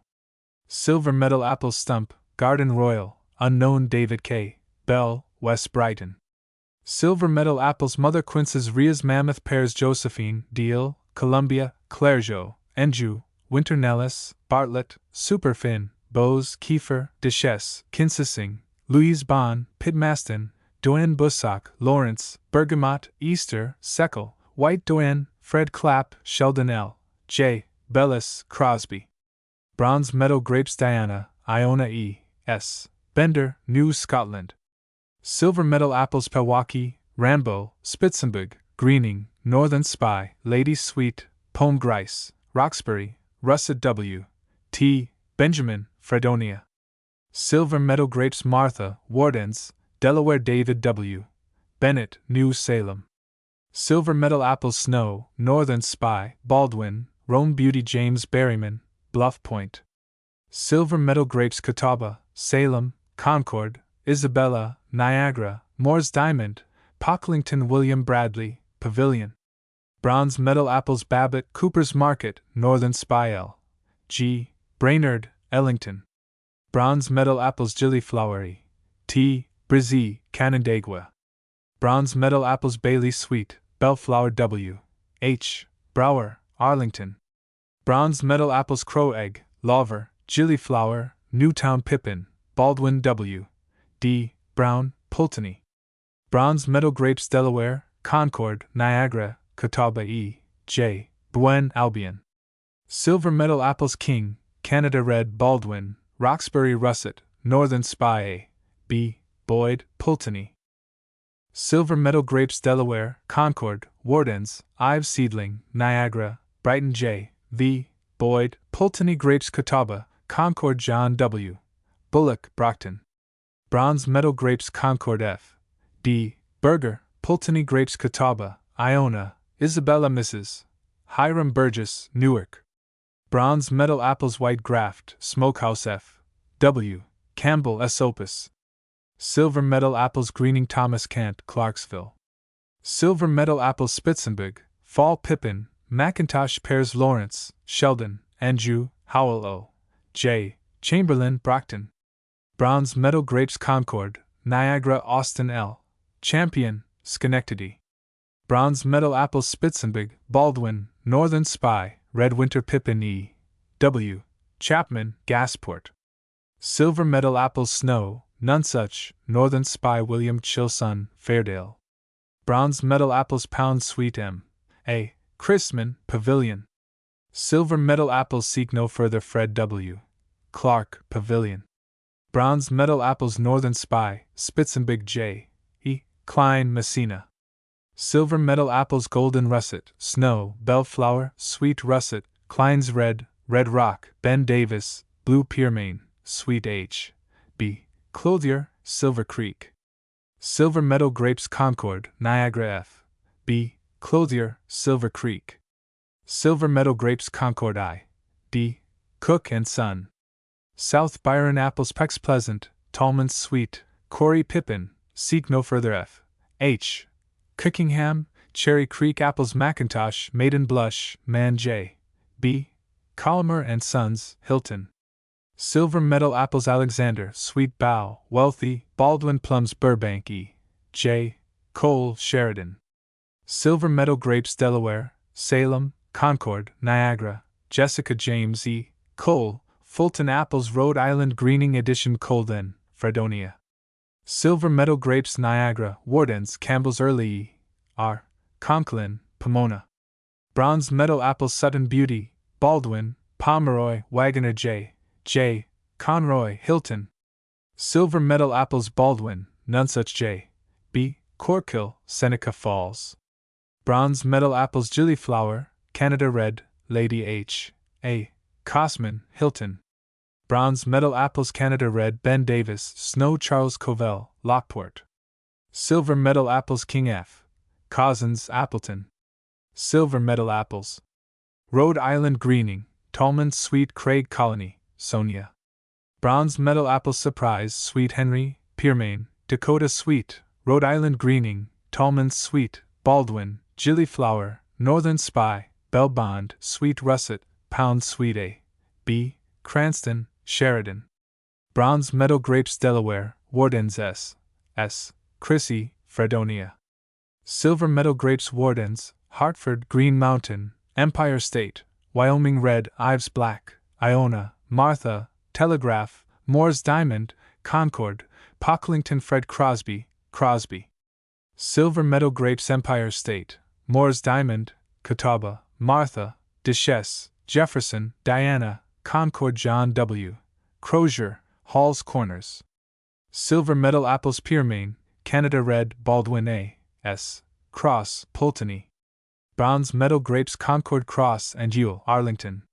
Silver Meadow apples King, Snow, Northern Spy Crossgrove Brothers, Ripley. Bronze Meadow grapes Concord, Niagara Robert B. Crowell, Wallkill. Silver Meadow apples Russet Greening, Rambo, Pewaukee, Foulwater, Newtown Pippin, Snow, Grimes Golden, Red Canada, Lady Sweet Culver Brothers, Bluff Point. Silver Meadow grapes Delaware, Catawba, Concord, Niagara, Moore's Diamond, Pocklington O. P. Curtis, Hilton. Bronze Meadow pears Clapp's Favorite Plums Burbank James Curtis and Son, Hilton. Bronze Meadow apples Greening, King, Snow, Holland Pippin, Baldwin pears Duchesse F. E. Dolly, Fayetteville. Silver Meadow apples Sweet Bow, Early Harvest, Red Astrakhan, Yellow Transparent, Primate, Strawberry, Summer Pippin, Holly, Grimes Golden, Wine, Bismarck, English Streak, Red Romanite Cherries Dolly pears Clapp's Favorite, Seckle, Japanese Plum Seedling Japanese, Abundance, Primate, Red June, Burbank, Japanese Wineberry, Red Negate, Shropshire Damson, Tragedy Prune, Cooper, Lombard Day Brothers, Dunkirk. Silver Meadow grapes Ives, Diana, Concord, Martha, Marion David Dean, Oswego apples Northern Spy H. Dean, Aurora. Bronze Meadow grapes Concord John DeWitt, Bluff Point. Silver Meadow grapes Catawba George Dorman, Fredonia. Bronze Meadow grapes Niagara A. C. Doty Sheridan. Bronze Meadow grapes Brighton, Pocklington, Niagara, Delaware C. E. Drake Stanley. Silver Meadow apple Smokehouse, Swar, Winter Pippin, King, Bell Bond, Ontario Charles W. Driggs, Elba. Silver Meadow apples Roxbury Russet, Baldwin, Northern Spy R. C. Dunkelberger, Gasport. Silver Meadow apples Baldwin, Roxbury Russet, Mann, Ben Davis, Cranberry Pippin David M. Dunning, Auburn. Gold Medal apples Alexander, King grapes Barbarossa, Muscat Hamburg pears Clairgeau N. J. Durfee, Pavilion. Bronze Medal apples Snow, Baldwin, Northern Spy, Wagoner Sylvester Edek, Alcott. Bronze Medal apples Cranberry Pippin pears Kiefer L. Edmonds, Holly. Silver Medal apples Lady Sweet, Spitzenbig, Nonsuch, Pound Sweet, Gillyflower, Martin John Eliot, Morton. Silver Medal apples Nonsuch, Holland Pippin Ellwanger and Barry, Rochester. Gold Medal apples Arabsco, Alexander, Albion, Amasias, Auca Believed Rionette, Ballarat Seedling, Bismarck, Black Detroit, Black Gillyflower, Belle de Boscop, Baldwin, Bohannon, Blanche de Burnay, Blanche d'Espagne, Beauty of Kent, Ben Davis, Belle d'Angers, Brittle Sweet, Brownlee's Russet, Berry, Buckingham, Christiana, Cox's Pomona, Court Pendaplat, Coe's Scarlet Perfume, Canada Rionette. Danford, Duke of Devonshire, Dr. Oppel's French Pippin, Dumbclose Seedling, Downing's Paragon, English. Royal Russet, Evening Party, Equimeatly Excelsior, Aesopus Spitzenbig, Fall Pippin, Flower of Kent, Fall Orange, Famuse, Famuse Sucre, Glidden No. 3, Golden Sweet, Gelber Richard, Gros Bonapfel, Golden Russet, Hurlbut, Hester, Hartford Sweet, Hubbardston Nonsuch, Hennepin, Idaho, Julia, Jackson, Johnson, Jonathan, Josephine Kreuter, Keswick Codlin, King of Pippins, Cruzex, Kelsey, Kikitia, Klaproth, Knox Russet, Lord Suffield, Lindenwald, London Pippin, Lowell, Lady Henniker, Liberty, Lehigh, Longstem, Magneta, Menagear, Minister, Mother, Monmouth Pippin, McClellan, Marston's Red Winter, Milding, Neversink, Nickajack, Nicolayer, Norton's Melon, Northern Spy, Austin's Pippin, Peter No. 12, Plum Cider, Pryor's Red, Pickman, Pomme Grice, Pigeon de Shibler, Rionette Monstrous,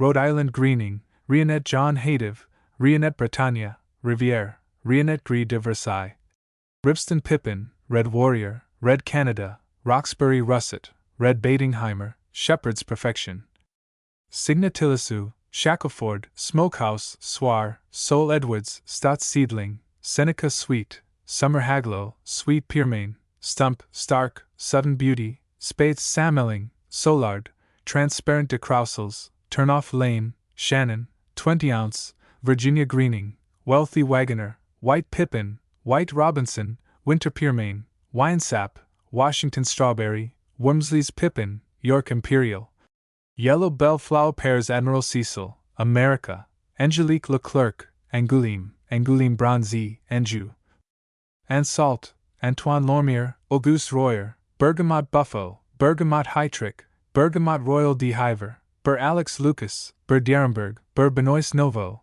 Bur Capiomant, Bur Deal, Bur Dumont, Bur Gris de Hiver, Bur Moction, Bur Moire, Bezy de la Motte, Black Worcester, Boncretian Vermont, Bussock, Brockworth Park, B. S. Fox, Buffum, Cabot, Canandaigua, Catherine Gardet, Katinka, Chapman, Church, Clergeau, Columbia, Colonel Wilder, Comus, Comte de Lamy, Comte de Paris, Consuela de la Cour, Délice de Huy, Délice de Mons, Delamartine, Desiree Cornelis, Dix, Dorset, Dow, Doyen d'Alençon, Doyen Bussock, Doyen Dillon, Doyen Gray, Doyen Germain, Doyen Robin, Doyen Sull, Dr. Nellis, Duchesse de Bordeaux, Duchesse Precoce, Duhamel du Monceau, Eastern Belle, Easter Burr, Edmonds, Émile de Heist, Fig d'Alençon, Fig de Naples, Fred Clapp, Gansel's Bergamot, Gansel's Seckel, Hardy, Homewood, Hoosick, Island, Jackson, Jalousie de Fontenay Jones,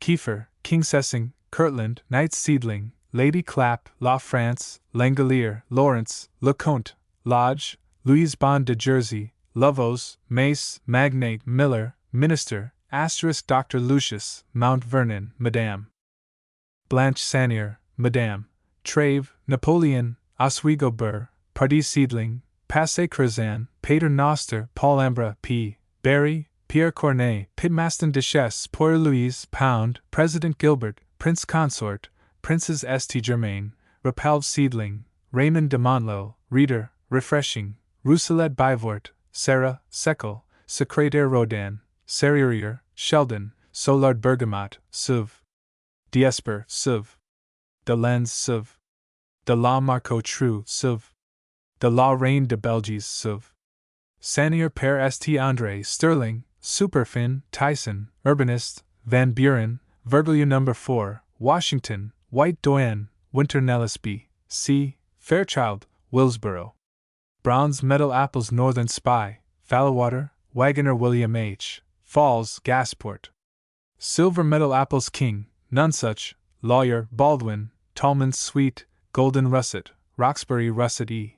H. Fay, Portland, Bronze Medal Grapes Stark Star A. Fay, Brockton, Silver Medal Grapes Concord, Niagara, Delaware Finch and Horrocks, Bluff Point, Bronze Medal Grapes Catawba, Niagara, Moore's Diamond W. R. Finch and Son, Rushville, Silver Medal Apples Fallowwater, Swar, Spitzenbig Foster and Griffith, Fredonia, Silver Meadow Apples Fall Pippin, Abundance, Bradshaw, Red Beitengeimer, Alexander, Black Detroit, Northern Spy, King, Ox, Maiden Blush, St. Lawrence, Plunker Sweet, Fallowwater, Orange Pippin, 20 ounce, Duchess of Oldenburg Grapes Iona Red Rare, Virgins, Delaware, Agawam, Jessica White, Lucille, Lindley Rogers No. 9, Moyer Red B. W. Fraser, Fredonia. Brown's Meadow Grapes Concord, Catawba Howard S. Foolager, Penn Yen. Brown's Meadow Apples Northern Spy, Greening, Wagoner J. H. Gamby, Bluff Point. Silver Meadow Grapes Concord John B. Garbutt, Middleport. Silver Meadow Apples Duchess of Oldenburg, Wealthy J. V. Gaskell, Gasport.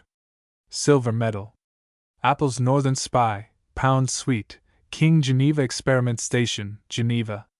Gold Meadow Apples Albion, Alexander, Amasias, Aport Oriental, August, Benoni, Bismarck, Bahana, Brescorca, Canada Baldwin, Canada Rionet, Caroline Red June, Charlotte Rionet, Christiana, Kuhn Red, Count Orloff, Kratz, Deacon Jones, Dickinson, Dr. Dudley Winter, Duncan, Edwards, Elgin Pippin, Enormous, Etowah, Ewalt, Excelsior, Fall Pippin, Ferdinand, Fishkill, Gideon. Gideon Sweet, Golden Meadow, Golden Russet, Grandmother, Grand Duke Constantine, Great Mogul, Grosco Slenkagrino. Grundy, Hartford Rose, Haskell Sweet, Haywood, Herefordshire Beefing, Holland, Iowa Beauty, Jacob Sweet, Jones Seedling, Jonathan Bueller, Judson, Juicy Crim Tartar, July Cluster, Keswick, Kirkland, Landsberger Rionet, Lawver, Manchester, Magog Red Streak, Macintosh, McMahon, Milding, Milan, Milligan, Millot, Monmouth, Monroe, Moon, Morse Sweet, Mother, Mountain Sweet, Moyer's Bride, Munson, Nelson. Newman Seedling, Northwestern Greening, Ohio Pippin, Olive, Paragon, Paul's Imperial Crab. Peach, Pear, Persian Bogdanov, Piper, Pride of Texas, Rionet Cuv, Rhodes Orange, Rolfe, Roxbury Russet, Salome, Scott's Winter, Skelton, Sklanka Bog, Smalls Admirable, Standard, Stark, Stamens Winesap, Striped Winter, Stuart Golden, Sudden Beauty, Swar, Swinku, Thompson, Titus Pippin, Tobias, Tobias Black, Tobias Pippin, Tom Putt, Van Hoy, Wabash Red Winter, Wallace Howard, Washington Royal. Washington Strawberry, Watwood, Western Beauty, White Zerdel, William's Favorite, Winter Banana. Winter Golden, York Imperial Cherries Hoke, Ida, May Duke, King Zamar L, Essel Kirchy, Elton, Double Natty, House, Oral No. 23 Gov. Wood Black Tartarian Mercer, Rockport Bigarreau, Knights Early Red, Early Purple Gyn, Large Montmorency, Abbess de Pygmies, Transcendent, Downers Late, Napoleon Yellow Spanish, Windsor, Bay State, Mezzel, Olivet, Rap, Luling, Rain Hortense, Sparhawks Honey, Montmorency Grapes Hicks, Moyer, Canandaigua, Telegraph, Champion, Early Victor, Real No. 22, McPike, Elvabach. Marion, Niagara, Isabella Seedling, Rupert, Arminia, Corby, Hartford, Livingston, Real No. 10, Janesville. August Giant, Umalin, Merrimack, Prentice, Dracut Amber, Manitou, Mary Favorite, Green, Horner No. 1, Diamond, Lucille, Mary Washington, Adirondack, Brown, Wardens, Coleraine, Presley, Concord, Moore's Early, Real No. 21, Cayuga, St. Louis, Rockwood, Jewel, Campbell, Emerald, Wapanucka, Butler No. 1 R. W.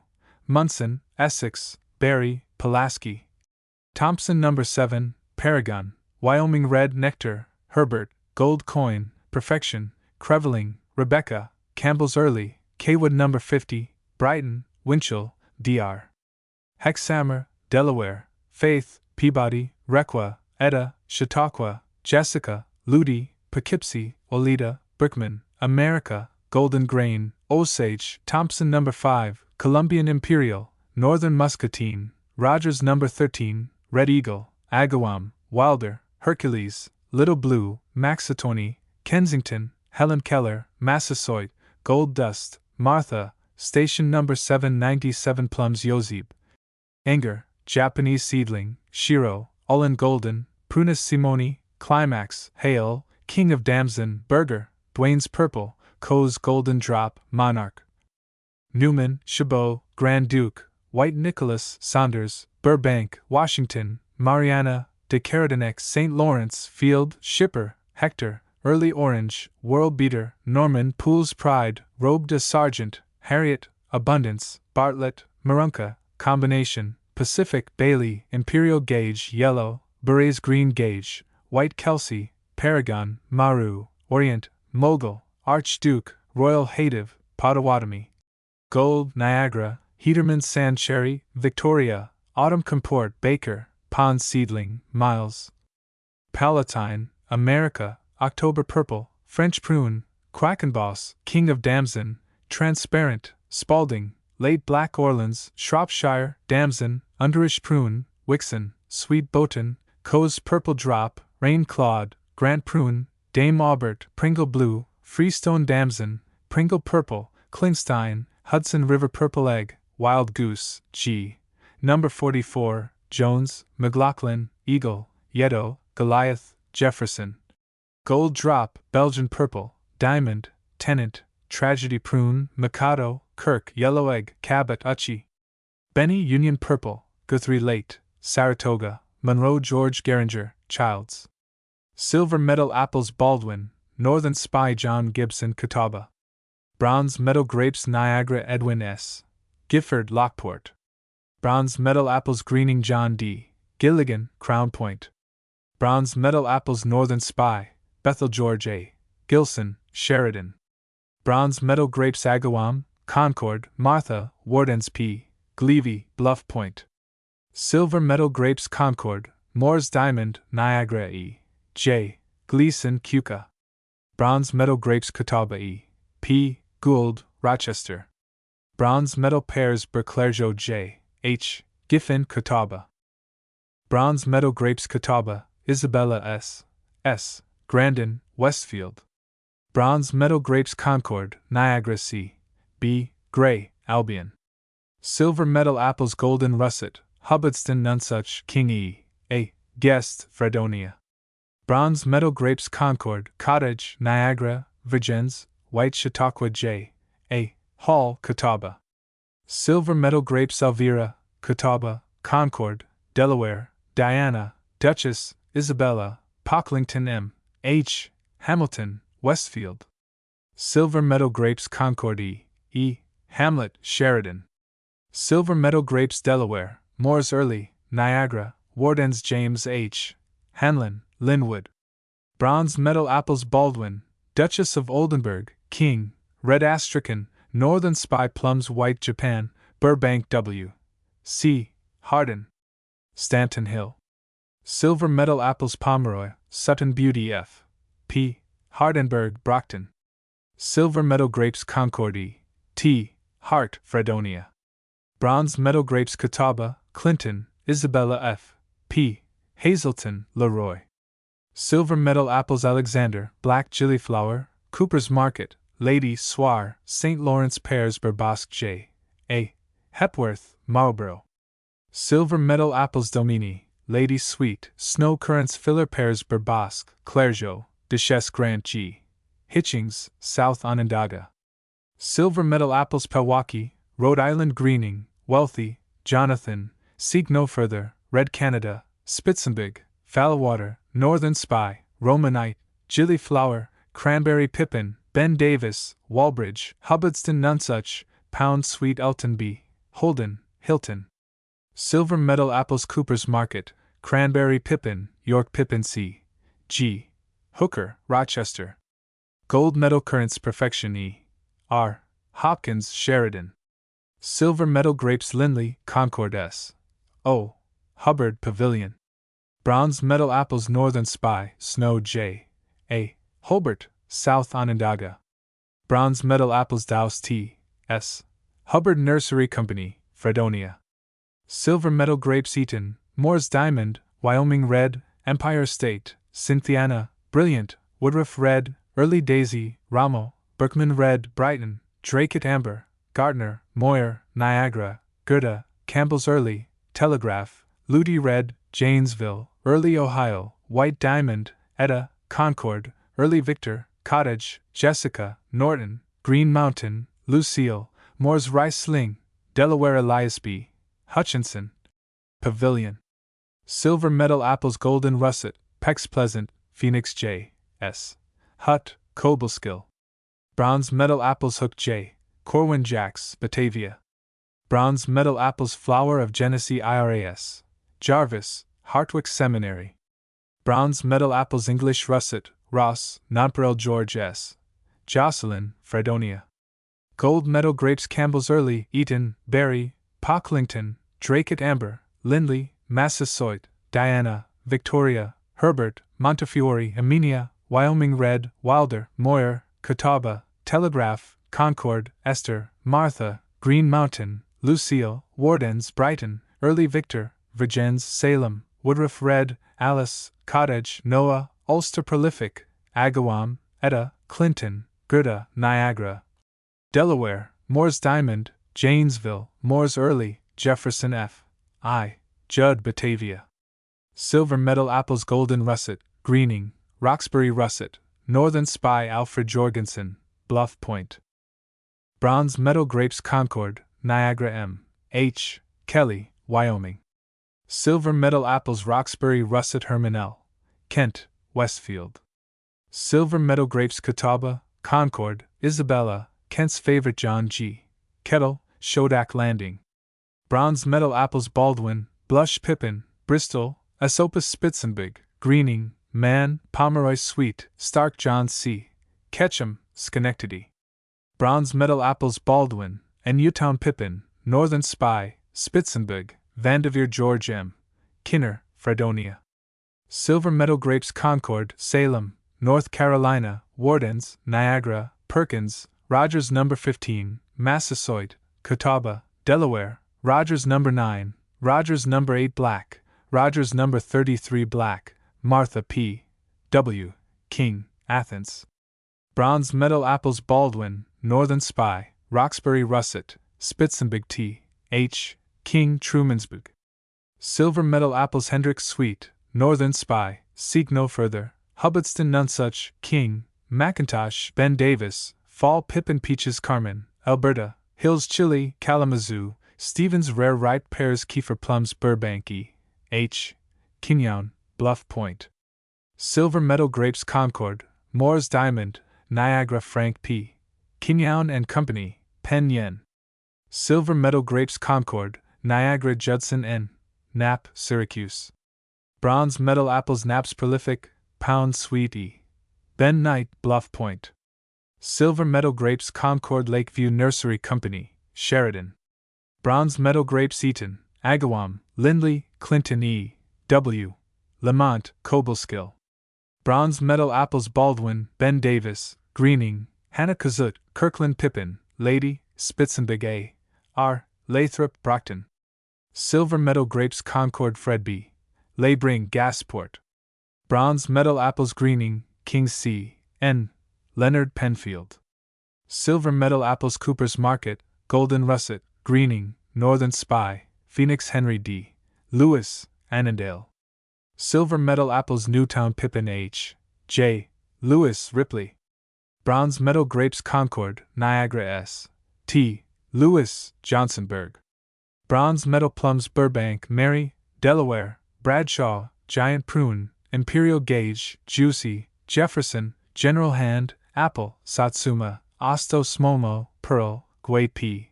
R. Loader, Bluff Point. Silver Medal Grapes Virgins C. W. Mackey, Coxsackie. Silver Medal Apples Baldwin, Pomeroy, Snow, Spitzenberg H. Manchester, Lockport. Bronze Medal Apples Cranberry Pippin, Northern Spy, King Willis T. Man, Barker.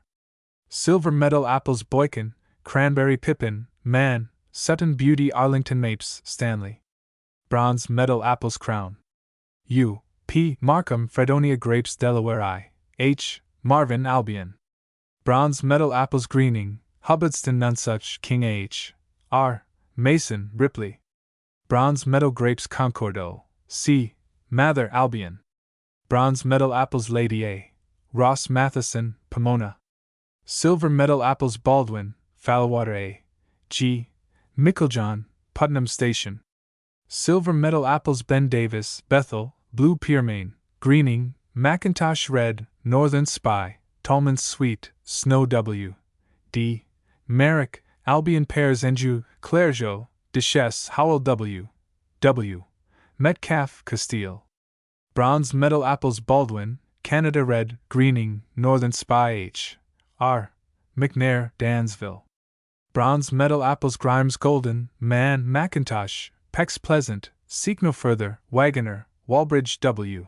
S. Millard, Joshua. Silver medal apples Rhode Island Greening Fred Miller, Penn Yen. Bronze medal apples Gillyflower, Greening, King, Northern Spy Smokehouse, Spitzenberg, Tallman's Sweet George Miller, Naples. Silver medal grapes Catawba, Salem, Virgins Robert Miller, Sheridan. Silver medal grapes Agawam, Brighton, Catawba, Concord, Delaware, Diana, Martha, Moore's Diamond, Pocklington C. D. Mills, Wellsville. Bronze medal apples Wolf River C. D. Minor, Lima. Silver medal apples Duchess of Oldenburg, King, Red Astrakhan, Sweet Bow A. A. Mitchell, Palmyra. Bronze medal apples Canada Rionette, Domini, Vanderveer W. C. Moore, Bluff Point. Bronze medal grapes Niagara W. Seward Mudge, Gasport. Silver medal apples Baldwin, Greening, Northern Spy G. E. N. E. H. Munt, Leroy. Bronze medal apples Rambo Mrs. I. Neff, Bluff Point. Silver medal grapes Delaware, Brighton, Agawam, Moore's Diamond William Newton, Henrietta. Bronze medal pears Anjou, Lawrence, New York State. Collective exhibit. Grand prize apples 424 varieties, cherries 31 varieties, currants 4 varieties, gooseberries 1 variety, grapes 150 varieties, peaches 14 varieties, pears 152 varieties, plums 129 varieties, quinces 8 varieties, strawberries 1 variety. New York Grape Growers Association. Gold medal grapes O'Brien and Morse, Sheridan. Bronze medal grapes Agawam, Moore's Early H. H. Ostrander, Salt Point. Bronze medal apples Canada Red, Snow. Gottlieb Otto, Gasport. Bronze medal apples Northern Spy John J. Ovens, Crosby. Bronze medal grapes Catawba Levi A. Page, Seneca Castle. Silver medal apples Baldwin, Canada Red, Gillyflower, Roxbury Russet George D. Parker, Bluff Point. Silver medal apples Northern Spy James G. Patterson, Sheridan. Silver medal apples Duchess of Oldenburg, Virginia Sweet, Western Beauty plums Burbank J. W. Patterson, Ripley. Bronze medal grapes Concord S. Patterson, Bluff Point. Silver medal grapes Concord, Delaware, Empire State, Moore's Diamond, Niagara, Pocklington Fayette E. Pease, Lockport. Bronze medal apples Baldwin, Jonathan William B. Pepper, Branchport. Bronze medal grapes Concord, Delaware, Diana, Empire State, Golden Pocklington. D. Perry, Bluff Point. Bronze medal grapes Niagara J. E. Perry, Pulteney. Bronze medal grapes Concord W. R. Perry, Rushville. Bronze medal pears Virgil George Pettit, Lindenville. Bronze medal apples Roxbury Russet Mrs. Laura Pettit, Brockton. Bronze medal grapes Agawam, Moore's Early Merton Phelps, Castile. Bronze medal apples Bellflower, Blue Pearmain, Peck's Pleasant, Tallman's Sweet Unknown M. F.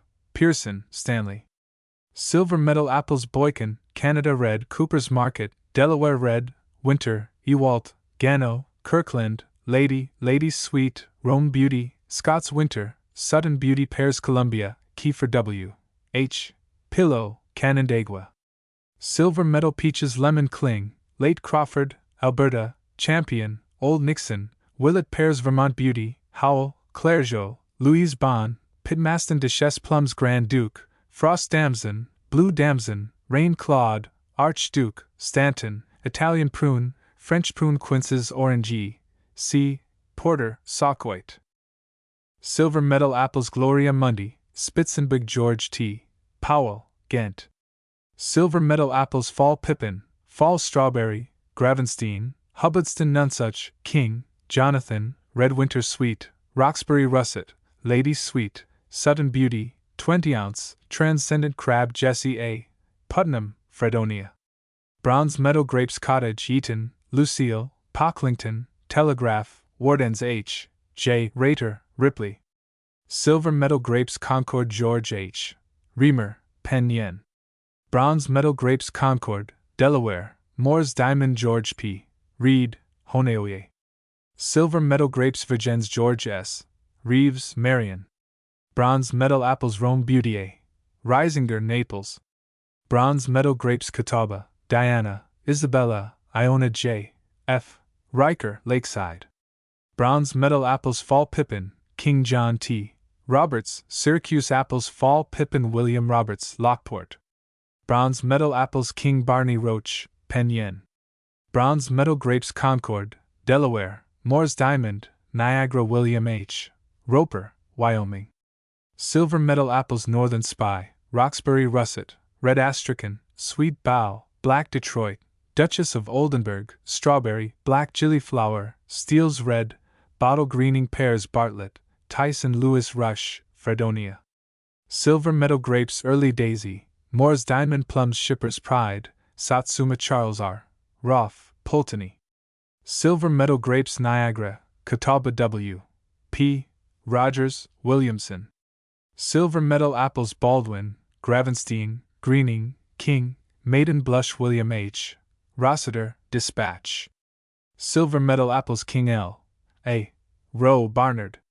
Bronze Meadow Apples Canada Red, Henry Sweet, Hubbardston Nonsuch G. E. Rickman and Son, Brockton. Silver Meadow Grapes Ludi, White Delaware, Green Mountain, Agawam, Diana, Isabella, Martha, Niagara, Delaware Seedling, Diamond Strawberries Rickman Lemons American Wonder L. R. Rickman, Brockton. Silver Meadow Grapes Niagara B. H. Sackett, Keuka. Bronze Meadow Grapes Empire State, Niagara J. V. Salisbury, Phelps. Silver Meadow Apples Greening, Hendrick Sweet, Swar, Seek No Further, Spitzenberg, Tallman Sweet, Fall Pippin, 20 ounce, King Joseph Sanderson, Bluff Point. Silver Meadow Grapes Concord, Catawba, Diana, Niagara, Salem R. Sanderson, Pulteney. Bronze Meadow Grapes Delaware, Moore's Diamond, Niagara, Pocklington, Salem E. L. Seeley, Lafayette. Silver Meadow Apples English Stripe, Gillyflower, Pryor's Red, Rock Sweet Greening, Spitzenberg A. F. Selby, Williamson. Bronze Meadow Apples Baldwin, Geniton Guy A. Selmser, Waterloo. Silver Meadow Apples Baldwin, Greening, Northern Spy, Pewaukee, Rambo, Vanderveer J. D. Sherman, Castile. Silver Meadow Apples Baldwin, Black Gillyflower, Fallowwater, Swar, Seek No Further, Yellow Bellflower Aaron Schaffmere, Schenectady. Silver Meadow Apples Northern Spy Spice, Spitzenberg John D. Silsby, Lockport. Bronze Meadow Apples King, Greening I. M. Slingerland, Fayetteville. Bronze Meadow Apples Cranberry Pippin, Hendrick Sweet, Seek No Further, Slingerland Henry Smith, Fredonia. Silver Meadow Grapes Brighton, Fredonia, Niagara, Woodruff Red W. I. Smith, Hilton. Gold Meadow Apples Alexander, Fall Pippin, Northern Spy, Spitzenberg, Seek No Further, 20 ounce Peaches Alberta Smith and Boyce, Holly. Bronze Meadow Apples Snow F. H. Snyder, Ghent. Bronze Meadow Apples Alexander, Gravenstein, Wealthy M. A. Soverhill, Newark. Bronze Meadow Apples Lady, Rambo, Willow Twig S. Stace, Barnard. Bronze Meadow Apples Baldwin, Greening, King C. L. Stearns, Clay.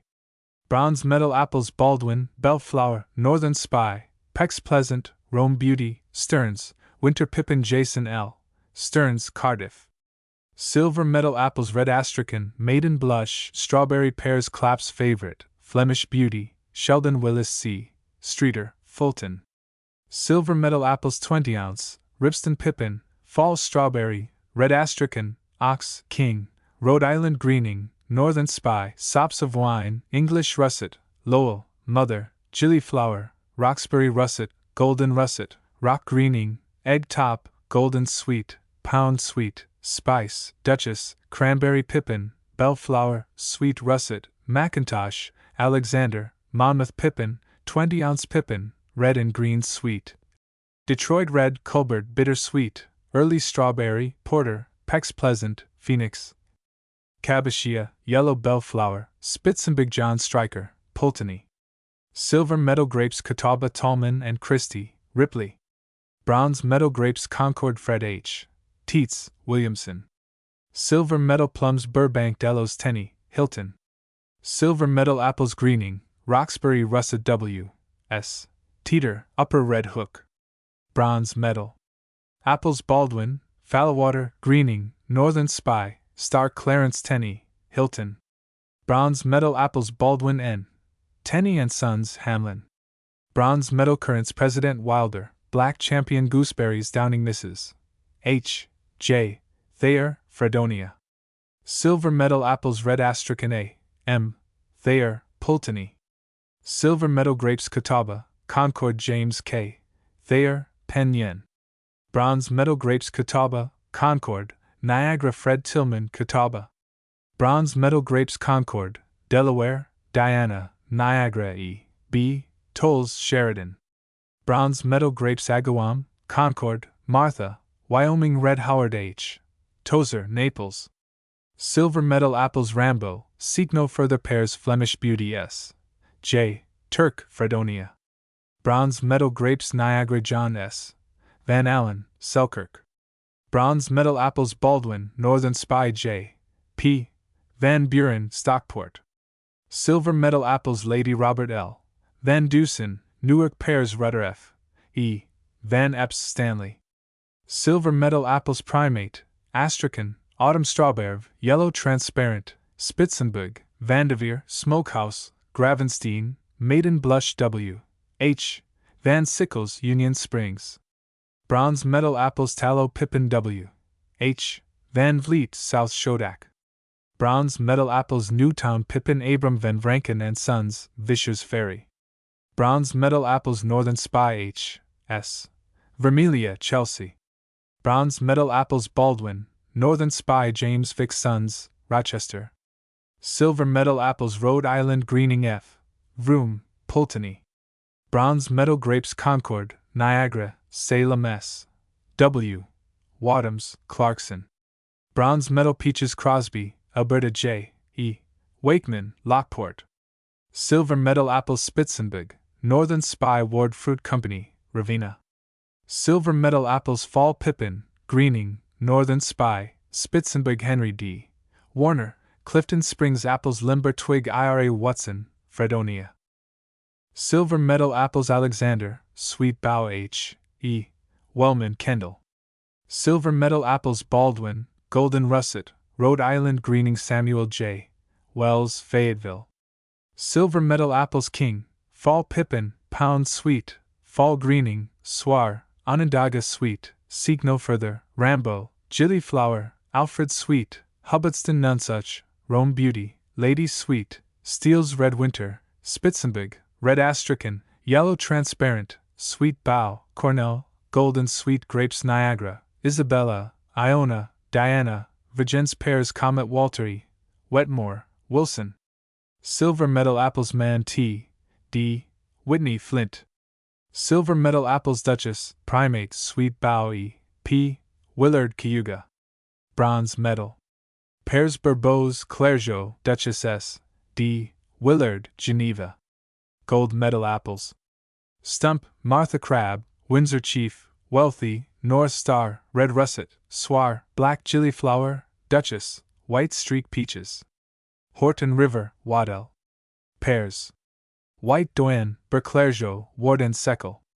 Plums America, Hale, Quackenboss, Archduke, Imperial Gauge, Palmer's Favorite, Copper, Blue Damson, Coe's Golden Drop, Hudson River Purple Egg, Peter's Yellow Gauge, Smith's Late Blue, Rain Claude, Grand Duke, Monarch, Guy, Middleburg, Lombard, Stanton's Seedling, Coe's Late Red, Shropshire, Wixon Quince's Orange A. H. Wilcox, Gasport. Silver Medal Apples Baldwin, Greening Eye. A. Wilcox, Portland. Bronze Medal Grapes Campbell, Clinton, Delaware, Moore's Early, Virgins J. H., Windsor, Brockton. Silver Medal Grapes Concord, Moore's Diamond, Niagara M., Witherby, Brockton. Bronze Medal Grapes Concord Albert W., Wood and Son, Carlton Station.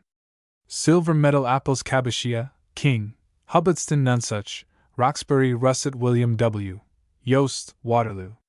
Silver Medal Apples Hendricks Sweet, King Philip Zimmer, Keuka.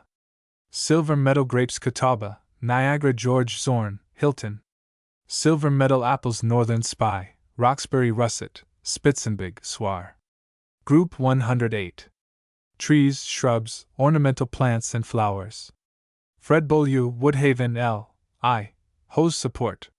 Silver Medal Charlton Nursery Company, Rochester, Peonies. Gold Medal Cottage Garden Company, Queens L. I. Peonies. Silver Medal Ellwanger and Berry, Rochester, Trees and Shrubs. Gold Medal J. Roscoe Fuller, Floral Park, Canas. Silver Medal Samuel Gilbert Harris, Tarrytown, Roses. Gold Medal William F. Casting, Buffalo, Canas. Gold Medal William F. Casting, Buffalo, Ferns. Gold Medal F. R. Pearson and Company, Tarrytown, Ferns. Gold Medal John Scott, Brooklyn, Ferns. Gold Medal Siebrecht and Sons, New Rochelle, Ferns. Gold Medal Siebrecht and Sons, New Rochelle, Trees and Shrubs. Gold Medal J. M. Thorburn and Company, New York, Bulbs. Silver Medal Arthur Cowie, Berlin, Gladiolus. General Collaborator. Charles H. Vick, Rochester, Superintendent of Horticulture. Gold Medal. The following is a list of the varieties of fruits exhibited. Apples. Albion Alexander Alfred Sweet Amasias America Ananarno Arabsco Arkansas Beauty A Port Oriental Believed Rionette August Autumn Strawberry Austin Pippin Babbitt Bagdanoff Bailey Sweet Baldwin Berry Beauty of Kent Belle Bon Belle de Bosque Group Belle de Angers Bellflower Ben Davis Benoni Bethel Bietingheimer Bismarck Bittersweet Boykin Black Detroit Black Gillyflower Black Twig Blanche de Burnay Blue Pearmain Blanche d'Espagne Blush Pippin Bahana Bao Greening Bresca Bristol Brittle Sweet Brownlees Russet Buckingham Cabashia Canada Baldwin Canada Rionette Canada Red Carlaff Caroline Red June Cathead Russet Centennial Chenango Strawberry Chillicothe Sweet Christiana Clark Klein's Red Coes Scarlet Perfume Coffee's Beauty Culvert Coon Red Cooper's Market Corey Pippin Cornell Count Orloff Court Pendaplat Cox's Pomona Cranberry Pippin Crow Egg Crown Crotts Colbert Cullum's Keeper Dakota Sweet Danford Deacon Jones Delaware Red Winter Denton Seedling Detroit Red Dickinson Dr. Domini Douse Downing's Paragon Dr. Apples French Pippin Duchess of Oldenburg Dudley Winter Duke of Devonshire Dunklow Seedling Duncan Early Joe Early Strawberry Edwards Eggtop Elgin Pippin English Russet English Royal Russet English Stripe Enormous Equimeatly Esopus Spitzenbig Etowah Evening Party Ewalt Excelsior Crab Fallawater Fall Pippin Fall Greening Fall Geneting Fall Orange Fall Strawberry Famuse Sucre Fanny Ferguson Stat Ferdinand Fishkill Flemish Spitzenberg Flower of Genesee Flower of Kent French Pippin Gano Garden Royal Gelber Richard Jen Grant Crab Geniton Gideon Sweet Gillyflower Gladstone Glidden No. 3 Gloria Mundy Golden Medal Golden Russet Golden Sweet Grandmother Grand Duke Constantine Gravenstein Great Mogul Greasy Pippin Greening Green Crimean Grimes Golden Gross Bonapfel Grosco Slinka Greeno Grundy Haas Hannah Kazut Hartford Sweet Hartford Rose Haskell Sweet Holly Haywood Hendricks Sweet Hennepin Henry Sweet Herefordshire Beefing Hermiker Hester Holland Pippin Hook Hubbardston Nonsuch Hurlbut Hislop Crab Idaho Iowa Beauty Jackson Jacob Sweet Johnson Jones Seedling Jonathan Beulah Josephine Croyder Judson Juicy Crimtarter Julian July Cluster Kelsey Keswick Codlin Kikitia King of Pippin Kirkland Pippin Klaproth Nabbs Prolific Knox Russet Cruzex Lady Crab Lady Elgin Crab Lady Henniker Lady Sweet Landsberger Rionette Langford Seedling Lover Lehigh Liberty Limber Twig Lindenwald Long Stem Lord Nelson Lord Suffield Loudon Pippin Lowell Maiden Blush Magenta Marston's Red Winter Man Manchester Magog Red Streak Mannington Pearmain Martha Crab Menagerie Macintosh Red McClellan McMahon Milding Milan Milligan Millow Minister Monmouth Pippin Monroe Moon Moore Sweet Mother Mountain Sweet Moyer's Pride Munson Nelson Newtown Pippin Newman Seedling Neversink Nickajack Nicolay Northern Spy North Star Northwestern Greening Norton's melon, Ohio pippin, olive, Onondaga sweet, Ontario orange crab, orange pippin, ornament de table, Austin's pippin, ox, Paragon, Paul's imperial crab, peach, pear, pearmain, pex, pleasant, panic, Persian, Bagdanoff, Peter, no.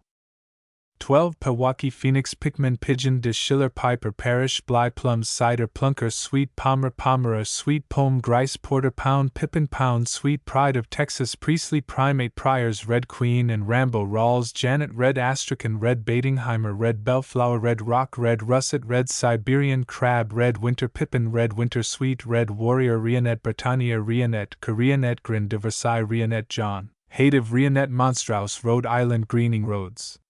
Orange, Ribston, Pippin, Richards, Riviere, Rock, Greening, Ralph, Romanite, Rome, Beauty, Rose, Sweet, Ross, Nonpareil, Roxbury, Russet, Russian, No. 1, Russian Queen, Russian Seedling, Salome, Sandy Glass, Shackleford, Scots, Winter Seedling, No. 11, Seedling, No. 12, Seedling, No. 13, Seedling, No. 19, Seedling, No. 21, Seedling, No. 22, Seek no further, Seneca, Favorite Seneca. Sweet Shannon Shepherd's Perfection, Siberian Crab, Signet Tillis's Skelton, Sklanka Boggs, Slingerland, Smalls, Admirable Smokehouse, Snow, Sol Edwards.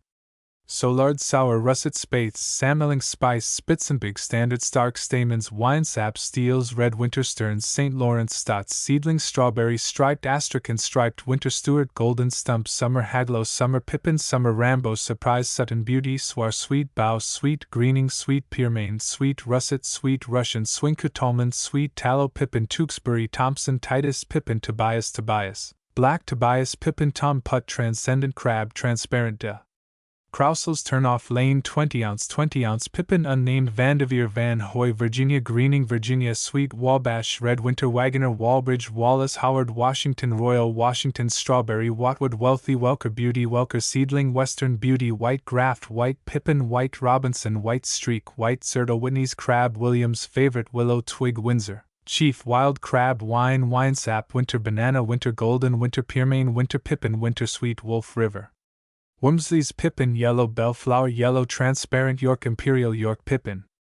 Grapes.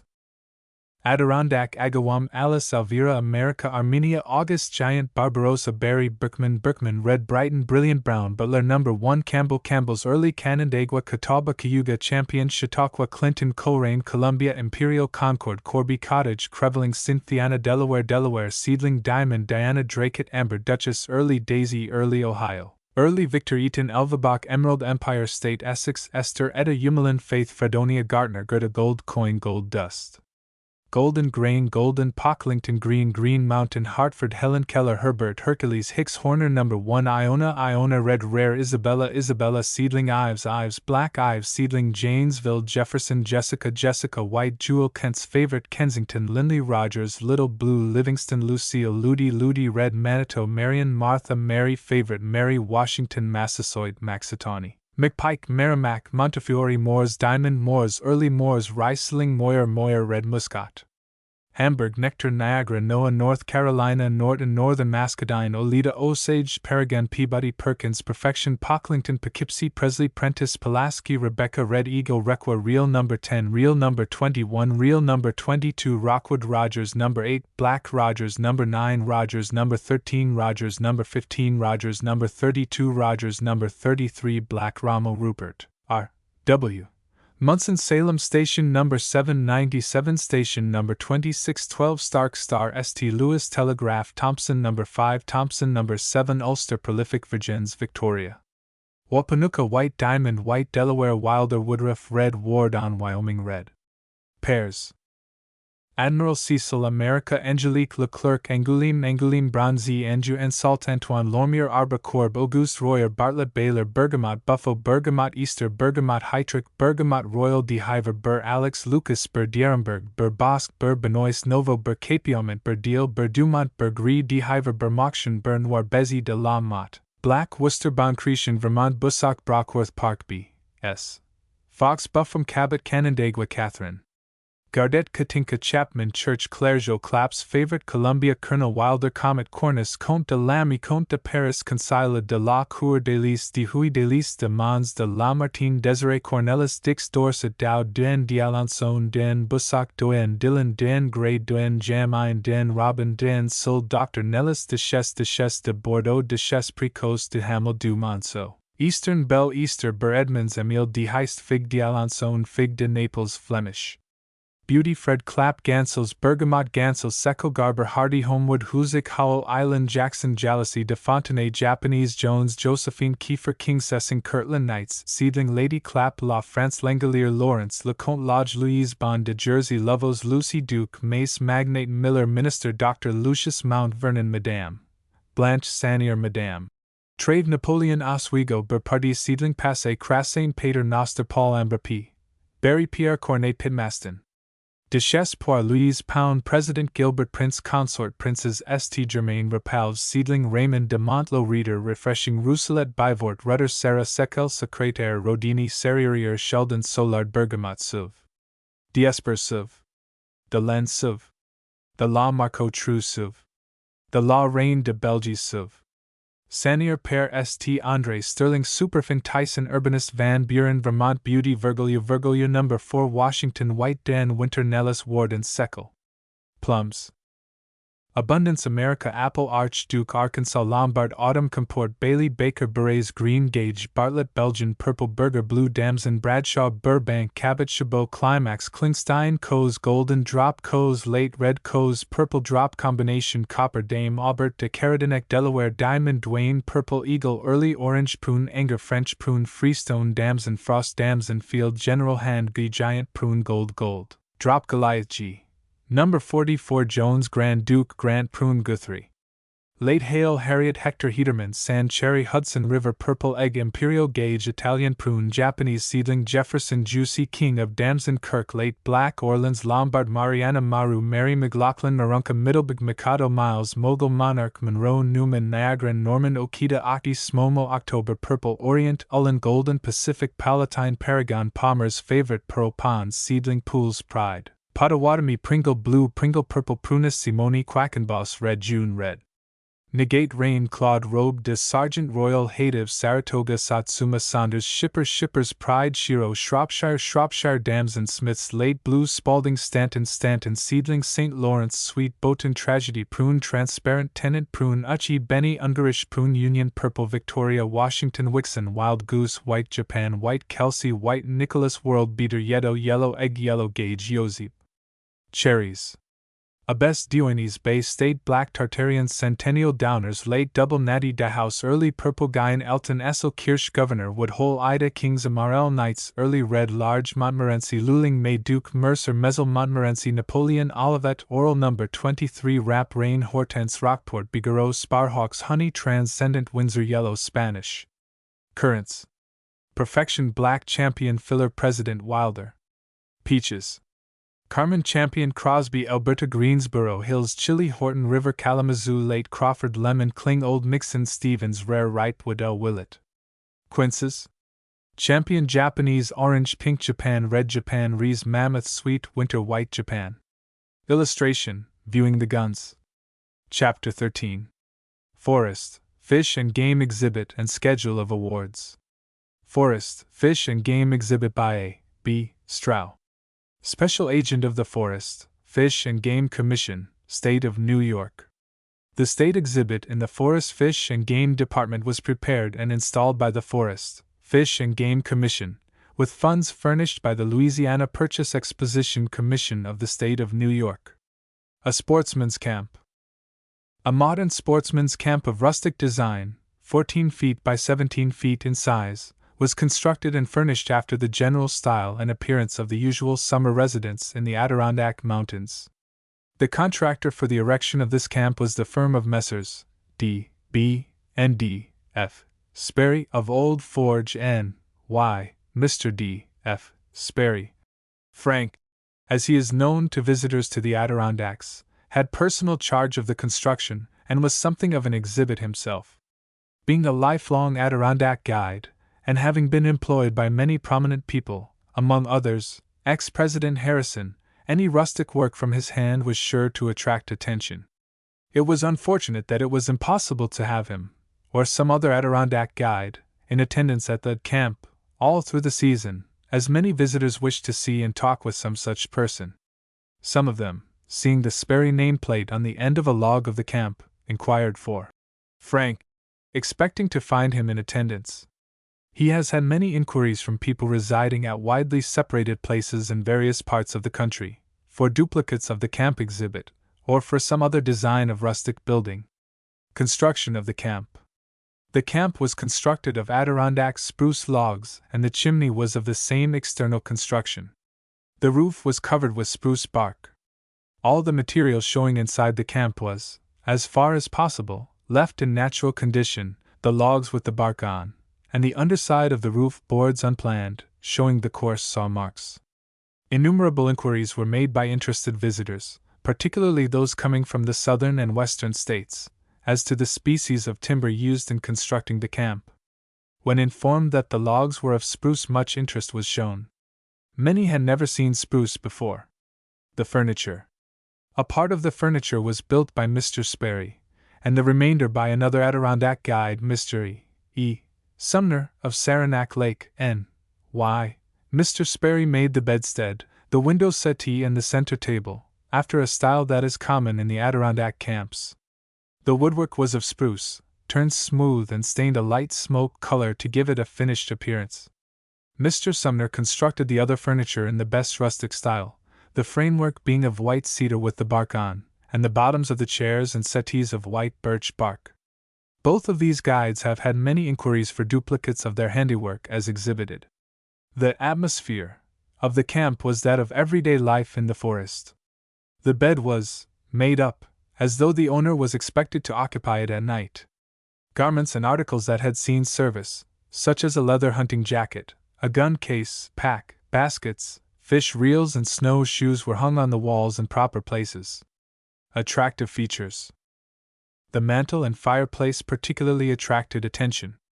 The mantel was of spruce with the bark on, and the fireplace was constructed with a stone facing and lining, showing andirons and birch logs in place as in actual use.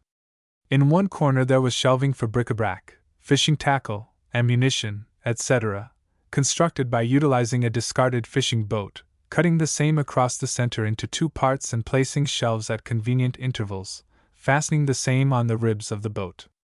In another corner was a swing table that could be hung up against the wall when not in use. On the mantel were placed articles of rustic work that harmonized with the surroundings: a rustic clock, wooden pipes and smoking set to match, a stein and mug of wood, together with other articles of ornament and utility. A piece of library shelving of unique design and special construction was provided and furnished with standard publications on fish, birds, and animals, and stories of life in the forest and of the chase. 30 books were shown, a number of which were kindly furnished by Messrs. Doubleday, Page & Company, of New York City. On the center table were kept the current numbers of the leading sporting magazines, both weekly and monthly. Wall decorations.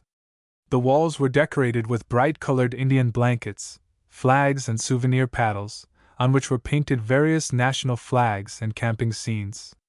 The paddles being of a very white spruce and the background being the spruce logs of the camp with dark-colored bark, the effect was pleasing and attracted much attention. An interesting and valuable feature of the furnishing and decoration of the camp, and incidentally, souvenirs of the chase, were a large fine moose head over the mantel, an elk's head on the gable outside, buck's heads at the sides of the porch in front of the camp, and the furs of red foxes, deer, and black bear. Some of the furs were specially prepared for rugs and placed on the floor of the camp, giving the interior an air of comfort and cheerfulness. Hunting and fishing outfit. The hunting and fishing outfit consisted of 2 repeating rifles, one a Savage and the other a Winchester, a double-barreled shotgun, 3 fishing rods, 1 each of steel, split lancewood and split bamboo, and a collection which included trout flies, landing nets, minnow pail, reels, lines, cartridge belt, loading set, and other paraphernalia. A guide boat of the latest style and of superior workmanship was a part of the sportsman's outfit. This boat was kindly loaned by the manufacturer, Mr. Fred W. Rice, formerly of Saranac Lake, N.Y., but now living at Seattle, Washington. His son continues the manufacture of guideboats at Lake Placid, N.Y. Balsam pillows. On the settee and bed in the camp were a number of balsam pillows. A large and particularly fine one came from the Higbee camp on Big Moose Lake in the Adirondacks. It was made by Miss Lila Daisy Higbee, a little lady only 7 years of age, whose needlework decorating the cover showed artistic ability of great merit for one so young. Many visitors admired it, and some of them have written her in complimentary terms. The odor from these pillows filled the camp, and instantly attracted the attention of visitors. One of the questions usually asked first of the attendant was where the perfume came from and what it was. Some supposed it to be from the logs of which the camp was constructed. Many visitors wanted to know where they could obtain such pillows. Those purchased for the camp came from Mr. A. M. Church, Boonville, N.Y., who also furnished the gun rack so much admired, and also the fur rugs. Fire notice. On the side of the camp in a conspicuous place was posted a fire notice such as may be found in thousands of places along the trail throughout the Adirondacks and Catskills. Visitors that had been through our mountains recognized this feature instantly, for these notices may be found at all the hotels and public places, and also on a great many of the private camps. This little placard printed on cloth attracted much attention. It contains our forest fire rules and much of the law relative to woodland fires. Many persons interested in forestry, many of them from foreign countries, copied the notice verbatim. It is probable that similar rules and regulations will be incorporated in the forestry laws of other states and countries. An attendant was employed at the camp who answered the numerous questions as to where the various articles of furniture and decoration might be obtained. Much information was also sought by visitors in relation to the Adirondack forests and the summer resorts of New York in general. This sportsman's camp was the only exhibit of the kind shown at the fair. Sportsmen and lovers of life in the woods from all parts of the land visited it. Many were ecstatic in its praises. Some complimented it by saying it was the most artistic feature of the whole forestry, fish and game exhibit. It was photographed perhaps more than 100 times during the season and in one instance by 9 different persons on a single day. Animals and birds. The fur and game animals and birds of the state were represented by mounted specimens prepared by professional taxidermists. In many instances they were shown in pairs, male and female. The space in front of the camp and also at one side was enclosed by a rustic fence built of round spruce. In the yard at the side was placed a tree about 12 feet high, and under it was prepared an artificial groundwork in imitation of a woodland area after a recent snowstorm. In and about this tree, and forming a part of the picture, were placed in position, as true to life and natural conditions as possible, specimens of practically all of the birds that remain with us during the winter season, as follows: bald eagle, golden eagle, osprey, red-tailed hawk, Cooper hawk, marsh hawk, ruffed grouse, spruce grouse, quail, kingfisher, three-toed woodpecker, pileated woodpecker, goshawk, red-shouldered hawk, sharp-shinned hawk, broad-winged hawk, rough-legged hawk, duck hawk, gray gerfalcon, snow owl, barred owl, great horned owl, long-eared owl, short-eared owl, Acadian owl, screech owl, great gray owl, hawk owl, barn owl, Richardson owl, hairy woodpecker, downy woodpecker, flicker pine, grosbeak, red-winged crossbill, white-winged crossbill, redpoll, blue jay, horned lark, Lapland longspur, English sparrow, winter wren, chickadee, northern shrike, snowflake, moose bird, raven, crow. Song and perching birds.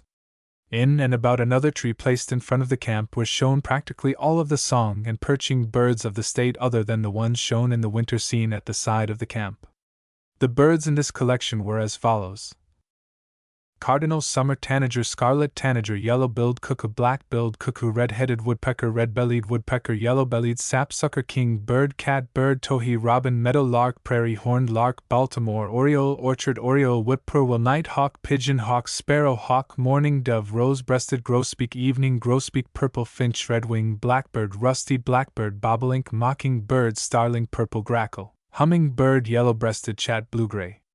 gnatcatcher, tufted titmouse, brown creeper, house wren, marsh wren, brown thrasher, wood thrush, hermit thrush, Wilson thrush, water thrush, chimney swift, bank swallow, rough-winged swallow, cliff swallow, barn swallow, song sparrow, tree sparrow, blue bird, indigo bunting, ruby crown kinglet, golden crown kinglet, oven bird, yellow throat, goldfinch, bohemian, waxwing cedar, waxwing phoebe, wood pewee, white-eyed vireo, blue-headed vireo, yellow-throated vireo, warbling vireo, black and white warbler, worm-eating warbler, myrtle warbler, prairie warbler, palm warbler, Tennessee warbler, black-throated blue warbler, cerulean warbler, protonotary warbler, blackburnian warbler, black-throated green warbler, hooded warbler, golden-winged warbler, Connecticut warbler, mourning warbler, Canadian warbler, blue-winged warbler, chipping sparrow, field sparrow, swamp sparrow, Ipswich sparrow, white-crowned sparrow, olive-sided flycatcher, yellow-bellied flycatcher, loggerhead, shrike, purple martin, cow bird, pine warbler, Kentucky warbler, Nashville warbler, Parula warbler, Cape May warbler, yellow warbler, blackpoll warbler, red-breasted nuthatch, brown-headed nuthatch. Game birds. In cabinets within an enclosure near the camp were shown our game birds, such as the web-footed wildfowl and shore birds which may be hunted, grouse, marsh birds or waders, and water or sea birds, as follows. Wild ducks and geese. American merganser, red-breasted merganser, hooded merganser, mallard pintail, black duck, widgeon, green-winged teal, blue-winged teal, shoveler, wood duck, redhead, canvasback, broadbill, lesser scaup duck, whistler, bufflehead, ruddy duck, old squaw, harlequin, American eider, king eider, black coot, sea coot, white-winged scoter, Canada goose, greater snow goose, blue goose, white-fronted goose, brant, whistling swan. Shore birds.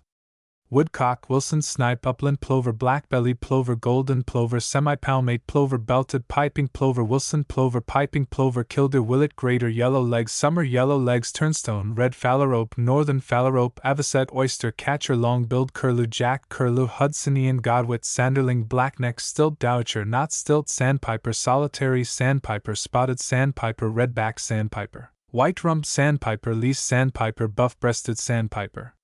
Grouse, etc. Ruffed grouse, quail, spruce grouse, Mongolian pheasant, English pheasant. Marsh birds or waders.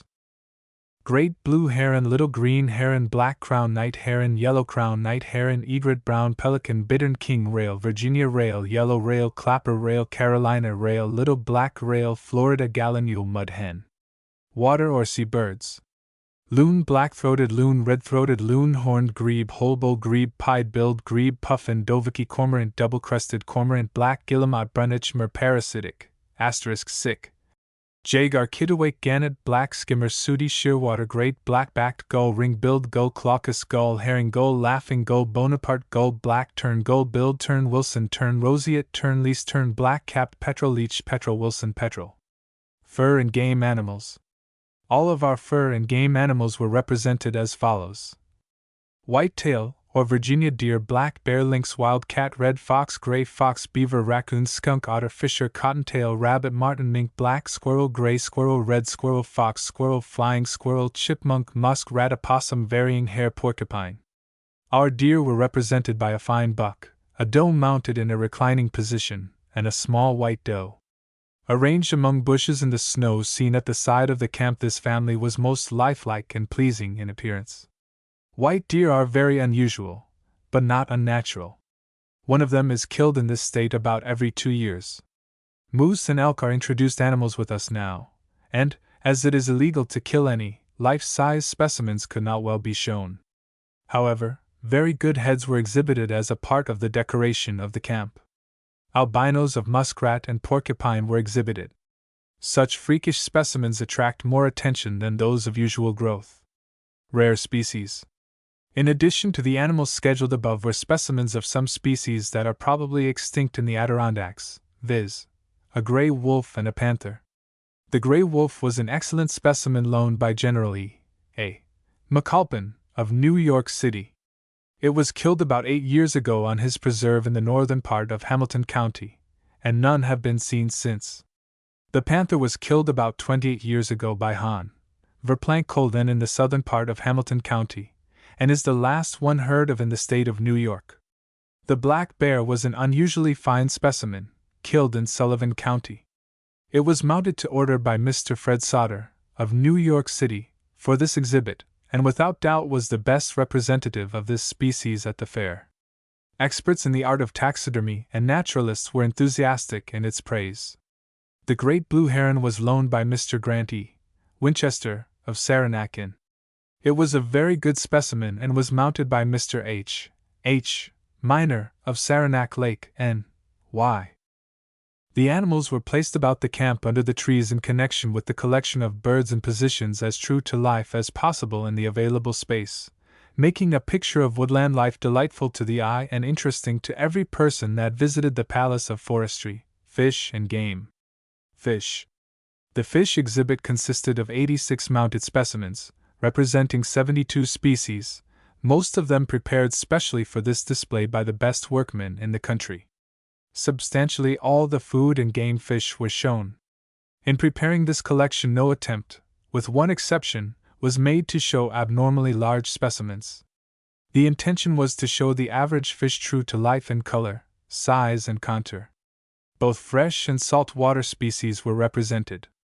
The collection, which is undoubtedly the best in the country, comprised the following species: sea lamprey common, sturgeon short-nosed, sturgeon hornpout longnose, sucker common, sucker hog, sucker golden, sucker fallfish, carp, eel, sea herring, hickory shad, frost fish common, whitefish, smelt, tullibee, Atlantic salmon, redthroat trout, brown trout, rainbow trout, lake trout, brook trout, grayling, pickerel, northern pike shad, menhaden, Spanish mackerel, pompano, bluefish, crappie, calico bass, rock bass, sunfish, smallmouth, black bass, largemouth, black bass, wall-eyed pike, weakfish, red drum, kingfish, tautog, rosefish, tomcod, haddock, ling, cusk, summer flounder, flatfish, muscalonge, northern muscalonge, striped mullet, common mackerel, bonito, sauger, yellow perch, white bass, striped bass, white perch, sea bass, scup, spotted weakfish, croaker, burgall, spadefish, whiting cod, burbot, hake, halibut, sand dab, gar pike.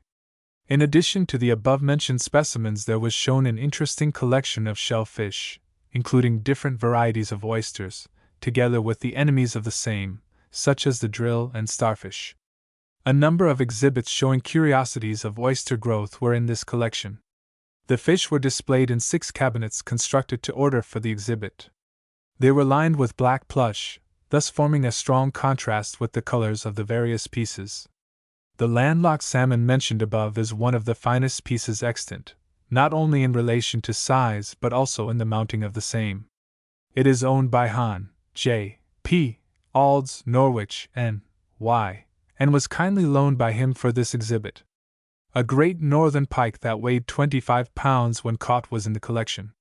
It was loaned by Mr. Ferris J. Meigs, of New York City, and was caught in Follansbee Pond, in the Adirondacks, by Miss Juliet Wilbur Tompkins in 1902. This is the largest pike, sometimes erroneously called pickerel, within the knowledge of the Forest, Fish and Game Commission. General nomenclature.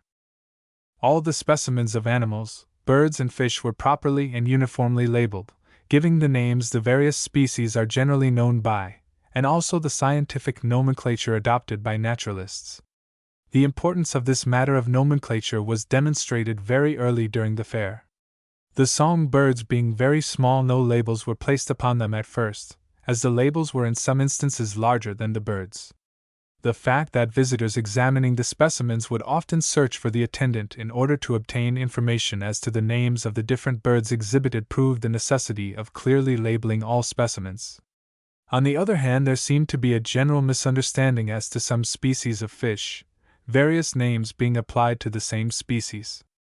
Visitors were constantly requesting information on these points. The northern pike are by many people called pickerel, and sometimes when in water with pickerel are mistaken for muscalonge. The distinguishing marks were frequently explained to interested visitors. Forestry. One of the most scientific and practical features of the New York exhibit was that made by the Forestry Department. It was prepared to show the method by which the Forestry Commission is reforesting large areas of state land that have been denuded by repeated fires. A forest nursery. The most important part of this was a fully appointed forest nursery, located out of doors close to the northeast corner of the Forest, Fish and Game building.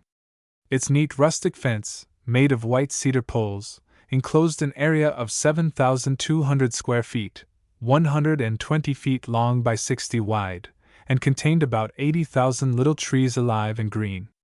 The soil being of heavy clay, It was covered to the depth of 6 inches with good loam before any seeds were sown.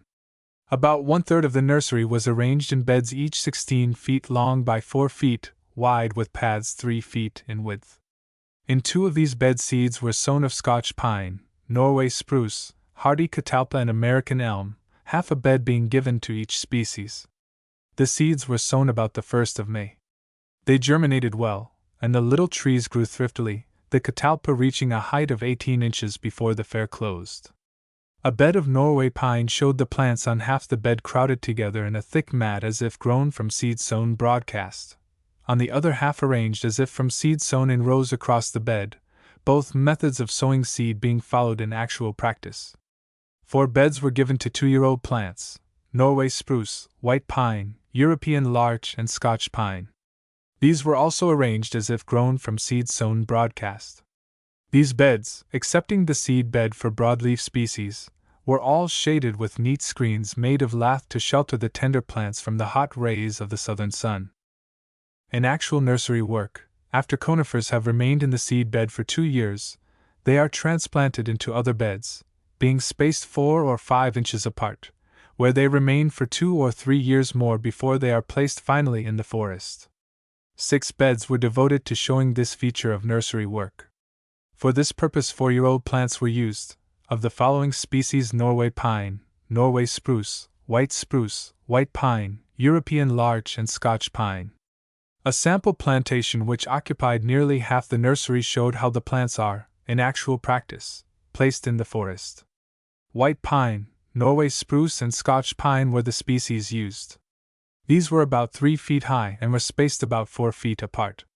To show how the broadleaf species are raised for shade trees, for planting along the highways of the state, for farmers' woodlots, for sugar groves and hardwood forests, 10 drills, stretching entirely across the nursery between the beds and the sample plantation, were planted with scarlet oak, red oak, honey locust, hard or sugar maple, red or soft maple, basswood, white ash, black walnut, and hardy catalpa, a row being given to each species. These were 1 year old and were spaced about 6 inches apart. The names of the species were printed plainly on neat board labels 10 inches long by 5 inches broad. The nursery was kept free from weeds, and was watered each evening during a long drought which began about the 1st of September and continued till the fair closed. Thousands of people visited the nursery, attracted to it not only by the beauty of the small green trees arranged in such interesting manner, but also because of the instruction it afforded in the science of forestry. Foresters, botanists, seedsmen, and others interested in trees in a scientific or practical way, many of whom were from abroad, gave the nursery close scrutiny. The forester in charge who prepared the nursery, Mr. A. Knechtel, BSFE, of Albany, N.Y., was kept constantly busy answering the numerous questions not only concerning the exhibit, but also in regard to the important work being done by the forestry department in restoring the forests upon the denuded non-agricultural lands of the state. In a corner of the nursery stood 2 interesting cross-sections of white pine and white spruce, 23 inches and 16 inches in diameter respectively, each having 40 annual rings plainly visible, showing that in 40 years, under favorable conditions, trees of these species can be grown from seed to the given diameters. Forestry tools and instruments. Within the building were exhibited 39 instruments and tools used in forestry practice, a collection of the seeds of 84 native forest trees of the state, and the photographs of 80 of our more important trees showing the same in leaf and in winter. In connection with each pair of photographs was a life-size illustration of the bark of the tree, together with specimens of the leaf, flower, and fruit. Insects affecting forest and shade trees. The exhibit of insects affecting forest and shade trees was prepared by E. P. Felt, D.Sc., New York State entomologist, and was a small, though representative collection, designed to show the life, history, and habits in particular of the more injurious forms of insects affecting shade and forest trees in New York State. A special effort was made to depict, so far as possible, the life, history, habits, and methods of work of the forms possessing economic importance, and to show whenever possible the natural enemies of value in keeping these species in control.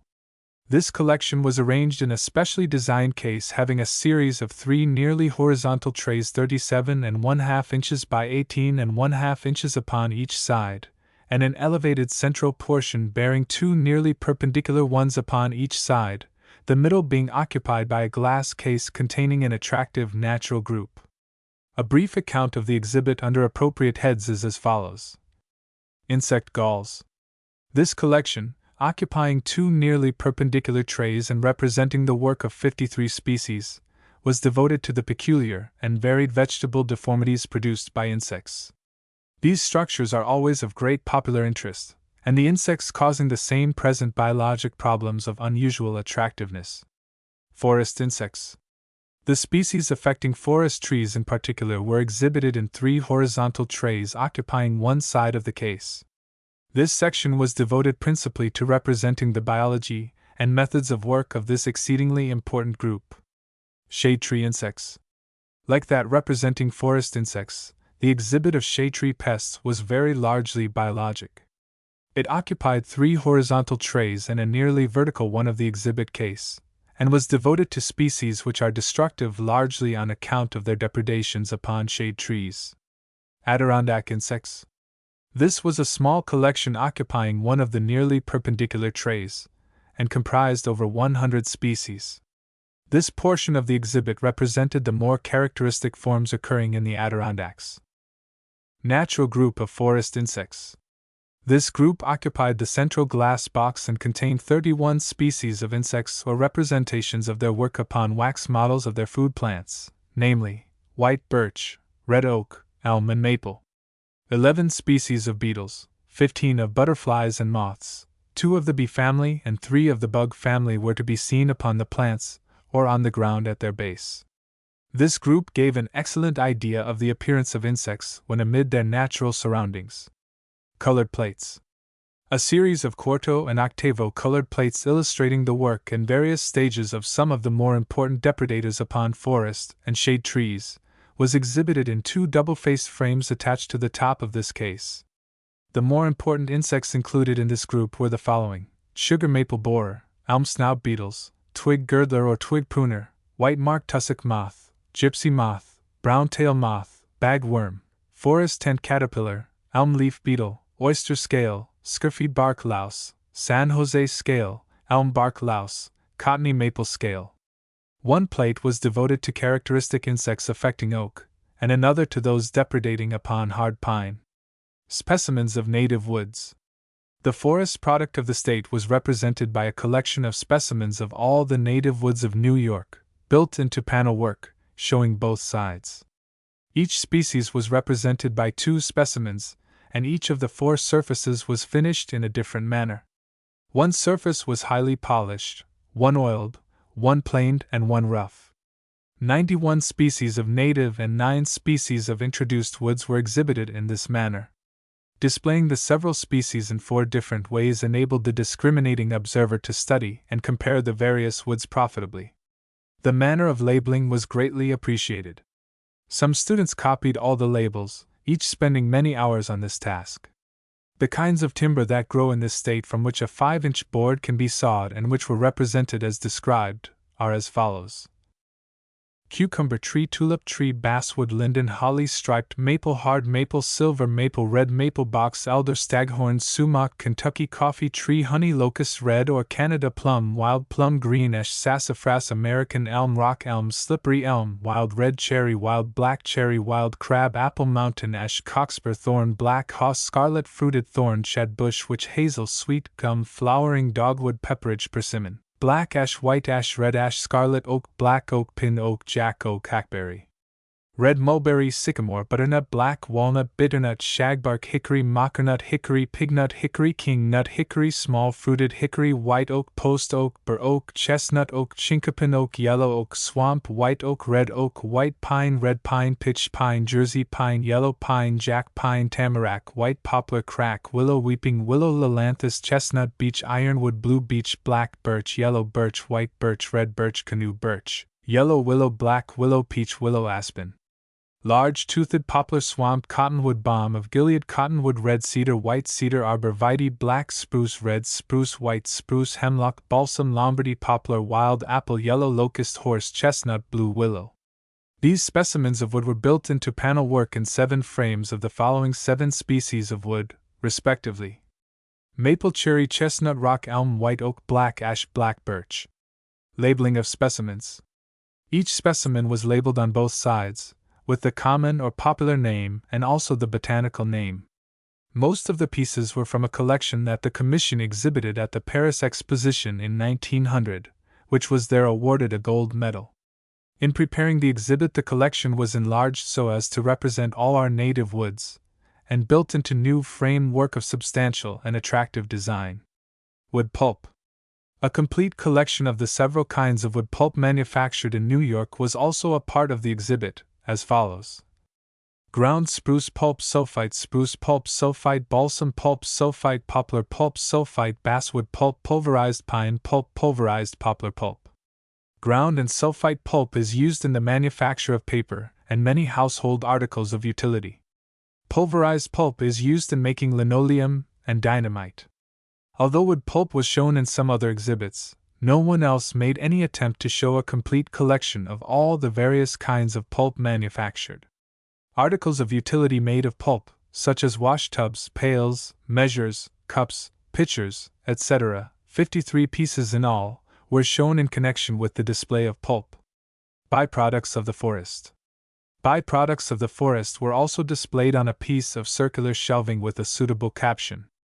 The articles in this collection were as follows: crude wood alcohol, refined wood alcohol, Colombian spirits, acetic acid, refined acetic acid, glacial acetic acid, acetate of lime, gray acetate of lime, pine needle extract, light wood tar, heavy wood tar, creosote, tannic acid, pine pitch, spruce gum, raw, refined spruce gum, basswood, honey, black walnuts, wood ashes, charcoal, chestnuts, hickory nuts, beech nuts, hazelnuts, maple sugar, cakes, maple lozenges, maple kisses, maple sugar, pulverized, maple syrup, mocker nuts, butternuts, sassafras, witch hazel. There was no other exhibit of this nature at the fair. Summer resorts. On one side of the space occupied by the exhibit was a high wall which was covered with green burlap. On this wall were 3 groups of large photographs, one of the Thousand Islands, one of Adirondack, and one of Catskill scenery. In the Thousand Island group, in addition to a collection of typical island scenery, was a large picture of the Thousand Island House at Alexandria Bay, N.Y., furnished by the owner, O.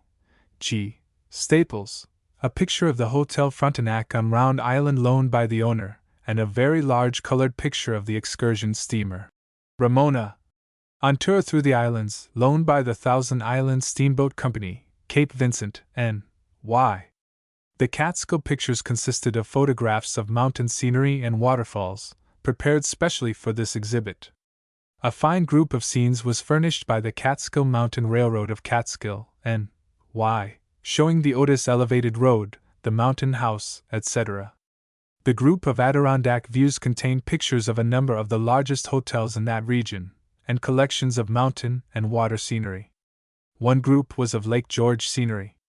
A large picture of Wabeek Hotel, on Upper Saranac Lake, was furnished by J. Benhart, of Wabeek, N.Y.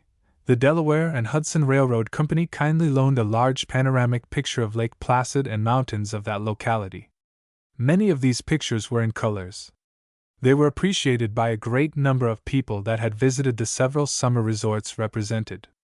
An open hunting camp. A model of a hunting camp of the open style, of which there are many in the Adirondacks, was displayed. It was constructed of spruce with the bark on, and the floor was covered with balsam boughs, which exhaled a delightful odor noticeable several yards from the camp. A large rustic table made of a cross-section of a cedar tree with the roots of a tree for the standard and legs of the table, was loaned by Mr. Ferris J. Meigs, of Tupper Lake, N.Y. The tree from which the cross-section was taken showed by its growth of rings that it was more than 400 years old. Details of expenditure. For the purpose of making this state forestry, fish and game exhibit, the Louisiana Purchase Exposition Commission generously set aside the sum of $18,000. Being unable to secure as much space as was needed, and for the additional reason that the salaries of some of the persons collaborating on the exhibit were provided for in another manner, it was not necessary to use all of the funds available.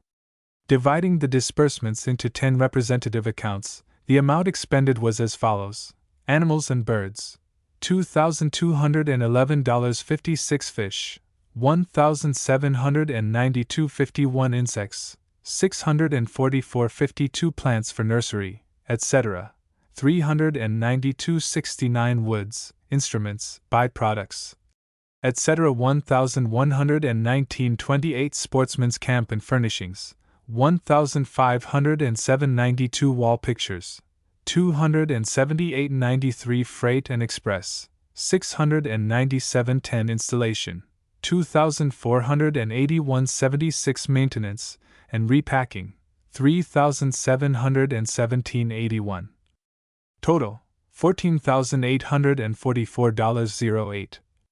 Had the exhibit been prepared without recourse to materials on hand and by a separate force paid from the funds of the Louisiana Purchase Exposition Commission, it would have undoubtedly cost the state not less than $20,000, but the fact that considerable material was available from former exhibits, and from the Office of the Forest, Fish and Game Commission, and the further fact, as above stated, that some of the collaborators received their compensation from the funds of that commission, enabled the state to make the elaborate and exhaustive exhibit that it did in this department at the figures shown above. The roster. The exhibit was prepared under the direction of Colonel William F. Fox, Superintendent State Forests. Following is a roster of the persons employed at the exhibit: Arthur B. Strow, Special Agent in Charge; Abraham Knechtel, Forester; Charles C. Hembry, Attendant; Victor Malstead, Gardener. Awards. The awards were all conferred upon the Forest, Fish and Game Commission or upon state officials.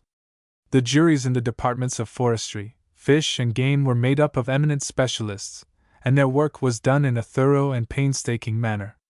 They expressed themselves in complimentary terms on the various features of the exhibit, and the result of their deliberations cannot but be gratifying to all who are interested in the advanced work of the Empire State in forestry, in forest preserves, and in the protection of our native fish and game. List of the awards classified under the several groups of the official classification. Group 112. Appliances and processes used in forestry. Collective exhibit of progressive forestry. Grand prize: seeds of the trees, instruments and tools used in forestry, forest nursery and demonstration plantation, photographs, native trees with botanical specimens, forest insects. William F. Fox, for services in the forestry exhibit. Gold medal: Arthur B. Strow, for services in forestry exhibit. Silver medal: Abraham Knechtel, for services in forestry exhibit. Silver medal: E. P. Felt, D. Sc., for services in entomological exhibit, forest insects. Silver medal. Group 113. Products of the cultivation of forests. Model sportsman's camp and outfit. Gold medal: exhibit of woods, byproducts, etc. Grand prize: William F. Fox, for services on sportsman's camp exhibit. Silver medal. Group 121. Products of hunting. Collective exhibit of animals and birds. Gold medal: Arthur B. Strow, for services on game and sporting exhibit. Silver medal. Group 122. Fishing equipment and products. Collective exhibit of fish. Grand prize: John D. Wish, for making collection of fish. Silver medal. A summary of the awards is as follows: 3 grand prizes, 3 gold medals, 6 silver medals. The exhibit in this department differed somewhat from the state exhibits in other departments in that, with the exception of a very few articles, which were loaned by private parties to complete or supplement the collections, the showing was exclusively a state exhibit. Some surprising facts. The exhibit as a whole was immensely popular from the very first day. The people visiting the exposition were largely from the southern and middle western states, and seemed very generally to believe that New York's forests, fish and game has passed away with the advance of civilization. Most of them were greatly surprised to learn that 1/4 of the state is wild land, which will in all probability always be devoted largely to forests, and that the state has so many wild deer that 6,000 of them are killed annually without any apparent decrease of the number. The sportsmen's camp served the purpose of advertising the great Adirondack region as a summer resort, and a great many visitors expressed their intention of visiting that locality in the near future. Probably one of the best features of the exhibit was the work shown by the Commission in Progressive Forestry. This state, being in the van of the forestry movement, was looked to point out the path of professional forestry, and if no other award had been made than the grand prize by the scientific jury that served in that department, we would feel as though our efforts had been appreciated and that our labors had not been in vain. Illustration: Igorot Village, Philippine Reservation. Chapter 14. Mines and Metallurgy Exhibit and Schedule of Awards. Mines and Metallurgy Exhibit by H. Hineshaw, Special Agent of the State Museum. Illustration. As in previous expositions at which the state of New York has been an exhibitor, the scientific exhibits were made through the organization of the State Museum. Dr. F. J. H. Merrill, the director of the museum, assigned to the writer the duty of preparing the exhibit to be made under his direction. The available time and money entered largely into the settlement of the question of what form the exhibit should take. Scope of exhibit. It was thought best to confine the scope of the main exhibit to the technologic and commercial aspects of geology and mineralogy. A judicious selection of materials, made to show the mineral wealth of the state, was considered more desirable than to make merely a large display. Many of the materials exhibited were taken from the State Museum collections, supplemented where necessary by such additions as could be obtained within the required time. The benefit derived by the state from such exhibits is often much more apparent than that which is to be derived by the individual exhibitors, and on this account the Commission is particularly indebted to those firms and individuals which went to considerable expense in preparing exhibits along lines which were intended more to represent all phases of an industry rather than to show the products of a single firm. Those deserving a special mention in this connection are the Solvay Process Company, of Syracuse, the H.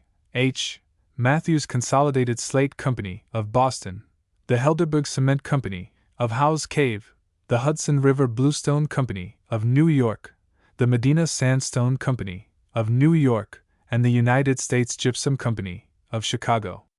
Installation. The cases used were taken from the museum, and suitable stands for the building stone and other exhibits were constructed in Albany. On account of the weight of the specimens exhibited, the floor had to be strengthened. This work, as well as the building of platforms and partitions, was done under contract by Messrs. Caldwell and Drake. The exhibits of mineral resources may be divided into the metallic and non-metallic groups. Iron. In the first division in our state, iron is by far the most important, and probably the one with which the people of the state are least acquainted. A few years ago, New York stood near the head of the iron-producing states. The depression in the iron industries, commencing about 1888, and the discovery about that time of the seemingly inexhaustible deposits of rich ores in the Lake Superior region, however, resulted in shutting down nearly all of our mines. For the last few years little attention has been paid to them, and they seem to have been popularly supposed to have been worked out. The Exposition gave an opportunity of showing this supposition to be incorrect, and recent investigations show that the deposits are of much greater extent and value than was known in the 80s. With but one or two exceptions, none of the mines then worked are exhausted, and immense bodies of valuable ore have not been touched. Most of the non-mining localities were represented by specimens from the museum collections. Messrs. Witherby, Sherman and Company exhibited a series of ores and concentrates from Mineville, the Arnold Mining Company, magnetites and martite from Arnold Hill, and the Chattagay Ore and Iron Company, specimens from Lion Mountain. Magnetite. A series of magnetite and associated rocks from the Tilly Foster and other mines were supplemented by a model of the Tilly Foster mine which was loaned to the museum for this purpose by the Columbia School of Mines. Hematites. The St. Lawrence and Jefferson County hematites were represented by large specimens of ore and by a series of associated rocks and minerals, including some beautiful specimens of millwright, chalcedite, etc. These hematites are mined in a belt about 30 miles long reaching from Philadelphia, Jefferson County, into Herman, St. Lawrence County. They are known as the Antwerp red hematites, and being very easily smelted, are mixed with more refractory ores. The Clinton or fossil ores extend in a belt across the central part of the state and are mined in the vicinity of Clinton, Oneida County, and in Ontario and Wayne counties. The limonites shown from Dutchess and Columbia counties included some fine specimens of stalactitic, or carbonate ores were shown from Columbia and Ulster counties, where there are extensive deposits on both sides of the Hudson River. Magnetic separator. A feature of the iron ore exhibit was a magnetic separator supplied by the Wetherill Separator Company, of New York. This was kept at work on the magnetite ores from Mineville, and was of great interest not only in showing the method of concentrating the magnetic ore, but also in saving the phosphorus which occurs in the form of the mineral apatite, and which is of considerable value in the manufacture of fertilizers. A large quantity of ore was donated for this purpose by Messrs. Witherby, Sherman and Company. Lead. Lead, generally associated with zinc and sometimes copper, has been mined on a small scale from very early times in Ulster and Sullivan counties, and more recently in St. Lawrence County. Many other localities have yielded small quantities of these minerals. A set of specimens was exhibited by the Ellenville Zinc Company, consisting of strikingly beautiful crystalline masses of quartz galena, sphalerite and chalcopyrite and specimens of the rare mineral, bruchite. There was also shown in the same case concentrates from the Ellenville mine of lead, zinc and copper made both by jigging and by magnetic separation, and a collection of ores and associated minerals and rocks from Rossi and Wurtzboro. Non-metallic minerals. A large part of this exhibit consisted of construction materials, stone, slate, brick, tiling and cement. Most of the building stone was exhibited in the form of 10-inch cubes arranged on 3 pyramidal stands. Only a few of these were especially collected for this exposition. Many more which were considered desirable could not be obtained in time on account of the inclement weather conditions of the preceding winter. Granites. The granitic rocks included granite, gneisses, syenites, and norite. This series only inadequately represented the New York granites. Among the most striking examples shown were the coarse-grained red granite from Grindstone Island in the St. Lawrence River, the Mohican granite from Peekskill, Westchester County, which is being extensively used in the Cathedral of St. John the Divine in New York City, and the dark green labradorite rock known as the Ausable granite from Keysville, Essex County. There are many interesting granite deposits, especially in the Adirondack region, which have not been developed. Marbles. The marbles included some fine examples of decorative stone from South Dover, Dutchess County, the black marble from Glens Falls, monumental and building marbles from Gouverneur, St. Lawrence County, and white building marbles from southeastern New York. Limestones. Limestones of excellent quality are quarried in a great number of localities and were well represented, some of them showing as fine a polished surface as the true marbles. Sandstones. The state is also rich in sandstones of good quality. The Potsdam sandstone forms an almost complete belt around the Adirondacks and is an excellent building stone. Its color is from white to pale red, and in many places it is an extremely hard quartzite. Specimens were shown from Potsdam, St. Lawrence County. The white sandstones of Washington County have been extensively used for refractory purposes in the manufacture of steel, being almost free from iron. The Medina sandstones are quarried in the neighborhood of Medina, Albion, and Lockport.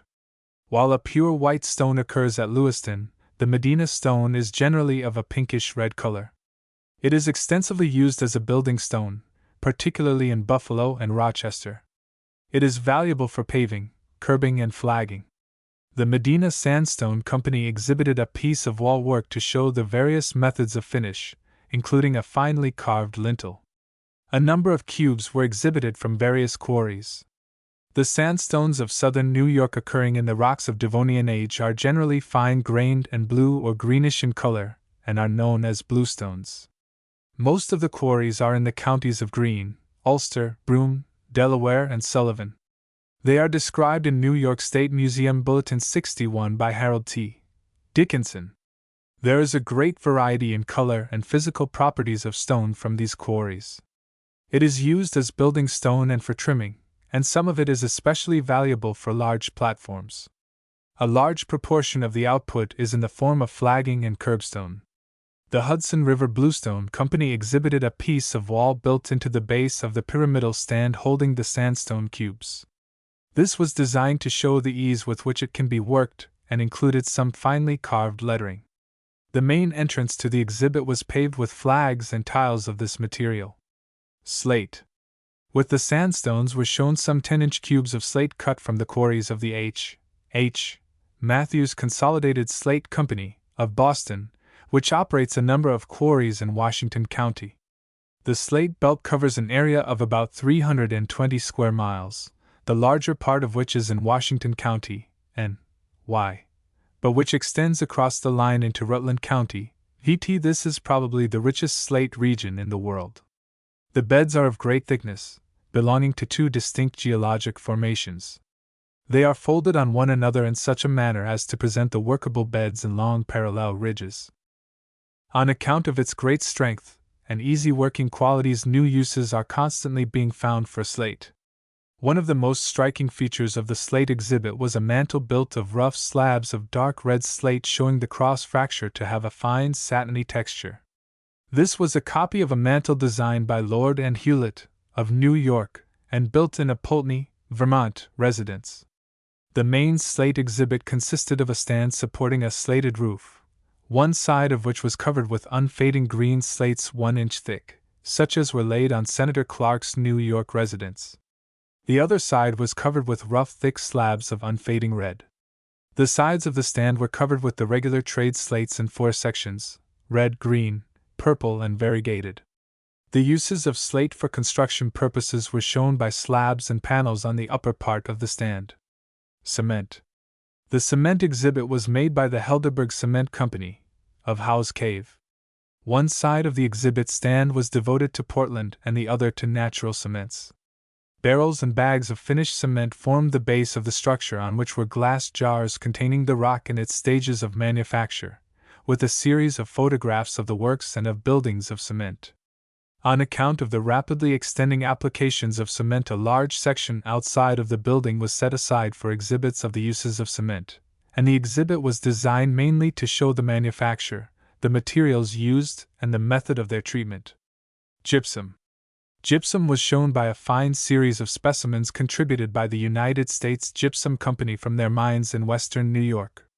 This material, like cement, is rapidly being adapted for a variety of purposes, especially in the finish and ornamentation of buildings, and the exhibit, encased in one of the square plate glass museum cases with its cut and polished cubes of raw gypsum, selenite crystals, jars of stucco colors, and examples of plaster casts, made a very attractive exhibit. In another case there was exhibited gypsum in various forms from other sources. Salt. The salt exhibit was made up from a very complete set of specimens in sample jars taken from the museum collections, and a large number of packages from the manufacturers. The salt of New York is obtained from the Salina Formation in the western part of the state. The industry is of great importance. The deposits are described in State Museum Bulletin 11 by Drive F. J. H. Merrill. One of the most interesting varieties shown was the solar salt, which has been made on the Onondaga Salt Reservation, Syracuse, since 1788. Blocks of rock salt were shown from the Retsaf and Livonia shafts. Most of the salt produced, however, is from wells bored down through the rock salt beds, and is pumped up in the form of brine and evaporated by artificial heat. Solvay Process Company. The Solvay Process Company, of Syracuse, made a splendid display of soda ash. The plant of this company uses an immense amount of salt which is obtained from the Tully districts and carried by pipes to Solvay. The raw materials used were shown in the lower sections of 2 cases especially constructed for the exhibit, which also held a set of barrels and other packages in which the soda is shipped. In the upper sections were shown a series of large glass jars with the various products. These were supplied with a series of labels completely describing the process of manufacture and the chemical changes which take place. Above the case there was a set of photographs of the works, illustrating the social life of the workpeople employed and the growth of the establishment. Useful minerals. The exhibit of the useful minerals of the state was principally prepared by H. P. Whitlock of the museum staff. One case contained a set of the abrasive materials, the most important of these being garnet, which is found in great quantities in the Adirondacks. Crude garnet from several mines, the ground and cleaned garnet, and grades of garnet paper were shown. A small millstone to represent the celebrated Esopus grit, emery ore from Peekskill, and quartz and sand from many localities were also exhibited in this case. Another case was filled with feldspar, mica and quartz, which usually occur associated with each other in the form of pegmatite dikes in the crystalline rocks of the Adirondacks and the highlands of the Hudson. These materials are not as yet very extensively mined, but an increasing demand for them is bringing to light many promising localities. Graphite. Another valuable mineral which occurs in the state in great quantities is graphite. Specimens of both the crude ore and manufactured graphite were exhibited. The deposits of this material in the form of graphitic limestone cover miles of territory, but more satisfactory processes for its concentration are needed to make it available for use, especially in the higher grades. Museum publications. The museum exhibited a set of its publications on geologic subjects, a set of published maps and maps specially prepared for this exhibit to show the distribution of useful minerals, and a number of enlarged photographs.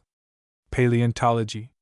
The exhibit of the Department of Paleontology consisted of a set of its publications on the paleontology of the state of New York, 35 volumes, covering the period 1847 to 1904, and a set of wing frames with many of the original drawings and plates used in their illustration.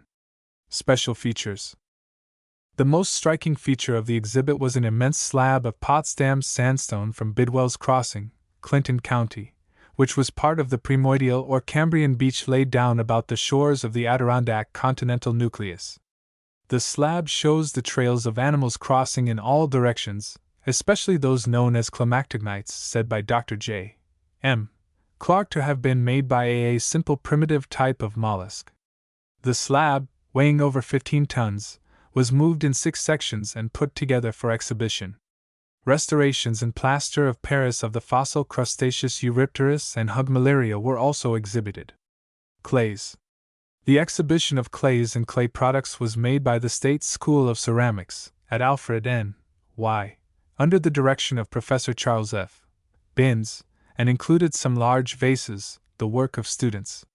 The state of New York has long held an important place in the brick trade on account of its unlimited quantities of clay along the Hudson River, which have not only supplied much of the brick used for building in New York City, but bricks have been shipped from this source long distances by water.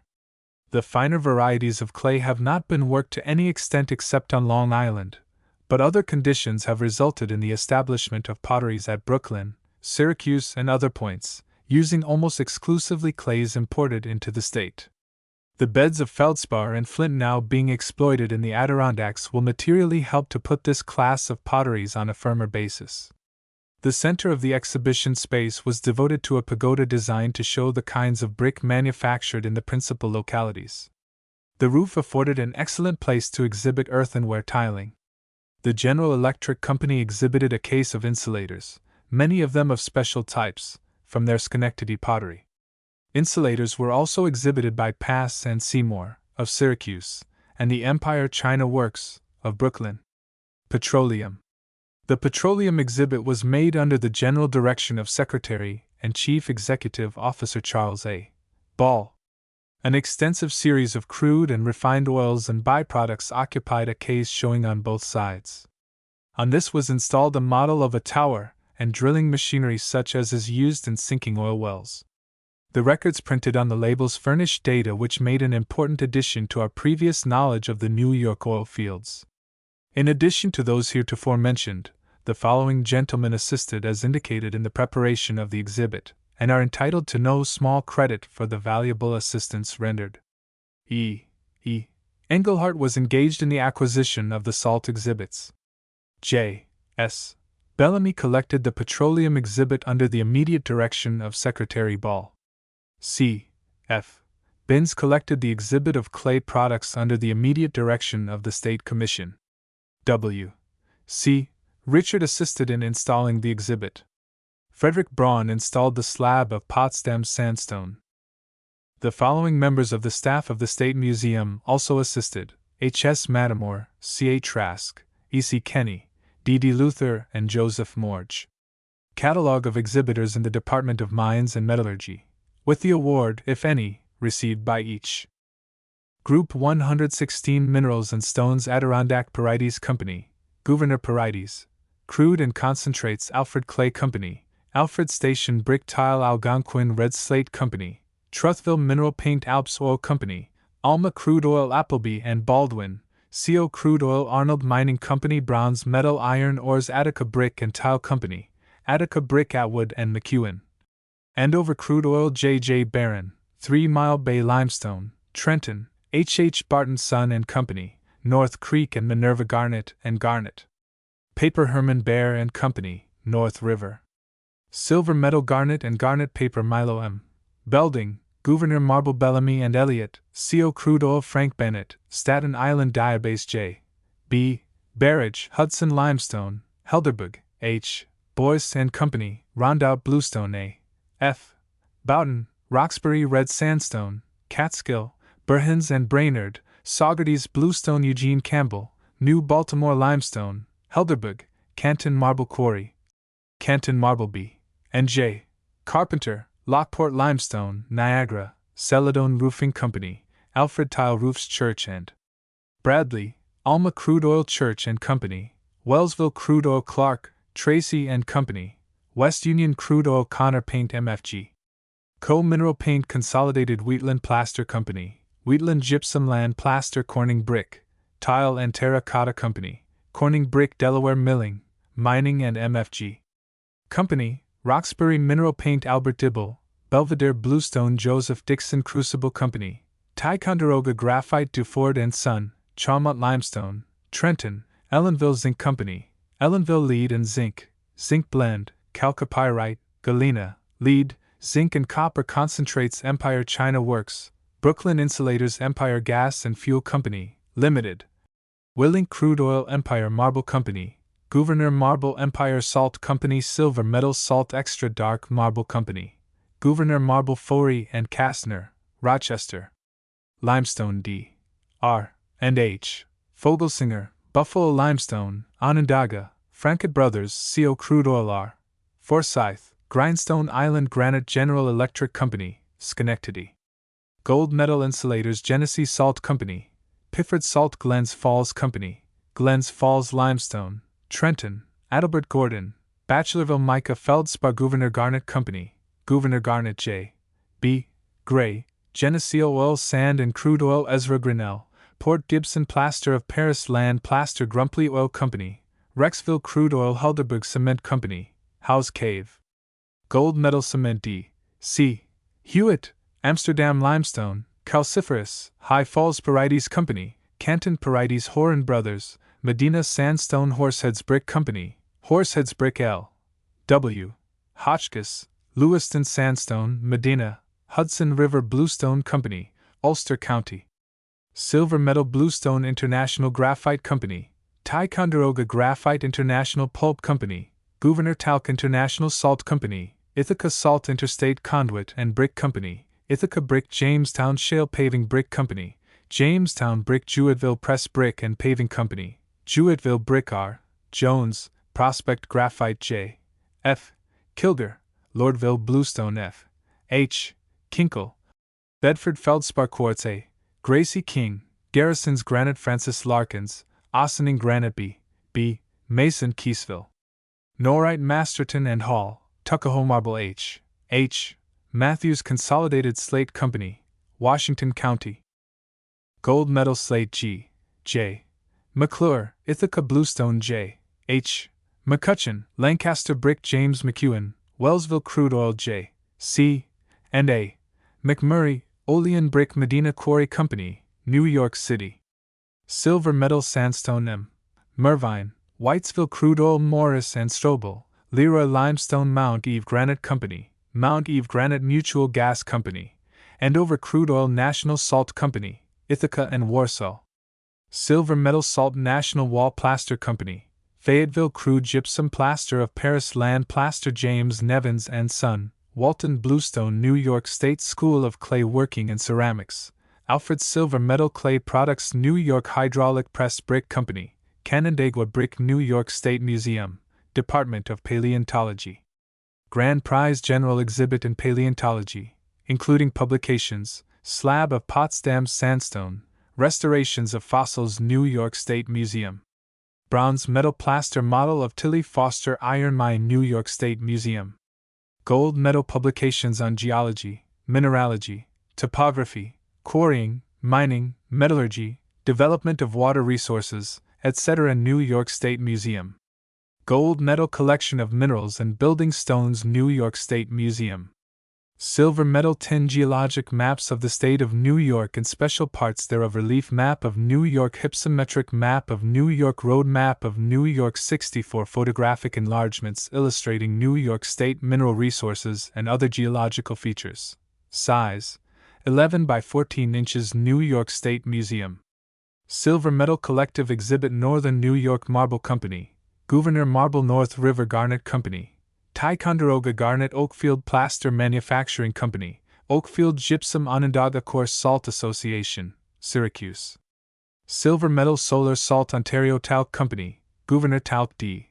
Parmentier, Potsdam Sandstone Pass and Seymour, Syracuse Insulators Peter Pitkin's Sons, Portageville Bluestone Potsdam Sandstone Company, Potsdam Sandstone A. L. Pritchard, Pleasantville Marble Queen City Brick Company, Buffalo Brick Quick and Company, Alma Crude Oil Remington Salt Company, Syracuse Salt Retsoff Mining Company, Retsoff and Livonia Rock Salt W. Riley, Cobleskill Limestone E. P. Roberts, Cortland Granite Robbins Conveying Belt Company, New York City. Belts and Conveyor on Separator Rochester Brick and Tile Company, Rochester Brick Rossi Metallic Paint Company, Rossi Mineral Paint Rudolph and Dodowich, Allegheny Crude Oil D. G. Sholton, Gouverneur. Bronze Medal Marble CO Oil and Gas Company, CO Oil Sand and Crude Oil C. R. Scott, Alma Crude Oil Scott, Fuller and Fay, South Boulevard Crude Oil George W. Searles, White Lead Lake, Herkimer County Infusorial Earth J. Shanahan, Tribes Hill Limestone J. Shear and Company, Schenectady Sandstone Solvay Process Company, Syracuse. Grand Prize Salt Products Solvay Process Company, Syracuse Limestone, Onondaga, South Dover Marble Company, South Dover Marble St. Lawrence Marble Colorado, Gouverneur Marble A. D. Simons, Elmira Bluestone The Tanite Company, Cortland Emery Evan T. Thomas, Prospect Limestone F. Thomas, Troy Mineral Paint Loren Thomas, Waterloo Marble James Thornton Estate. Alma Crude Oil Ticonderoga Graphite Company, Ticonderoga Graphite Tonawanda Brick Company, Tonawanda Brick W. B. Underhill Brick Company, Croton Landing Sand Union Salt Company, Watkins Salt Union Talc Company, Gouverneur Talc United States Gypsum Company, Oakfield. Grand Prize Gypsum Statuary of Plaster of Paris United States Talc Company, Gouverneur Talc James Van Etten, Granite Millstones Vosburg Oil Company, Bolivar Oil Sand and Crude Oil Vossler Brothers and Quick, Alma Crude Oil Warsaw Bluestone Company, Rock Glen Bluestone Watertown Marble Company, Watertown Marble Watkins Salt Company, Watkins Salt Wells and Hall. Ogdensburg Mineral Paint Wetherill Separating Company, New York City.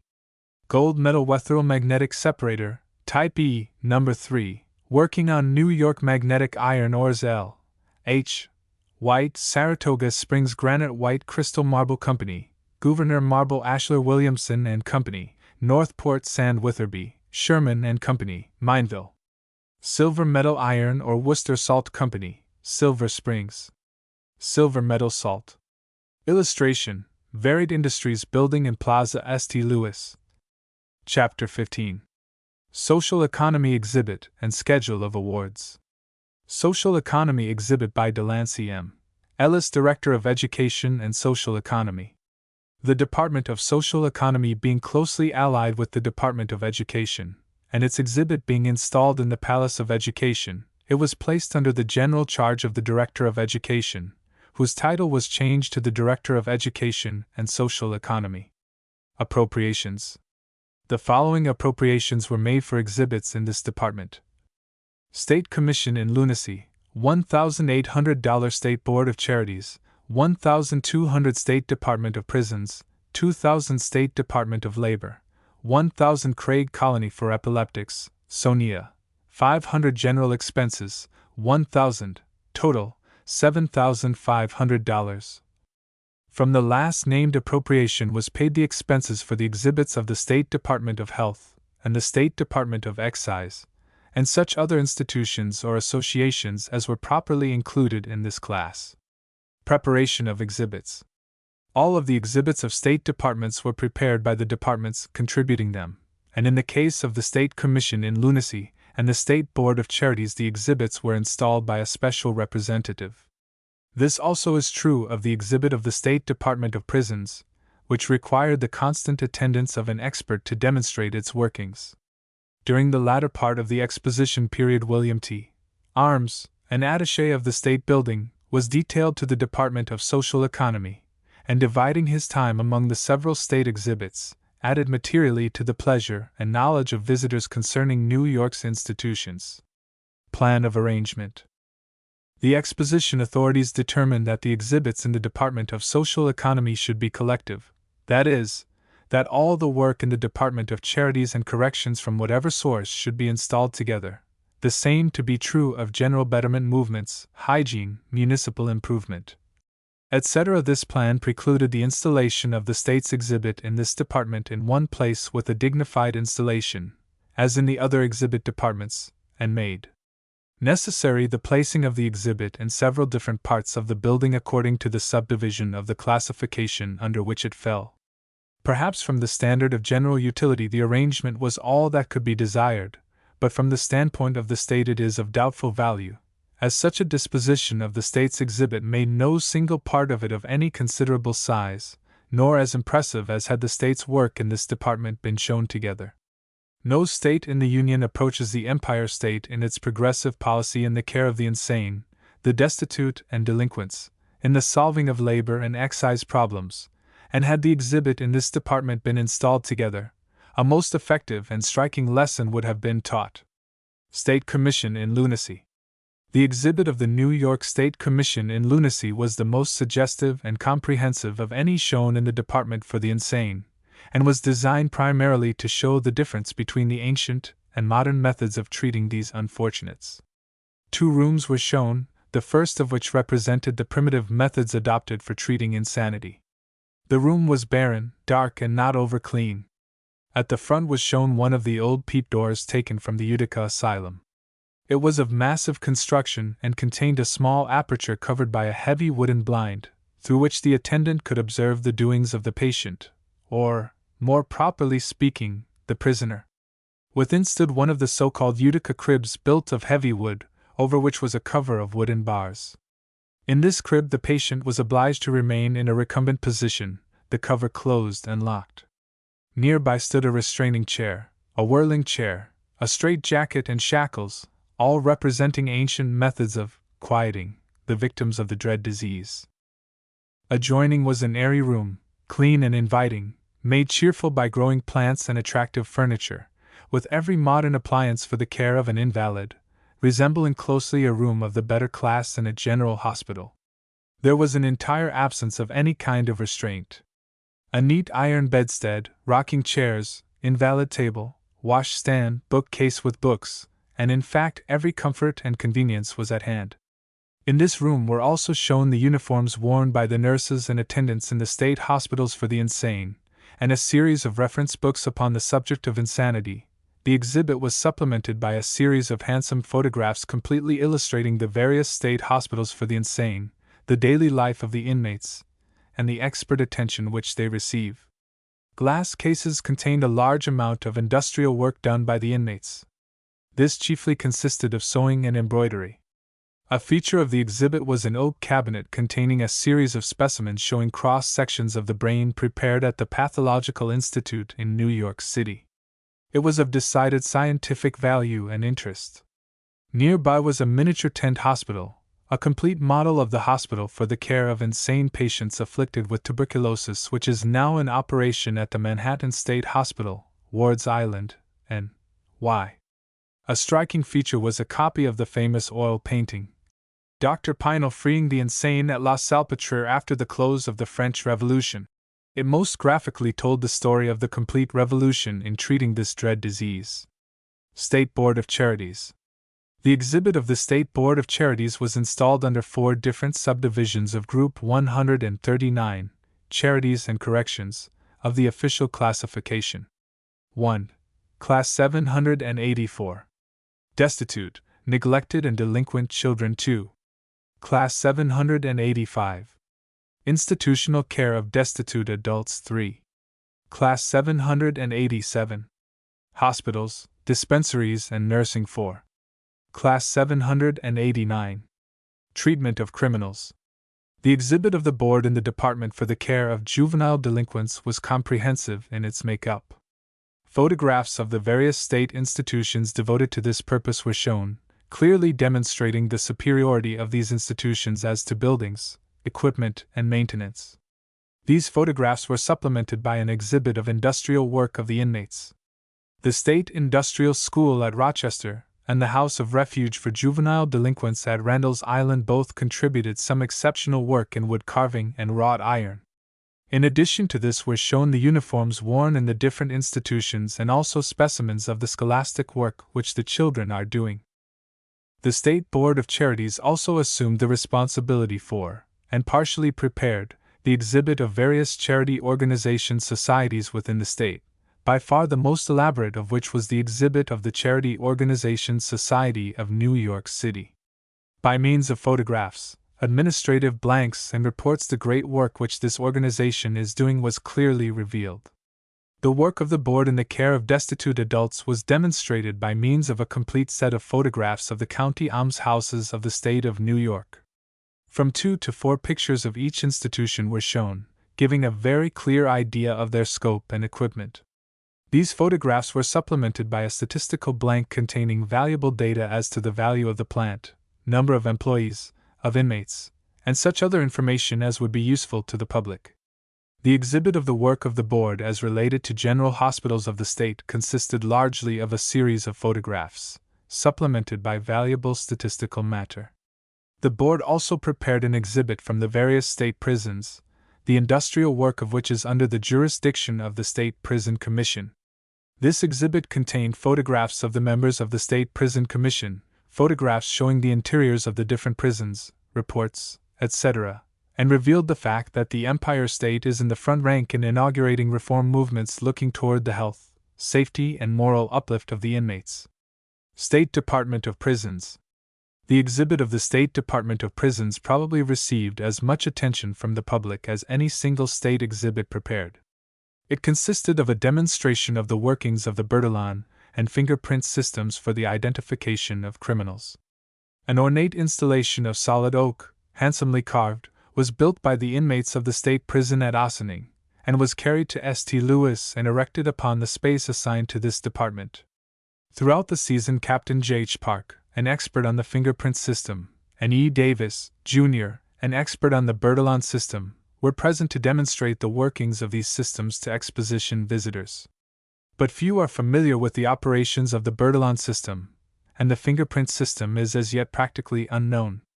New York State is the pioneer state of the Union in putting into practical operation the fingerprint system for the identification of criminals, and it is the only state in which it is at present in use. Although there is a National Bureau of Identification at Washington, D.C., which is conducted through the cooperation of the chiefs of police of many of the large cities throughout the country, it cannot be said to be a department of the United States government, and its system is far from as perfect as that of the Empire State. State Department of Labor. Probably in no state of the Union does there exist a labor department organized upon such extensive lines as is that of the state of New York. Recently 3 bureaus were merged, forming the State Department of Labor. These were the Bureau of Labor Statistics, the Board of Mediation and Arbitration, and the Office of the Factory Inspector. The exhibit consisted of a complete set of reports of these various bureaus, and of the department directed therefrom, supplemented with a series of graphic charts bearing upon every phase of the labor question, and comparing the economic condition of the Empire State with that of other states of the Union and various foreign countries. The exhibit was a valuable sociological contribution. An especially strong feature was 4 monographs, entitled Typical Employers' Welfare Institutions in New York, Labor Legislation in New York, the Work of the State Department of Labor, and The Growth of Industry in New York. These were printed in such quantities as to permit of their distribution among visitors to the exposition. The graphic charts were reproduced in halftones and inserted in the monographs. The exhibit was carefully studied by students of sociology generally, as it is recognized that the state of New York speaks with a voice of authority upon questions of this nature. State Department of Excise. The question of controlling the liquor traffic is one of lively interest throughout the civilized world. The exhibit of the State Department of Excise was so prepared as to clearly demonstrate the superiority of the system of state control in licensing this traffic as administered under the New York State liquor tax law. The exhibit consisted of a series of graphic charts showing this statute's moral benefit to the people of the state by reducing the number of drinking places more than 20% and increasing the amount collected from liquor licenses from about $3 million to about $18 million annually. By means of a key, which accompanied the charts, the visitor was enabled easily to trace the development of the law since its first enactment, and to see the efficiency with which it is enforced. State Department of Health. The exhibit of the State Department of Health was made up of a complete set of reports of the department, supplemented by administrative blanks used in the enforcement of the health law, and photographs showing the offices of the department, the antitoxin laboratory, and other features of the department's work. A full set of blanks used in the collection of vital statistics and sample specimens of antitoxin and antitetanus, which are distributed without charge by the department, completed the exhibit. Craig Colony. The exhibit of Craig Colony consisted of a model designed to show the ideal institution for the care, education, and treatment of epileptics, towards which Craig Colony in its development is working. The model was skillfully constructed and cost considerably more than the appropriation made by the Commission, the balance being paid from private sources. Miscellaneous exhibits. The New York State exhibit in the Department of Social Economy also contained an exhibit of the Women's Institute at Yonkers, a philanthropic organization providing for the care of needy families in their homes and promoting several general betterment movements. The exhibit consisted of photographs, blanks, and statistics bearing upon the work of the organization. Close by was an exhibit of the George Jr. Republic at Freeville, a unique institution for the care of juvenile delinquents, and carried on along the lines of a civic organization. The exhibit consisted of interesting photographs showing the buildings and the plant, also specimens of blanks and samples of the money in use in the institution, and a general account of the work since its inception.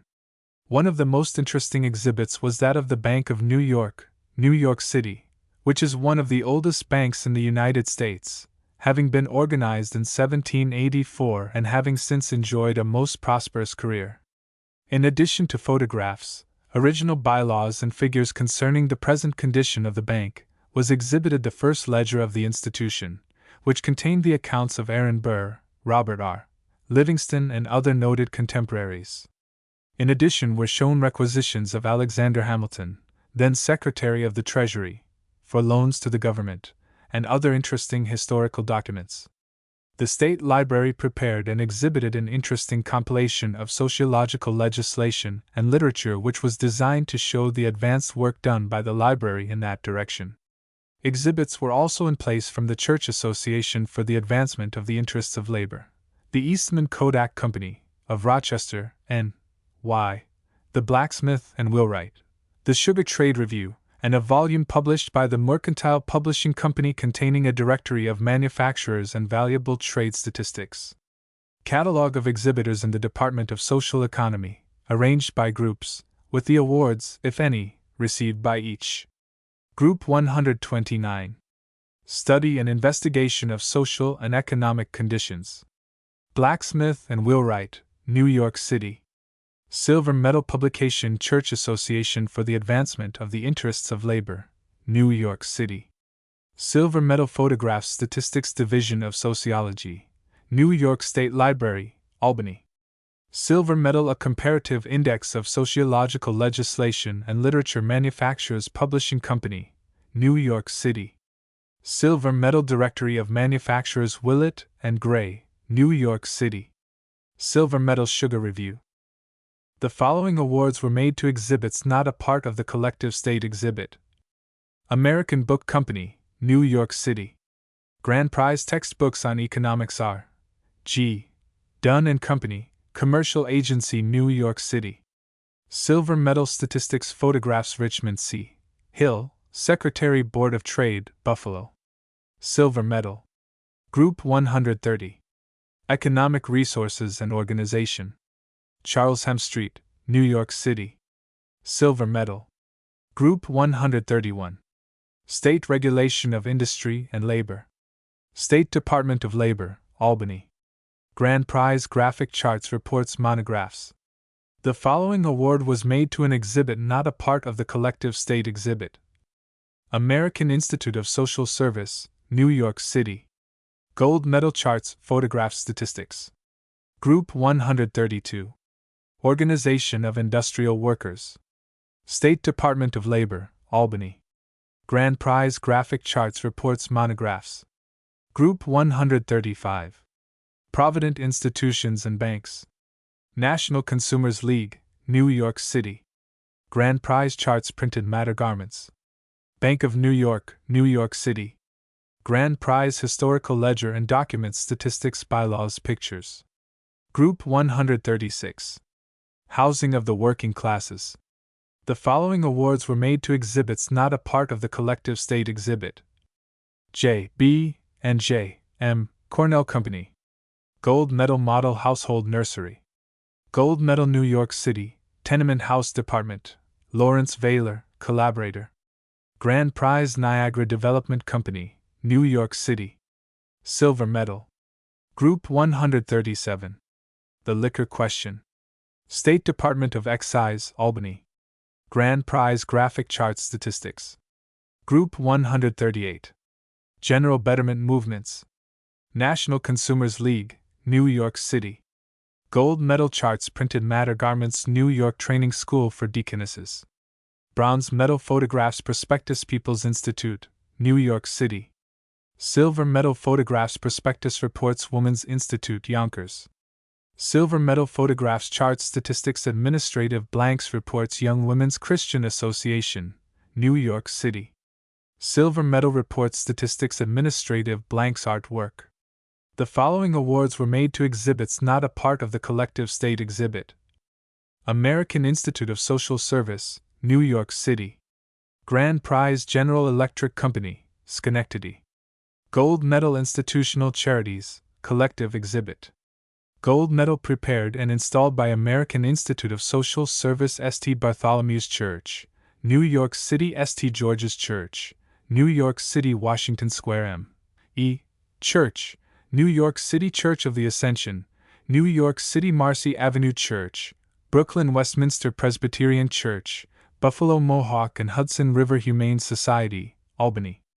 Gold Medal Siegel Cooper Company, New York City. Gold Medal J. H. Williams Company, Brooklyn. Silver Medal. The following awards were made to collaborators. Dr. William H. Tolman, New York City. Gold Medal Dr. William W. Stillman, Albany. Gold Medal Mrs. Florence Kelly, New York City. Gold Medal. Group 139. Charities and Corrections. Brooklyn Bureau of Charities. Gold Medal Photograph Statistics Buffalo Charity Organization Society. Gold Medal Photograph Statistics Charity Organization Society, New York City. Grand Prize Reports Charts Statistics Photographs Maps Administrative Blanks Cornell University, Department of Philanthropy and Finance Ithaca. Gold Medal Graphic Charts Craig Colony for Epileptics, Sonia. Gold Medal Model of Institution George Jr. Republic, Freeville. Gold Medal Photographs Charts Statistics Reports Manhattan State Hospital East, Wards Island, New York City. Gold Medal Photographs Statistics Newburgh Associated Charities. Silver Medal Photographs Statistics New York City United Hebrew Charities. Gold Medal Photographs Statistics State Board of Charities, Albany. Grand Prize Report Statistics Photographs Industrial Work Administrative Blank State Commission in Lunacy, Albany. Grand Prize rooms showing ancient and modern treatment of insane patients reports industrial work model tuberculosis hospital pathological specimens State Commission of Prisons, Albany. Gold medal photographs reports statistics State Prison Department, Albany. Grand Prize working exhibit of Bertillon and fingerprint systems for identification of criminals Women's Institute Yonkers. Silver medal photographs charts statistics administrative blanks reports. The following awards were made to collaborators: Robert W. Hebard, Secretary State Board of Charities. Gold medal T. E. McGar, Secretary State Commission in Lunacy. Gold medal Edward T. Devine, New York City. Gold medal. The following awards were made to exhibits not a part of the collective state exhibit: Association for Improving the Condition of the Poor, Brooklyn. Silver medal Asylum of the Sisters of St. Domini, New York City. Silver medal Brooklyn Society for the Prevention of Cruelty to Children, Brooklyn. Silver medal Catholic Home Bureau, New York City. Gold medal Children's Aid Society, New York City. Gold medal Committee on the Prevention of Tuberculosis, New York City. Grand Prize Department of Finance, New York City. Grand Prize Department of Public Charities, New York City. Gold medal Hebrew Sheltering Guardians Society, New York City. Gold medal Rev. Thomas L. Kincaid, Peekskill. Gold medal Lincoln Hospital and Home, New York City. Silver medal Long Island College Hospital, New York City. Silver medal Missionary Sisters Third Order of St. Francis, New York City.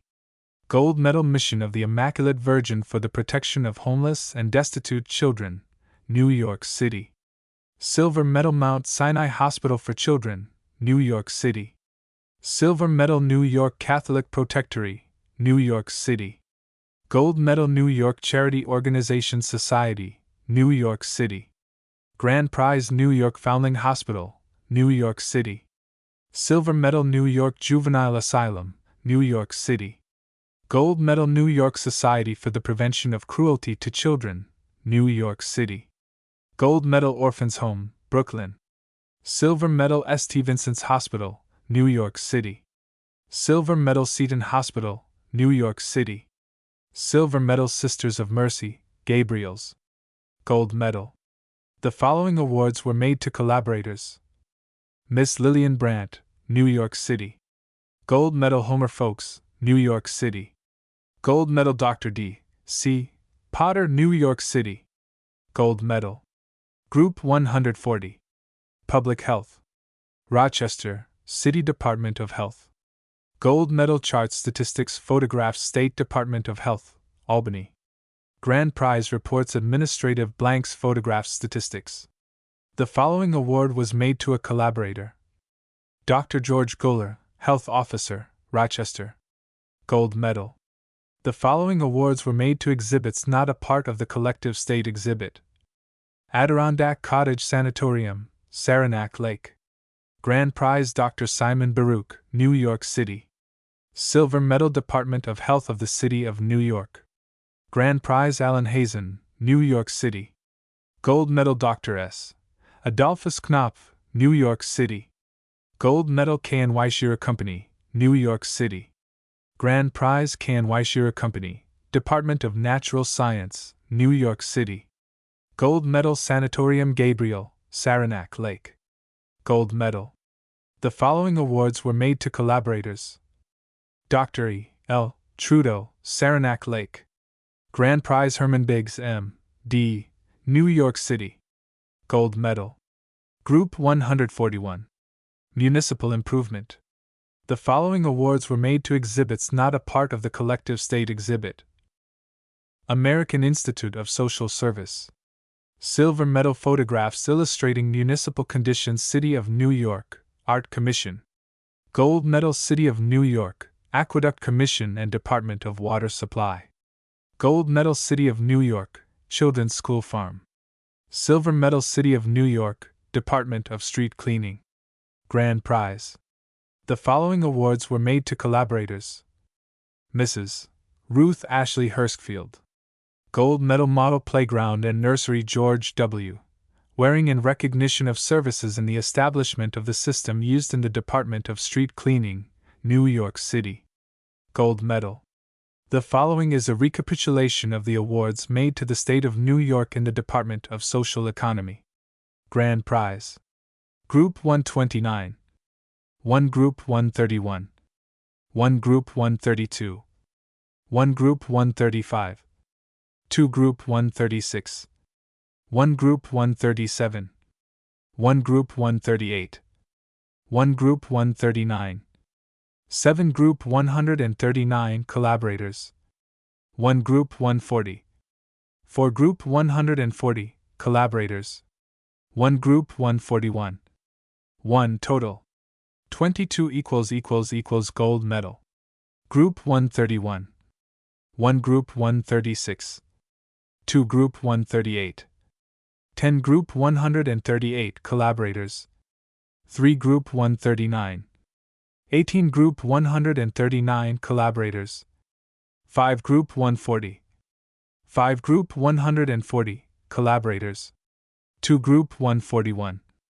4 total. 50 Silver Medal. Group 129 7 Group 131 Group 136 1 Group 138 5 Group 139 13 Group 141 Group 141 2 total. 30 Bronze Medal. Group 138 1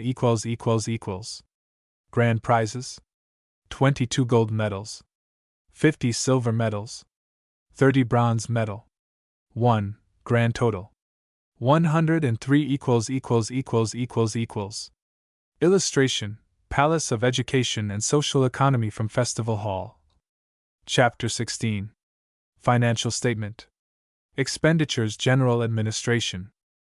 Secretary and Chief Executive Officer. Salary, 33 months, $10,449.17. Secretary and Chief Executive Officer. Traveling expenses and maintenance at St. Louis, $6,528.08. Clerk hire, assistants, stenographers, etc., $7,143.00. Rent of New York office, $450.00. Maintenance of Albany office after close of Exposition, $550.80. Office fixtures, desks, tables, chairs, etc. $571.19. General traveling expenses of employees and other officials and expense of maintenance at St. Louis, $3,367.38. Printing and engraving, stationery and office supplies, including all engraving for functions given by commission, $4,461.98. Express, freight, cartage, telephone, local and long distance, and telegraph, $1,481.65. Petty cash, including postage, car fares, messenger service, sundry supplies, etc., $3,615.07. Railroad and hotel expenses of individual members of commission for attendance at meetings in New York and St. Louis. Edward H. Harriman, $321.00. William Berry, $552.45. Edward Lyman Bill, $828.10. Louis Stern, $97.80. James H. Callanan, $1,591.38. Frederick R. Green, $768.55. Frank S. McGraw, $880.92. Mrs. Norman E. Mack, $1,592.45. John K. Stewart, $1,013.39. John C. Woodbury, $1,087.40. John Young, $1,928.75. Cyrus E. Jones, $35.50, $10,697.69. Railroad, hotel and other expenses of the Commission attending the dedication ceremonies at St. Louis, April 30, 1903, $1,722.80. Railroad, hotel and other expenses of the Commission for meeting held at St. Louis in December, 1903, $1,260.50. Miscellaneous expenditures not included in above, $1,565.33. Total expenditures, $53,864.64 Receipts. Rebate from planters. Hotel, $60.00 rebate on insurance. $369.81 interest on deposits of funds in treasurer's hands. $403.66. Total receipts, $833.47 New York State Building Construction. Caldwell and Drake, contract for construction of building and extras, $61,634.85 embellishment of building, models for quadrigi, statuary, coat of arms, etc., and mural decorations, $11,133.64 enlarging and placing sculpture, $5,000 organ case, $3,500.00 furniture, carpets, shades, screens, etc., $19,750.55 electroliers, electric fixtures, etc., $5,077.73 appointments, watchman's time clock, fire protection, refrigerators, gas logs, electric heaters, etc., $1,189.90 landscape gardening, $3,694.30 architect's fees, $5,128.70 architect's expenses, $1,783.90 insurance on building, $2,444.20 total expenditures, $120,337.77 receipts. Sale of building and furniture, $7,025.00 New York State Building Maintenance. Superintendent, salary, $1,225.00 hostesses and matrons, salaries, $3,232.50 attendants, postmaster, watchman, porters, salaries, $20,696.59 janitor service, $2,682.50 allowance for maintenance of superintendent, hostesses, matrons, etc. At St. Louis, $1,902.10 equipment, including table and bed linen, dishes, light renewals, canopies, electric fans, etc. $4,486.91 general supplies, renewals, livery, cartage, baggage, transfer and laundry, $7,721.29 light and water, $4,974.90 caterers' bills, floral decorations, music, illuminations and other incidentals for all functions given by the Commission, including New York Week, Dedication Day and other occasions elsewhere enumerated.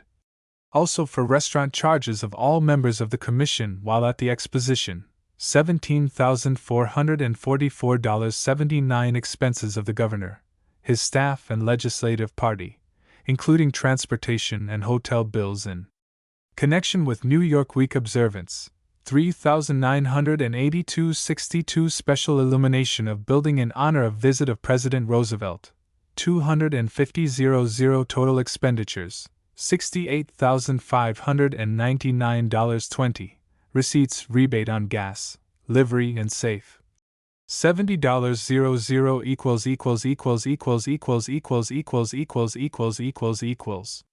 Education. Director of Education and Social Economy, salary, 20.5 months. $3,422.20 traveling expenses of Director, Advisory Committee and employees, $1,815.93 clerks, stenographer, attendants, draftsmen and other employees, salaries, $4,403.98 allowance for maintenance of Director and attendants at St. Louis, $2,719.74 printing and stationery and binding of exhibit work, $807.01 supplies, material for preparation of exhibit, $1,690.00 installation booth, facades, cabinets, counters, cases, and appointments, $7,096.52 express, freight, cartage, postage, telephone and telegraph, $793.73. Total expenditures, $22,749.11 Receipts, amounts received from cities, etc. On account of binding exhibit material, sale of installation and appointments $666.50 Fine arts. Employees, salaries, $280.00 Storage of artworks, packing, handling, repairing, etc. $3,129.09 Express cartage, etc. To and from St. Louis $3,139.04 Insurance on artworks, $2,423.00 Printing and supplies, $173.26 Postage, telephone and telegraph and miscellaneous expenditures, $155.56.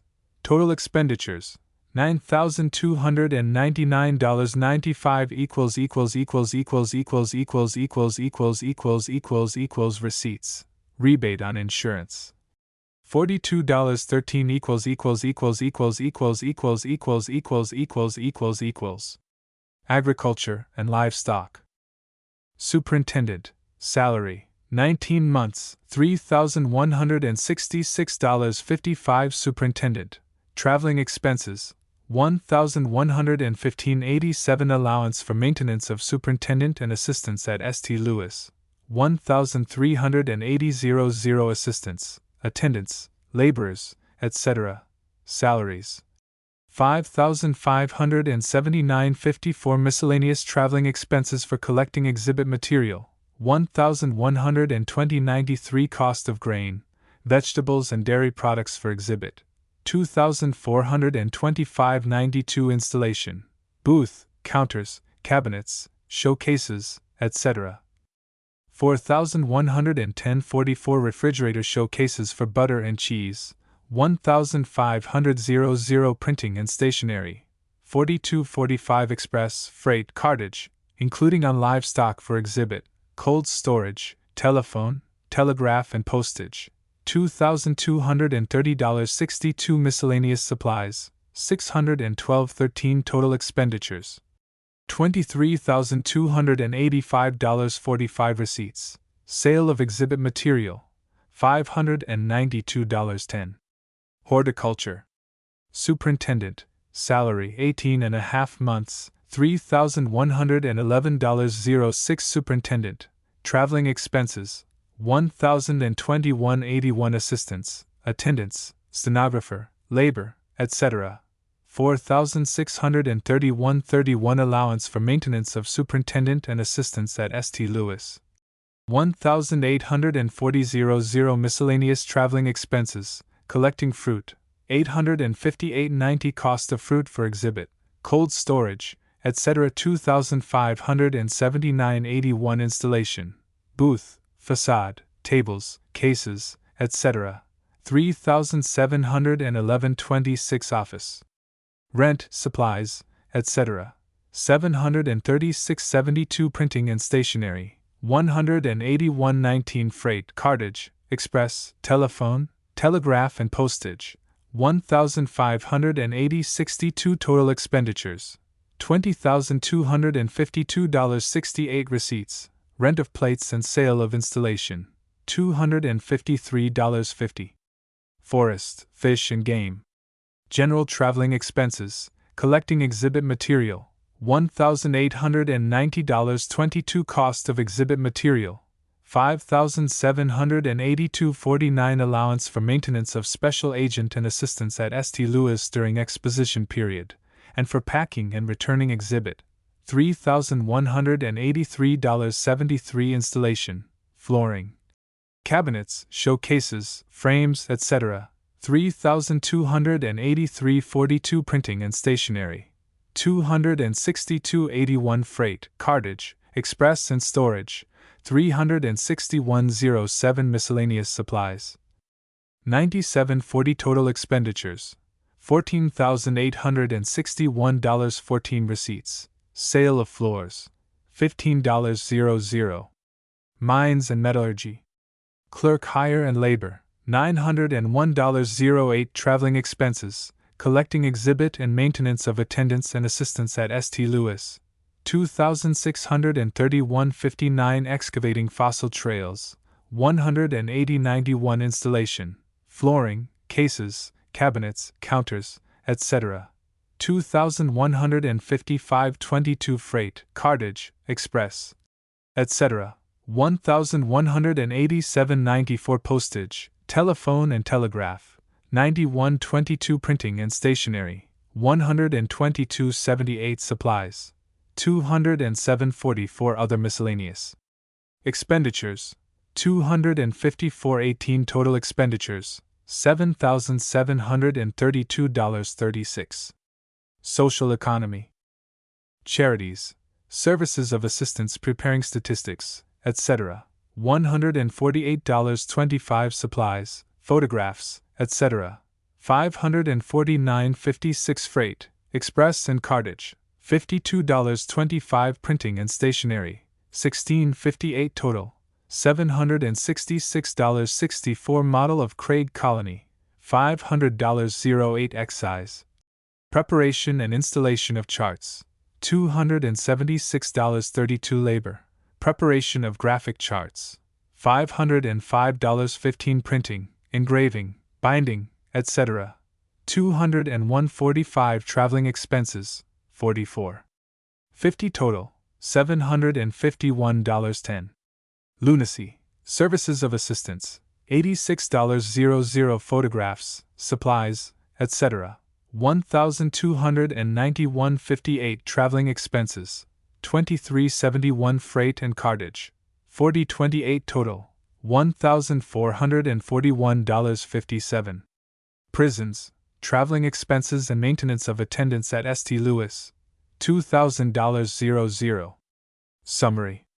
Receipts. Appropriation, Chapter 421, Laws of 1902, $100,000.00 Appropriation, Chapter 546, Laws of 1903, $200,000.00 Appropriation, Chapter 640, Laws of 1904, $40,000.00 from General Administration, as per above schedule.